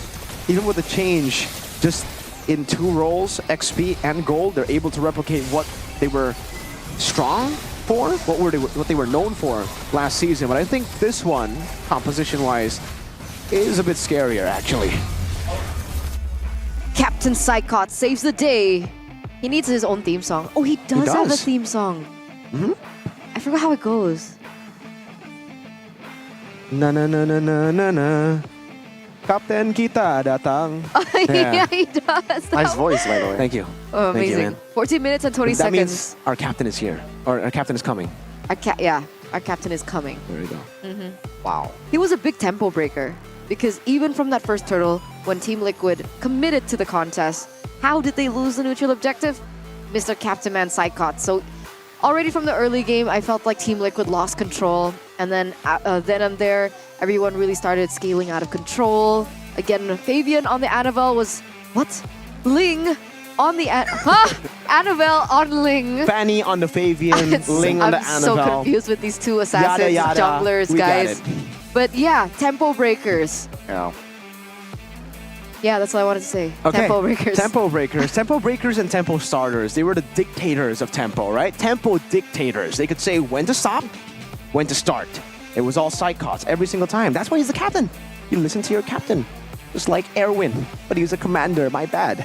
Anyways, that's Rose Gold Meteor as well, respecting the damage output from the magic dealers of Team Liquid ID. And I don't know. Now that we think about it, right? Okay, the Lolita is good. Oh wow, it's Aran. Huh. I guess Evo's Glory dealt more damage than the Team Liquid in the end, but I wanted to talk about Psychots' damage taken. I wonder how much damage he took. Because, okay, I think this should be more impressive. If you take a look at the damage taken overall from Liquid, it's 248,000. And 63,000 of the damage taken is Aran. Meanwhile, 173,000 damage taken for Evos. And I think most of that damage, then percentage-wise, it was mostly the damage from Team Liquid was put onto Psychots. At 92,000 damage though. Fair enough. Fair enough. There you go. Most of that was on Psychots. That's why Annabelle was so free. Dreams was so free to go for these initiations as well. Okay, well, let's talk about this though. Lolita seemed like a really good pick at the end because you bounce and you get a combo to beat the Faramis. But in practice, we didn't see that. Maybe sticking to a safer choice would have been better, right? Cho would have been risky. Maybe not as risky because you can at least get towards the Beatrix. But the Minotaur, would that have been different with a Minotaur? You mentioned that Minotaur, and maybe that's the way. So let's see here, third game though. Do you think the Kaja will be banned out in the first phase, or will EVO's Glory, because of this, they will pick up the Kaja first phase if it's open? I think it's too greedy to go for it first phase unless let's say, because okay, firstly we're gonna take into account that Liquid will be going back to first pick, right? Liquid goes back first pick, so well, if you take a look at that game at least, they couldn't have gone Kaja and Beatrix early because they needed the Terizla and the Fairmist to set up for the Ling. And if you go for Kaja Beatrix early, those are two prio picks that you leave open that Liquid could take or Liquid could utilize to get their own picks. If it isn't if it's Harith first pick from Liquid, and then it's Kaja Lunox, I see the vision. But if it's not, I don't know. I don't think Kaja Beatrix first phase. It's too risky. Was that like the simplified version of what you were explaining earlier? I don't know. It's a version. It's I don't know if it's simplified. If it's one of the versions. It's one of the versions of all time. One of the versions of all time. Versions. There's so many ways they could tackle the drafts. I'm really excited to see the drafts, folks, of game number 3. The Rain Gammas continue. But I think they do still have a little bit more time, right? I think usually there is a interaction onto the stage before we head into game number 3. So it does give both of these teams some time to reevaluate what happened, right? Do they choose as a losing team, TLID, do they go back to first pick? Will that give them a lot more value? What about Ling? Is Ling going to be a problem? Is the Hylos going to be a problem? There are just so many things that are at play at the moment. So we're going to give you guys a little bit of a break too before we head over to the conclusion. So with that, Budi Clara Mongstar, take it away. Sepertinya akan ada, kita mau ngapain nih? Kita mau ngapain Mas Ade? Nggak tahu, udah gede, terserah dah. Udah gede. Tapi Mas Ade muncul ke sini tiba-tiba di minggu yang ke-7 akhirnya hadir ke MPL Arena. Ada acara apa Mas Ade? Mau nagih roti aja yang waktu itu. Enggak. Mau ini, mau jengukin Evos. Lagi sakit kayaknya, jadi harus dijengukin sekarang. Tapi kan sakitnya kayaknya udah dari awal-awal ya? Betul, udah dari awal. Ini udah kritis berarti Mas Ade? Betul, makanya kita perlu jengukin kan kalau didoain kan jadi cepat sembuh kan kalau didoain. Oke, selain menjenguk dan berdoa, ada yang lainnya nggak sih? Tadi Budi lihat Mas Ade sih naik-naik panggung juga ya sebelum mulai? Wah iya, biasa. Sapa-sapa sama ade-adean gitu kan. Apa kabar mereka semua teh baik-baik. Mereka baik-baik saja? Dari hati-hati kayaknya enggak sih. Beban kayaknya capek, aduh gimana ini ya. Tapi kan kalau bisa dilihat sebenarnya dari kemarin EVOS lagi trennya positif loh. Betul. Apakah perbedaan patch ini yang membuat mereka semakin kuat? Atau apa nih? Hoki aja kayaknya itu mah. Hoki Bude. Ini kenapa sih ada teori-teori patch ini nih? Dari siapa sih ajaran teori patch ini? Emang menurut Mas Ade patch kali ini nggak berpengaruh gitu? Nggak ada lah, kan mereka pro player, harusnya mereka tuh harus bisa membuktikan bahwa mereka tuh harus selalu cepat adaptasi Bude. Gimana sih? Gitu, Eva sudah beradaptasi belum? Menurut Mas Ade ya? Sejauh ini kayaknya enggak sih kayaknya. Oke, dari level 1 sampai 10, level adaptasi EVOS untuk patch ini berapa? Ya 2,5 lah. Wow. 2,5. Itu angka beneran ini? Beneran. Oh. Karena kalau misalnya memang mereka terbukti bagus harusnya nggak di paling bawah dong. Tapi kan baru patch, kemarin mereka habis menang 2-1 lawan RRQ. Hoki lagi itu mah. Tapi nggak tahu itu ternyata lagi dicek nih kantong ada Skylar kata Natko. Oh, dikantongin. Natko yang sekarang berbeda dengan Natko yang sebelumnya. Betul, Natko. Emang agak beda tuh, di belah tengahnya itu ada something gitu. Natko. Tadi udah dicek ya? Udah saya cek tadi tuh. Tapi kalau sekarang kan ini kondisinya juga tim Liquid ID, mereka leg 2 belum kalah sama sekali.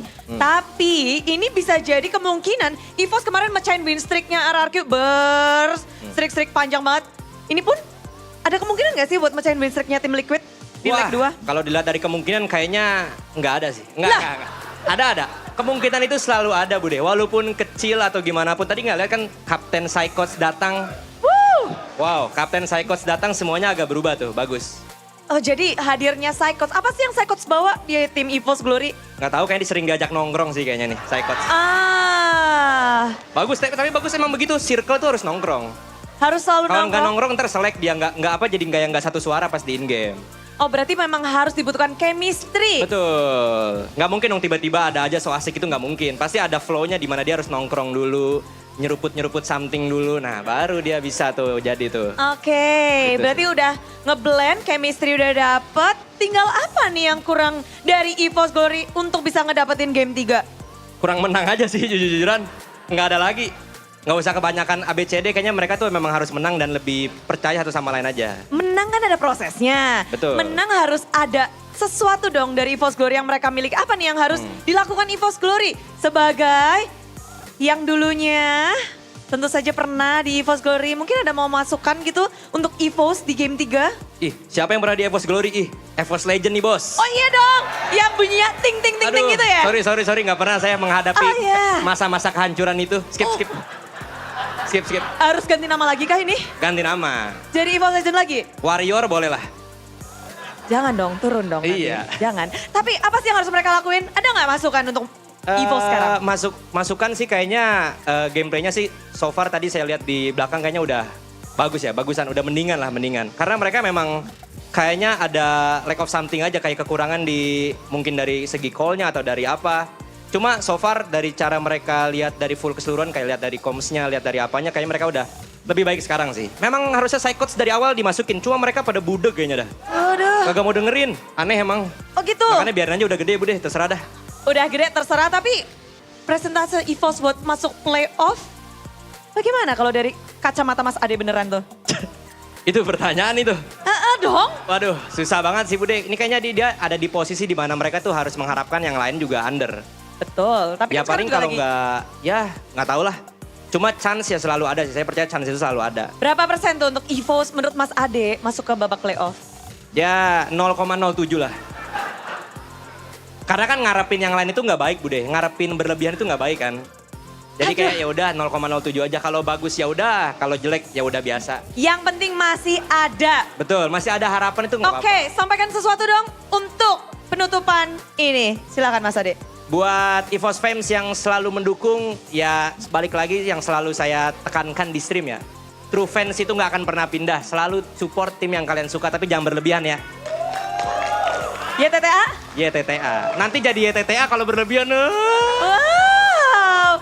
Sekian dan terima kasih Mas Ade. Karena Sama-sama, Bude. dua tim ini akan melanjutkan game yang ketiga. Game penentuan. Akankah kemenangan dari tim Liquid tadi akan dipecahkan? Atau di sini malah akan ada pembuktian? Mari kita sambutin dia EVOS Glory dan juga tim Liquid ID.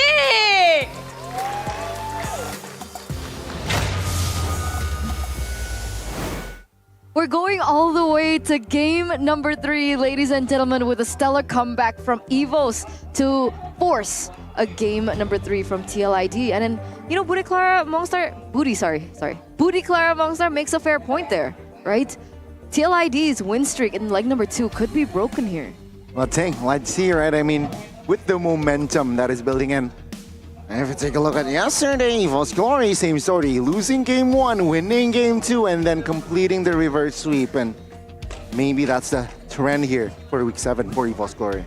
Well, RQ were on a win streak too, folks. They only lost against Bigatron Alpha in the first leg before losing to EVOS Glory. It looked like maybe they would just go on the entire season without losing another match. But then EVOS Glory came around, Natco and Dreams came knocking with a divine judgment and literally divine intervention to stop them from being knocked out of playoff contention. I don't know what it is with EVOS, man, but somehow, some way, whenever they look like, all right, it's done, their season's done, it's over, they somehow just pull back and they're like, we were waiting for this moment right here to start playing MLBB. Before this, we were playing MLBB, man. We were scrimming, playing Magic Chess or something, you know? They continuously break through barriers. For sure. Is that a barrier right there? Yeah. It's a weak barrier. 2 missions for playoffs. TLID targeting upper bracket, or EVOS fighting to escape the red zone. Well, blue team shouldn't be in the red zone. Fun facts, right? Because that would make purple. All right, Gojo. Let's see though. I mean, EVOS Glory, they're wearing white today. And Team Liquid. They were the ones who are wearing blue. Is this it? Is this the technology? I don't know. Can we just ask the audience? Let's do that. How can TLID win game 3 with their score tied now 1-1, back to a best of 1? Okay, yep. so looks like you guys think that Ling is the main problem. So the Kaja Beatrix 28%, Weedy an aggressive hero 18%. And that makes sense. We did mention it. Whoever picks up the Ling has been able to win the games. Ling equals win, question mark. And again, Nolan equals to lose. So I think teams should keep in mind of that fact. Maybe just to be safe, the second pick, just ban out the Ling. Ooh, that would definitely be a solution, right? Enforcing out or. Is Phoveus? Because the trade would be Phoveus. Or the chip. I think the Phoveus is beatable, right? Oh, first pick, there you go. So this is what we expected, Liquid taking back the first pick. Even though they had a 80% win rate on red side, now they're going back to that 50% on the blue side. It just seems like blue side has been finding so much more success this week. So Evos, back on red. How are they going to tackle this problem, banning-wise? Game 1, so at least let's take it from there. Game 1, they banned the Fanny, Chip, and Phoveus. It seems those are the bans you're locked into when you were on red side in the series, because even TLID banned out the same 3 heroes in the... Oh wait, no. It was Chip, Edith, and Phoveus from Liquid. The Chip and Phoveus being the same, but the Fanny always banned out by Evos. Okay. At this point, I wonder if they... Do they gamble? Ling for Fanny? Nah, I don't think so. I don't think it's worth it. I don't think it's worth it to gamble that. Ban out the Fanny and try to bait out... Well, try to play Liquid's game, Hylos or Ling. But, oh, this is scary, though, because if... No, Evos can't do that. If Evos play that game, yeah, they should probably just ban the Ling. Fanny, Chip, Ling, probably. Because if they leave the Evos and Ling open, Liquid will first pick Ling, and then they'll just proceed to go Hylos. We haven't seen Evos play Hylos. Okay. Right now, it does look like it's heading towards that direction, right? TLID with first pick. As we get to the drafts presented to you by the official tournament smartphone Samsung Galaxy A55, A35 5G. In game number 1, it was the Arlith and the Edith banned out by Team Liquid, and that's exactly what we're seeing on your screen. Evos go for the Fanny. What's next, right? Do they go Edith? No, they go Chip. And then Ling. Then probably Ling. That's the adjustment. Yeah, I think so. Because again, I am not the only one. That combo. Oh wait, they don't. That's a full. Oh, are they possibly trying to leave the Chip open to trade it for the Ling? I mean, that's what you said, right? Yeah, I mean, we saw in match 1 as well, where the Chip was the negotiable trade, right? Do you want to pick up the Phoveus or the Chip? I think this time it's similar, but not the Phoveus though with the Ling. TLID responding with this potential, they need to have a scenario already in hand. Yeah. Liquid banned out the Alpha game 1. Do they go just Chip ban then? That would be wise. If they don't want to go up against the Chip, and if they can't utilize the Chip in their own composition, they... Oh! Now we'll see the Chip ban. I think we'll see Chip. So then they can pick up the Hylos. Yeah. I literally invented There we go. Negotiation decline seems like from the side of TLID. They do not want to do business on the lip pinching trade. Instead they will, let's just ban it out and Hylos for TLID. Could they change direction now? Go Matilda Alpha? Yeah, I think they can. Matilda, first pick. If it's not Matilda Alpha, maybe Matilda Harith first, right? And then maybe go for the Nolan later. But it will give Liquid ID a chance to go for the Nolan and possibly a Lunox pick. So, oh, you're right. There's a lot of possibilities here. The Heave could be an answer for Evo's Glory if they really want to go for the front to back. Because there's no more Ling. There's no more crazy threat. Oh, the Hayabusa is technically still up also, by the way. Completely ignored in the last 2 games. They go Nolan to Rizla. Okay, so they're banking on the fact that we want Annabelle to carry our games. Okay, Liquid. They can't go Harith, right? They go Harith, that's a Lunox pick for Natco. Unless they go both. No. which is wasteful. Yeah. There you go. Hayabusa has been left open. That's the only option for when it comes to assassin, physical at least. And they go. Okay, so Hayabusa plus Harith gives the option for Evos to go Lunox now. 3H. High-lows Hayabusa and Harith here for the side of TLI Dane. Hermes. So not even the Lunox. They see the potential of the fight. Yeah, let's go. Another round is the answer. And that does make sense, right? I mean, Faramis is such a good pick into an assassin pick. It can alleviate that kill pressure from Fabian on the Hayabusa. Or it could be the exact opposite, right? I think LaFell and you were talking about this interaction way back when. A lot of people have thought that the Faramis was a counter towards the Hayabusa, but LaFell thinks that it's the opposite. LaFell thinks the Hayabusa is the counter towards the Faramis in order to trigger his ultimate before the team fights. Especially now with the change of the ultimate, now you do a bit more burst. It's like super fast on that ultimate, so we'll have to see how Evos play around this Faramis if Clockun just comes in very, very late. And I wonder if TLI want to just ban out the Kaja. I think it will be pretty wise to ban out the Kaja, get rid of the threat that could be the Kaja Beatrix, because it seems those are the two picks that they can go for. So yeah, Kaja banned out. Oh, but then Evos could still go for Tigreal or Minotaur. That's the dream special. What about Franco? They banned Valen here. Oh yeah, Franco. Wait, the Franco tech for sure. If they do go for Franco, they pick on MM first, and then they last pick the Franco. Or honestly, it depends on the bans first. Let's see. Floyi banned out. I mean, technically, TLID, they have a chance to ban the Franco for that last ban, right? It's not going to be the Valentina.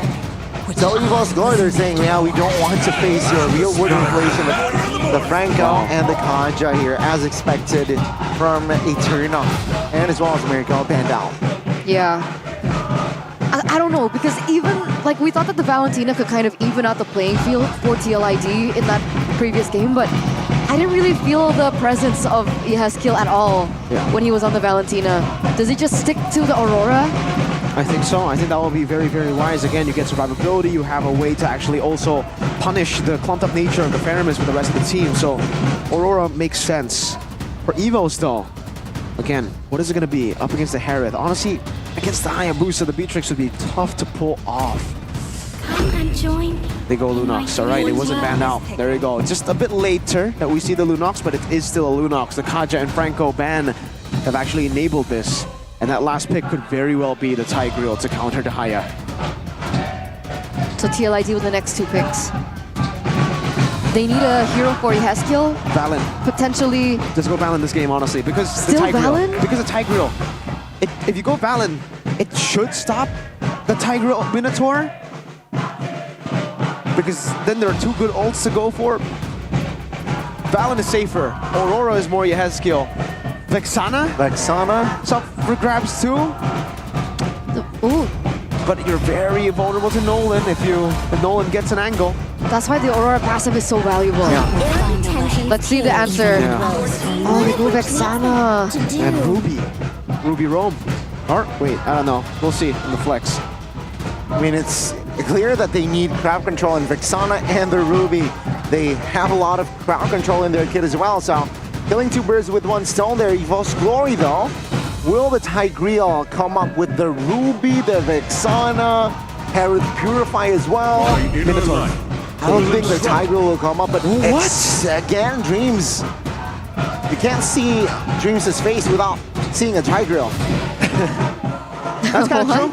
Yeah, Tigreal has been a signature pick for a while now, but like you said, Gani, there's a Ruby, Vexana, and Hylos. 3 ways to stop this. It's literally Season 13 Evos, though, is it not? Terizla, Tigreal, double layering team fights. Let's see if they can replicate what they did in Season 13, because this is a Season 13 composition for Evos. We're going back to reaction timers here. I mean, technically, Dreams can still find that momentum.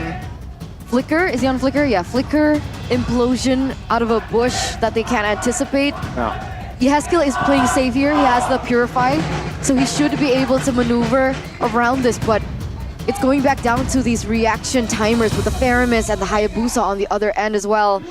Ladies and gentlemen, what a way to close out week number 7.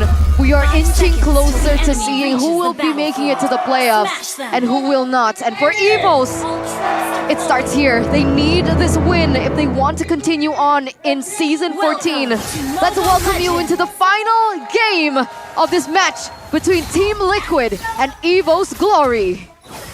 Ladies and gentlemen, it's time for the final game of the day. Let's see. Will it be EVOS? Or will it be Team Liquid? Final game of the week as well, folks. Week 7 to wrap it up. Do we still have some questions to be raised about next week? Or will it be done and dusted for EVOS? Because remember, one loss here means their playoff contention run is over. Oh, Fabian.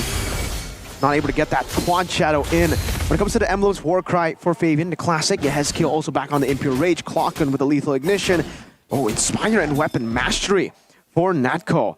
Expecting to be a threat in the later or mid-game here with some of those items. But so far, Aaron's winning it out. Quad shadow connecting. Fabian waiting for the cooldown. Oh my goodness. Now, with Witty charging, Annabelle still able to juke around Witty. Very aggressive. It looks like the Cavalry here are looking to make a statement, maybe to play with the mentality of EVOS right now. I think they desperately need it. Clocken though. Oh my goodness. Clocken wasn't able to find the escape, and that is first blood for Team Liquid. Very scary stuff for TLID. This is why the Vexana has been banned out the last 2 games, it seems, from Yehezkiel.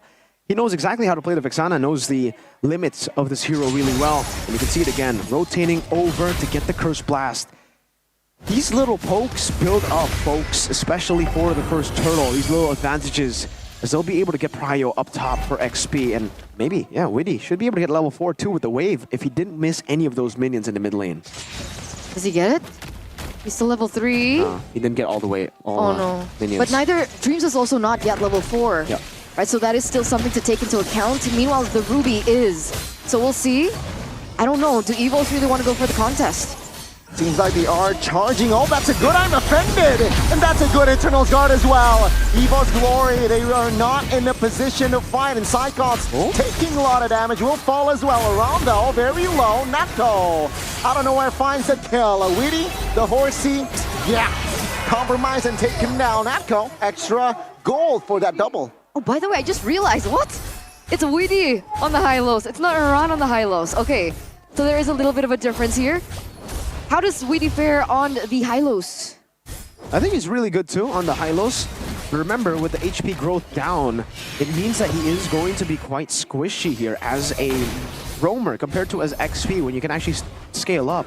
It does seem like TLID were able to get a dub still, despite, you know, the losses. They lost Witty and Aran. I think those are the 2 members you can actually afford to lose for these neutral objectives. And you got the full turret gold down below. 2 kills still better than the full turret gold for Natco. So in that specific matchup, yes, but TLID, Fabian's online, man. He should be able to actually push forward. Annabelle, get into Heptases. Wow, farming-wise, Annabelle's doing a really good job. He's matching Hayabusa Fabian. They already had a turtle, got the turtle. It's not supposed to happen. Fabian does get his next item here. Hunter Strike. Is that going to affect his gameplay or the gameplay that TLID want in the next few minutes? It's a bit more back and forth. Just a core item for Hayabusa. I don't think it'll really impact it fully. It's not the power spike just yet. He's still going to have to wait for the next 2 items or perhaps the 1 item. Depends on how confident Fabian is. Some Hayabusas will go Hunter Strike straight into the Sky Piercer. Try to get that snowballing ASAP, knowing that now the burst comes out a lot easier. Natco is going to be a threat though. Already the glowing wand here in the 4th minute of the game. Those 2 kills helping him out. Yeah, Yehezkiel first item, Blood Wings. Defensive. He knows he wants to play just for the utility for the most part, just to chain CC, just like he did in the previous skirmish. But remember, EVOS, what saved them was that Netherrealm, and it can save them again. Yep, especially since Yehezkiel opted to go for the Vexana instead of the Valentina, so they are going to lack in that discipline. Early implosion towards Iran! That's an I'm offended on towards 4, and Iran pops as well. Iran flickers out of safety. Witty though is tucking very low and will be taken down by Clockren.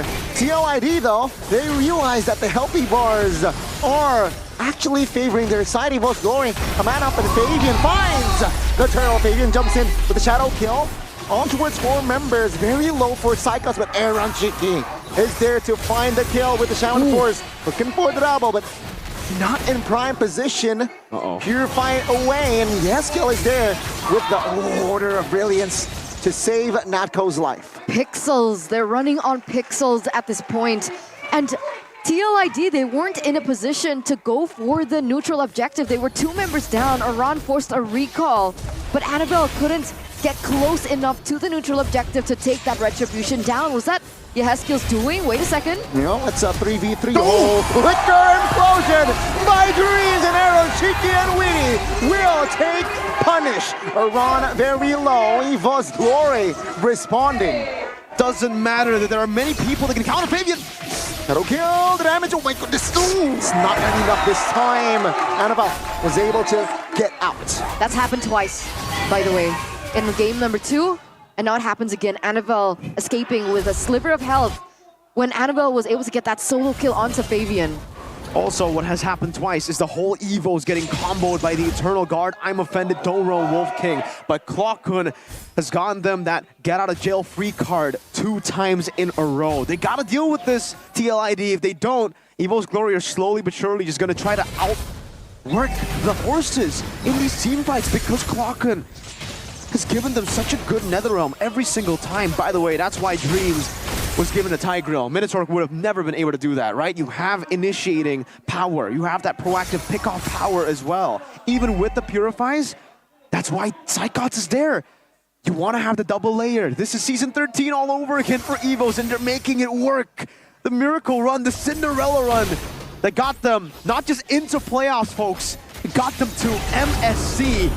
This season, it is RQ number 1.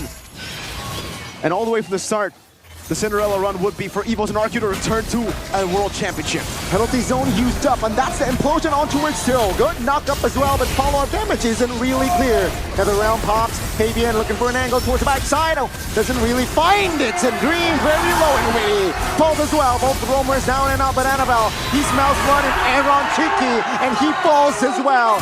Eva's Glory will find the team fight, but the neutral objective neglected. Shadow kill popped on towards 3.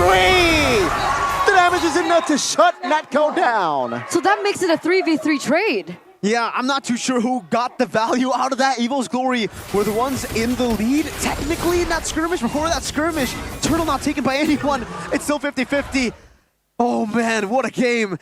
Again, the layering of Evos, TLID, they gotta adapt quick. They've been able to adapt to every single opponent thus far. But Evos have their number with the triple layer. Psychots, Dreams, and then the Netherrealm. Let's see. Neutral objective take. Annabelle finds it. Oh, it's not wise. Iran and Winnie died for nothing. Evo's Glory quick to punish them. Oh, what is going on with the cavalry? They're always very clean. They're always very disciplined when it comes down to the execution. But that felt like a little bit of a miscommunication as to whether or not they wanted to commit onto that. And like you mentioned, Iran and Weedy fails for nothing. So it's huge value for the White Tigers. They pick up the neutral objective, they pick up the kills, and now they're looking for some movements. Oh, barely missing Aaron! But Natko is doing work. Is Natko online?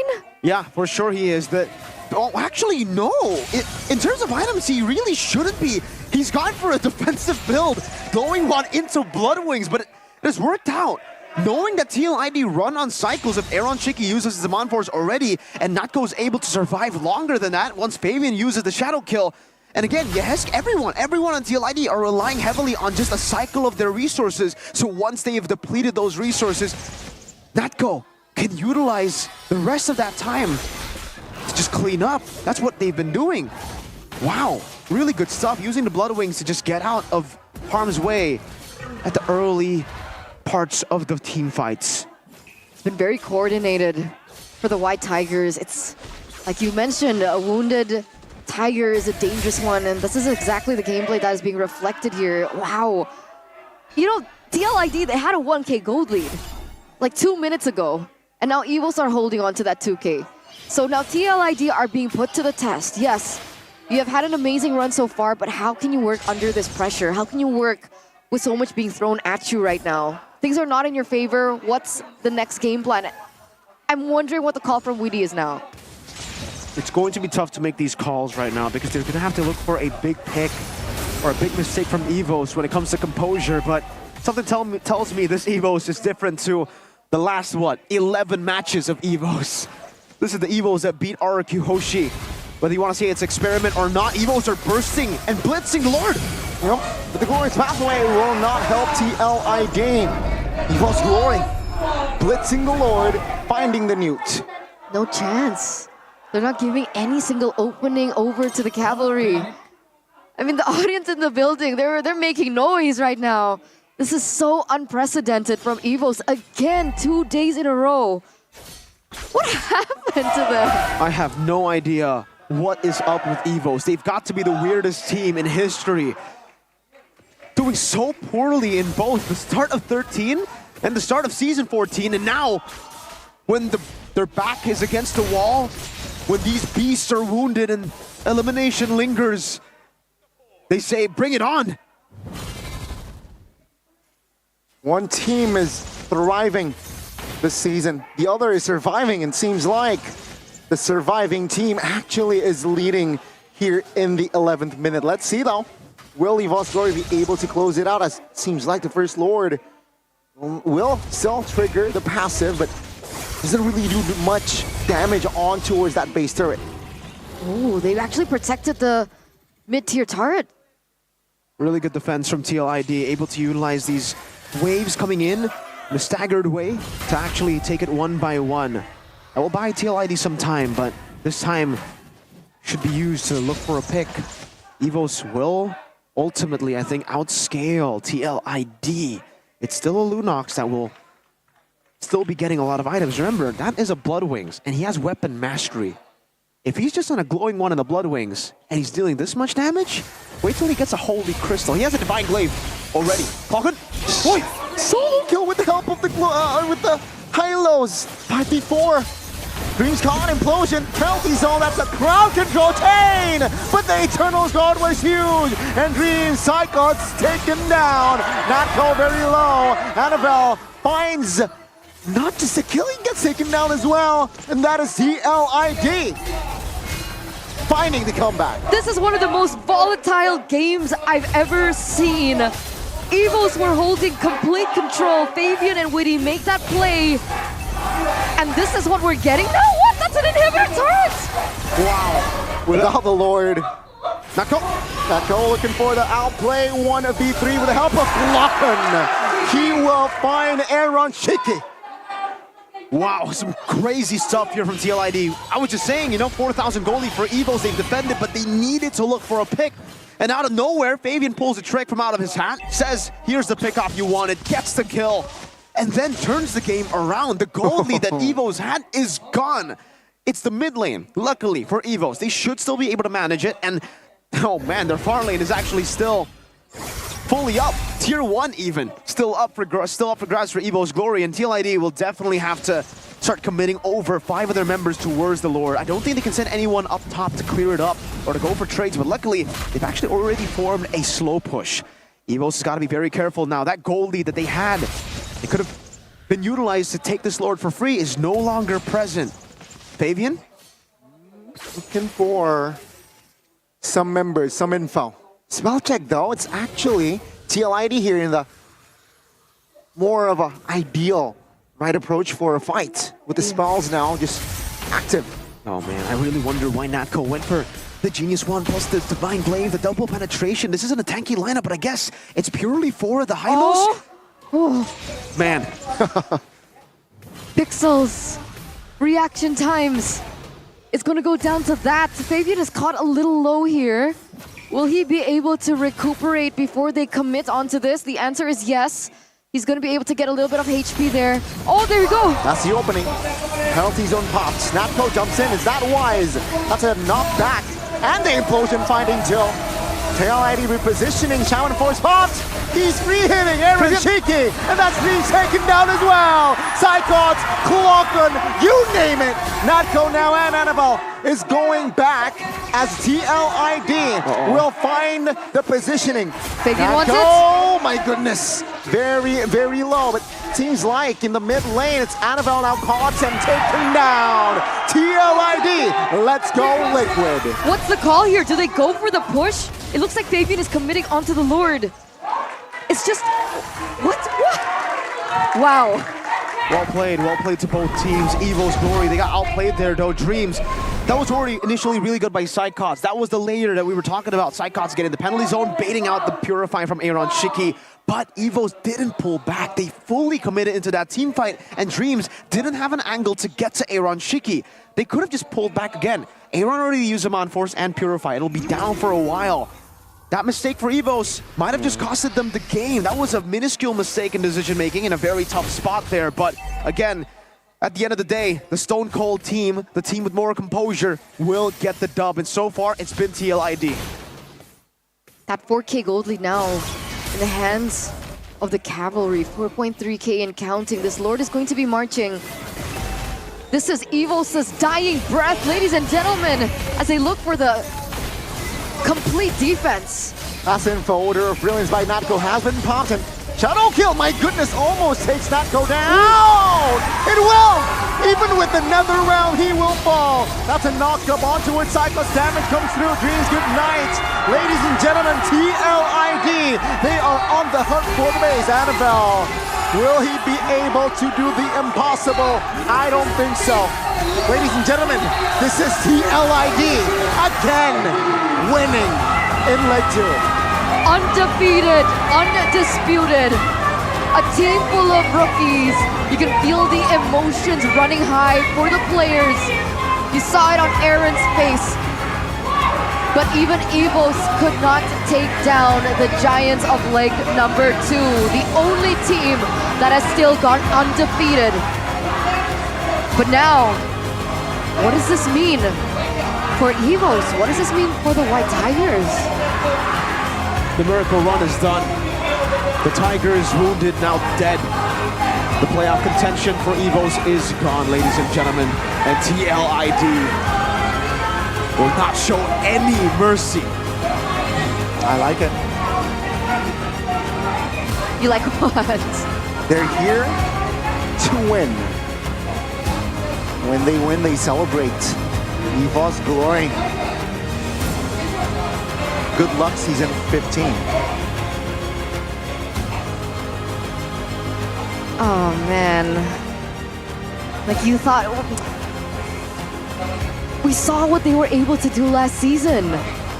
There was a little part of hope in all of us. Even though we're not Evos fans, but there was that small sliver of hope that we had that Evos could replicate what they were able to do last season. But unfortunately, this season is not the season for it. The exact same story from leg number 1. Turns out with Natko stepping in, with Psychot stepping in, it still was not the answer to how deflective TLID can be inside of the game. Well, at least they found their winning formula despite it not working at the end of the day. They played well in their last 2 outings. A lot of criticism sent their way, the players, the management, the coaching staff, but by the end, even though it's a loss, we see the glimmer of hope. Maybe that would be the glimmer of hope that shines even brighter next season to bring them back to the top. But for today, the better blue team stands in the way.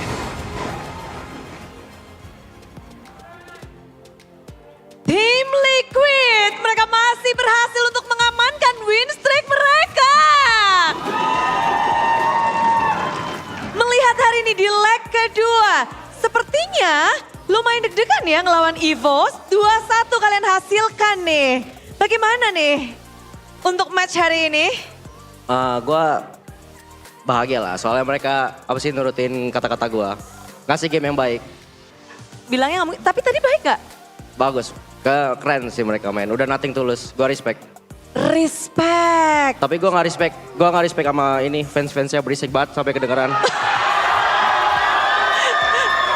tapi gue ngerti sih Bude, kayak aduh idola Acu nggak lulus playoff. Tapi nggak apa-apa dah. Tapi nggak apa-apa, masih ada kesempatan loh. Emang nggak takut ketemu di playoff nanti?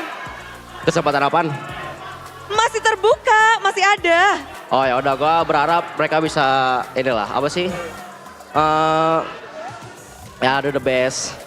Bisa do the best. Tapi Yoi. memang di sini lagi rame banget dari The Cavalry dan juga EVOS fans. Gimana kalian bisa tetap fokus di tengah-tengah kericuhan keramaian yang ada di MPL Arena? Ya fokus aja kayak yang dibilang Nino. Fokus. Sabar. Fokus. Dan setelah pertemuanmu hari ini dengan gold winner dari EVOS, bagaimana pertemuanmu? Leg 2. Jago sih dia. Jago. Kan kamu bilang YTTA. Apa yang harus kita ketahui nih dari lawanmu hari ini? Yang gue ketahuin dia udah improve aja sih dari season kemarin. Oh, improvement sudah terlihat. Yoi. Dan membuat sepertinya agak berat ya. Early game bahkan di game yang ketiga kalian up and down. Dan dari Widi sendiri, Widi melawan EVOS hari ini sepertinya ini EVOS yang cukup berbeda ya dari sebelum-sebelumnya. Kemarin kalian melawan tim papan atas tuh bisa 2-0. Ngelawan EVOS 2-1 malah nih Widi. Tadi kayaknya kita kendalanya di game 2 karena miss draft aja sih. Jadi kayak ya draft mereka jadi lebih kuat gitu di akhirnya. Padahal kita udah pegang draft 3 atasnya gitu. Jadi agak kesulitan untuk mengeksekusi dari hero-hero yang ada. Benar, kurang lebih kayak gitulah. Kurang lebih gitu. Tapi Widi, apa nih kendala terbesar untuk mungkin meng-end game atau memenangkan match ini ketika melawan EVOS Glory? Tadi karena Tigreal Dreams dapat momen terus ya, makanya kita eksekusinya agak susah aja di early game gitu. Tigreal dari Dreams, jadi pergerakan dari Dreams nih.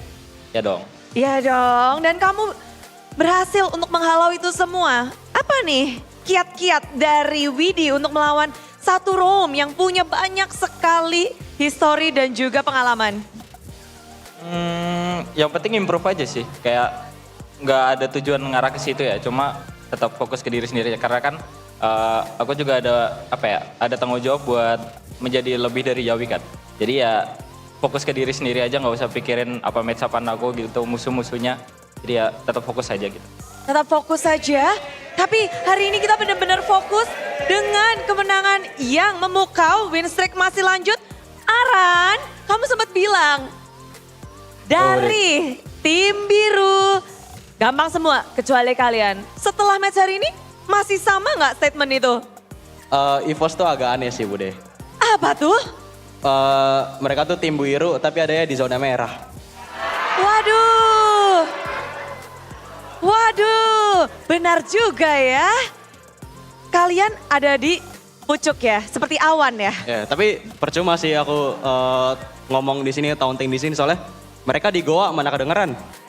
Wah, bener juga. Udah langsung dilempar. Mikia udah gak mau lagi nih. Mikia udah gak mau, tapi kita kemarin dengar juga dengan Favian. Berhasil menggunakan Hayabusa pula. Dan banyak banget yang teriak, wah, bocil Favian langsung, Favian jago banget. Kamu bisa tetap tenang dengan menghadapi EVOS hari ini. Ya. Ya, tetap tenang. Ya, tetap tenang dan fokus diri sendiri. Fokus diri sendiri. Setelah mendapatkan tiket, lalu juga sekarang lagi fighting buat upper bracket. Gimana sih kamu melihat EVOS lawanmu yang lagi berjuang untuk babak playoff? Jago sih, udah improve dia. Terus juga nggak tahu masih bisa playoff apa enggak, tapi ya semangat aja terus buat EVOS. Semangat terus. Ya, semangat. Wow, tapi setelah itu Favian, dari hari ini, kamu mau pamer sesuatu nggak? Mau ingin menunjukkan sesuatu nggak? Dari heromu mungkin atau tadi ada gameplay yang kamu banggakan nggak? Nggak ada sih, Anavel juga jago sama-sama solo kill dari tadi. Jadi hari ini sama-sama solo kill? Ya, dia solo kill aku solo kill dia. Ya gitu-gitu aja terus. Gitu-gitu aja terus, tapi adu assassin nih bersama langsung hari ini. Bagaimana adu assassin hari ini? Keren sih, terus seru juga lawan Anavel, jago dia. Tapi jagoan aku. Ya, tetap ya, tetap. Masih melanjut dari hari ini ya, walaupun Bagaimana Yeskiel kemenangan hari ini untuk Yeskiel bisa mempertahankan win streak? Ada nggak perasaan kayak, waduh win streak kita pecah nih, ketakutan saat melawan EVOS Glory? Gak ada sih Bre, kita tetap pengen menangin semua match yang ada. Tetap pengen menangin semua match yang ada. Iya Bre. Tapi kemarin kan 2-0, sekarang 2-1 untuk YSCL sendiri. Apa tantangan terbesar untuk melawan EVOS Glory nih? Di Cloakun ya sih, dia terlalu jago di mid lane-nya. Apa? Saat menggunakan hero spesifik kah atau pergerakannya atau ada sesuatu? Oh, waktu gunain Faramis sih, dia OP banget. Dia kontrol semua fight kayak gitu. Respect dengan Cloakun dengan Faramisnya. Iya Bre. Oke, tapi nextnya ini bakal menjadi tantangan pula untuk tim dari Liquid. Ada yang mau disampaikan mungkin ya Skill buat, kayaknya lagi ada yang nobar-nobar ya? The Cavalries.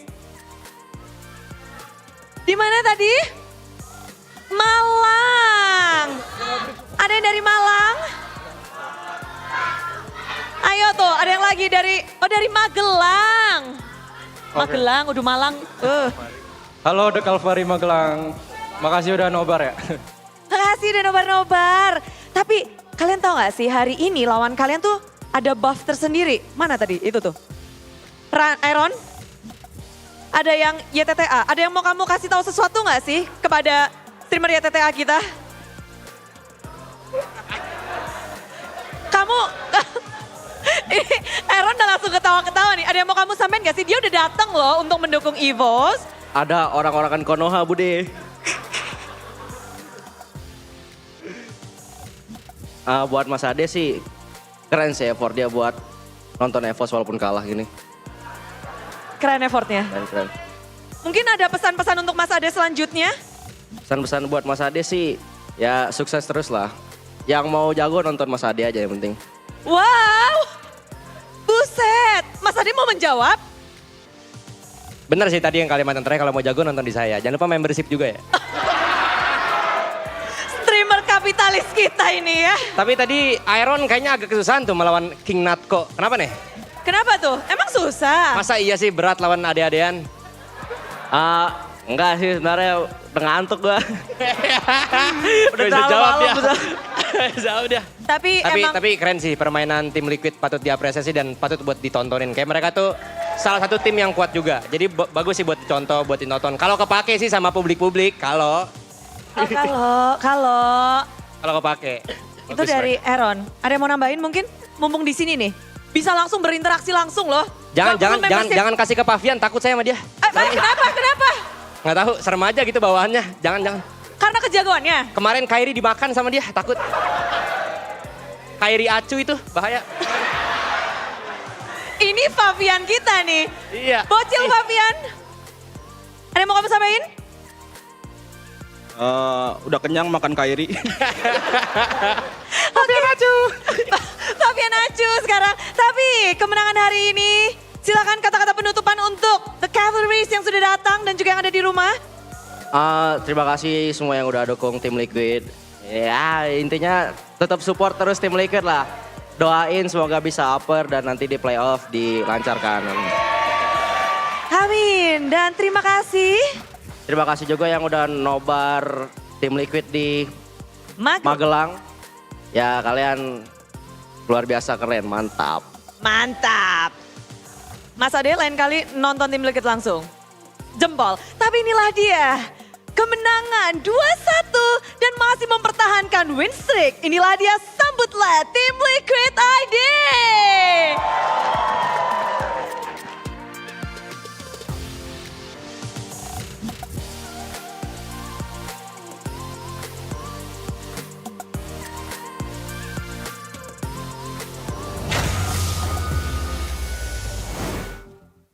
Another amazing performance. I don't know what that was at the end though. That was an interview. That was an interview. Was that the first interview that we saw like a audience interaction with the players type scenario? That was fun. I liked it. We had Mas Ade. It's not just any audience. It's the man, the myth, the legend. Mas Ade. M1 analyst. FYI. He's a PA police too. Yeah, catches all those BAs lacking sometimes, calling them out every single unless you're obviously a member apparently, then you're okay. Then he won't criticize you. Oh man, well played to Liquid, really. Even their interviews are always entertaining. I love the Liquid interviews. Me too. I love Liquid in general. I was nervous, but it's okay, guys. Anyway, highlights to the final match earlier on. Let's break it down. Let's break it down, man. Again, the moment that they were able to defend the Lord, and then they found a moment that Evos, I can't believe it, they overstepped, and we saw this countless times after that, right? They panicked after that kill. The panic, I think, around the Lord was the most visible one. I think we'll get to see it again later, because here the highlights are going a bit too fast for you guys. But still, really well played to TLID. We can see the reaction from Facehugger too, and Saint Lucas there with a comeback victory. Play for Fave, Fanvion, the Usurper, but pose 2-1. There you go. Simple.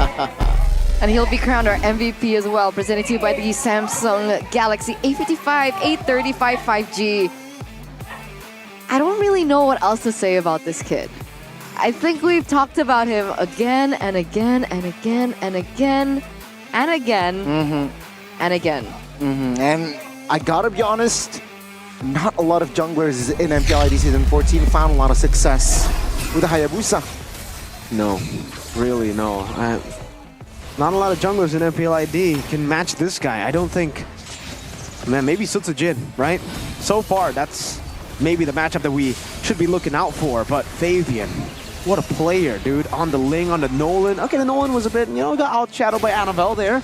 But then on the Hayabusa, I think early on when he joined, it looked like, okay, the criticism was mainly on composure, micro-wise, he was amazing already. But then he fixed that so fast. Props to the coaching staff and props to him for learning so quick. This was the pickoff, by the way. They were able to get a kill on Clockun. Right after that, Evos decided to fight. Again, this is not a desperate situation where they should have actually gone for the fight. Clockun respawned instantly, guys. This was not a situation where Clockun was going to be down for 80 seconds. Composure. Again, here, Purify. Baited out from Aaron Shiki. Look at Dreams. Goes in for the shove. They've already baited the Saban Force. They had every chance to disengage, but Dreams wanted to go in. I think that might have been the wrong call from Dreams. The rest of the team were already in a position to escape. But then because they made that call, they were able to find, it was only Aran and Widdy, right? And the implosion. Wrong call from Dreams there. Unfortunate stuff, very uncharacteristic, especially for him on the Tigreal. Then he goes in for the flank, but he got caught by Aran. He got an implosion in the end, but the Purify was already back up. They weren't able to get that double layer of CCs for the Purify anymore. And even to get to this point, Fabian single-handedly was able to get that, right? But I'm wondering if Weedy had something to say about that call too. So let's take a look at the UBS golden moment. Tabrak karet ya, Pap. Ayo gas. Kocil. Gas. Gasin aja. Ayo gas. Gas, Cil. Mati. Kita dapat EV, boy. Ulti nih, ulti. Dulu. Mati. Gua press lagi, langsung alert aja, guys. Disiplin, guys. Sabar ya, mid dulu ya. Gua naruh entry. Oke, press aja mid ya. Sini, boy. Sini, udah gol, boy. Promosi. Gak usah kelihatan mereka ya. Promosi. Bisa start fight duluan ya, guys. Iya. Ayo, guys. Pegang. Main di push ya, Ren ya? Iya, aman. Lunoxnya divin. Oke. Buka deh. Aman.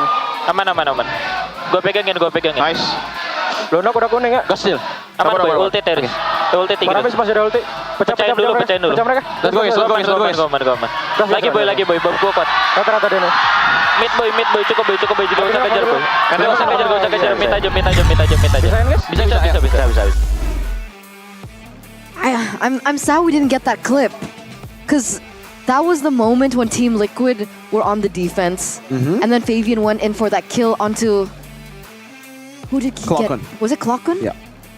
Okay, and then that really just turned things around. I wonder whose call that was. I mean, looking at the UBS golden moment, hearing into the comms, it looked like it was Weedy that was mostly on the calls, but in that specific moment, I wanted to know who it was. Was it Fabian solo call? He saw that opportunity, took it, or was it Weedy? I guess we'll never know. I guess we'll never know. Kanye. Anyways, let's take a look at the item builds here. Oh, great Dragon Spear. Wow. GDS. On the Favion Hayabusa. All right, some new tech coming in here using the Shadow Kill, and then obviously after that you can get out, you can escape. Also, by the way, I was already mentioning for the side of Natco, he built the Bloodwing second item.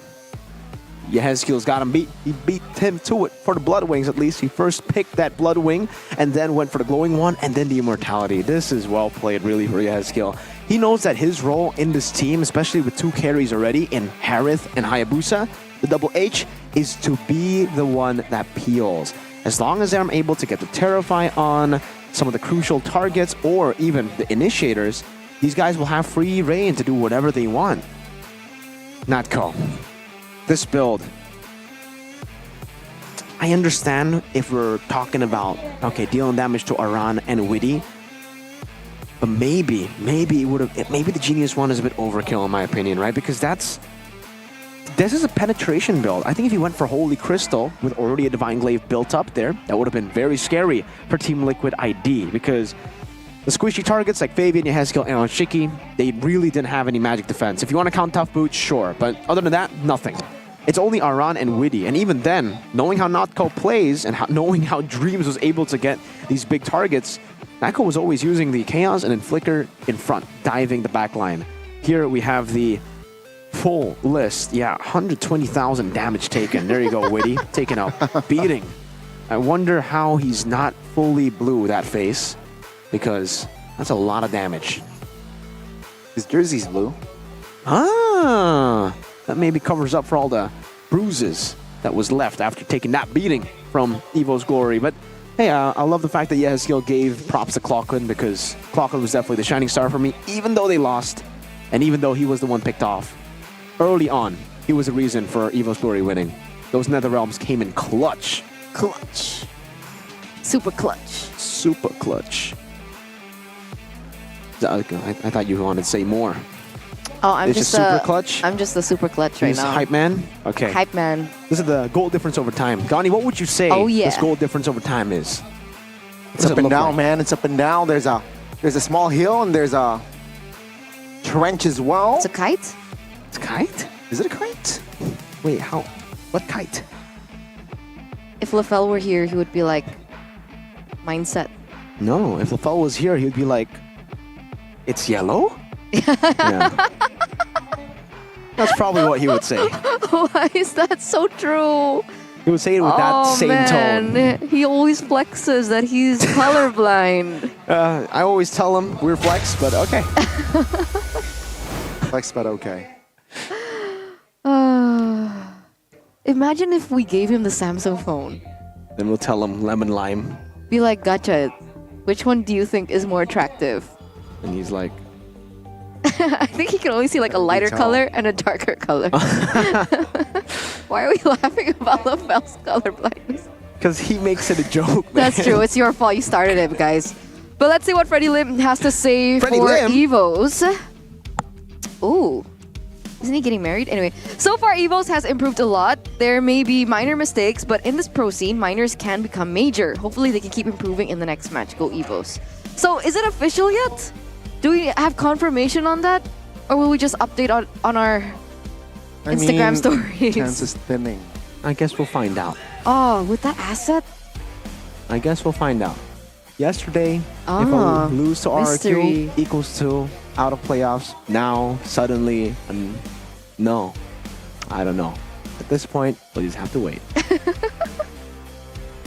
We're keeping it suspenseful.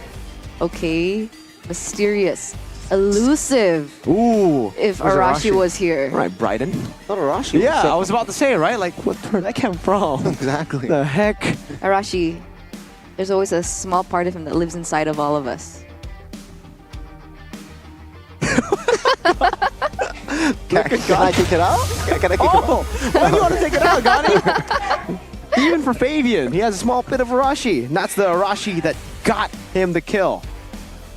Huh? No, I don't know. Okay, let's take a look at the Kadia play of the day. Fabian. Yeah, this was the moment earlier on. Oh, nice revenge, by the way, from Fabian to get that solo kill on to Annabelle after Annabelle was able to do it to him earlier on. and Fabian's multiple failed attempts to get that solo kill onto Annabelle. He's even said on the interview, he's like, yeah, Annabelle's really good. Fun fact, Annabelle. But he said he killed- was better. Okay. Yeah. I mean, Good, He dot, won. dot, dot. Sorry, I had to pause Okay. there. I'm sorry if that confused you. because I was, I mean, Annabelle solo killed Sutsujin yesterday, and he Oh, solo that's killed, true. he solo killed Fabian today. Mm-hmm. So, yeah, Annabelle is up there, Class. showing up, even though 9th place. Hey, I'm no pushover. Definitely not, man. Shout out to Annabelle. Amazing as always. I think they should keep Annabelle and Claw-Kun if they wanted to change something for next season. But this season, let's take a look at the updated standings presented to you by the official tournament smartphone Samsung Galaxy.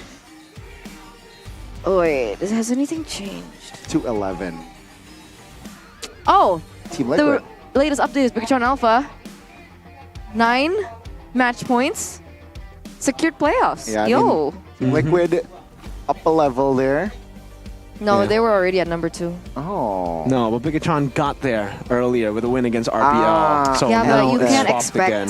to swap with TLID right now. Okay. It was 2-1. It was a close game. Upper brackets. Let's No see how you more. do. ETR Alpha. I'm in playoffs. You weren't there last season. Oh, wait, you were. Couldn't remember. Got knocked out by Evos, by the way. Where's Yaoi to defend me? Evol's Glory 9th. Back rooms, With Zetsuna? probably. Guys, calm down. Continue, please. Yeah, I mean, Rebellion Esports 8th. Dewa United Esports did not play today and sitting currently at 7th. Still very close with Alter Ego, the gatekeepers of the playoff spot. So let's think about it. The chance for Evos to make it to playoffs is Alter Ego losing all their next matches, Dewa losing all their next matches, and Evo still winning all their rest. Oh, they have Fnatic Onyx next, Evos. Big guys. RBL and then Fnatic Onyx. That's a tough challenge, Fnatic Onyx. Not for RBL. Let's crown our Rookie of the Week, ladies and gentlemen, for week number 7 as we close it out. Last time it was Fabian. Will we see a change? Oh man, no. Oh no. And I use my code too. Yeah. Okay, silakan. Go ahead. Do we have to explain at this point? Do we still have to explain We at still have this to explain point? at this point. I don't think so. No, I no. mean, especially based I on gave his them one sentence too. I mean, Yeah. It's like, come on, bro. Fabian, yeah. This is like Gukun all over again, by the way. That's the thing. That's why I was. Because there's a player of the week, you know. But remember, for Rookie of the Week, at the end, it was overtaken by Annabelle, right? No, Gukun was still. He wasn't Rookie of the Week? Annabelle? Season? Towards the end of the season? He was, but Gukun won the Rookie of the Season at the end. Oh. Yes, sir. Well, it's okay, Annabelle. But he's not a rookie anymore, right? He's not considered a rookie. No, this is his second season, and Fabian Yeah. is beating him. Because I think he's my player of the week. Fabian too. Yeah, Back to back. Fabian. Fabian. If there is a guy to give both rookie and player of the week to, I think it's Fabian or Aaron, right? They both deserve it. But this week, for sure, Fabian. Yeah, I feel like Aaron Shiki has always had times to shine, but this week in particular, it's been all Fabian. I think Fabian was the reason why they were able to get that much success, and the fact that they were able to close out that game against Evos, honestly, because without the Fabian, nah, I'm pretty sure it would have been Evos. So let's take to the player of the week. Who's it Drum roll, gonna be? please. Yeah. They're just swapping This guy's too good. They're just swapping the votes. Why bother to change the... Change, yeah. They just swapped the player of the week. The stats Exactly. remain. This has got to be the fastest time ever that they have spent on making a Rookie of the Week and Player of the Week asset. Yeah. You're welcome, social media team. You're welcome, graphics team, because that looked very clean. Just changing a quote and player to rookie. I mean, Yeah. rookie to player. So do we even still have to explain at this point? This guy's too good. There you go. There you go. That's Mirko's explanation. What was your quote for Fabian? Did you vote for Fabian? I did. Okay, what was your quote? He's the backbone. He's the backbone. Yeah. Of MPL, of TLID. One sentences, man. I mean, We're just all there's- here for one sentences. This guy does the talking, the walking, and yeah, we'll just hear. He does it for us, so we don't have to do it. Exactly. We love Fabian. But let's take a look at next week's schedule. Remember, this is the second last week of the regular season. Oh, okay. TLID and Geek, RQ Dewa, Evo's Rebellion, Alter Ego RQ, Bigatron, and Fnatic Onyx. Now that's a match that is going to be very interesting. Yummy. TLID, Alter Ego, Fnatic Onyx and Evos, and Rebellion and Geek Fam. Yeah, that match is going to be real fun. BTR versus Fnatic Onyx. One team lost to RBL, one didn't. I mean, hey.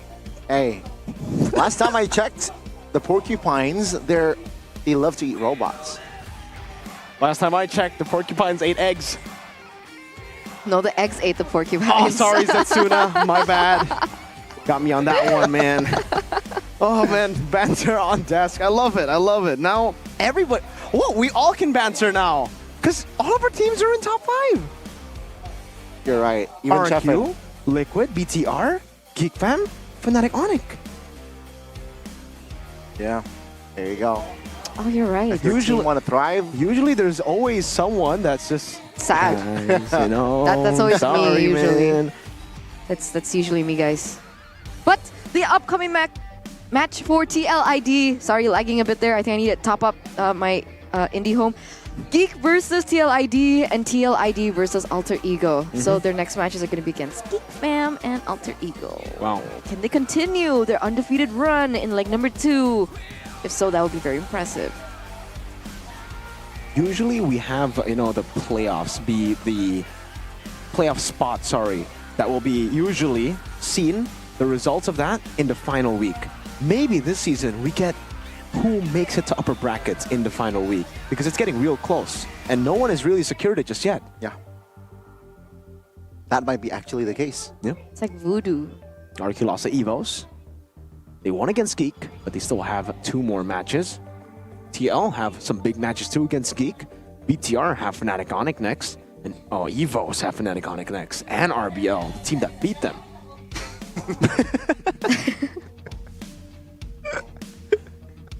Yeah, you're right. Because That's if gonna be tough. TLID lose their next 2 matches, Bigatron Alpha win their next 3 matches. You still have 3 matches, right? Yeah, I do. I'm sorry, man. It's okay, it's fine. I had to throw that at God. I know. He's been at the top for too long. I thought we wanted to like I was prepared. calm down with the... Okay, I guess we want to continue. It's okay. You guys can continue. I will allow it. I was prepared. This is building hype for the next matchup. You know, BTR and Onyx in next week, Saturday, last match of the day. You guys can get tickets. Buy tickets. You can't for the Fnatic Onyx and Bigatron one, though. It's sold out. Oh, man. TLID Geek? Unfortunately, I think. There you go. Yeah, there you go. So don't forget to go ahead on the official website for MPL Indonesia. Okay, don't forget to check out with GoPay because you guys can get a 10% discount and a 10K amount of GoPay coins cash back. So if you want to get that value, that's all you need to do. We're giving you tips and tricks to life. It's as easy as that. Go ahead, buy your tickets right now. And also, while you're at it, you're already buying the tickets for the regular season. Buy your tickets for the playoffs in Bandung. The first batch of playoff tickets is now available. By the way, the playoffs are on the 23rd all the way to the 27th. So here, you can buy the tickets for the 23rd to the 25th first. Maybe the next batches, we'll see who gets the grand finals. So next month. 24, 25, 26, 27. So upper bracket, lower bracket, and then grand finals. Yep. So they're saving that for last. Keep the best for last. Chill. All right, let's literally next month. Save the dates, clear your calendars. You still have time. Just, take a day off or quit your job. Wow. Didn't expect that For from playoffs. Monty. Wow. Why not? Just quit. If you can't resign, if you can't take your day off, there's only one option. Guys, I mean, sometimes you want to listen to Gani, some other times you just want to Guys, don't do that. ignore Gani, you know? Sometimes that advice is was- a bit lost. That was wild. That was really wild. I didn't expect that. Just quit. Don't do that. Please don't. Don't do that. Don't do that. Don't do that. It is up to you, yes. Technically, true. Maybe don't listen to any of us, right? Just listen to us when we're talking about MLBB, but when it comes Or to not life... with that either. I mean, yeah. I don't know. Yeah, that's your choice too. It's your choice too. It is. You know, we don't want to enforce anything on you, but what we do want to enforce is our names. No, not even Because that. My name is Eterna. Johnny. I'm Marashi. And the three of us will have to sign out for the week. Thank you so much, ladies and gentlemen, for tuning in into the English broadcast. It has been an up and down battle, even for us casters and our predictions. We'll see if it's smoother next week. Honestly, I hope it doesn't. And with that, we'll see you in week number 8. Goodbye, guys. MPL ID Season 14. We own this. Halo, hari ini menang kok lemas sekali Laura. Udah malam ngantuk. Oh, sama kayak anak-anak kan? juga udah pada ngantuk ya. Tapi tentu saja bahagia dong 2-1 dapetin kemenangan. Yeay. Yeay. Udah seru banget pokoknya di MPL Arena. Tapi yang paling menarik perhatian pastinya adalah ini jersey-nya kok keren-keren banget ya. Iya dong. Udah bisa dibeli belum sih? Ada, sekarang ini aku mau bagi-bagi rahasia buat kita yang ada di sini sama yang nonton MPL aja nih kebetulan. Apa tuh rahasianya Laura? Jadi kemarin banyak yang tanyain kan jersinya masih bisa dibeli atau enggak pokok pada mau berebutan gitu. Sekarang aku punya kabar baik, nanti jersinya akan dijual tapi cuma ada di TikTok Shop aja tanggal 26 jam 9 malam. Dan nanti itu bakal didiskon juga up to 90%. Buset, habis menang langsung bagi-bagi diskon. Tapi spesial di TikTok Live. Iya, TikTok Shop kita nanti. TikTok Shop tanggal 26 jam 9 malam. Jam 9 malam, catat tanggalnya buat kalian yang mau kembaran sama para BA-BA ini dan juga para pemain tim Liquid. Yay. Ada informasi tambahan lagi? Sama ini. Itu kan udah cuan banget nih, kita udah dapetin diskon 90%. Betul. Terus kalau kalian nanti check out di TikTok Shop itu bakal berkesempatan dapetin recall tail ID yang trial atau bisa juga berkesempatan dapetin yang permanen. Aduh, yang di spam terus sama para player. Iya kan, aku juga udah punya sih. Kalian masa belum punya, mendingan langsung deh cek karena udah ada tersedia di in-game juga. Yes, langsung pada borong. Tapi ada yang mau disampaikan mungkin? Harapan untuk tim Liquid untuk kedepannya? Semoga win streak terus sampai selesai. Amin. Amin. Ada lagi? Mantap, semoga menang terus. Yay! Thank you ladies. Thank you. Laura, thank you semuanya. Bye-bye. Aduh, di sini ciwi-ciwi mereka memberikan banyak sekali informasi yang sangat penting. Apalagi ada diskon, lalu kemenangan mereka juga ada bagi-bagi dari recall. Tapi tentu saja di sini kita melihat bahwa perjuangan dari 9 tim masih akan terus bergulir, masih akan terus berlanjut di minggu yang ke-8 dan juga minggu yang 9. Namun sudah tersisa 2 minggu saja untuk tim-tim yang berjuang untuk mendapatkan slot babak playoff. 3 tim telah mengamankan tiket playoff. Sudah ada RRQ, tim Liquid ID, dan juga Bigetron Alpha. Siapa 3 tim lainnya? Semuanya mari bersatu untuk minggu yang ke-8 dan ke-9 untuk mencari tahu siapa yang akan mendapatkannya. Dan tentu saja Budi mengucapkan terima kasih kepada kalian semua yang terus mendukung acara ini dan khususnya kepada para sponsor dan partner karena MPL Indonesia Season 14 powered by Moonton, presented by Official Tournament Smartphone, Samsung Galaxy, Official e-wallet GoPay, Official Destination for Gaming and Esports Kidia, Official Gold Partner UBS Gold. Dan kita juga punya partner in esports, ada Campina, Head and Shoulders, Ora Imo, Telkomsel, Dunia Games, IndiHome, dan WeDrink. Beserta juga supplier kita ada Erigo, Klik Indomaret, Yummy Choice, dan juga Saturday. Acara ini supported by PBSI. Hari yang tentunya cukup mendebarkan untuk beberapa tim. Nyaris saja ada win streak pecah, nyaris saja ada banyak sekali hal yang nyaris. Tapi kita akan mencari kepastian untuk slot-slot yang tersisa untuk babak playoff di minggu yang ke-8 dan ke-9. Tetap bersama kami dan tetap dukung tim kalian. Dan see you untuk week ke-8 di MPL Indonesia Season 14. We own this. Thank you and have a good day.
terus berlari, terus ke arah puncak tertinggi.